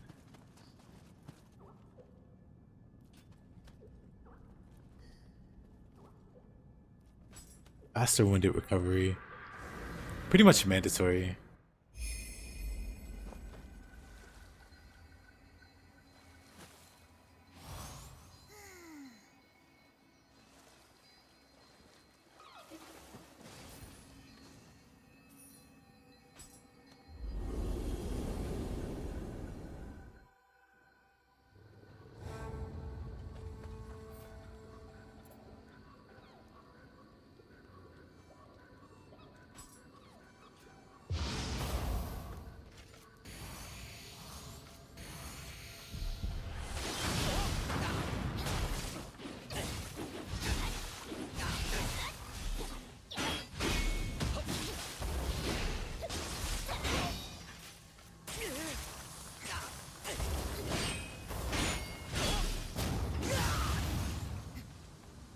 What a flex. I took a bath. And really, that's the most valuable thing of them all.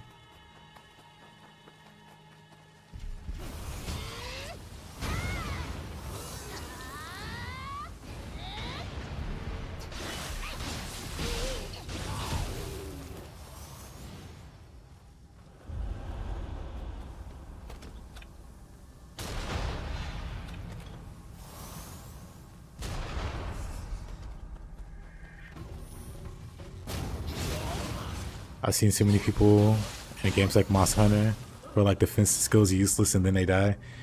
People are like oddly DPS like damage oriented. At the cost of their own health.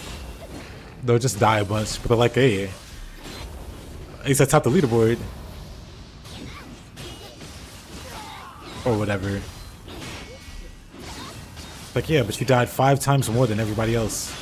We would have got there eventually. Probably faster if you didn't die as much. But we had to keep resing you.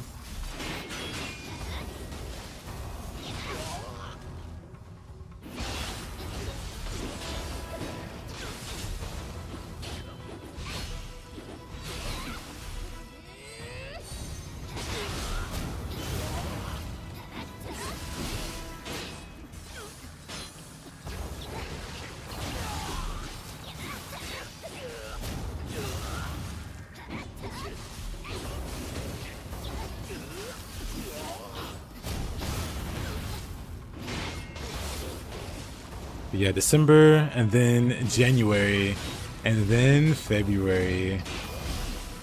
And it'll be Nioh time.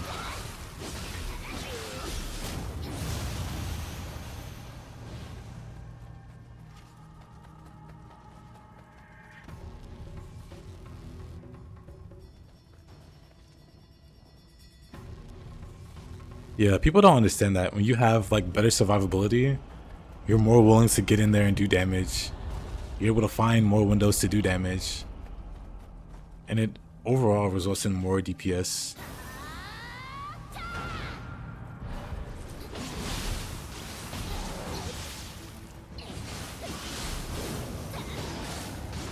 Oh, brother.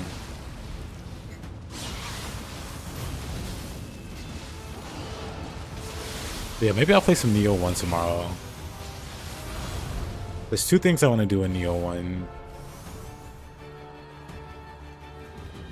And I like to get them done ASAP, I guess.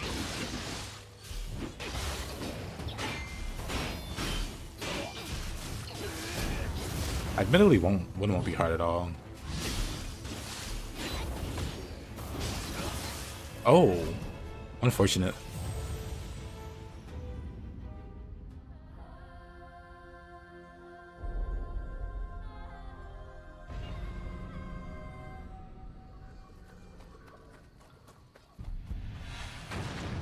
Stuff for the build. Yep. There's a second build that I also want to do. I just gotta do some fine tuning.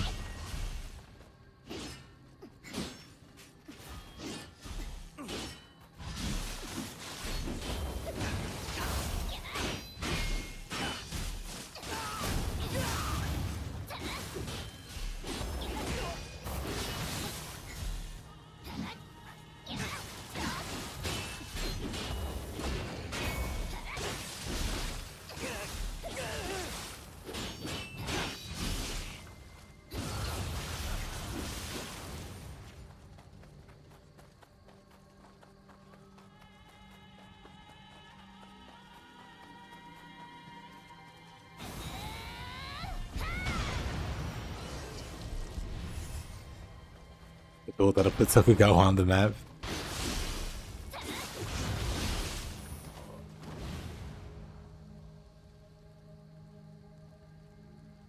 Hoping the Steam machine is at least less than $800 because I'm gonna play it. I'm gonna get and play Nioh 3 on release.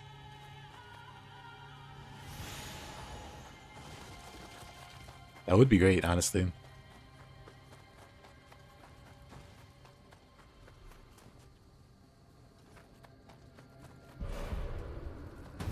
That's where I died.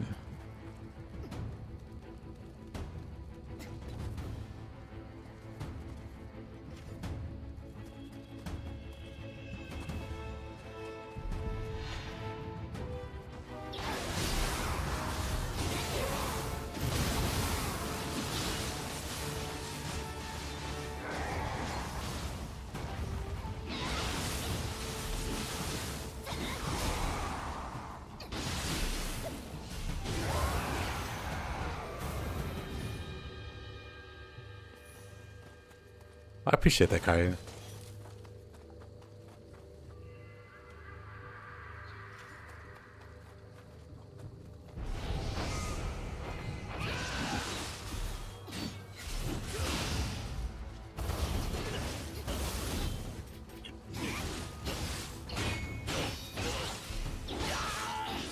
Oh, not a good combo.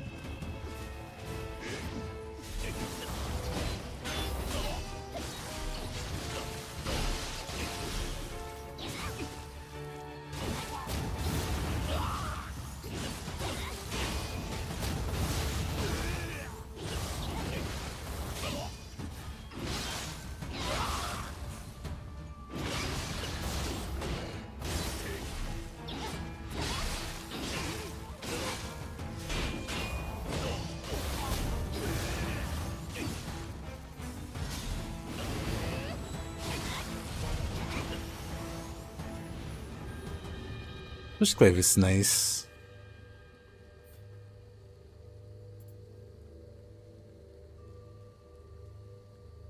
Man, how time flies. Eventually I gotta do a return to Metaphor.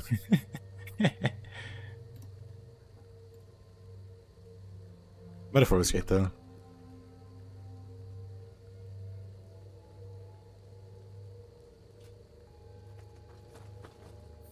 Discord link?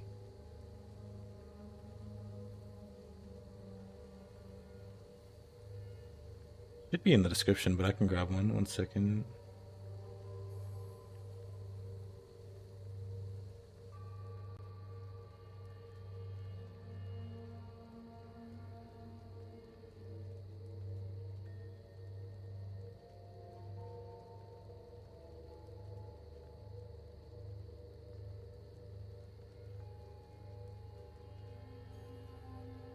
Metaphor was a surprise how good it was. I mean, I knew it would be solid because of the team that made it. I just didn't have like super high expectations.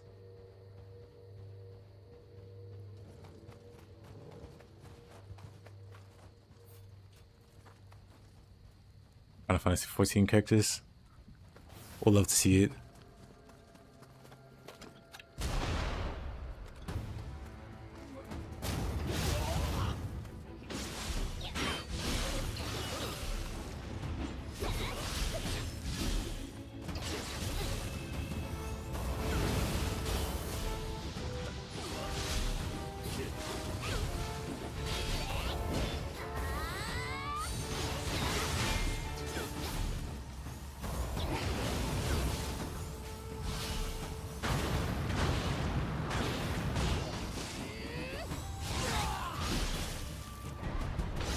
Oh, that hyper armor. He's like, you know what? It's my turn now.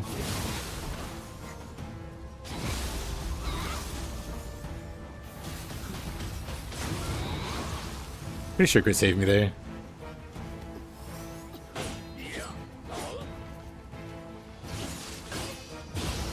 Oh. The hit knocked me in a critical. So no grit there.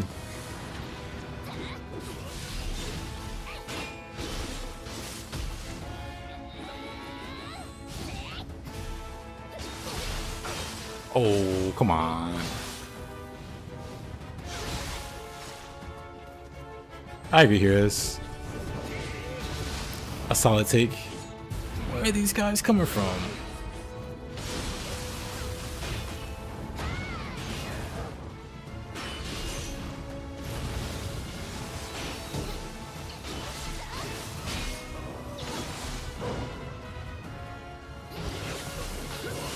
Oh. I too am a tank main. Unbeknownst to many, I think. Back when I did MMOs.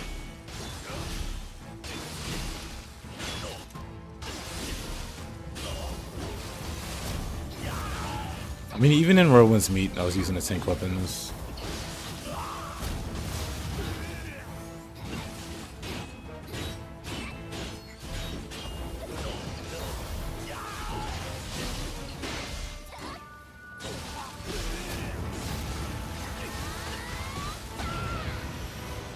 Jeez.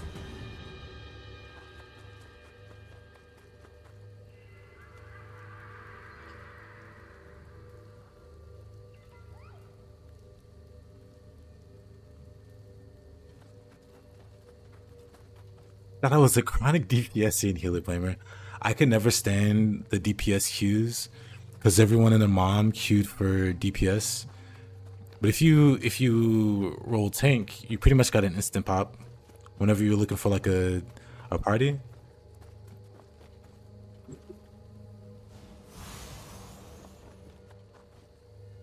Plus, I just don't really like relying on other people to survive, so I'm just gonna do the tanking myself. Hey there, Gorix, welcome back. Many tank players are DPS players in disguise. Also that. I know I wasn't the only one that did it. But I actually just like being a tank. I still like that now. I still like being face to face with the boss. Where like everybody else has to back down because they're not a tank, right? They'll get rolled over. But you as a tank just stand in the boss's face and you just square off with them. And I like that about that, you know, that role. I like to do that in games even to this day. I don't really like to kite enemies. I just like to stay in the face and throw hands. On the hang up I have on Metaphor, some plot twists didn't really sit well. Plot twists? I mean, I don't remember anything crazy about the plot twists. You like being invincible and protecting your party? I like the invincible part.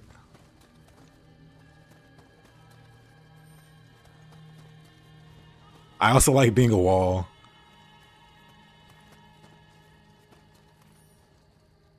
Like some people, like being able to deal a lot of damage makes them feel strong or whatever.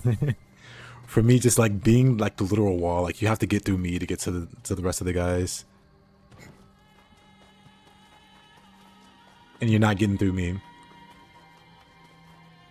And no one's taking aggro from me. Like at all times, I'm the most threatening thing to the boss. And that's just cool. Where on earth? I hate this map. Your strength comes from resolve and grit. Stick is part of being a tank. Yep.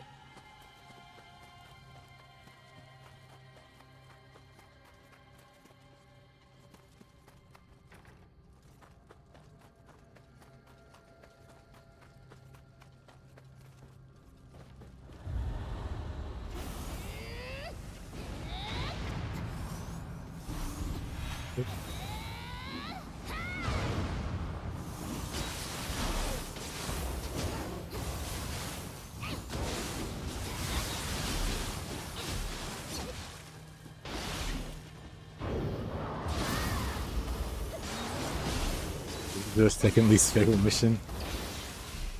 I don't mind this mission at all.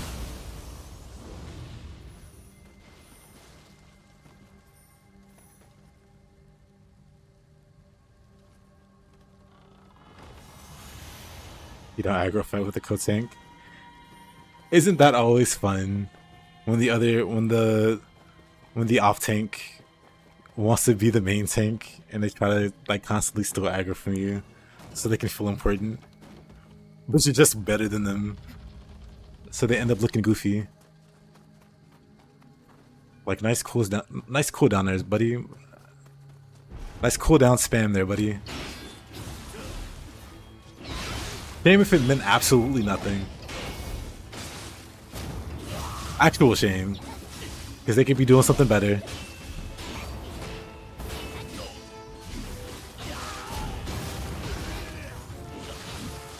Your favorite Sukuna mission? Sukuna has one of the coolest boss like intro scenes. Where he's like cutting that guy in half and shooting through the other guy. That's crazy.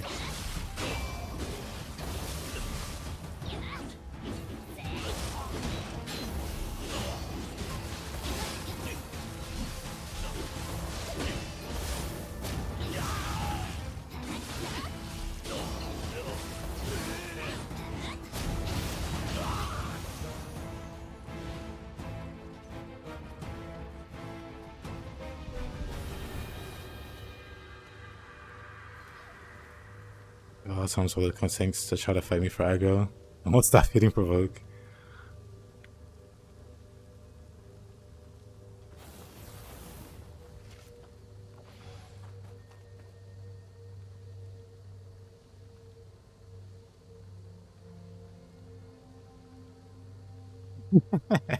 That's pretty good.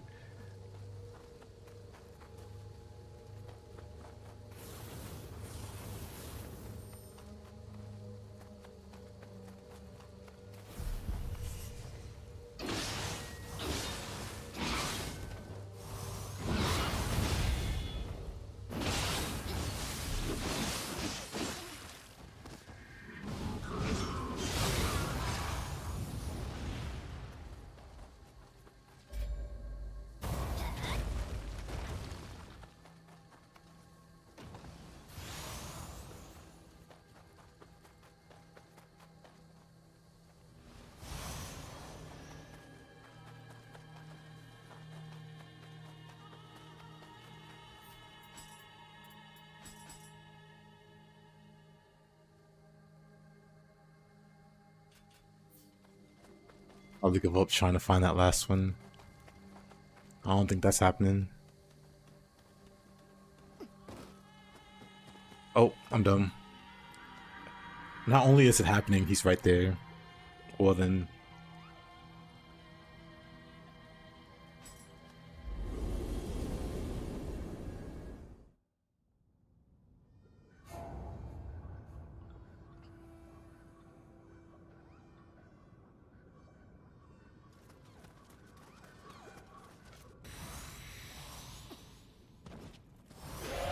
Oh, hi there, Tate.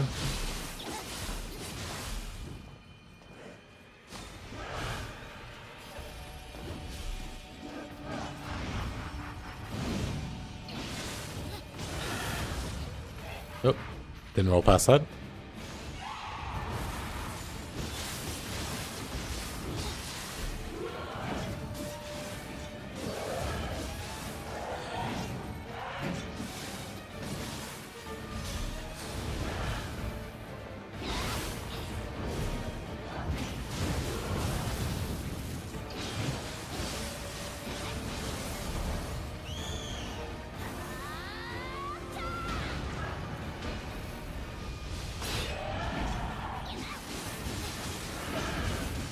Uh-oh.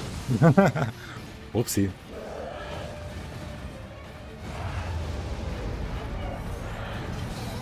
Oh, that reached. Oh well. Grit don't care. Grit doesn't care still. Back to back. Like that one Drake song.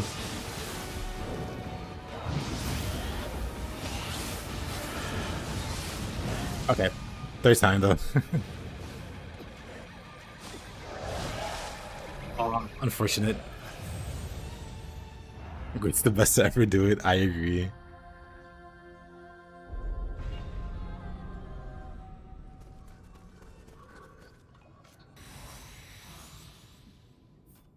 this time. It's been a while.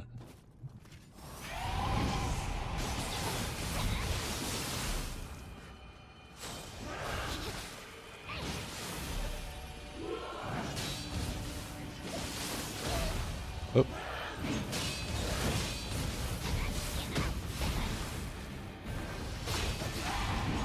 I don't remember how to dodge the projectiles, actually. I didn't mean to do that. Okay. So glad Stag isn't here to see that. He's here in spirit.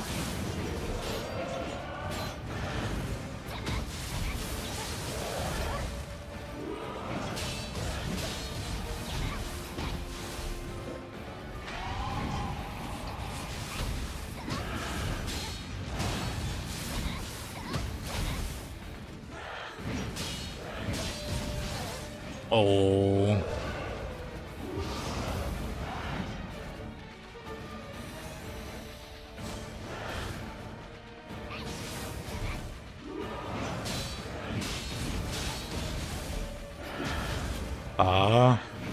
I don't remember my attack windows.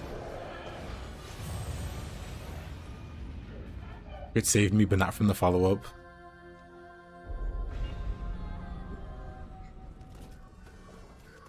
Tate's mid compared to Maria. But who's crazier?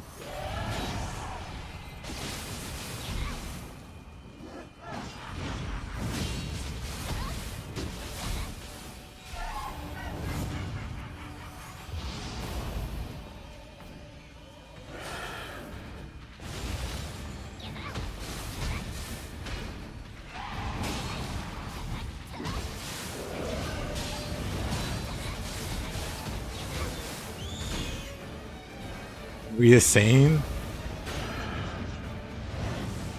Dang, that's some insane cope. Maybe you two deserve each other.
Oh, really?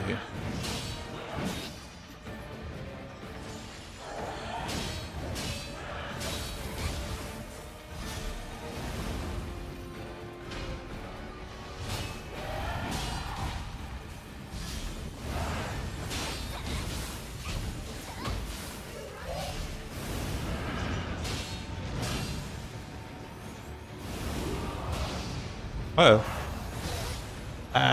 Good old Grit. Save me again.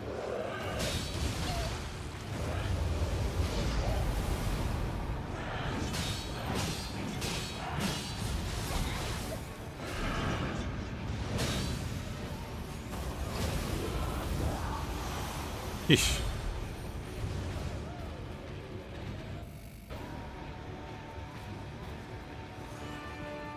Oh, jeez. What a jump scare.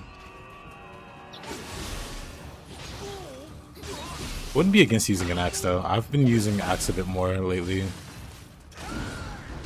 Honestly, great weapon. He didn't even fall over.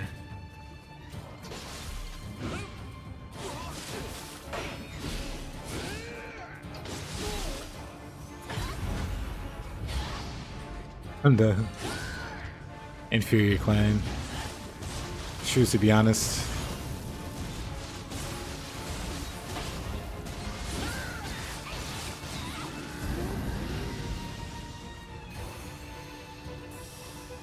Actually, I'm calling my boys for this one. Get them, boys.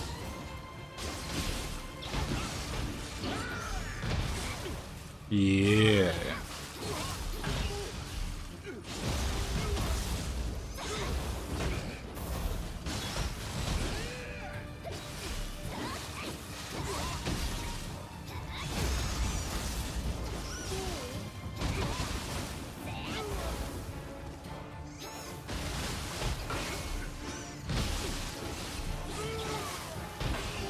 You managed to no-hit the Void King? Congrats.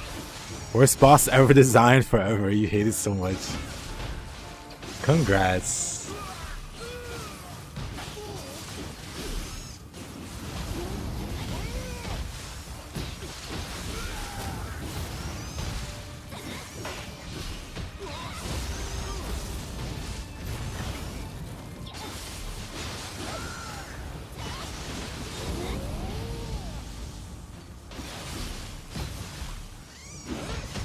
Are you recording these, by the way? You should totally be recording them. Unless it makes you lag too much or something. But congrats.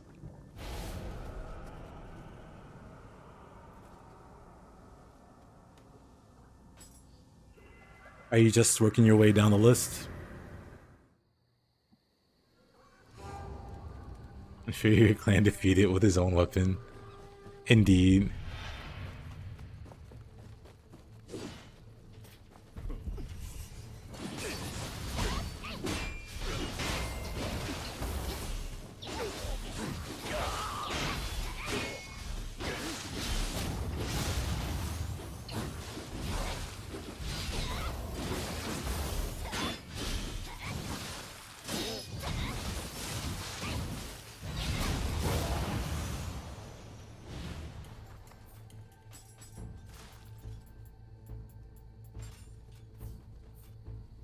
I see. Very nice though.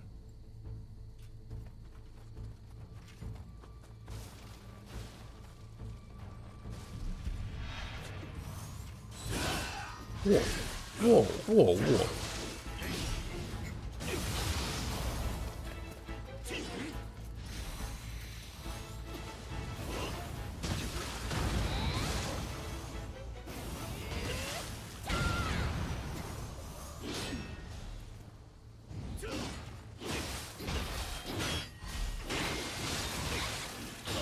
Honda might be 2-0 outside of the Underworld, but in the Underworld,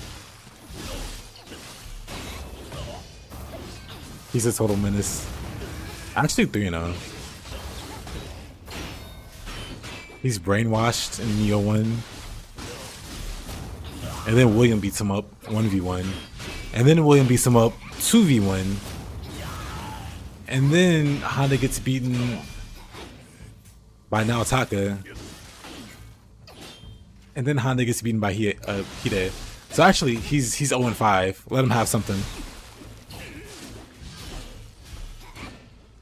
Let Honda have one win.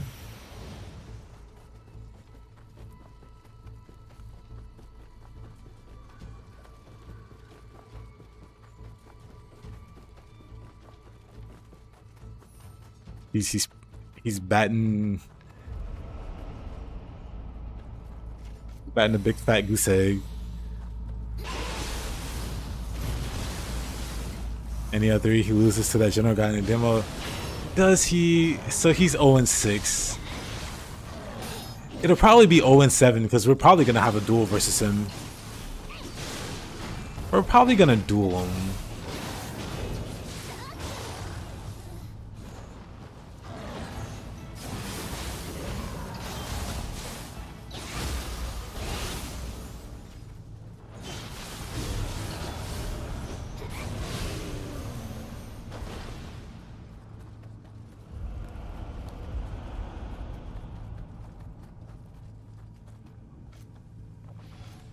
It's rough being Honda. But he got a participation medal. He's not like this great general. Tokugawa just feels bad for him. Our GOAT Tokugawa.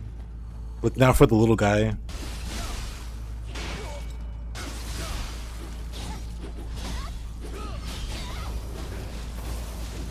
Hey, Farsier. Behold, it is I, Negative Man. Did Negative Man successfully roast the birds? Successfully have a late Thanksgiving?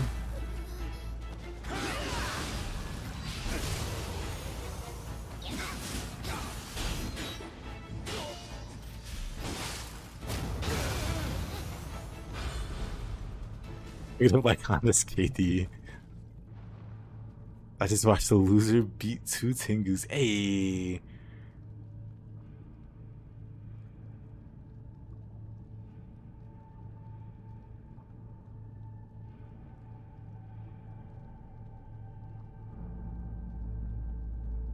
Wow, I'm finding a whole bunch. What matters is the win.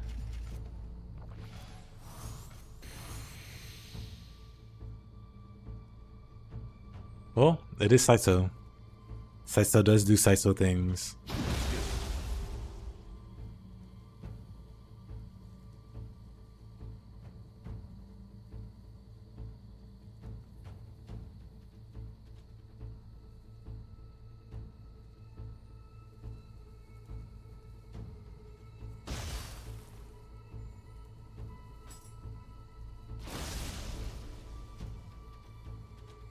My character turned into an alien. To dunk this guy.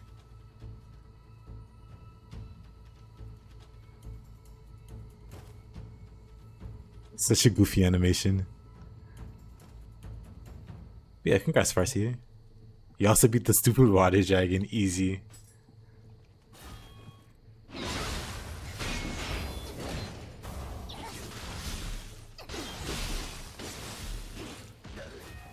Basically, his win-loss record, Farsi.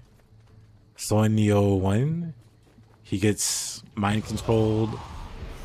He gets mind controlled by Kelly, I think it is.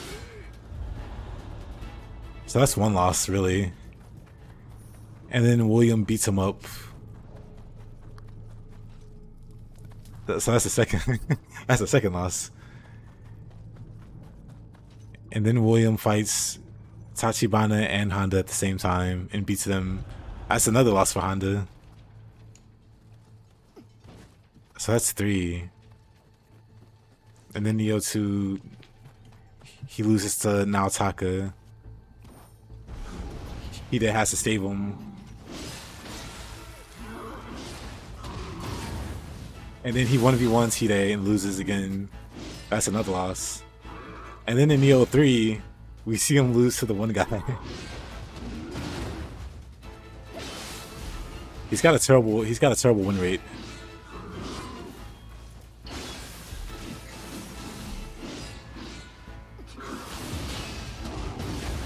I'm fine.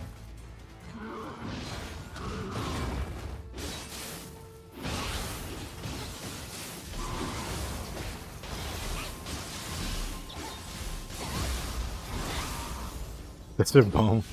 You can just destroy the crystals in the area to instant beat him. He's so easy, William doesn't even have to touch him. William just William just slaps around the general area and Honda takes AoE damage, I guess.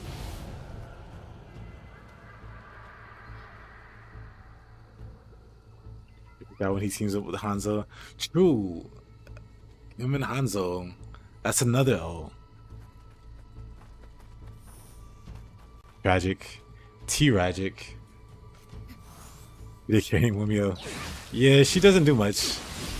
You kind of have to hope for the best with her. Hope that she doesn't get immediately destroyed by whoever she decides to fight.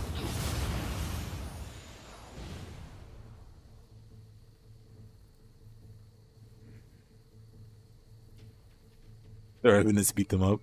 Dang.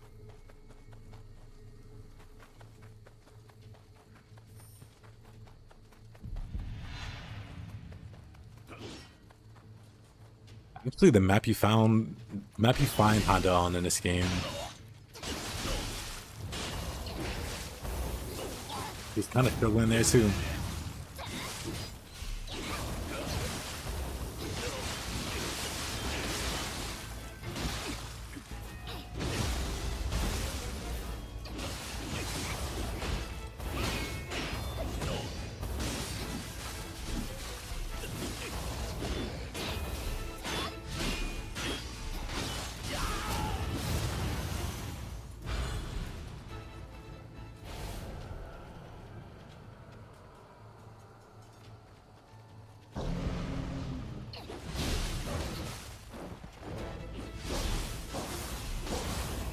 How would you know that, Heroes? Have you tried?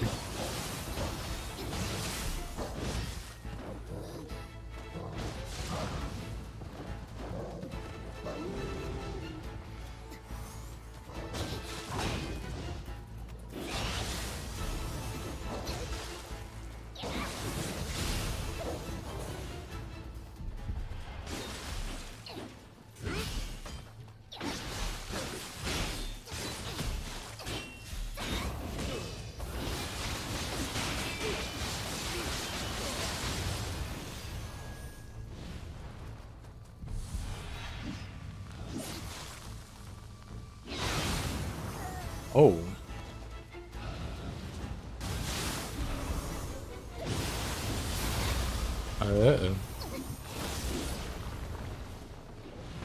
Never mind, the door is dead.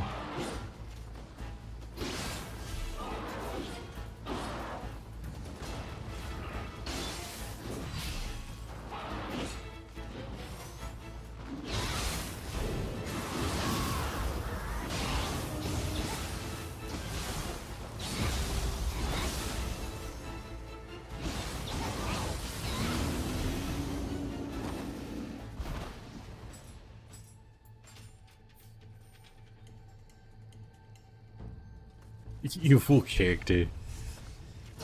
And yet you like Maria. Make it make sense.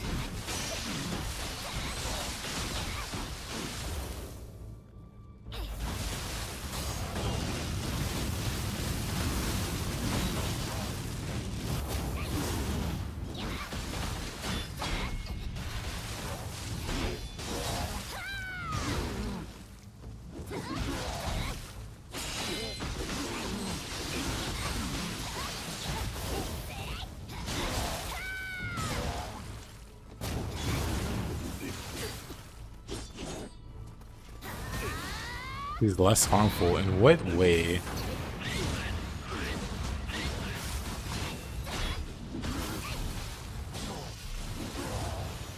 In what universe?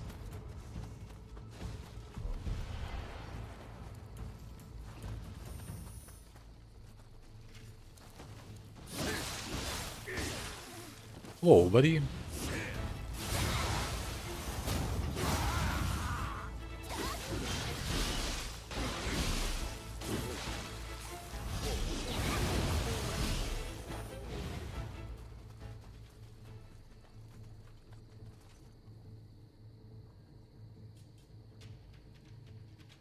Yeah, Mumio's immortal.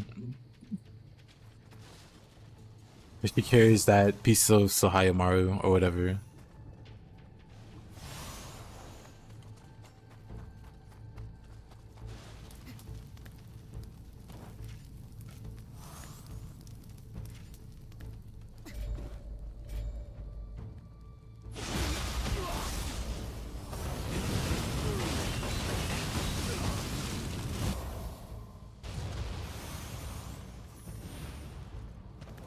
Yeah, the shadows.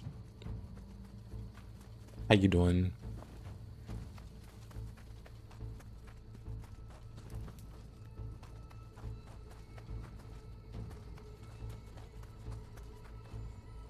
Yeah, the hilt. Double it and give it to.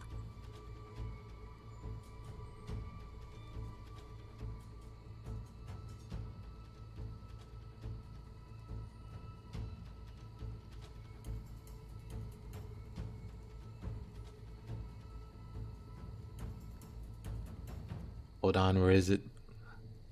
I was gonna find the screenshot real quick.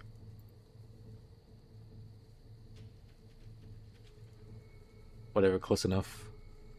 Good enough. He has to hold. Or necklace.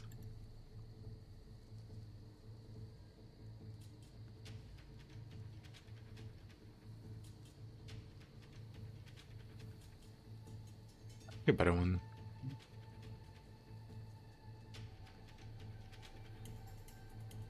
I'm doing alright, Shadows. How you doing? How's your day been?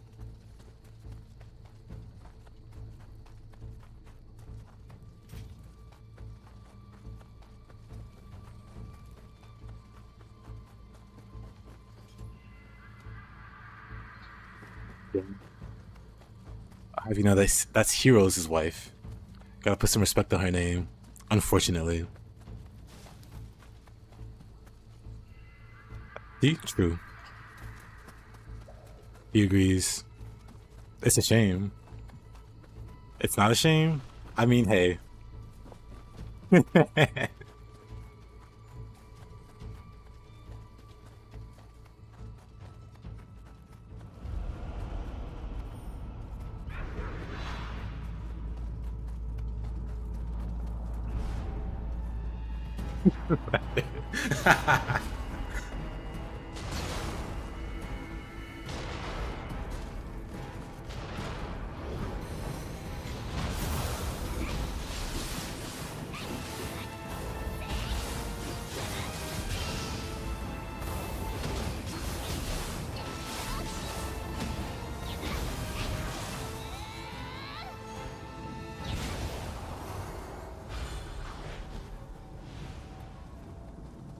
I would agree, but that's the kind of person Heroes is, I guess.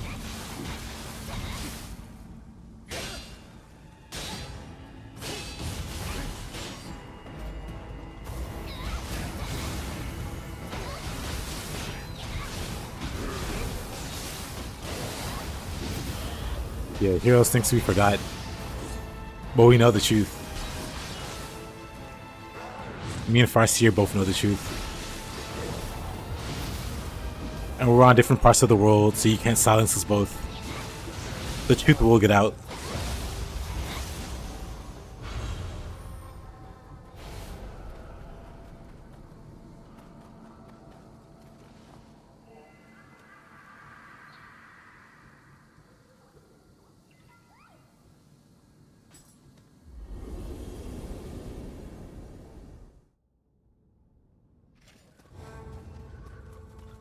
Ichikumo.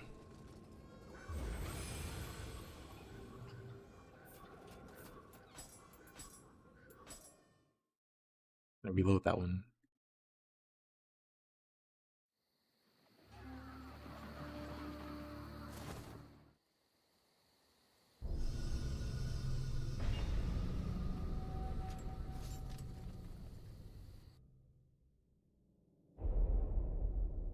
Tomorrow. What's the line? There is no tomorrow.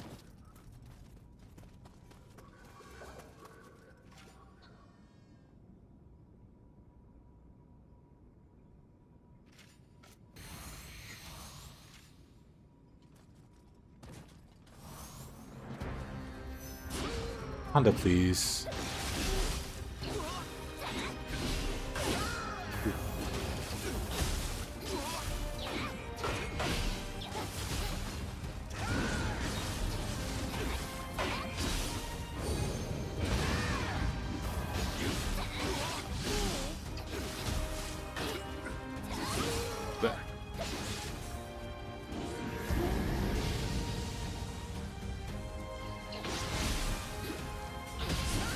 Oh, double grit.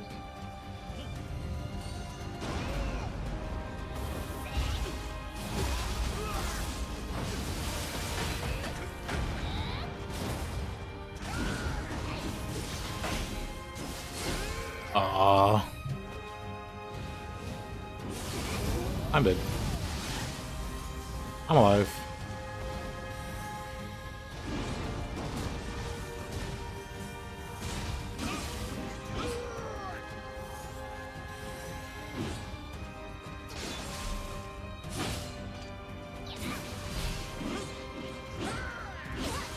Oh. Figures.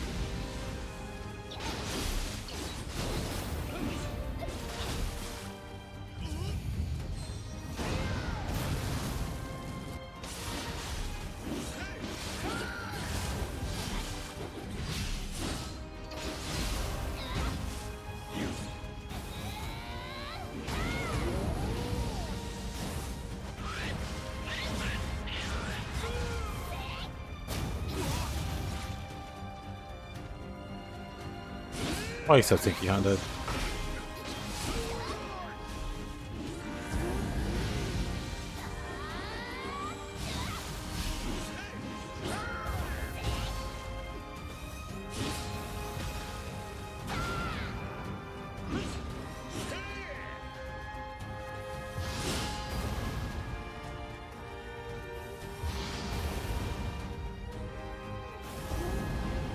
He's healing, of course he's healing.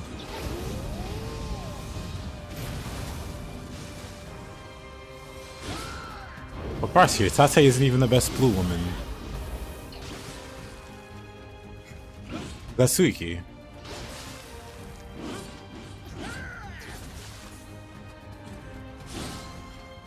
Kinesis will back me up.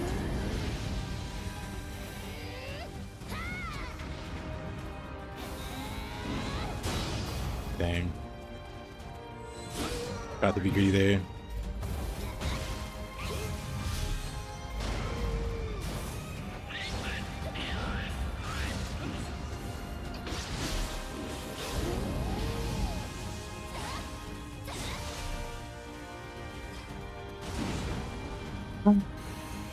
Honda, you're such a pain.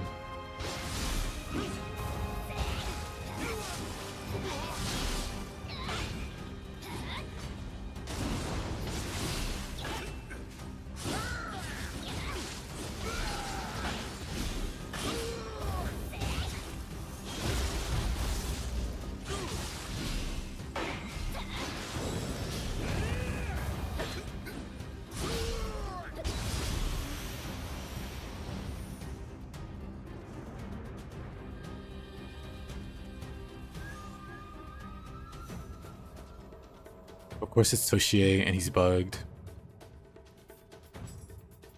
This is fine. We'll just reroll.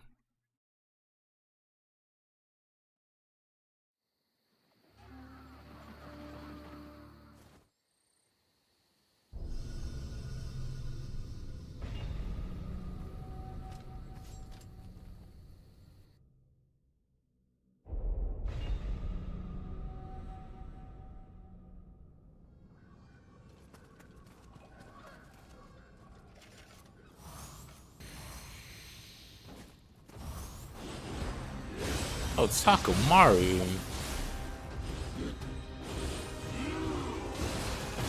Oh, I don't want to fight this guy either. The insulting part is Mumio delivers the message.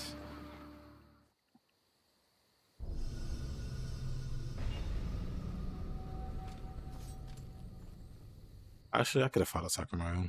He's not too bad. It's just Nightmare Bringer, I don't want to see him.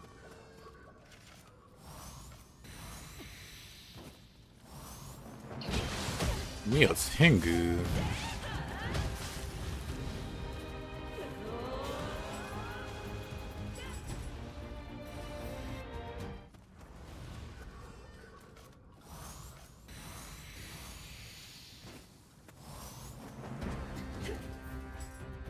One second.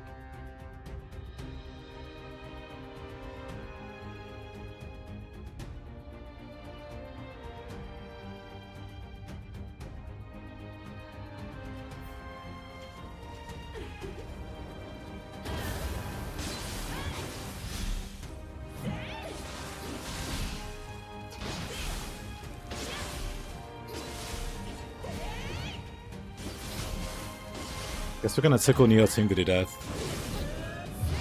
Since she resists fire.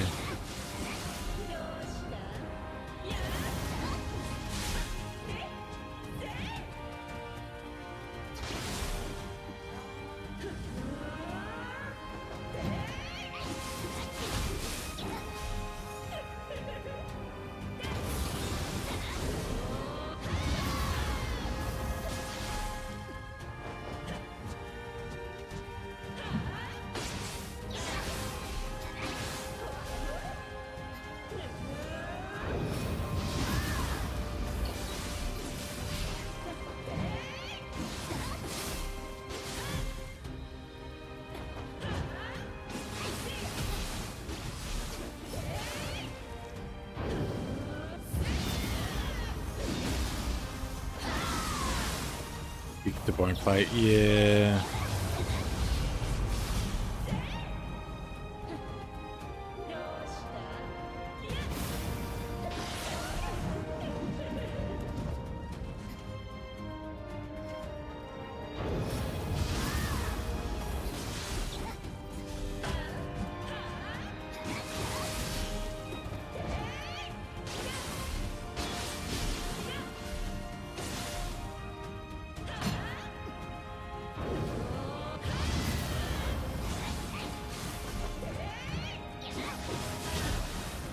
Yeah, that would hit me.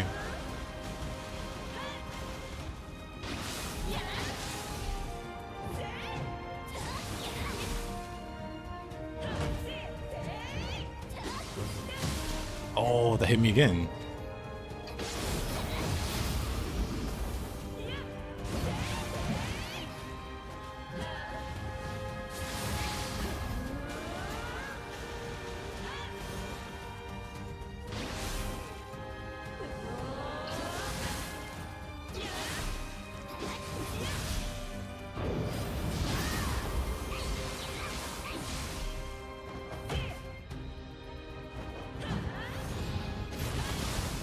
That's some pot shatter.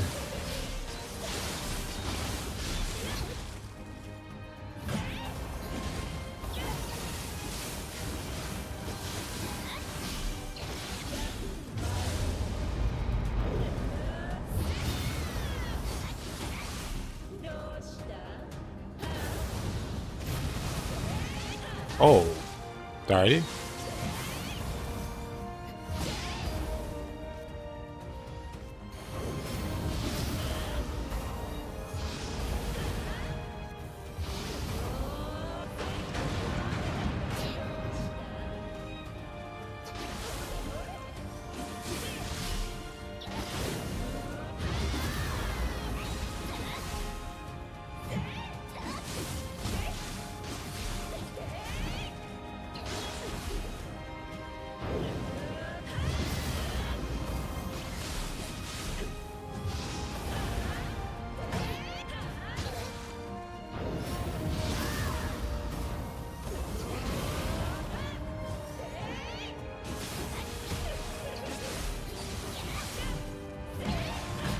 What?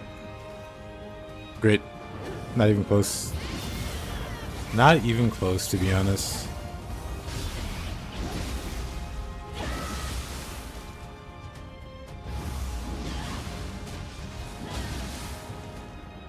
I mean, this is Death's Nioh Tengu.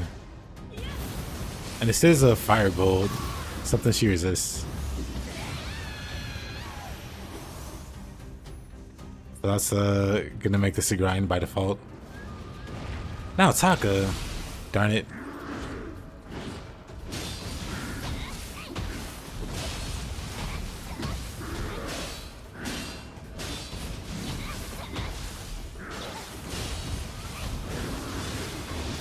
I was gonna roast the next boss to prove a point. But if it's Naotaka, how can I just speedrun Naotaka?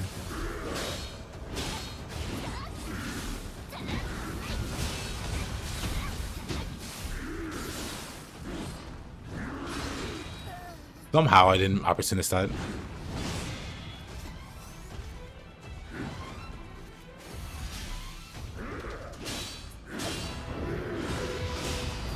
Really?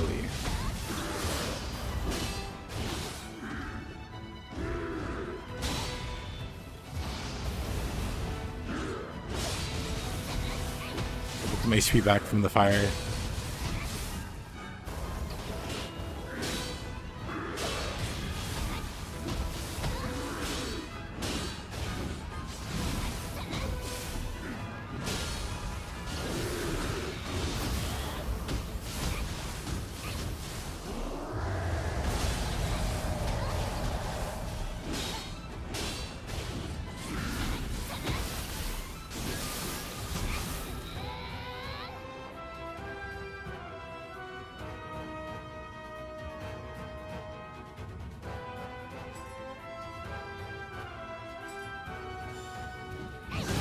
Bonk.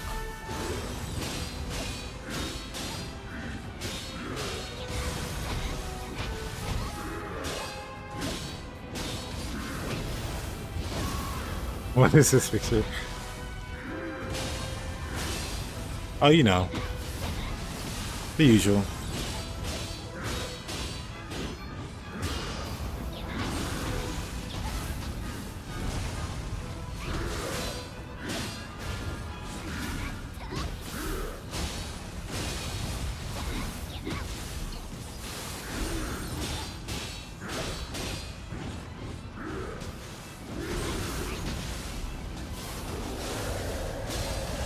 My favorite burst counter type is Brood.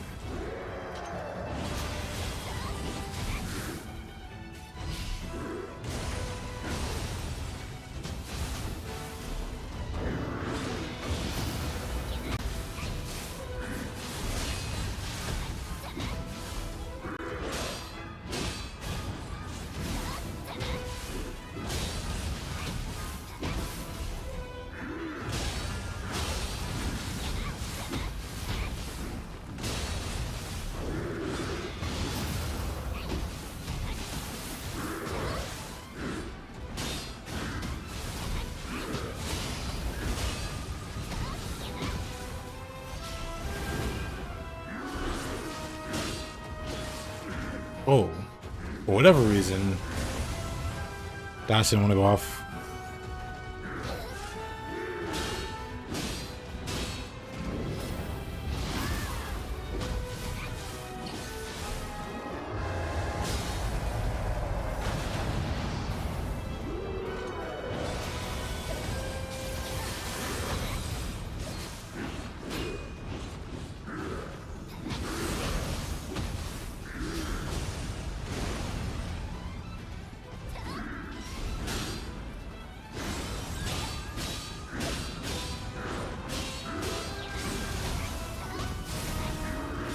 Oh.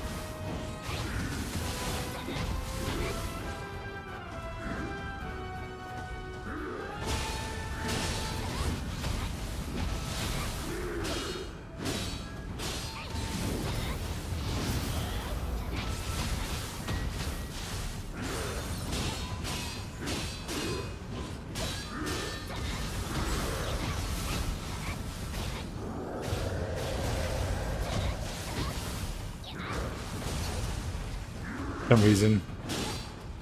Thought he would do another attack.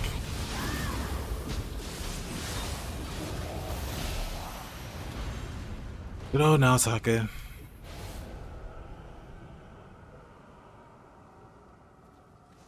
I would love Naotaka to be in Nioh 3. That would be great. I would be all for it.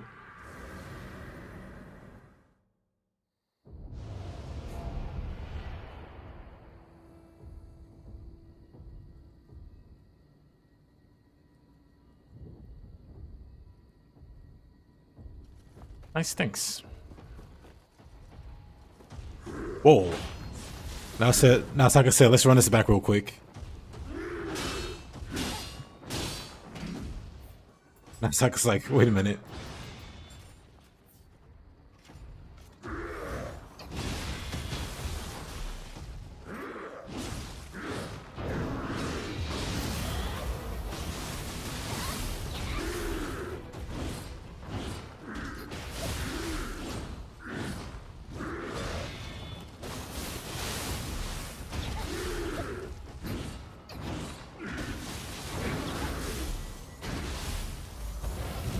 Dang. I was gonna will him in the corner.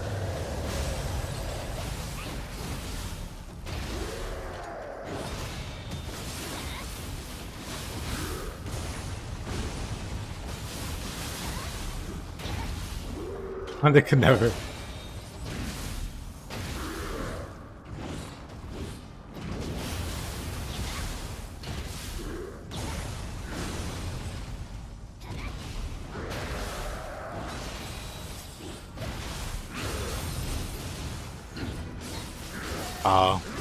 It's so awkward fighting him here. Even the AoE there changes.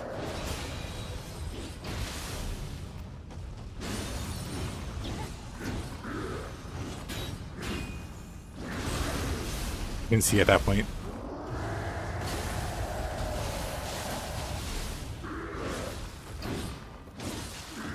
Really?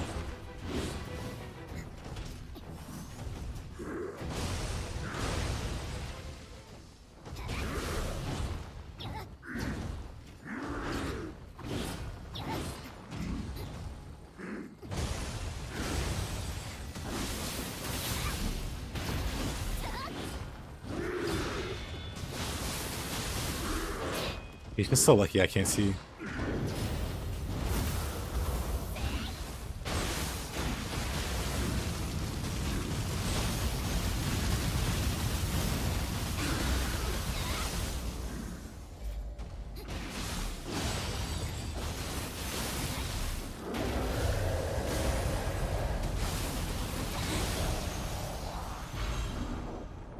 Hey there, Naotaka.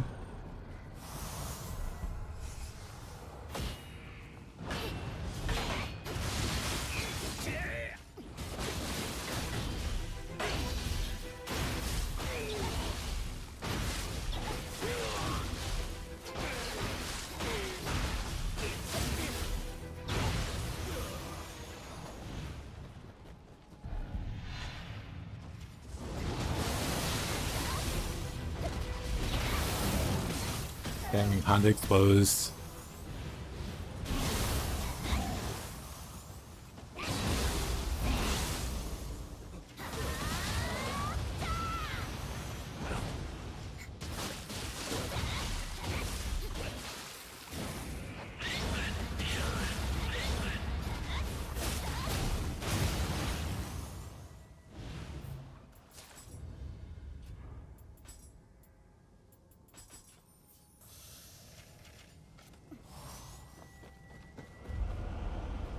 Of course there's a cash today. Why wouldn't there be?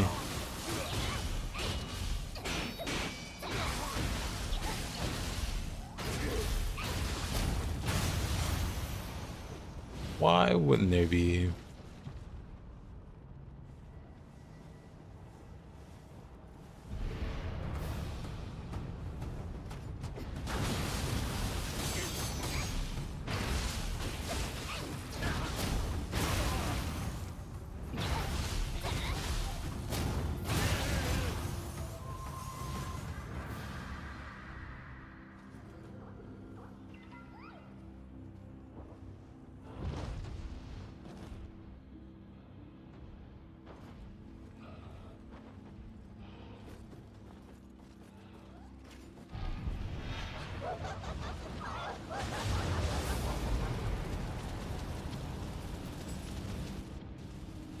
Asha and some little monks.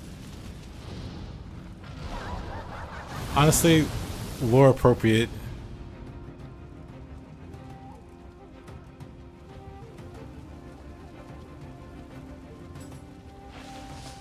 Another Kodama indeed.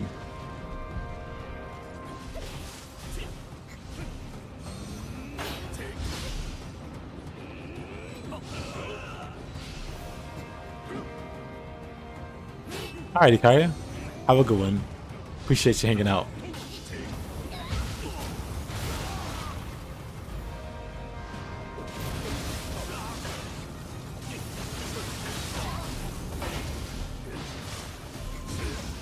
What the?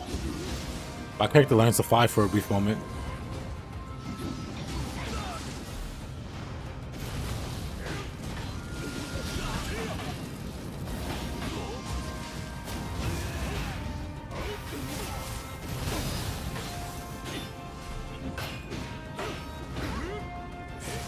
Oh. Really? This guy was just waiting. He's Spirit Scum, unfortunately, and ganked, and somebody was waiting at the bottom.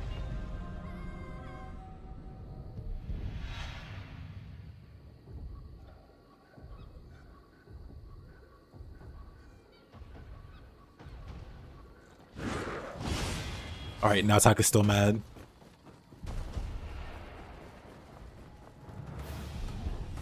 The people just can't let stuff go.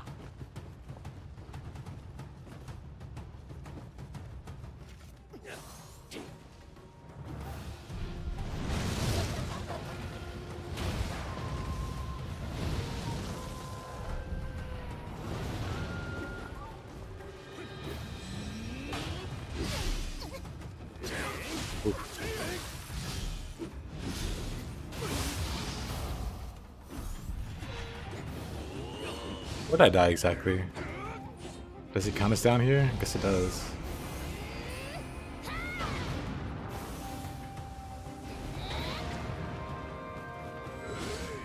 I guess they won't drop down.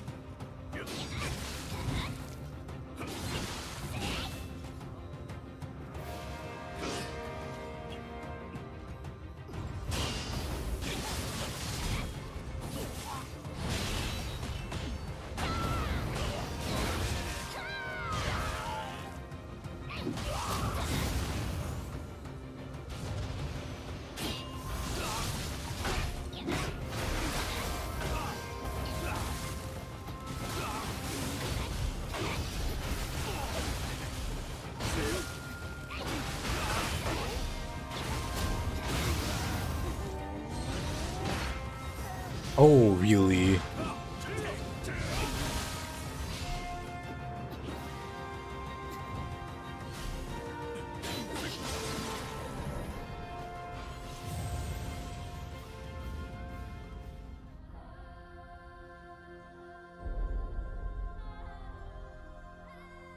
Ashish chat.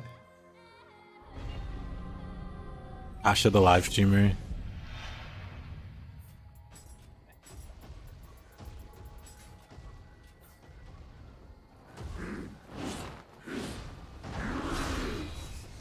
Oh, my soul core. My guardian spirit returns to me. Thanks to Monkey. It's painful.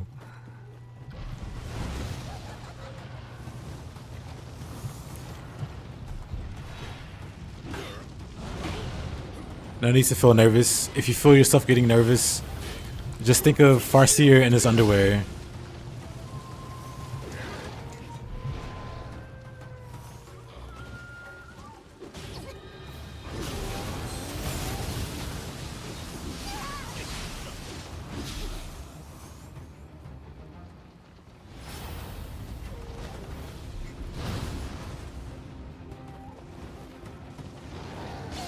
Whoa, where did this yokai come from?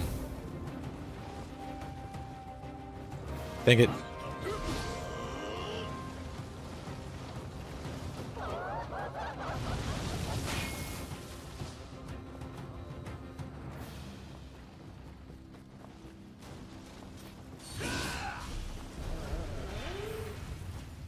Where does this guy come from?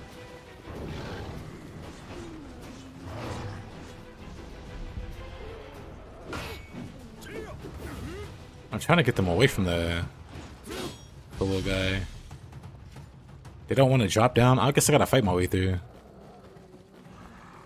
They don't want to drop down. They don't want to cooperate.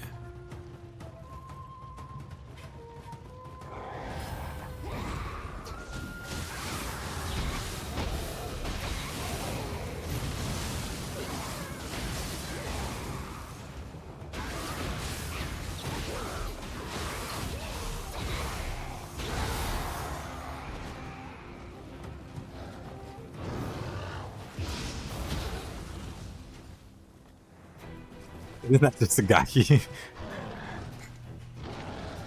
Yes, Farseer is just a gaki, actually.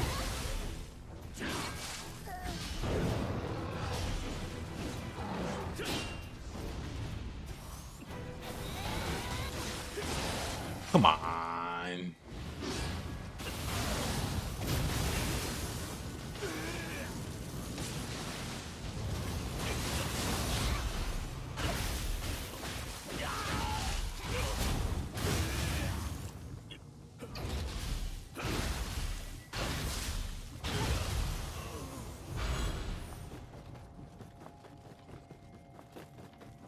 The finest linen cloth. Are you sure they don't eat them?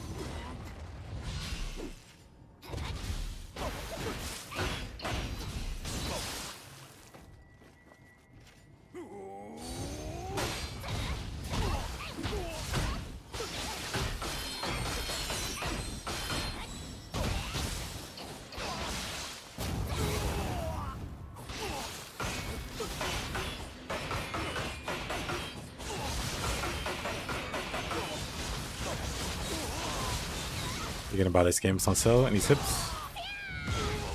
Key pulse. Hold on.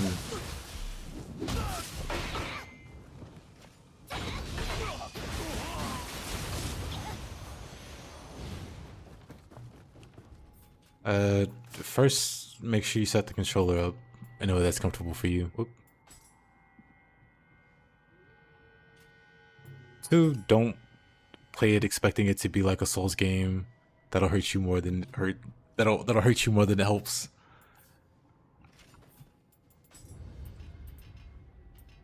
Dang, an early tip would be to like go to this side. Like you get a bunch of skill trees, but one you immediately have access to is a samurai skill tree.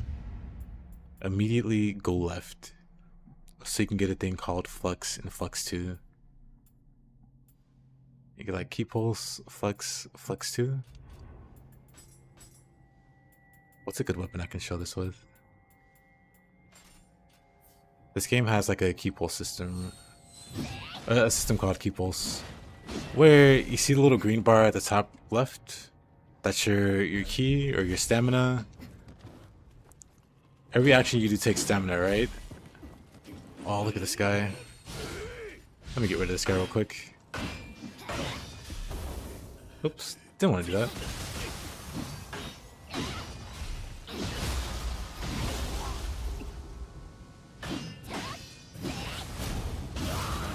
I mean, you can watch the green bar move up and down as I fight this guy.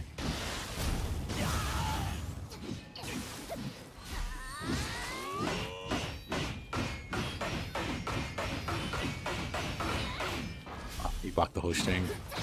Whatever. Anyway, notice the bar that I have at the middle there. See how it goes down when I do stuff? This game has a thing called key pulse, where you can get your key back if you key pulse.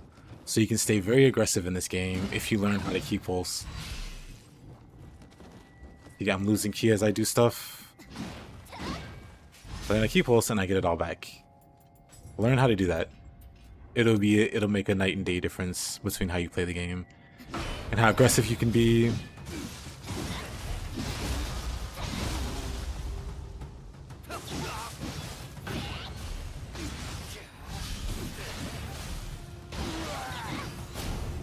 Like, you can see it as I fight this guy. My key pulse pretty much stays full.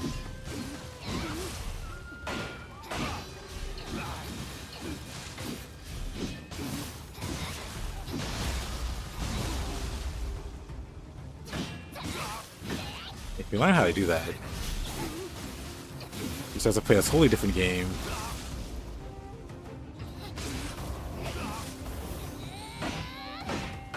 I bet he blocks the whole string too.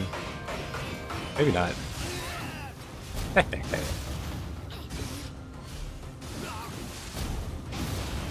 Easy. You got Sekiro and Bloodborne Platinum, but you feel this game's harder?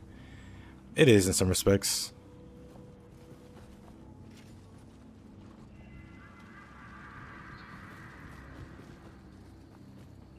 It's closer to Bloodborne than Sekiro if we're gonna compare those two games. Bloodborne wants you to be more aggressive with the rally system. You know, when you lose health, you can aggressively like regenerate it. I don't think like that, but instead of losing health, it's you losing your stamina or your ki. And think of the ki pulse system as like the rally system in Bloodborne, except you're regenerating your stamina instead of health. Because if you got no stamina, you can't roll to escape attacks. You can't attack, period, because you don't have any resources for it. And a big thing about Nioh is like resource management in terms of like how you manage your ki or your stamina. Stamina is probably an easier to understand term.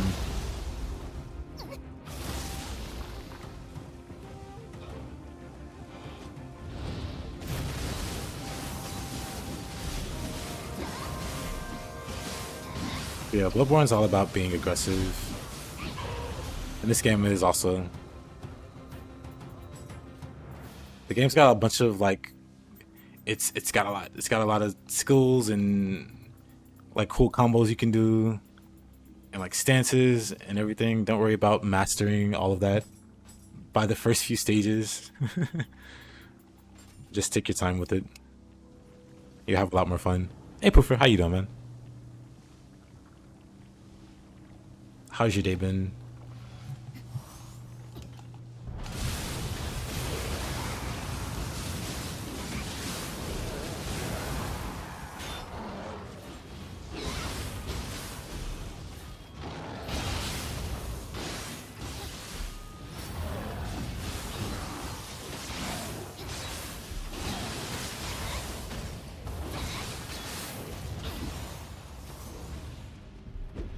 Doing alright? I'm doing pretty well. Just playing a bit of Nioh. Might play some Nioh 1 tomorrow.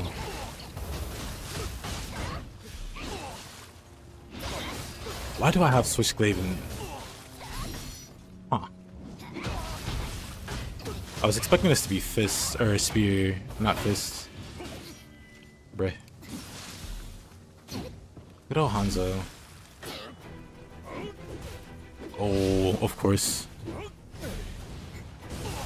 Oh, there you go. That'll work.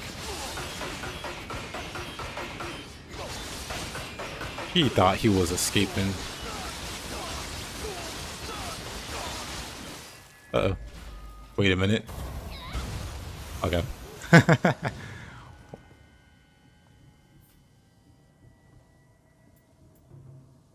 But let me check.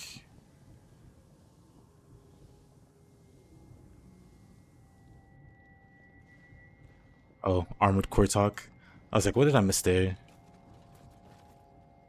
I haven't played any Armored Core games.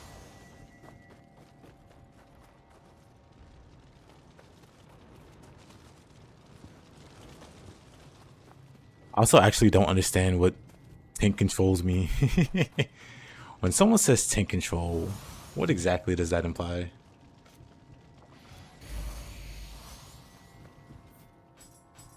I've never driven a tank, you see.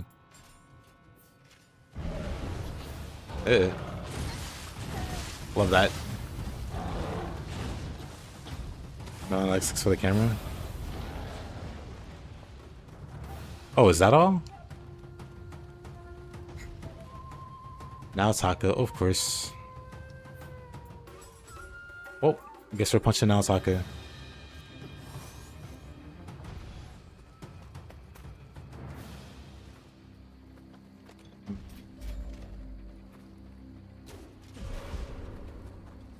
Taka eyebrow there.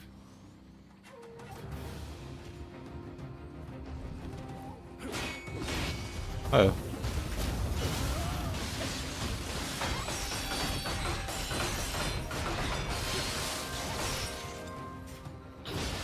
Oh, since he's in the corner.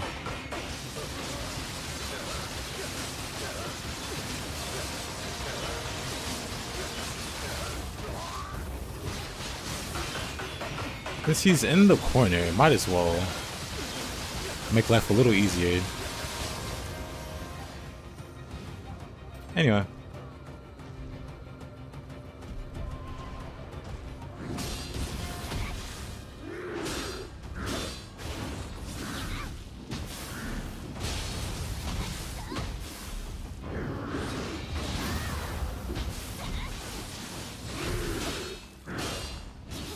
Oh, alright.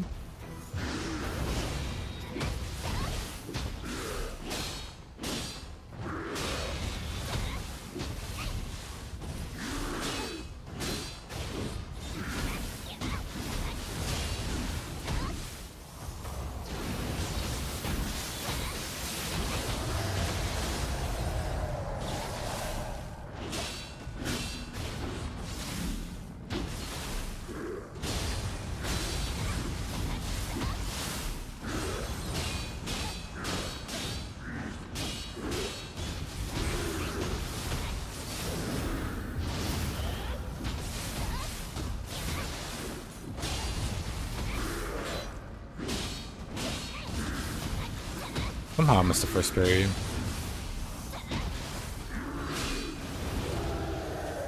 Easy.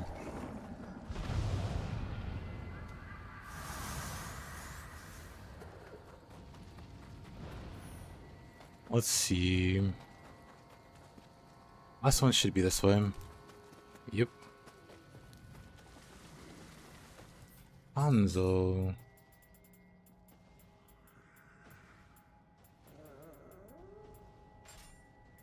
Maybe Adachi?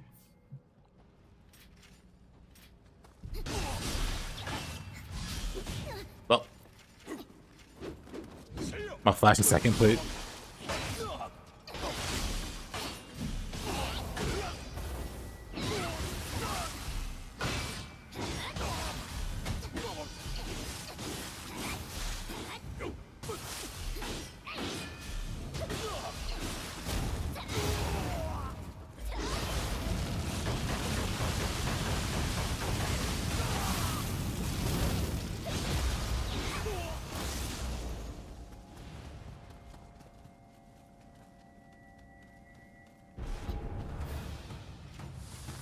Look at this guy.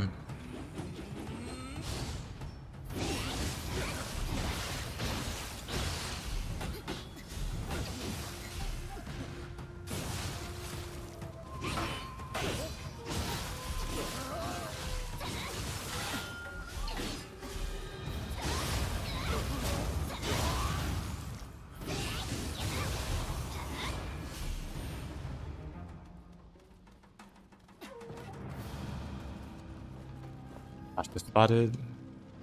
Scamp is spotted.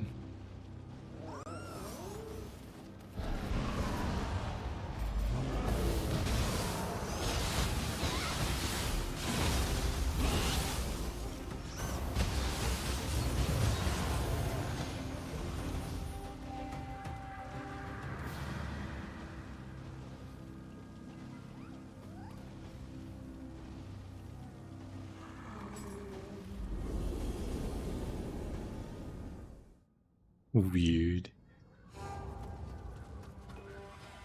I could live without analog control camera, but man, I'd rather not.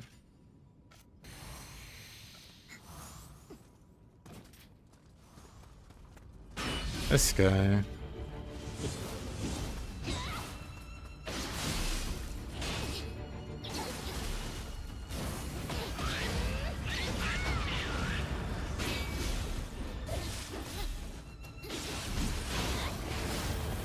Yep, that's not great.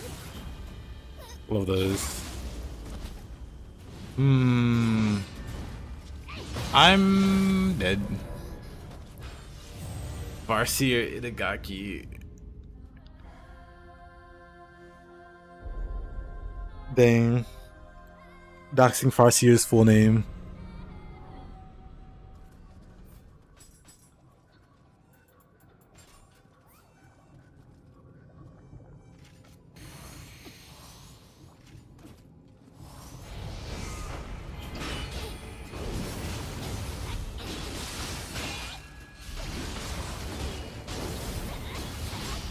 Oh no, you don't.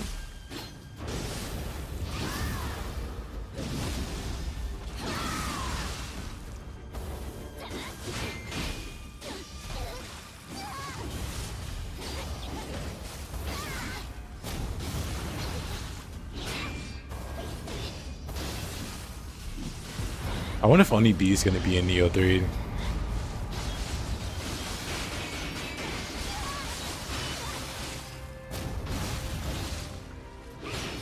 As a soul core thingy, I should say. Because I'm pretty sure Oni B is going to be in the game as a yokai. But will they buff weapons the same way? Or will they rightfully be like, it's a little too strong?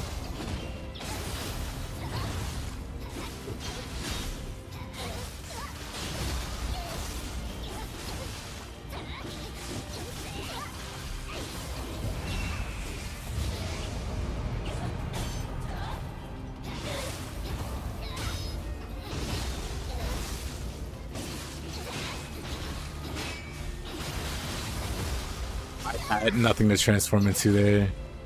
Dang. I didn't have the presence of mind to swap to the other Guardian Spirit. Oh, what a trade.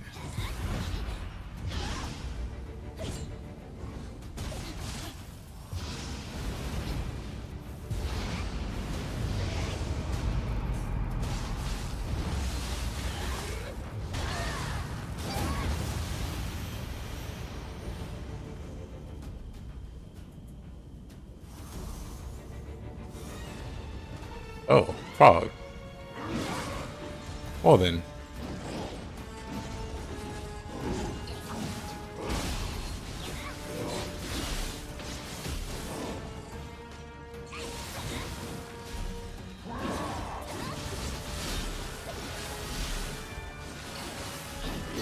Oh.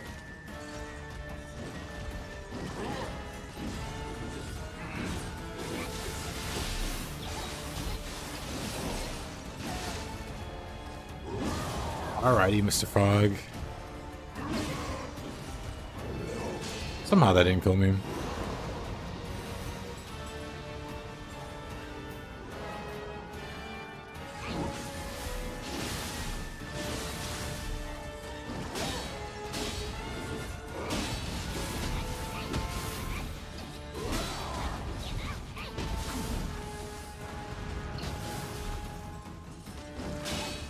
I assume Giant Toad is also going to be a Nioh 3.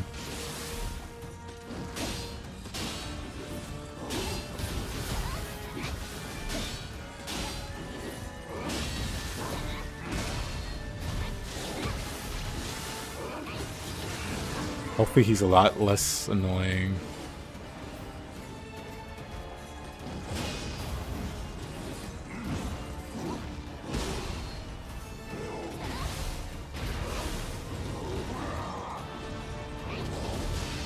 Oh, that didn't burst counter.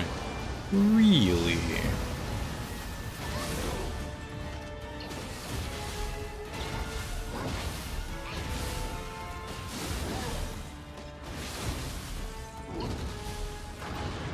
The Giant Toad will use 2 spears now. He's gonna take out his pipe, and it's gonna be another weapon. It's gonna be a bladed pipe for some reason. And he'll dual wield him. It'll make smoke screens.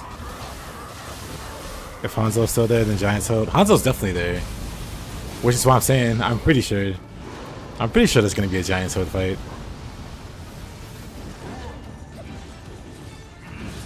Oh, really? Come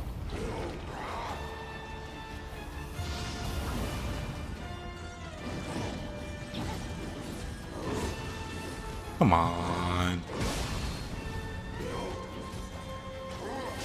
Maybe Fist ain't it. Fist ain't the answer. Whoa, whoa, whoa. I'm dead. Except Tokugawa was a great clan.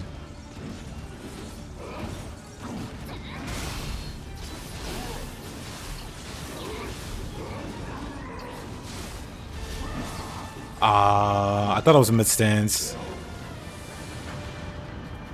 I thought I was mid stance.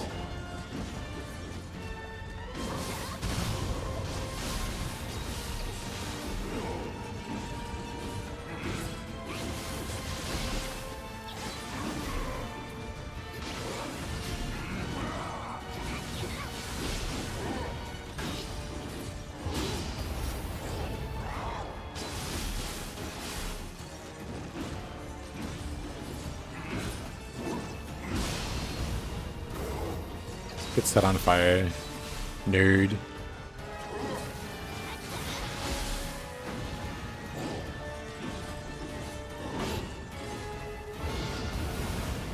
Looks like that he's not on fire anymore. What?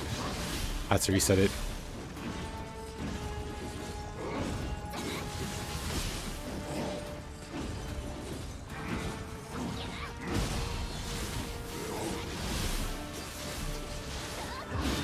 I'm sad I missed that hit.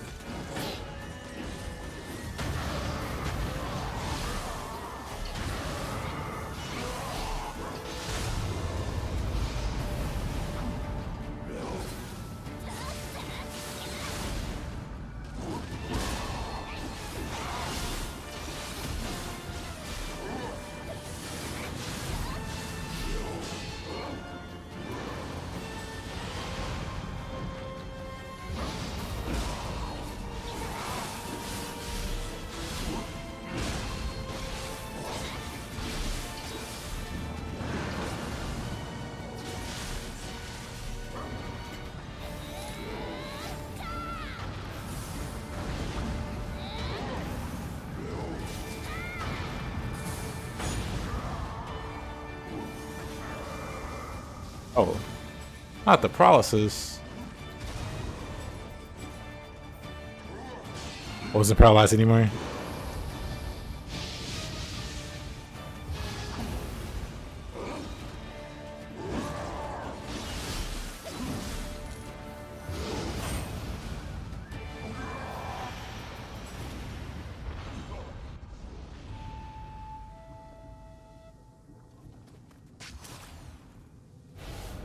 Of course, there's spikes on the ground. What a jerk.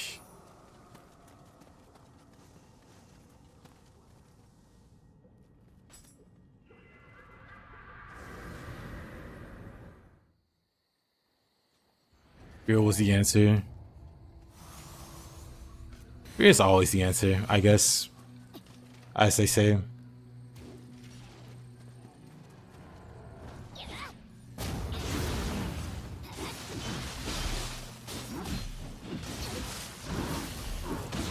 I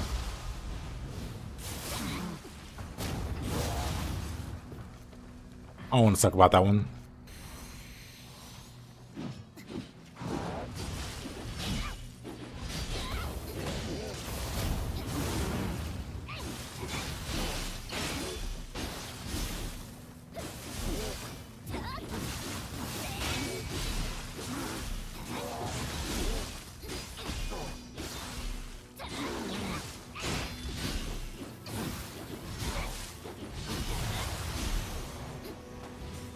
Yeesh.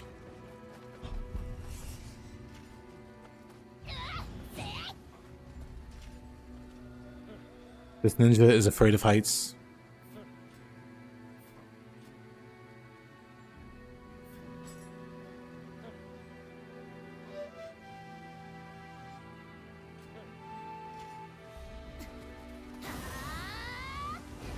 Oh, then he jumps. What?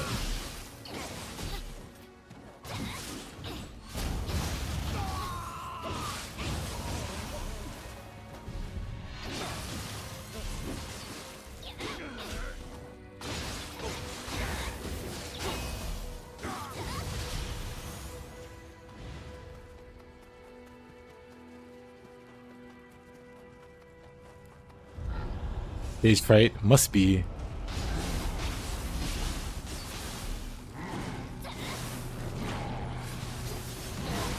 Ooh.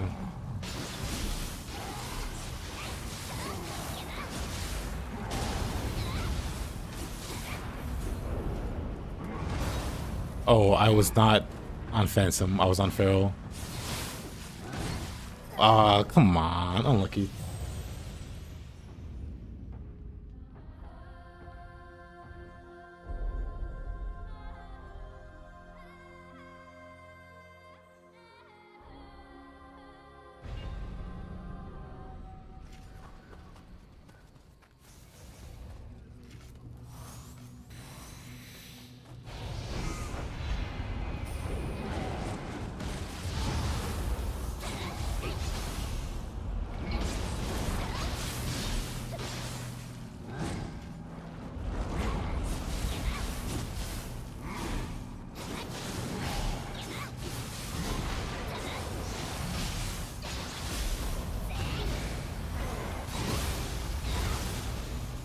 Where's my brute? Great question. I swear I had a brute. I think it was Ino Sasao, or might have been the tiger. Alright, I always use a monkey because I liked having a little monkey friend.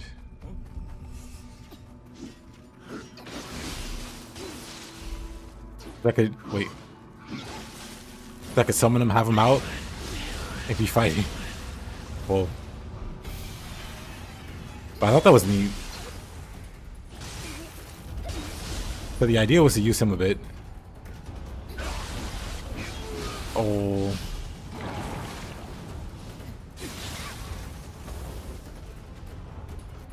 Oh. Whoa. Well, that looks very hazardous to my health.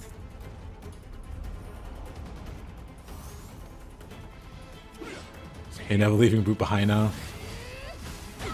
But my monkey buddy. Of course.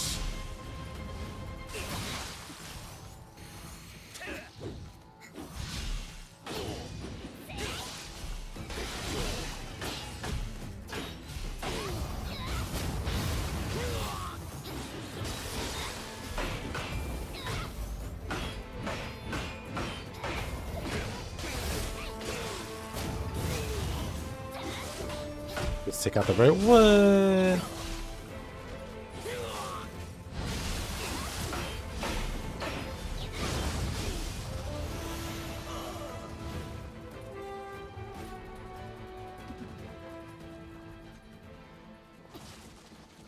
We'll just have to disagree there.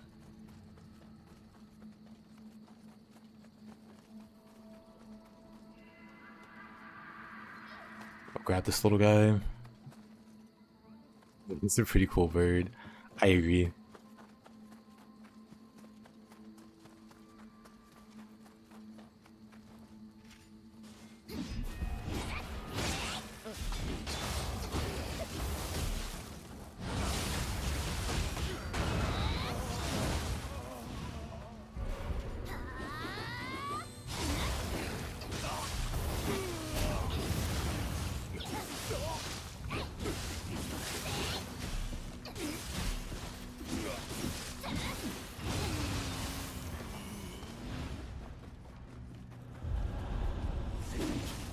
Oh. How embarrassing. If the purple guy is mine. A little bit.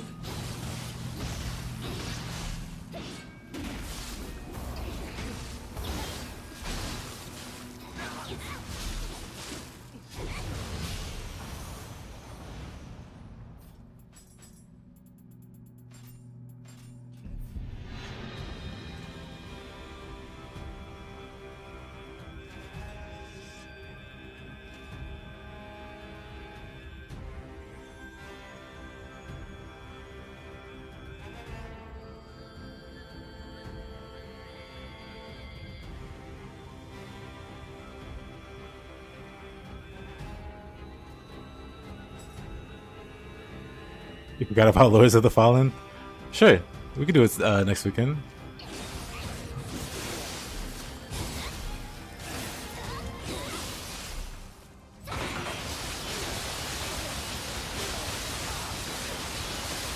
Sure, you are right.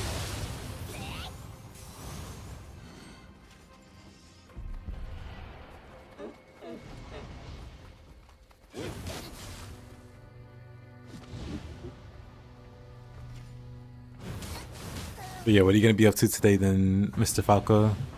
More Splinter Soul?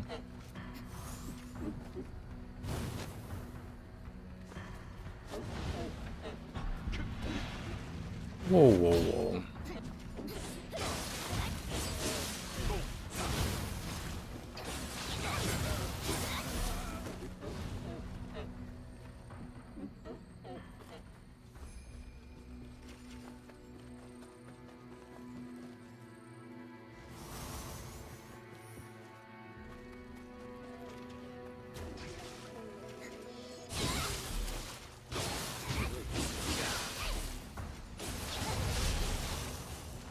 Alrighty, Mr. Falco.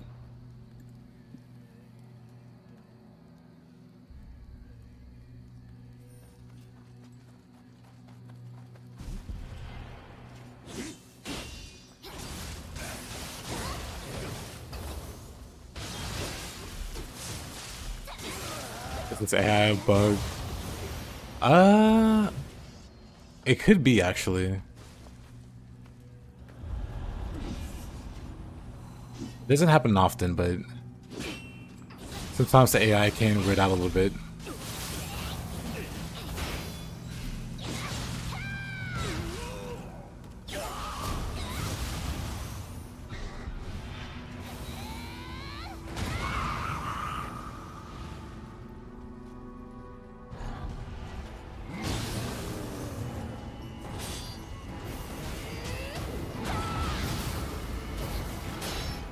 Oh.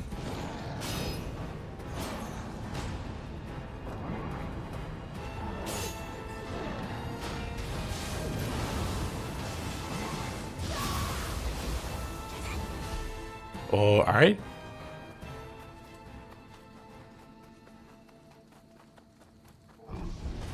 Oh.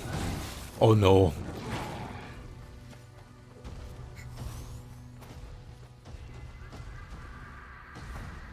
Don't mind me.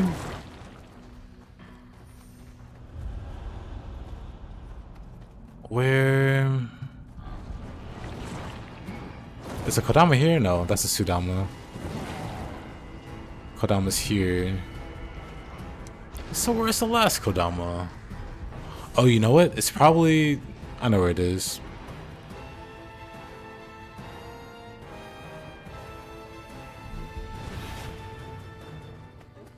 There we go.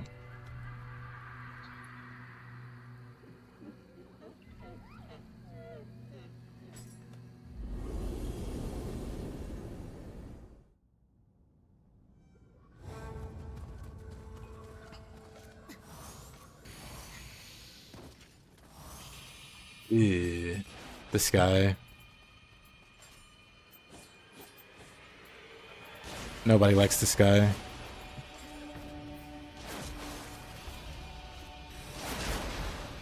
Good old Tokugawa.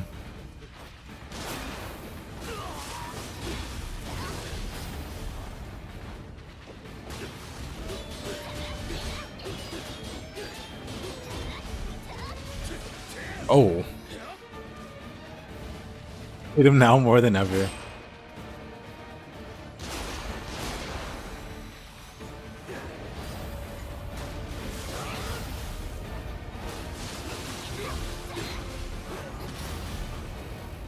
He's just so well designed in the first Nioh.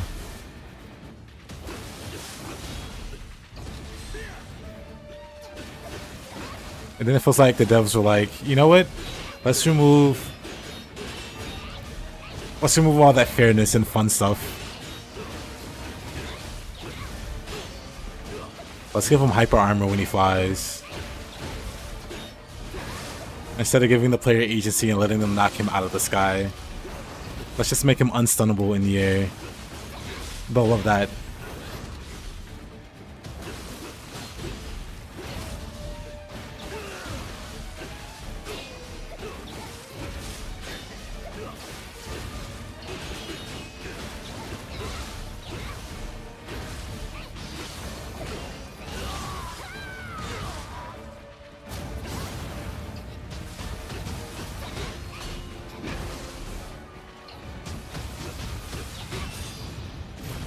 Yeah, Magrichi.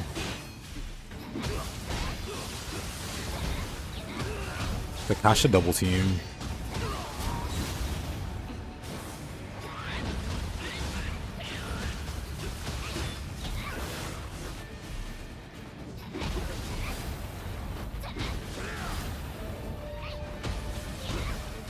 They could definitely knock him out when he's not going for a grapple. Problem is, he's almost always going for a grapple. So it feels like a 50-50 at the very least. Oops, meant to Ippon. Meant to Ippon and not Will Monk there. Do I play Rise of the Ronin? I do. I plan on playing it in the nearest future. Because I want to try the randomizer that got... Oh. That got released like 2 weeks ago. I'm slowly making my way to it.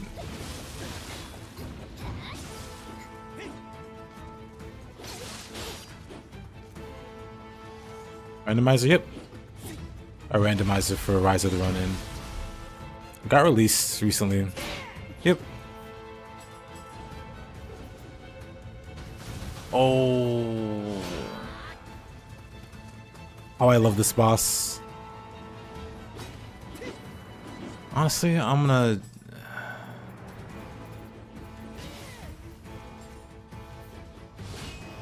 Okay, buddy. Official... it's a mod.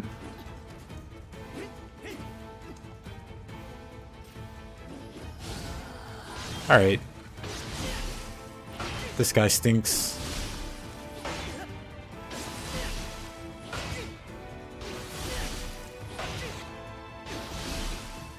But yeah, I might come all the way to it. Didn't mean to do that. Oh, let's swap them all over again.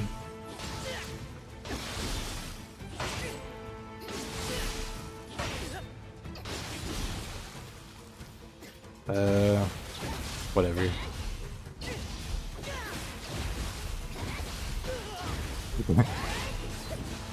Honestly, kinda.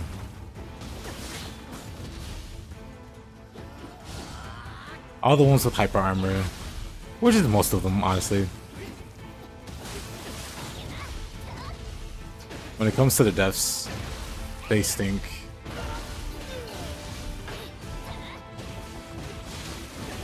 A little weird. Are you saying Toshie isn't a beauty? You know what? You're right. He's not.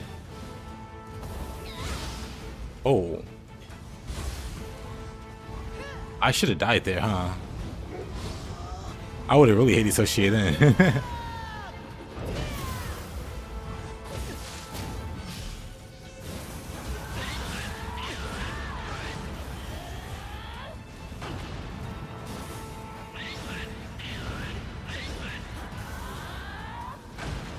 Gonna shoot fire at him.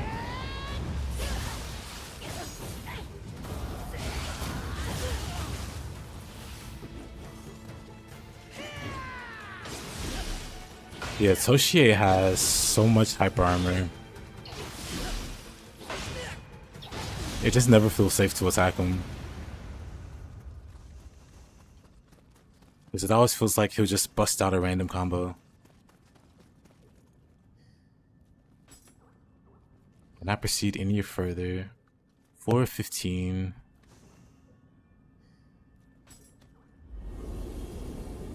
Guess we're going to floor 16 now.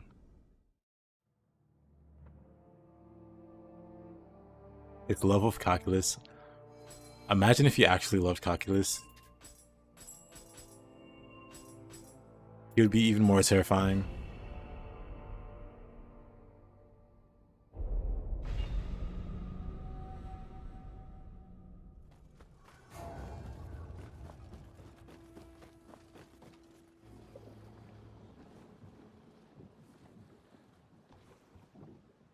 At least to me, any mention of math is a bit of a jump scare.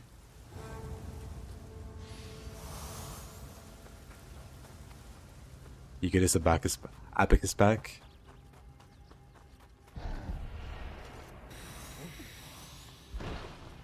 Off the top rope? Okay.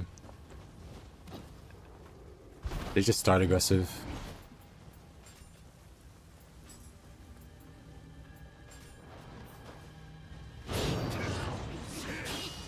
Oh, I don't have any anima. Oh.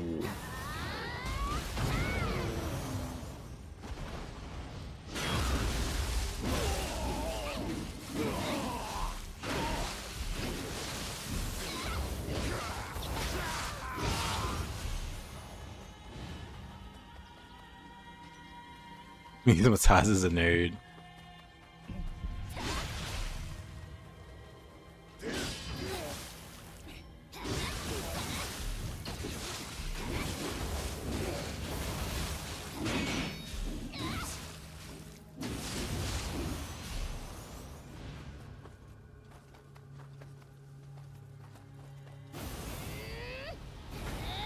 Nice aim. Turn the other way.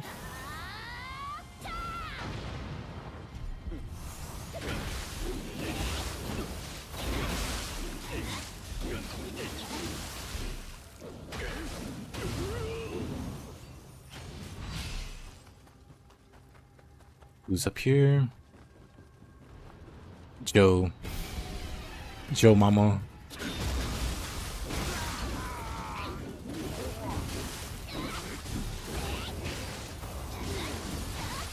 Does he live? He does. Actually, I think the fire kills him. Yep. He survived the fall, but not the fire.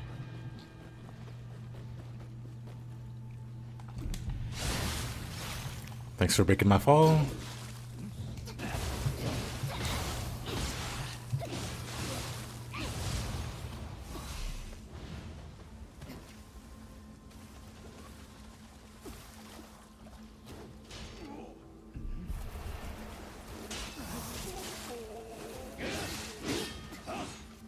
Oh.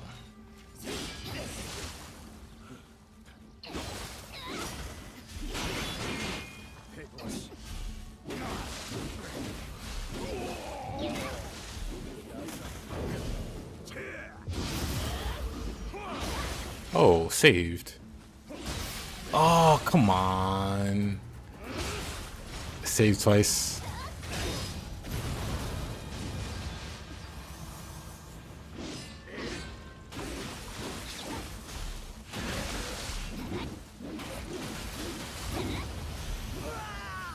Ah.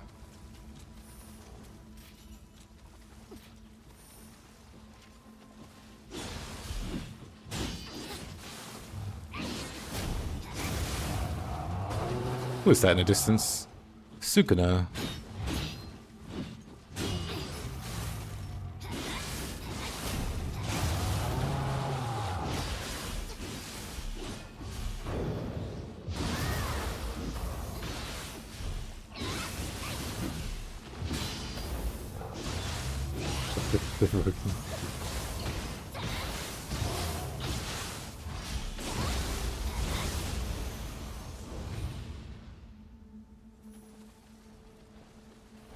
Yeah, I kind of feel like the fists are a bit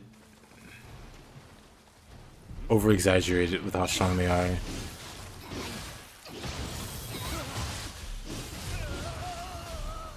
Little exaggeration.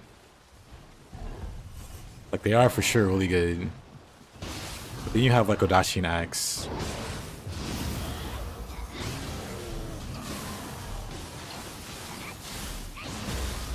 That can do what Fist does a lot easier. There's a lot more reach when they do it too. Dang it. I saw Fister master weapons. Meanwhile, Widow spams Moonlit Snow, mashes one input, and can beat the whole game, including the deaths. So go figure.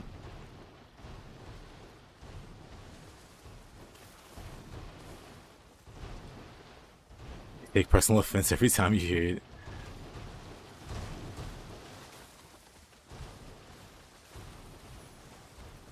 Let's go this way first. What's down here? Ew. My mortal enemy.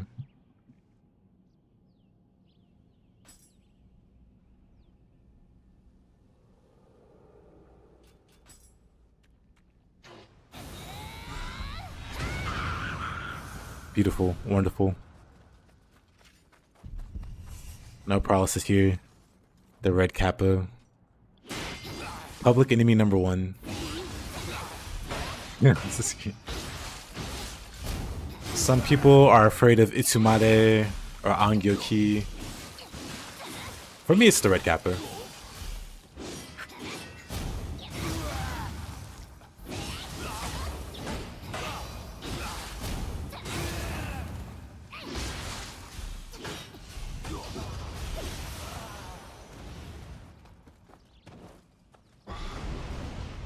Another one. I ain't no DJ Khaled. You have nightmares about that creature.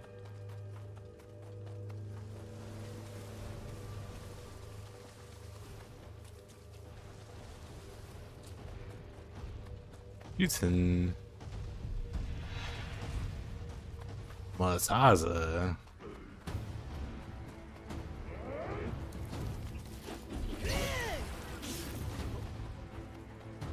Why are you just camping the Kodama? Jerks.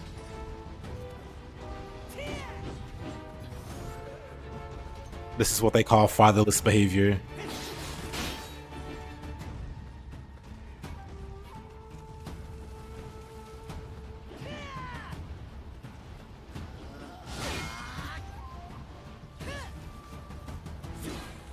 Wait, buddy. How come you can parry that? My bracing breeze can't counter that. Why can he?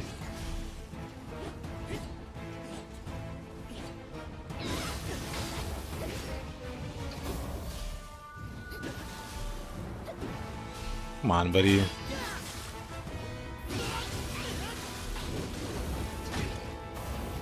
He just rolls away. Brother. I'm just gonna leave him be. Unless Shooten's just hot the dome.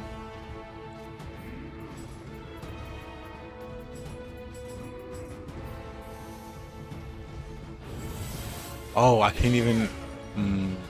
Interesting. Dang. Oh yeah, there's a Kodama over there, huh? Darn. Oh, they're both here. Nice. Time to make my great escape.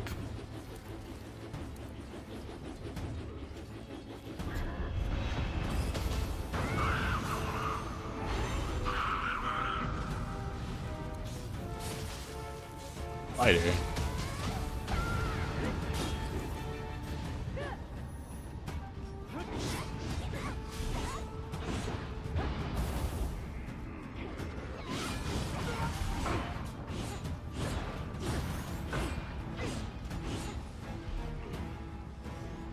Well, that makes this place a lot more complicated.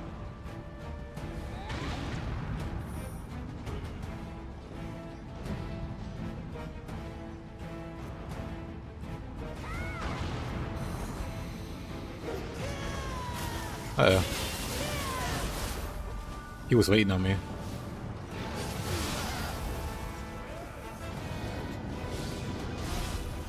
Of course.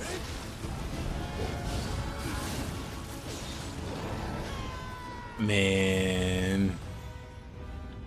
These jerks.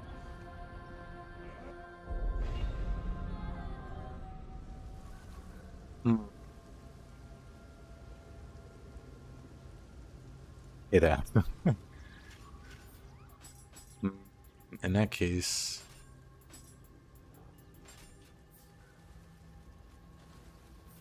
Actually...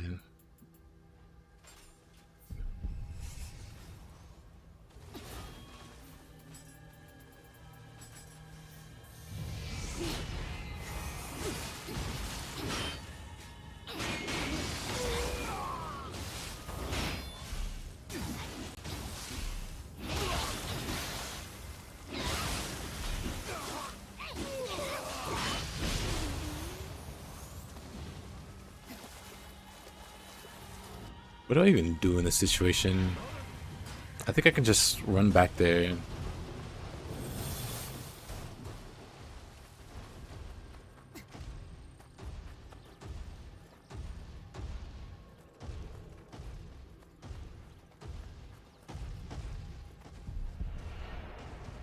Who sees me? Of course he sees me.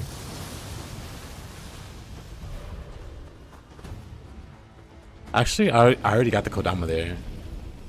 So no need to be super sneaky.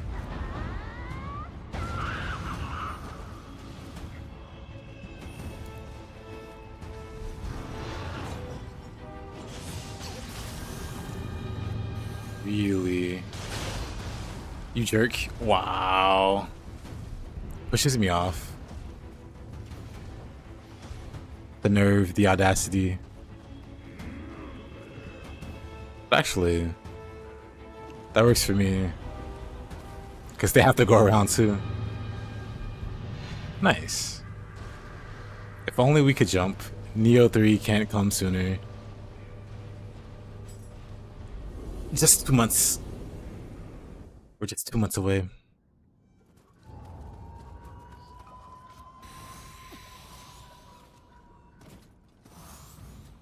Kensoki.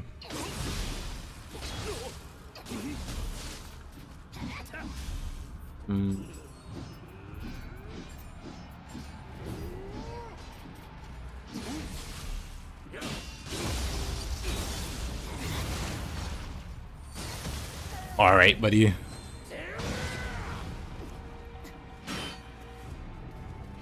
think a lot of people are hyped for Nioh 3.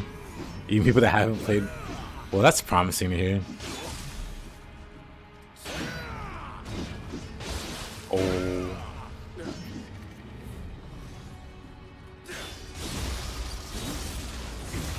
I think I just have to play it safe with this guy. The hyper armor god himself, Kensoki. And we just go for parries.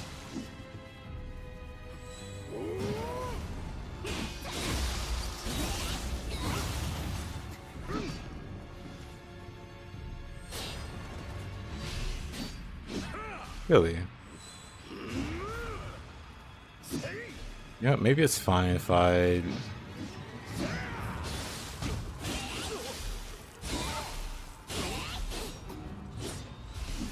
Oh, really? Come on. It'd be compared. Yeah, probably.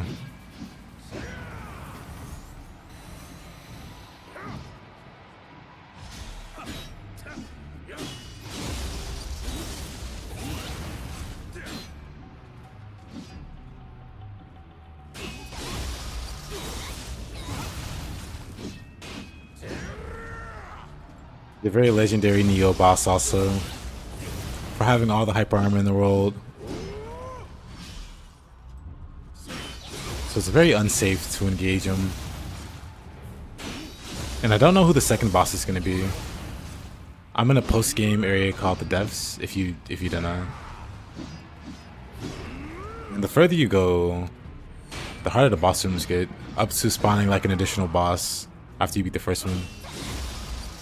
And then another boss after that if you get far enough.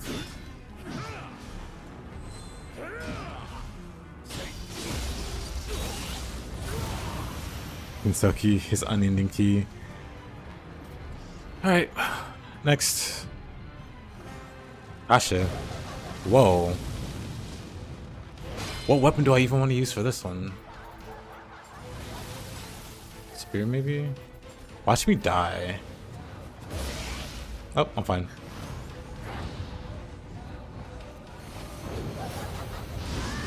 Yep.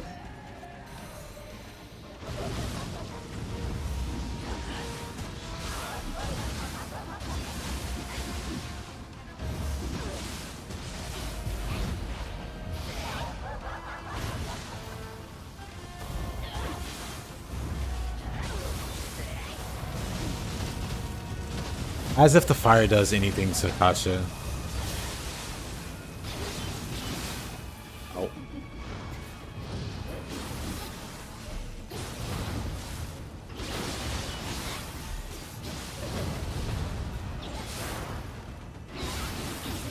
Really awkward place to fight her.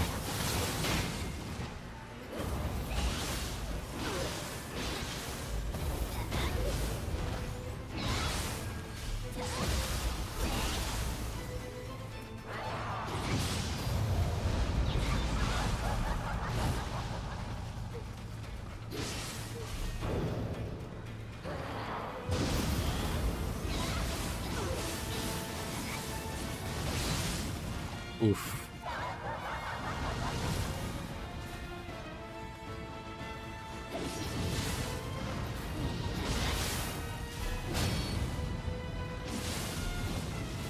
Kinsoki boss fight in Devs. He's one boss I don't like to run into.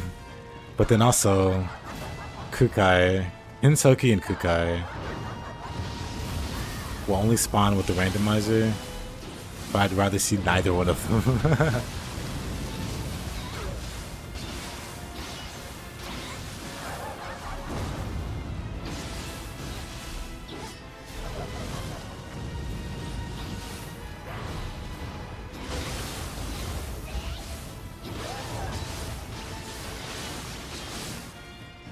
Oh, that could have been better. Kasha's a pushover. You hope to run into her. Shoot, Kasha's not too hard. You just gotta stay in between the legs, I guess. She can't really hit you.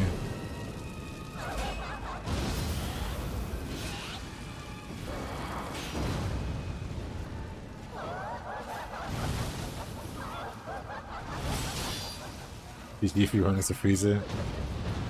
Imagao was pretty rough.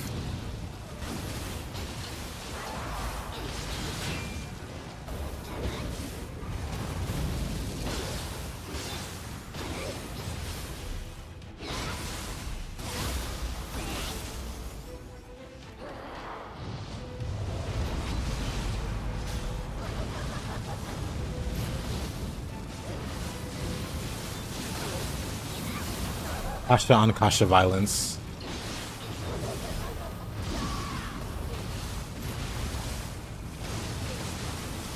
Maybe they'll let you actually summon Kasha in Nioh 3. That would be neat.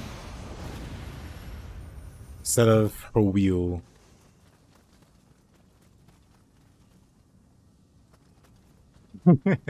Exactly, Farseer.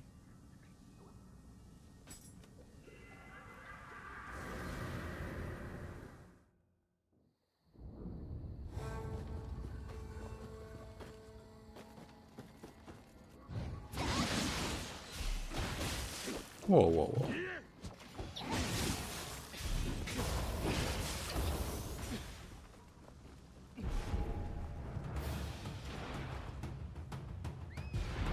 I see you, Nobunaga. Oh, unfortunately, Nobunaga also sees me. This map is already terrible. Magoishi and Nobunaga, actually... Let's level up. Magoichi and Nobunaga. What a duo.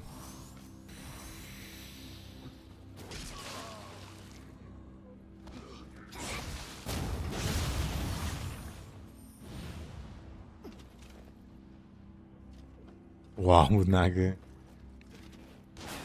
He thinks he's sneaky. Oh, he's coming this way. Or not.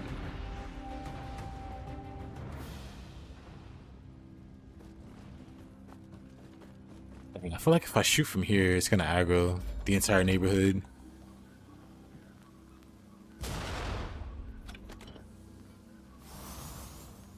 Doesn't make Nobunaga aggro.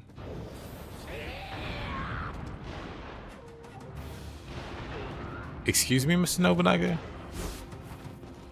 Excuse me, Mr. Magoichi? Oh.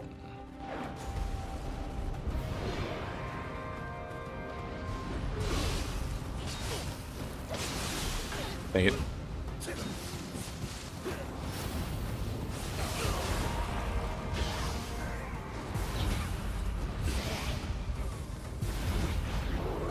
Dang. What in the... Oh, this map is evil. Wait a minute.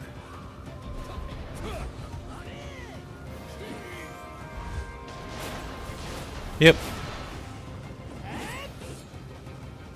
Dang it. Can't get that one either. This place is cursed.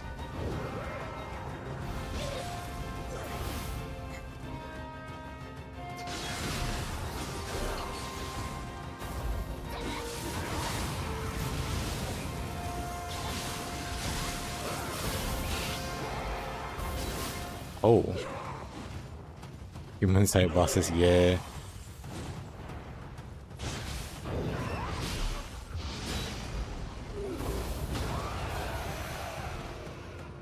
One too many human bosses. Is my goat Masamune Dante this game? Nope. Maria makes a cameo though.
But that's a pretty cool song.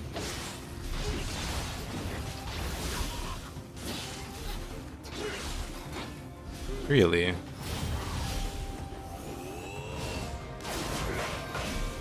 Is Makoichi still aggroed? Whoa. Hi there.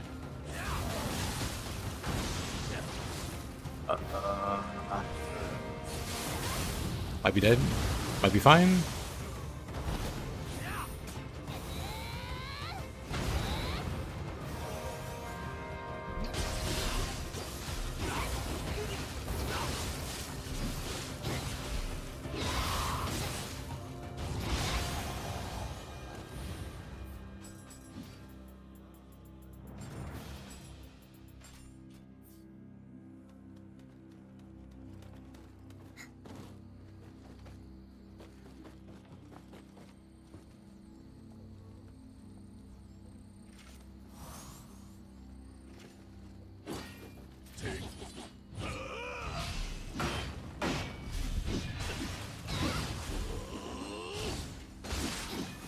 Oh, a grapple.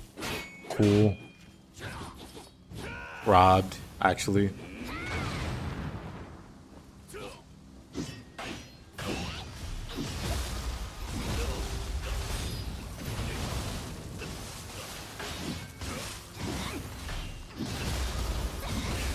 Crunch.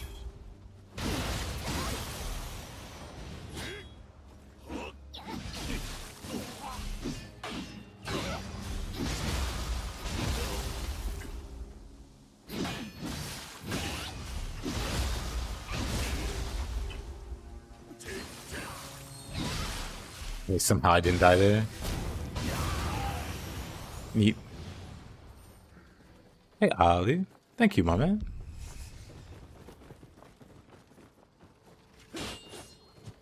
I appreciate you. Oh. I don't appreciate Nobunaga, however. But thank you. Man, what is this map? What is this map? I'm re-rolling. This map just looks like a bunch of nope. Really, Hideyoshi. Hideyoshi is indeed in this game. However, Hideyoshi, well, maybe I probably won't spoil it, but Hideyoshi is in this game. It's kind of an important character. Does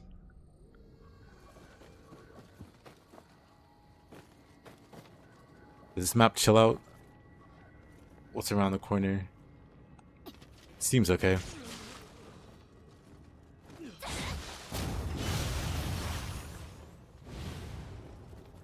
It's not spamming bosses. Except this guy.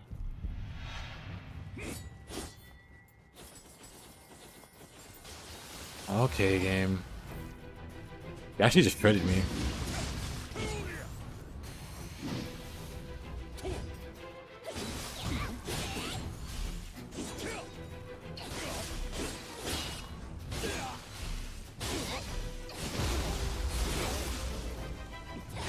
Nobunaga loves you. Yeah, Nobunaga's a little too grabby. Whoa, really?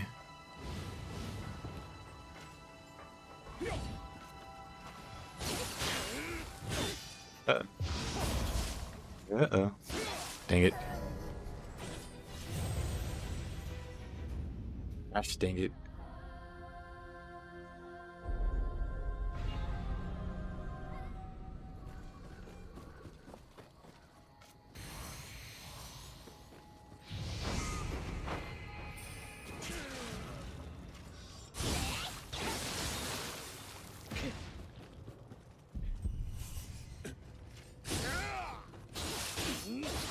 Oh, come on.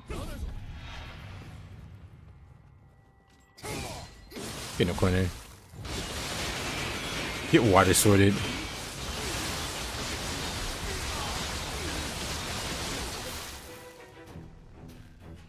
This dweller. It's like, stop bullying my friend.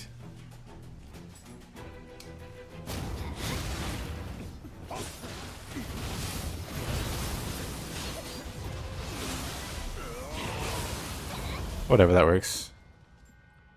Out of all the Samurai Warriors characters in Orochi 1, Nobunaga was your favorite to play? Don't let about to ruin your career? Nah.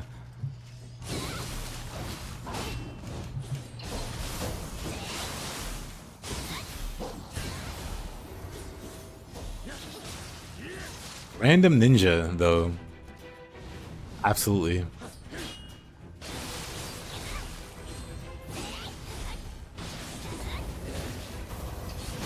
The iframes on this guy. He'd be amazing at Dark Souls 3.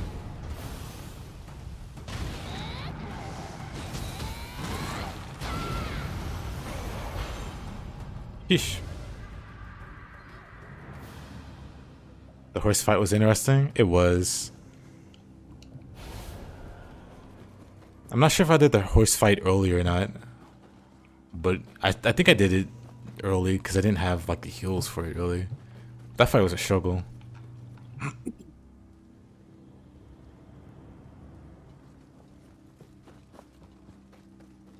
The beginning's a 2v1, which is never a good thing. At least for me. And the second phase, understanding the timings of his attacks was a bit tricky.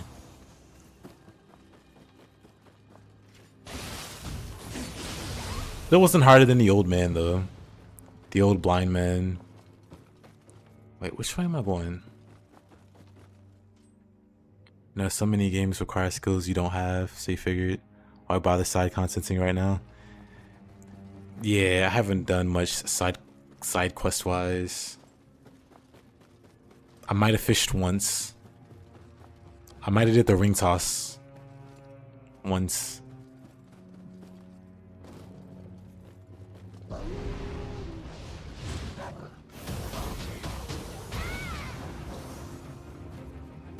Feel the goose, but you don't have Goose Master.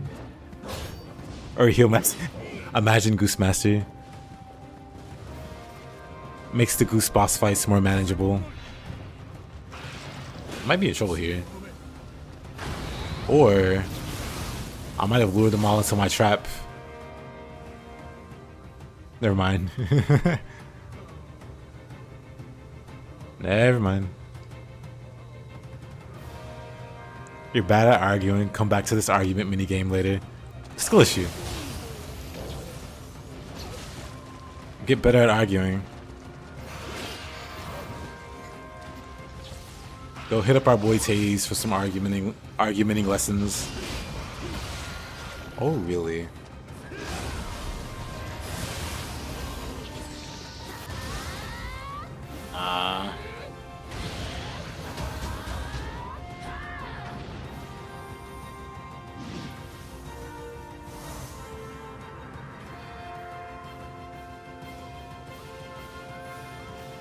Yeah, there's like a whole lot of side content in Whirlwind's Meet.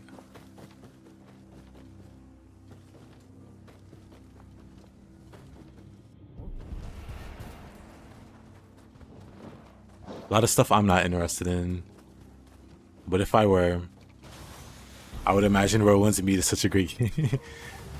Like, I really do like the combat and stuff from Whirlwind's Meet, but I don't think I'll ever touch the side stuff.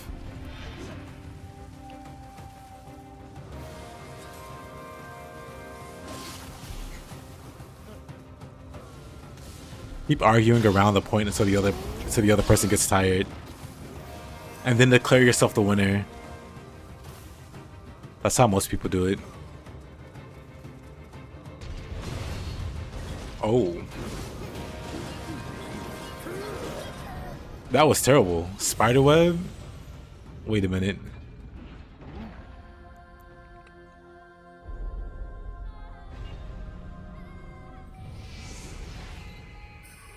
Dang. Kind of reminds you of a Diet Wolong. They definitely took some cues from Wolong. Dang.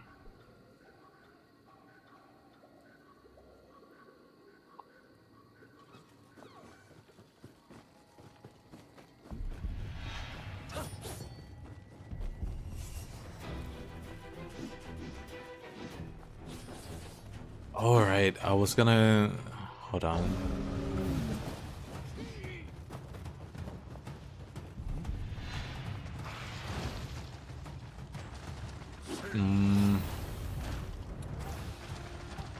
So wait, where did... Oh, I know.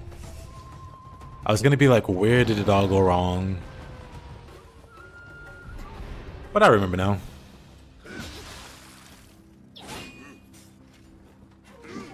This guy hits hard, surprisingly. That spider was horrifying to look at. Whoa. Oh, that just kills me.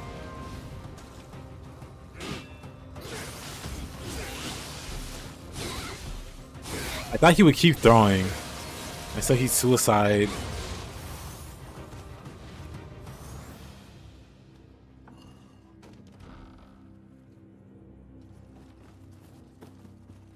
But nope. He just went into melee range for some reason. Whoa.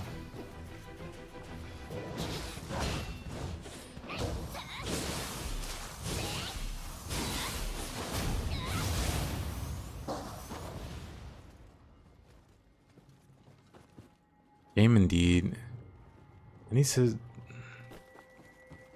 I can drop down here. And I'm gonna ignore that guy. And this guy. And go the wrong way.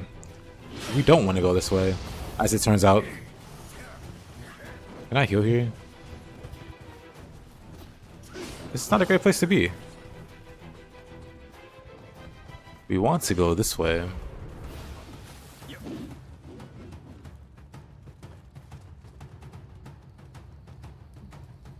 Who's up here? Surprisingly not scary enemies. Normally there's an Itsamari up here, but with the randomizer it's just two ninjas. Wonderful.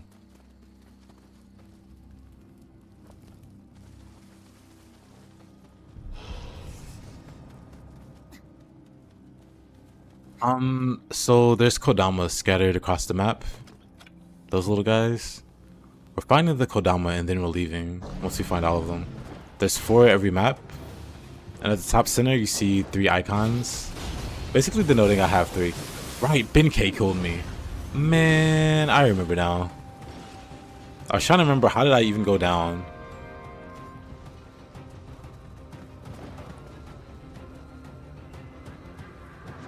I'm surprised Benkei dropped down.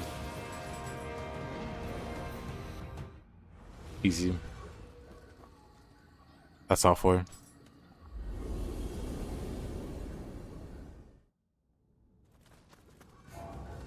Yep. Who do we have down here? Hanzo with the spear. Let's do Spear Odachi. Let's fight Mr. Hanzo, spear versus spear.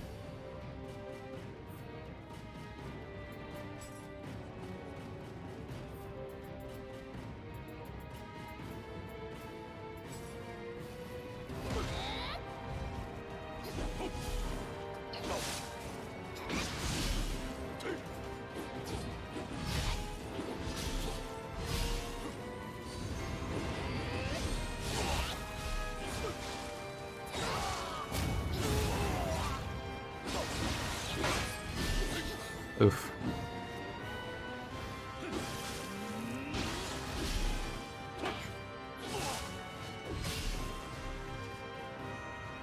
That's scary. Ah, that got me.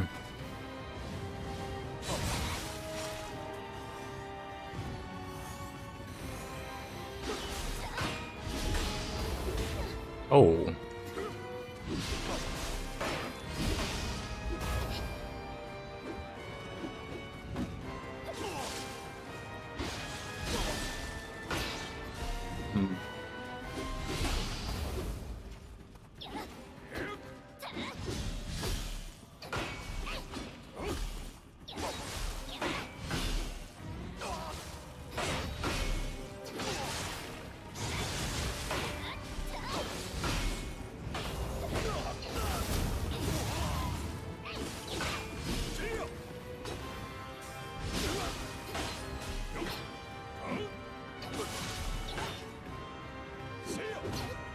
I really...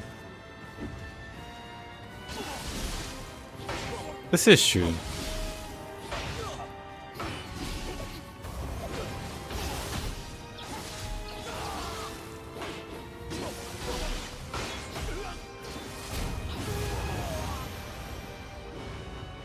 I should probably check the setting. Oh.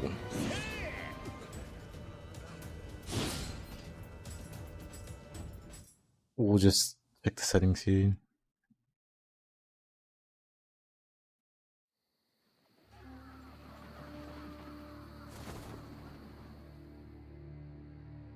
That's to be 60/40, but it feels like it's been like 2080. Honestly.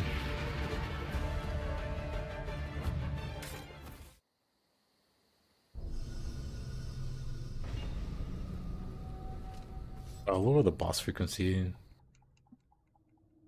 It says the 50/50. I normally have the boss setting a bit higher, but then I'll lower the proportion to bias humans a little more. Because if you have too many bosses clogging the hallways, you're not getting anywhere. Still humans. Well, I mean, it's 50-50. Yep, there's a spawn ratio.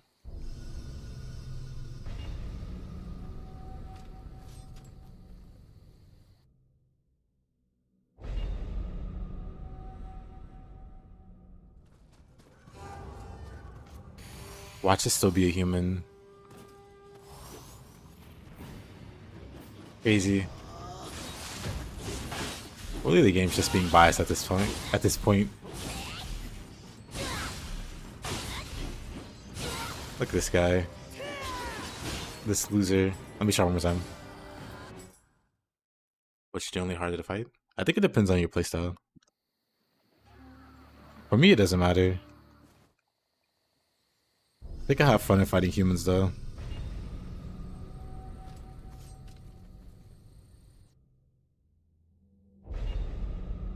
But some humans are really, really annoying to fight. Like this one. She's very annoying to fight.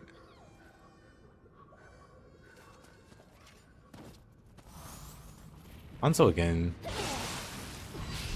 It's just randomizer things at this point. However, I do like fighting Hanzo. So back to spears. Who is she? Yorimitsu.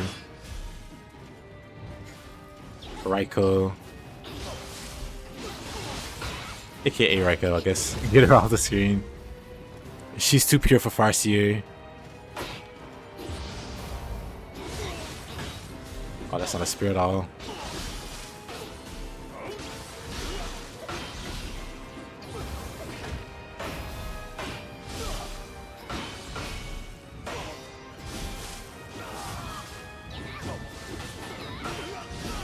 First time you've heard of her? Whoa. He's one of the harder humans to fight in the game.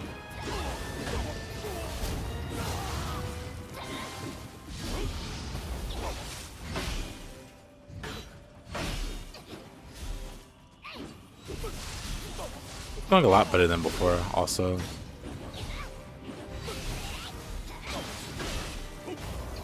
I say that.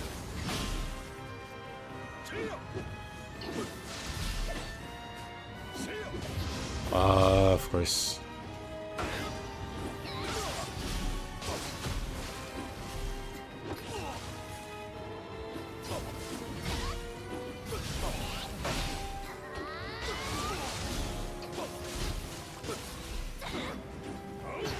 Oh, whoa. Man. I was gonna say, he almost got me there.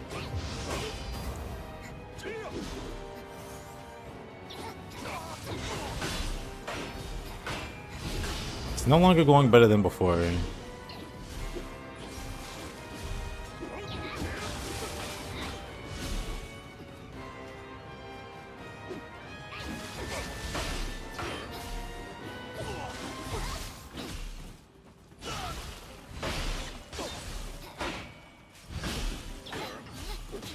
Oh, those pokes, come on.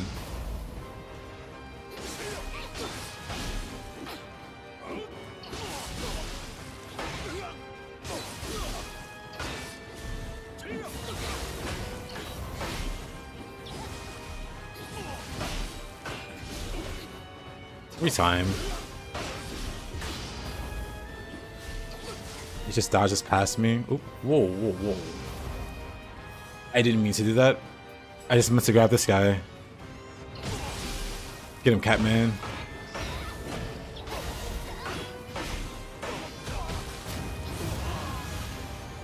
My boy. So adorable. Oh. You know what? Never mind. Let's call the cavalry.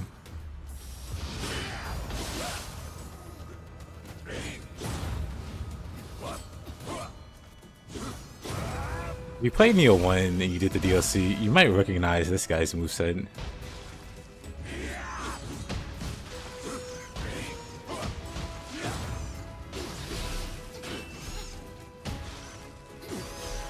Hitting Hanzo with this one weakness.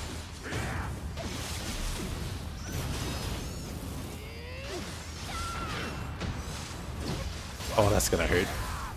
Of course that parry. Of course he goes for a parry with the worst timing.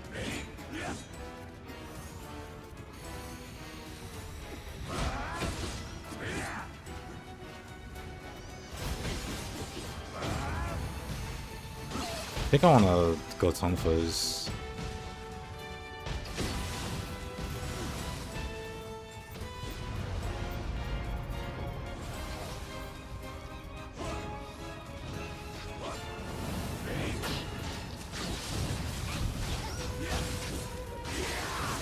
This guy.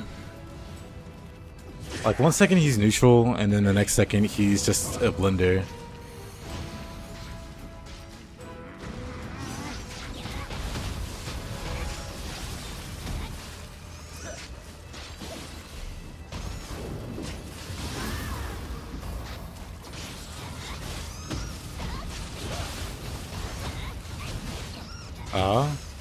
Dang it. Brother, I was behind you. How did you hit me there?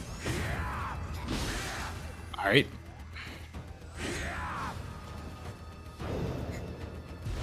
Yeah, it would be pretty cool if they were. I don't want to fight this guy. Oh. Though I guess he kind of counts as a yokai.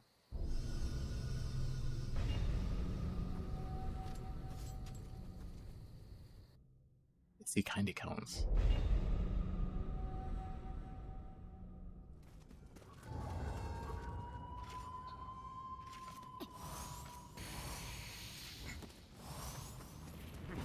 What is happening?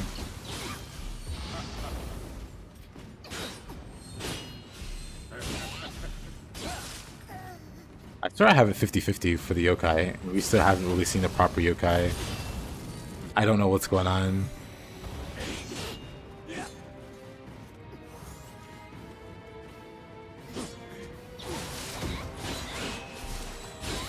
Yeah, feel free to parry this. What did we learn?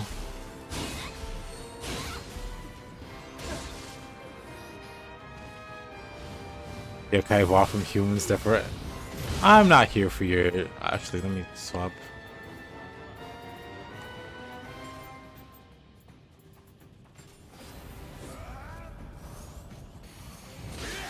Man, this guy...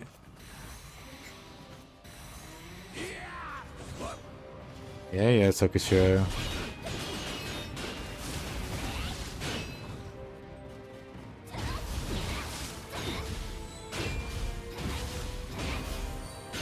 Nice parries. Yes.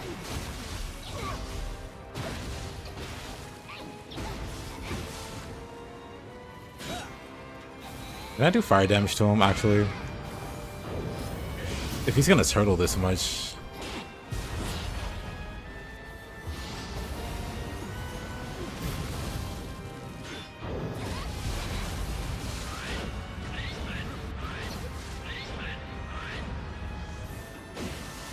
Of course he gets the buffs. Oh, Tsukishira. What a fun boss you are.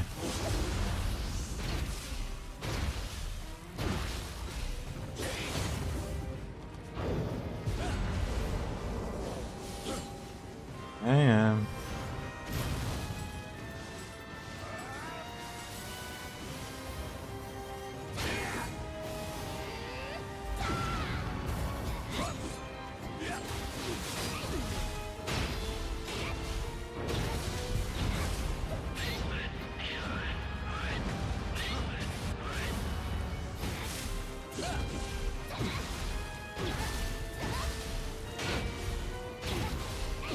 Just gonna spam these two moves.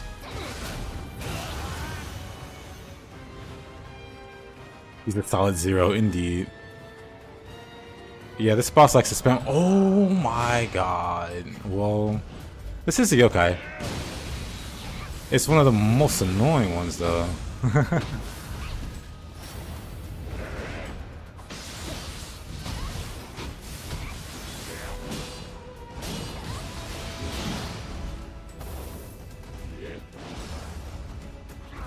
Of course it's this guy.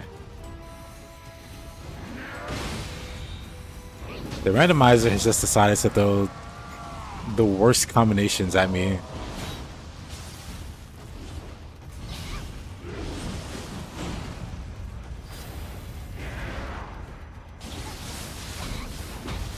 He's completely healed from that too, huh? Oh.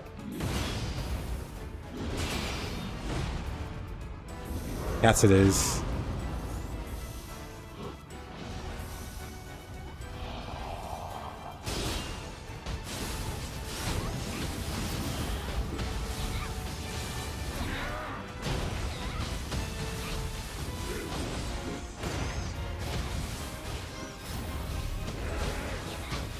My scrubs.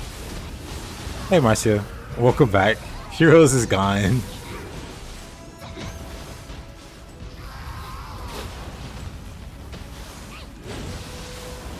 All that's left is Nightmare Bringer.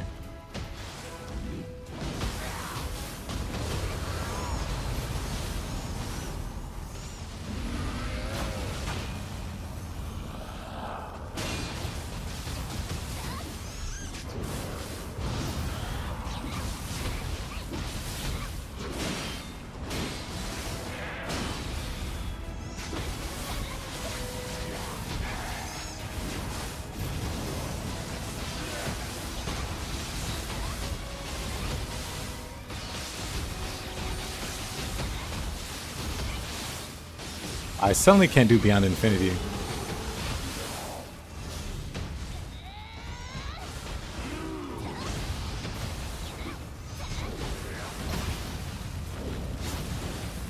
Whoa.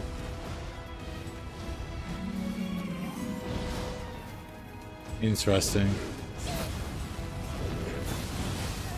No clue what's happening.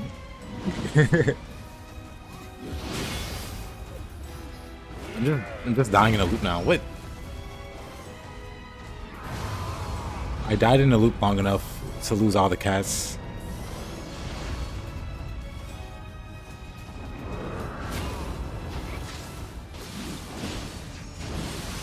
Whoa. What the? I don't know what's going on.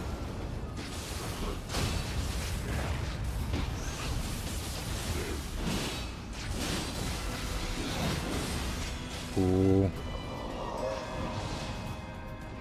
No clue what's happening.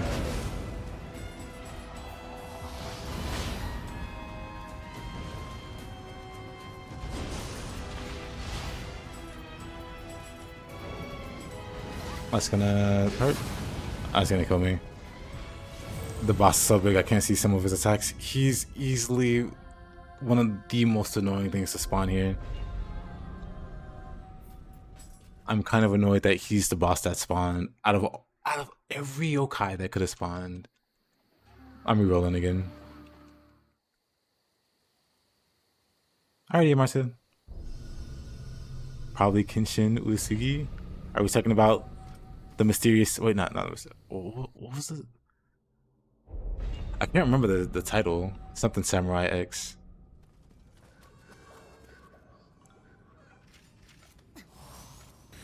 I'm for Kamaitachi. Kamaitachi is still better than. I'm pretty sure the second boss is gonna be Tsuchigumo. Let's get rid of this guy really quick.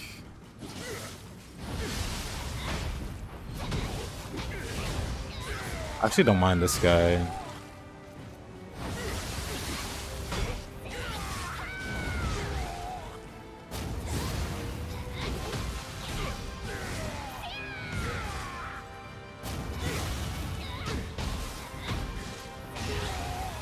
Anyway, Tsuchigumo. I should probably actually bring out a better weapon.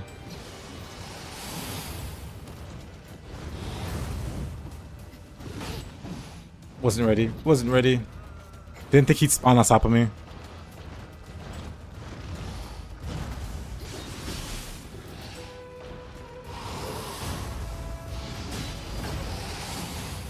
Oh man.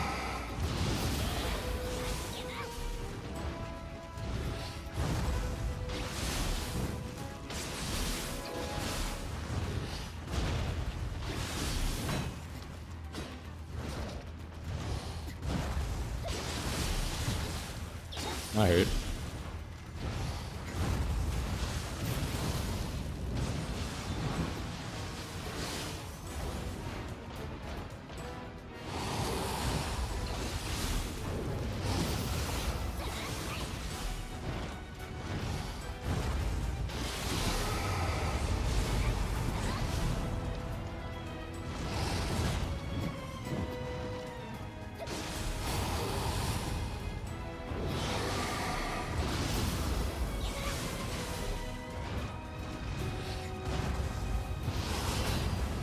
I shouldn't have did that.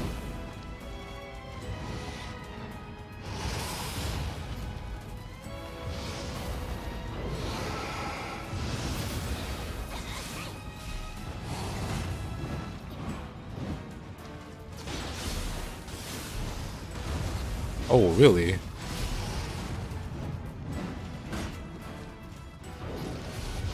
Scary boss.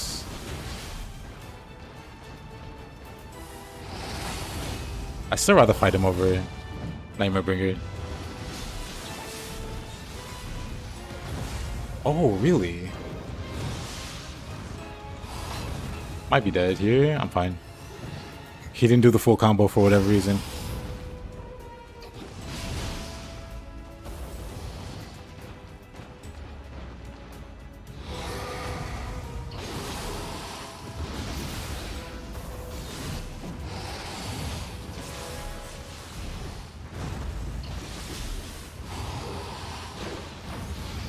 Oops.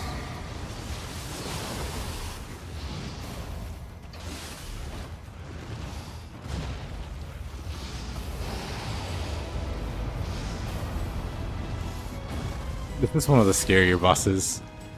I can't really fight him straight up because he'll just blend you. So you want to keep your distance. But even keeping your distance still doesn't make you totally safe. If he gets you in that combo, you just die. He's got a few combos.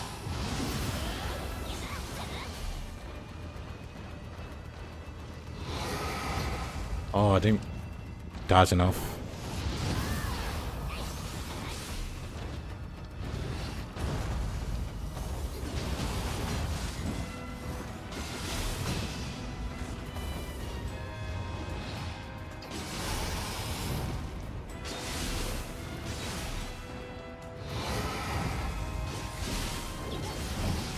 Oh. I was too late on that one, huh?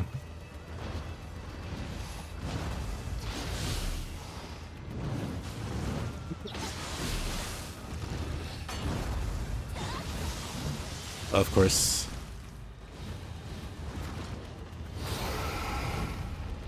Not even close.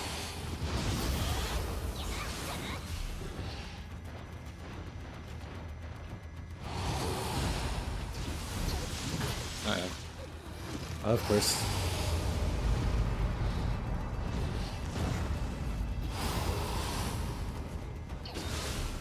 Just won't die in peace. There. Jeez. Okay, boss.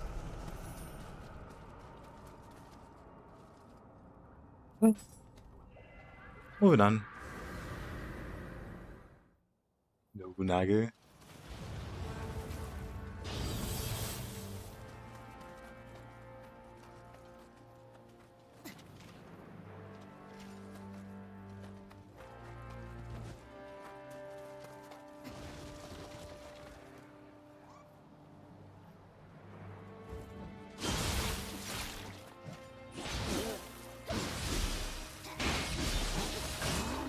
Oh, that hurts.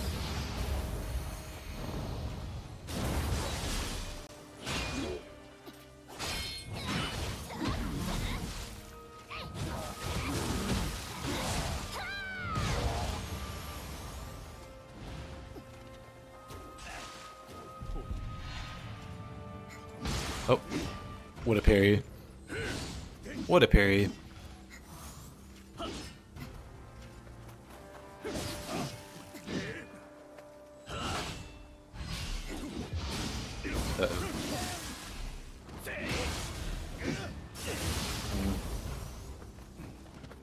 The camera, please. I'm gonna go up here.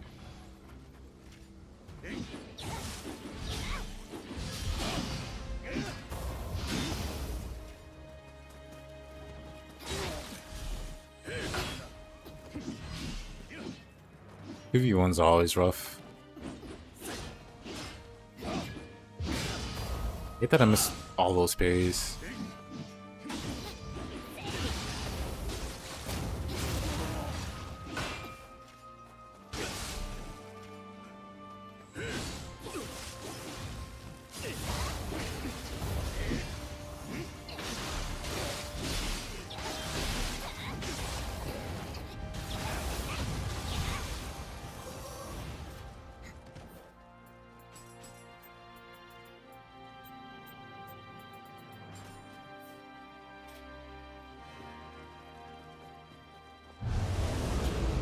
Oh. Ooh. Oh, I'm fine.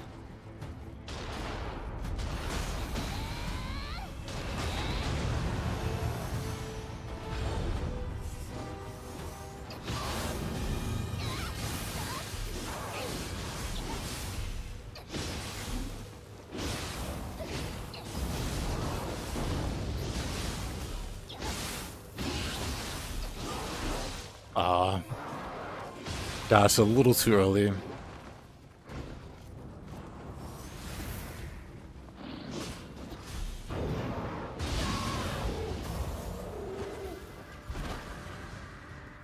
You did not expect a Vegas in the drop in mine. Yep. Nioh has the Azuna drop, which is pretty neat. This guy is not pretty neat.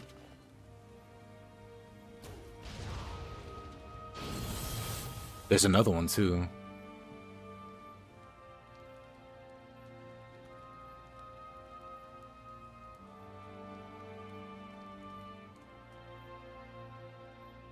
I don't see the other one though.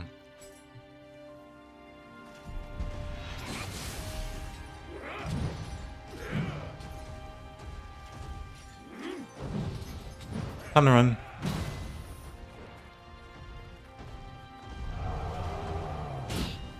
The game's different in duo, yeah. If you're co-oping,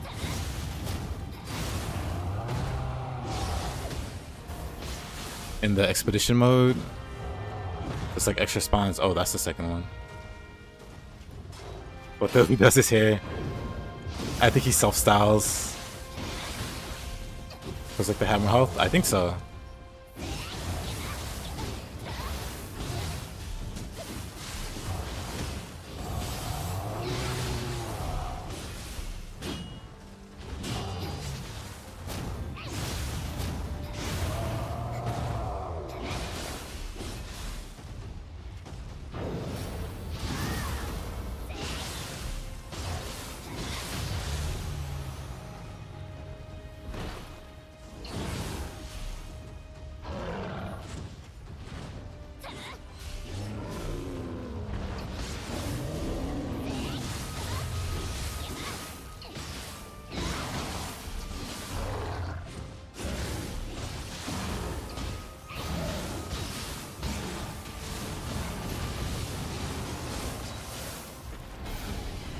Oh.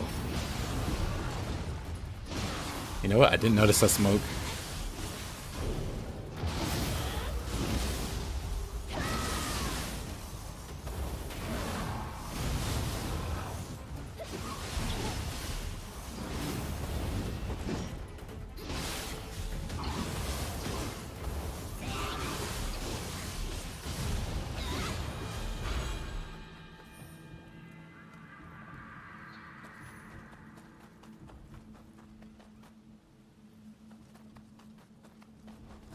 So we got this guy.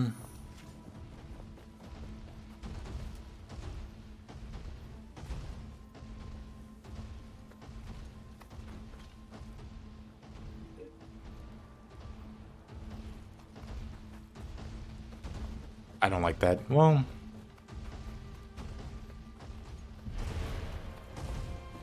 we're gonna run for it.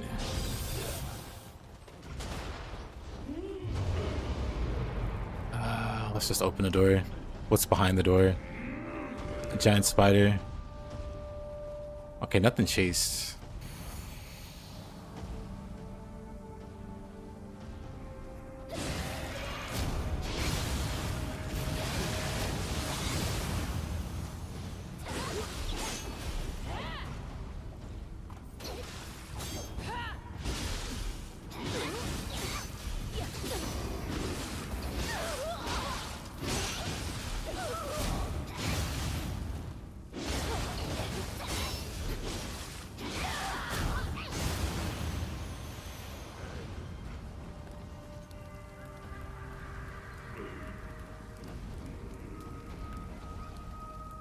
Alright.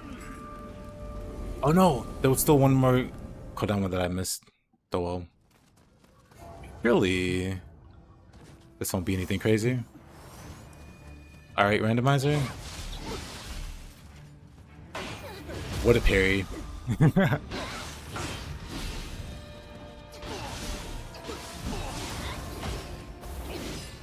Really? The BM. The disrespect. Somehow didn't die there.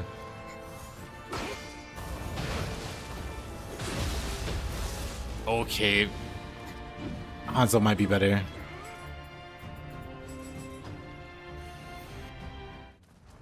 Try this one again.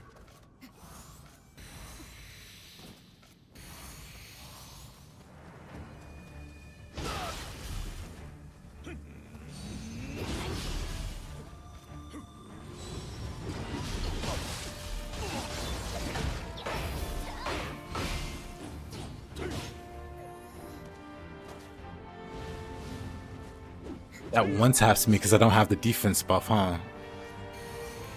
Because on the previous floor, it wasn't killing me in one shot. That's such a difference.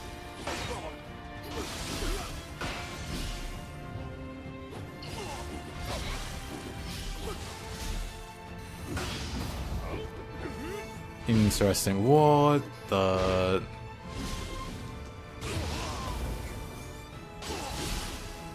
Alright. We're just gonna do this a few times until we take all his ki.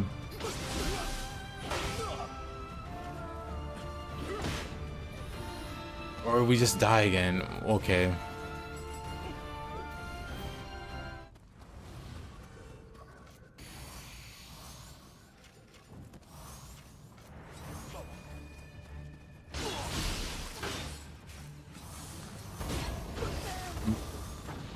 That's kind of annoying now.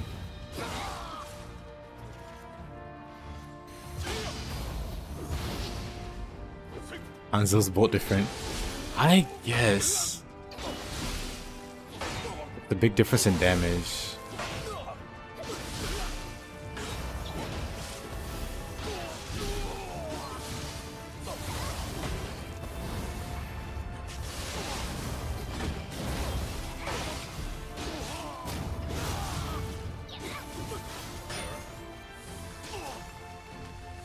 Do I not have the...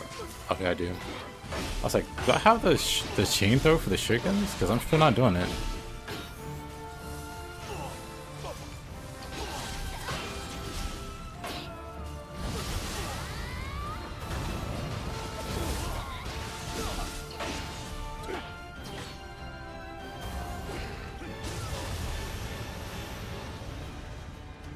Man, a toothpick and he'll beat you to death with it.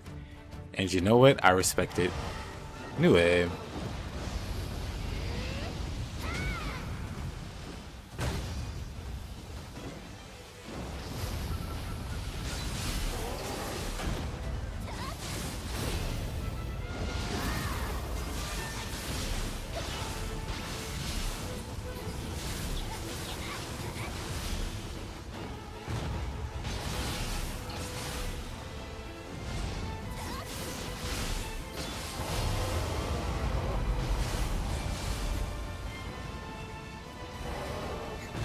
He's just this. He's just shocked. He's shocked and happy to see you.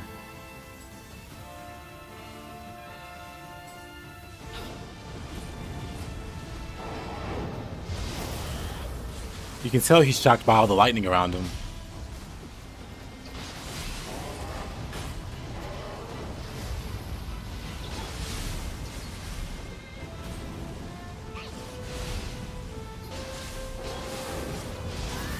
Face that you can love. Only if you're his mother.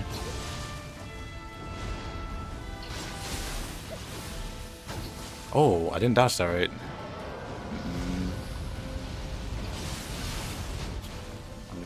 I thought I shot him.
Oh.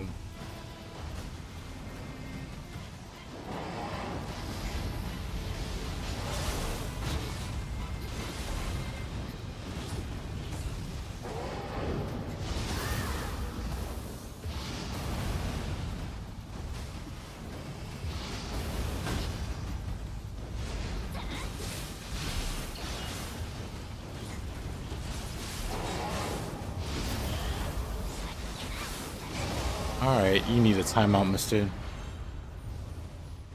remember fighting this thing before you lost your save file? It's quite the interesting fight.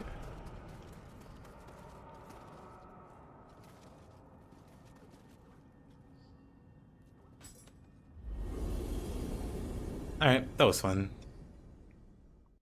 Unfortunately, Falco was a bit busy today, so no Lords of the Fallen. So we just stuck it out with some Nioh. Which wasn't too bad. Electrified enemy. However, we are at the end of the stream.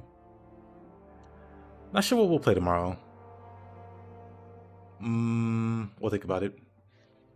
But in the meanwhile, I hope you guys have a good rest of your day, or night, or morning, or whatever it is for you. I stream daily, so I'll be back same time as per usual. Little Fletcherson and Comblo and Axel and Farseer.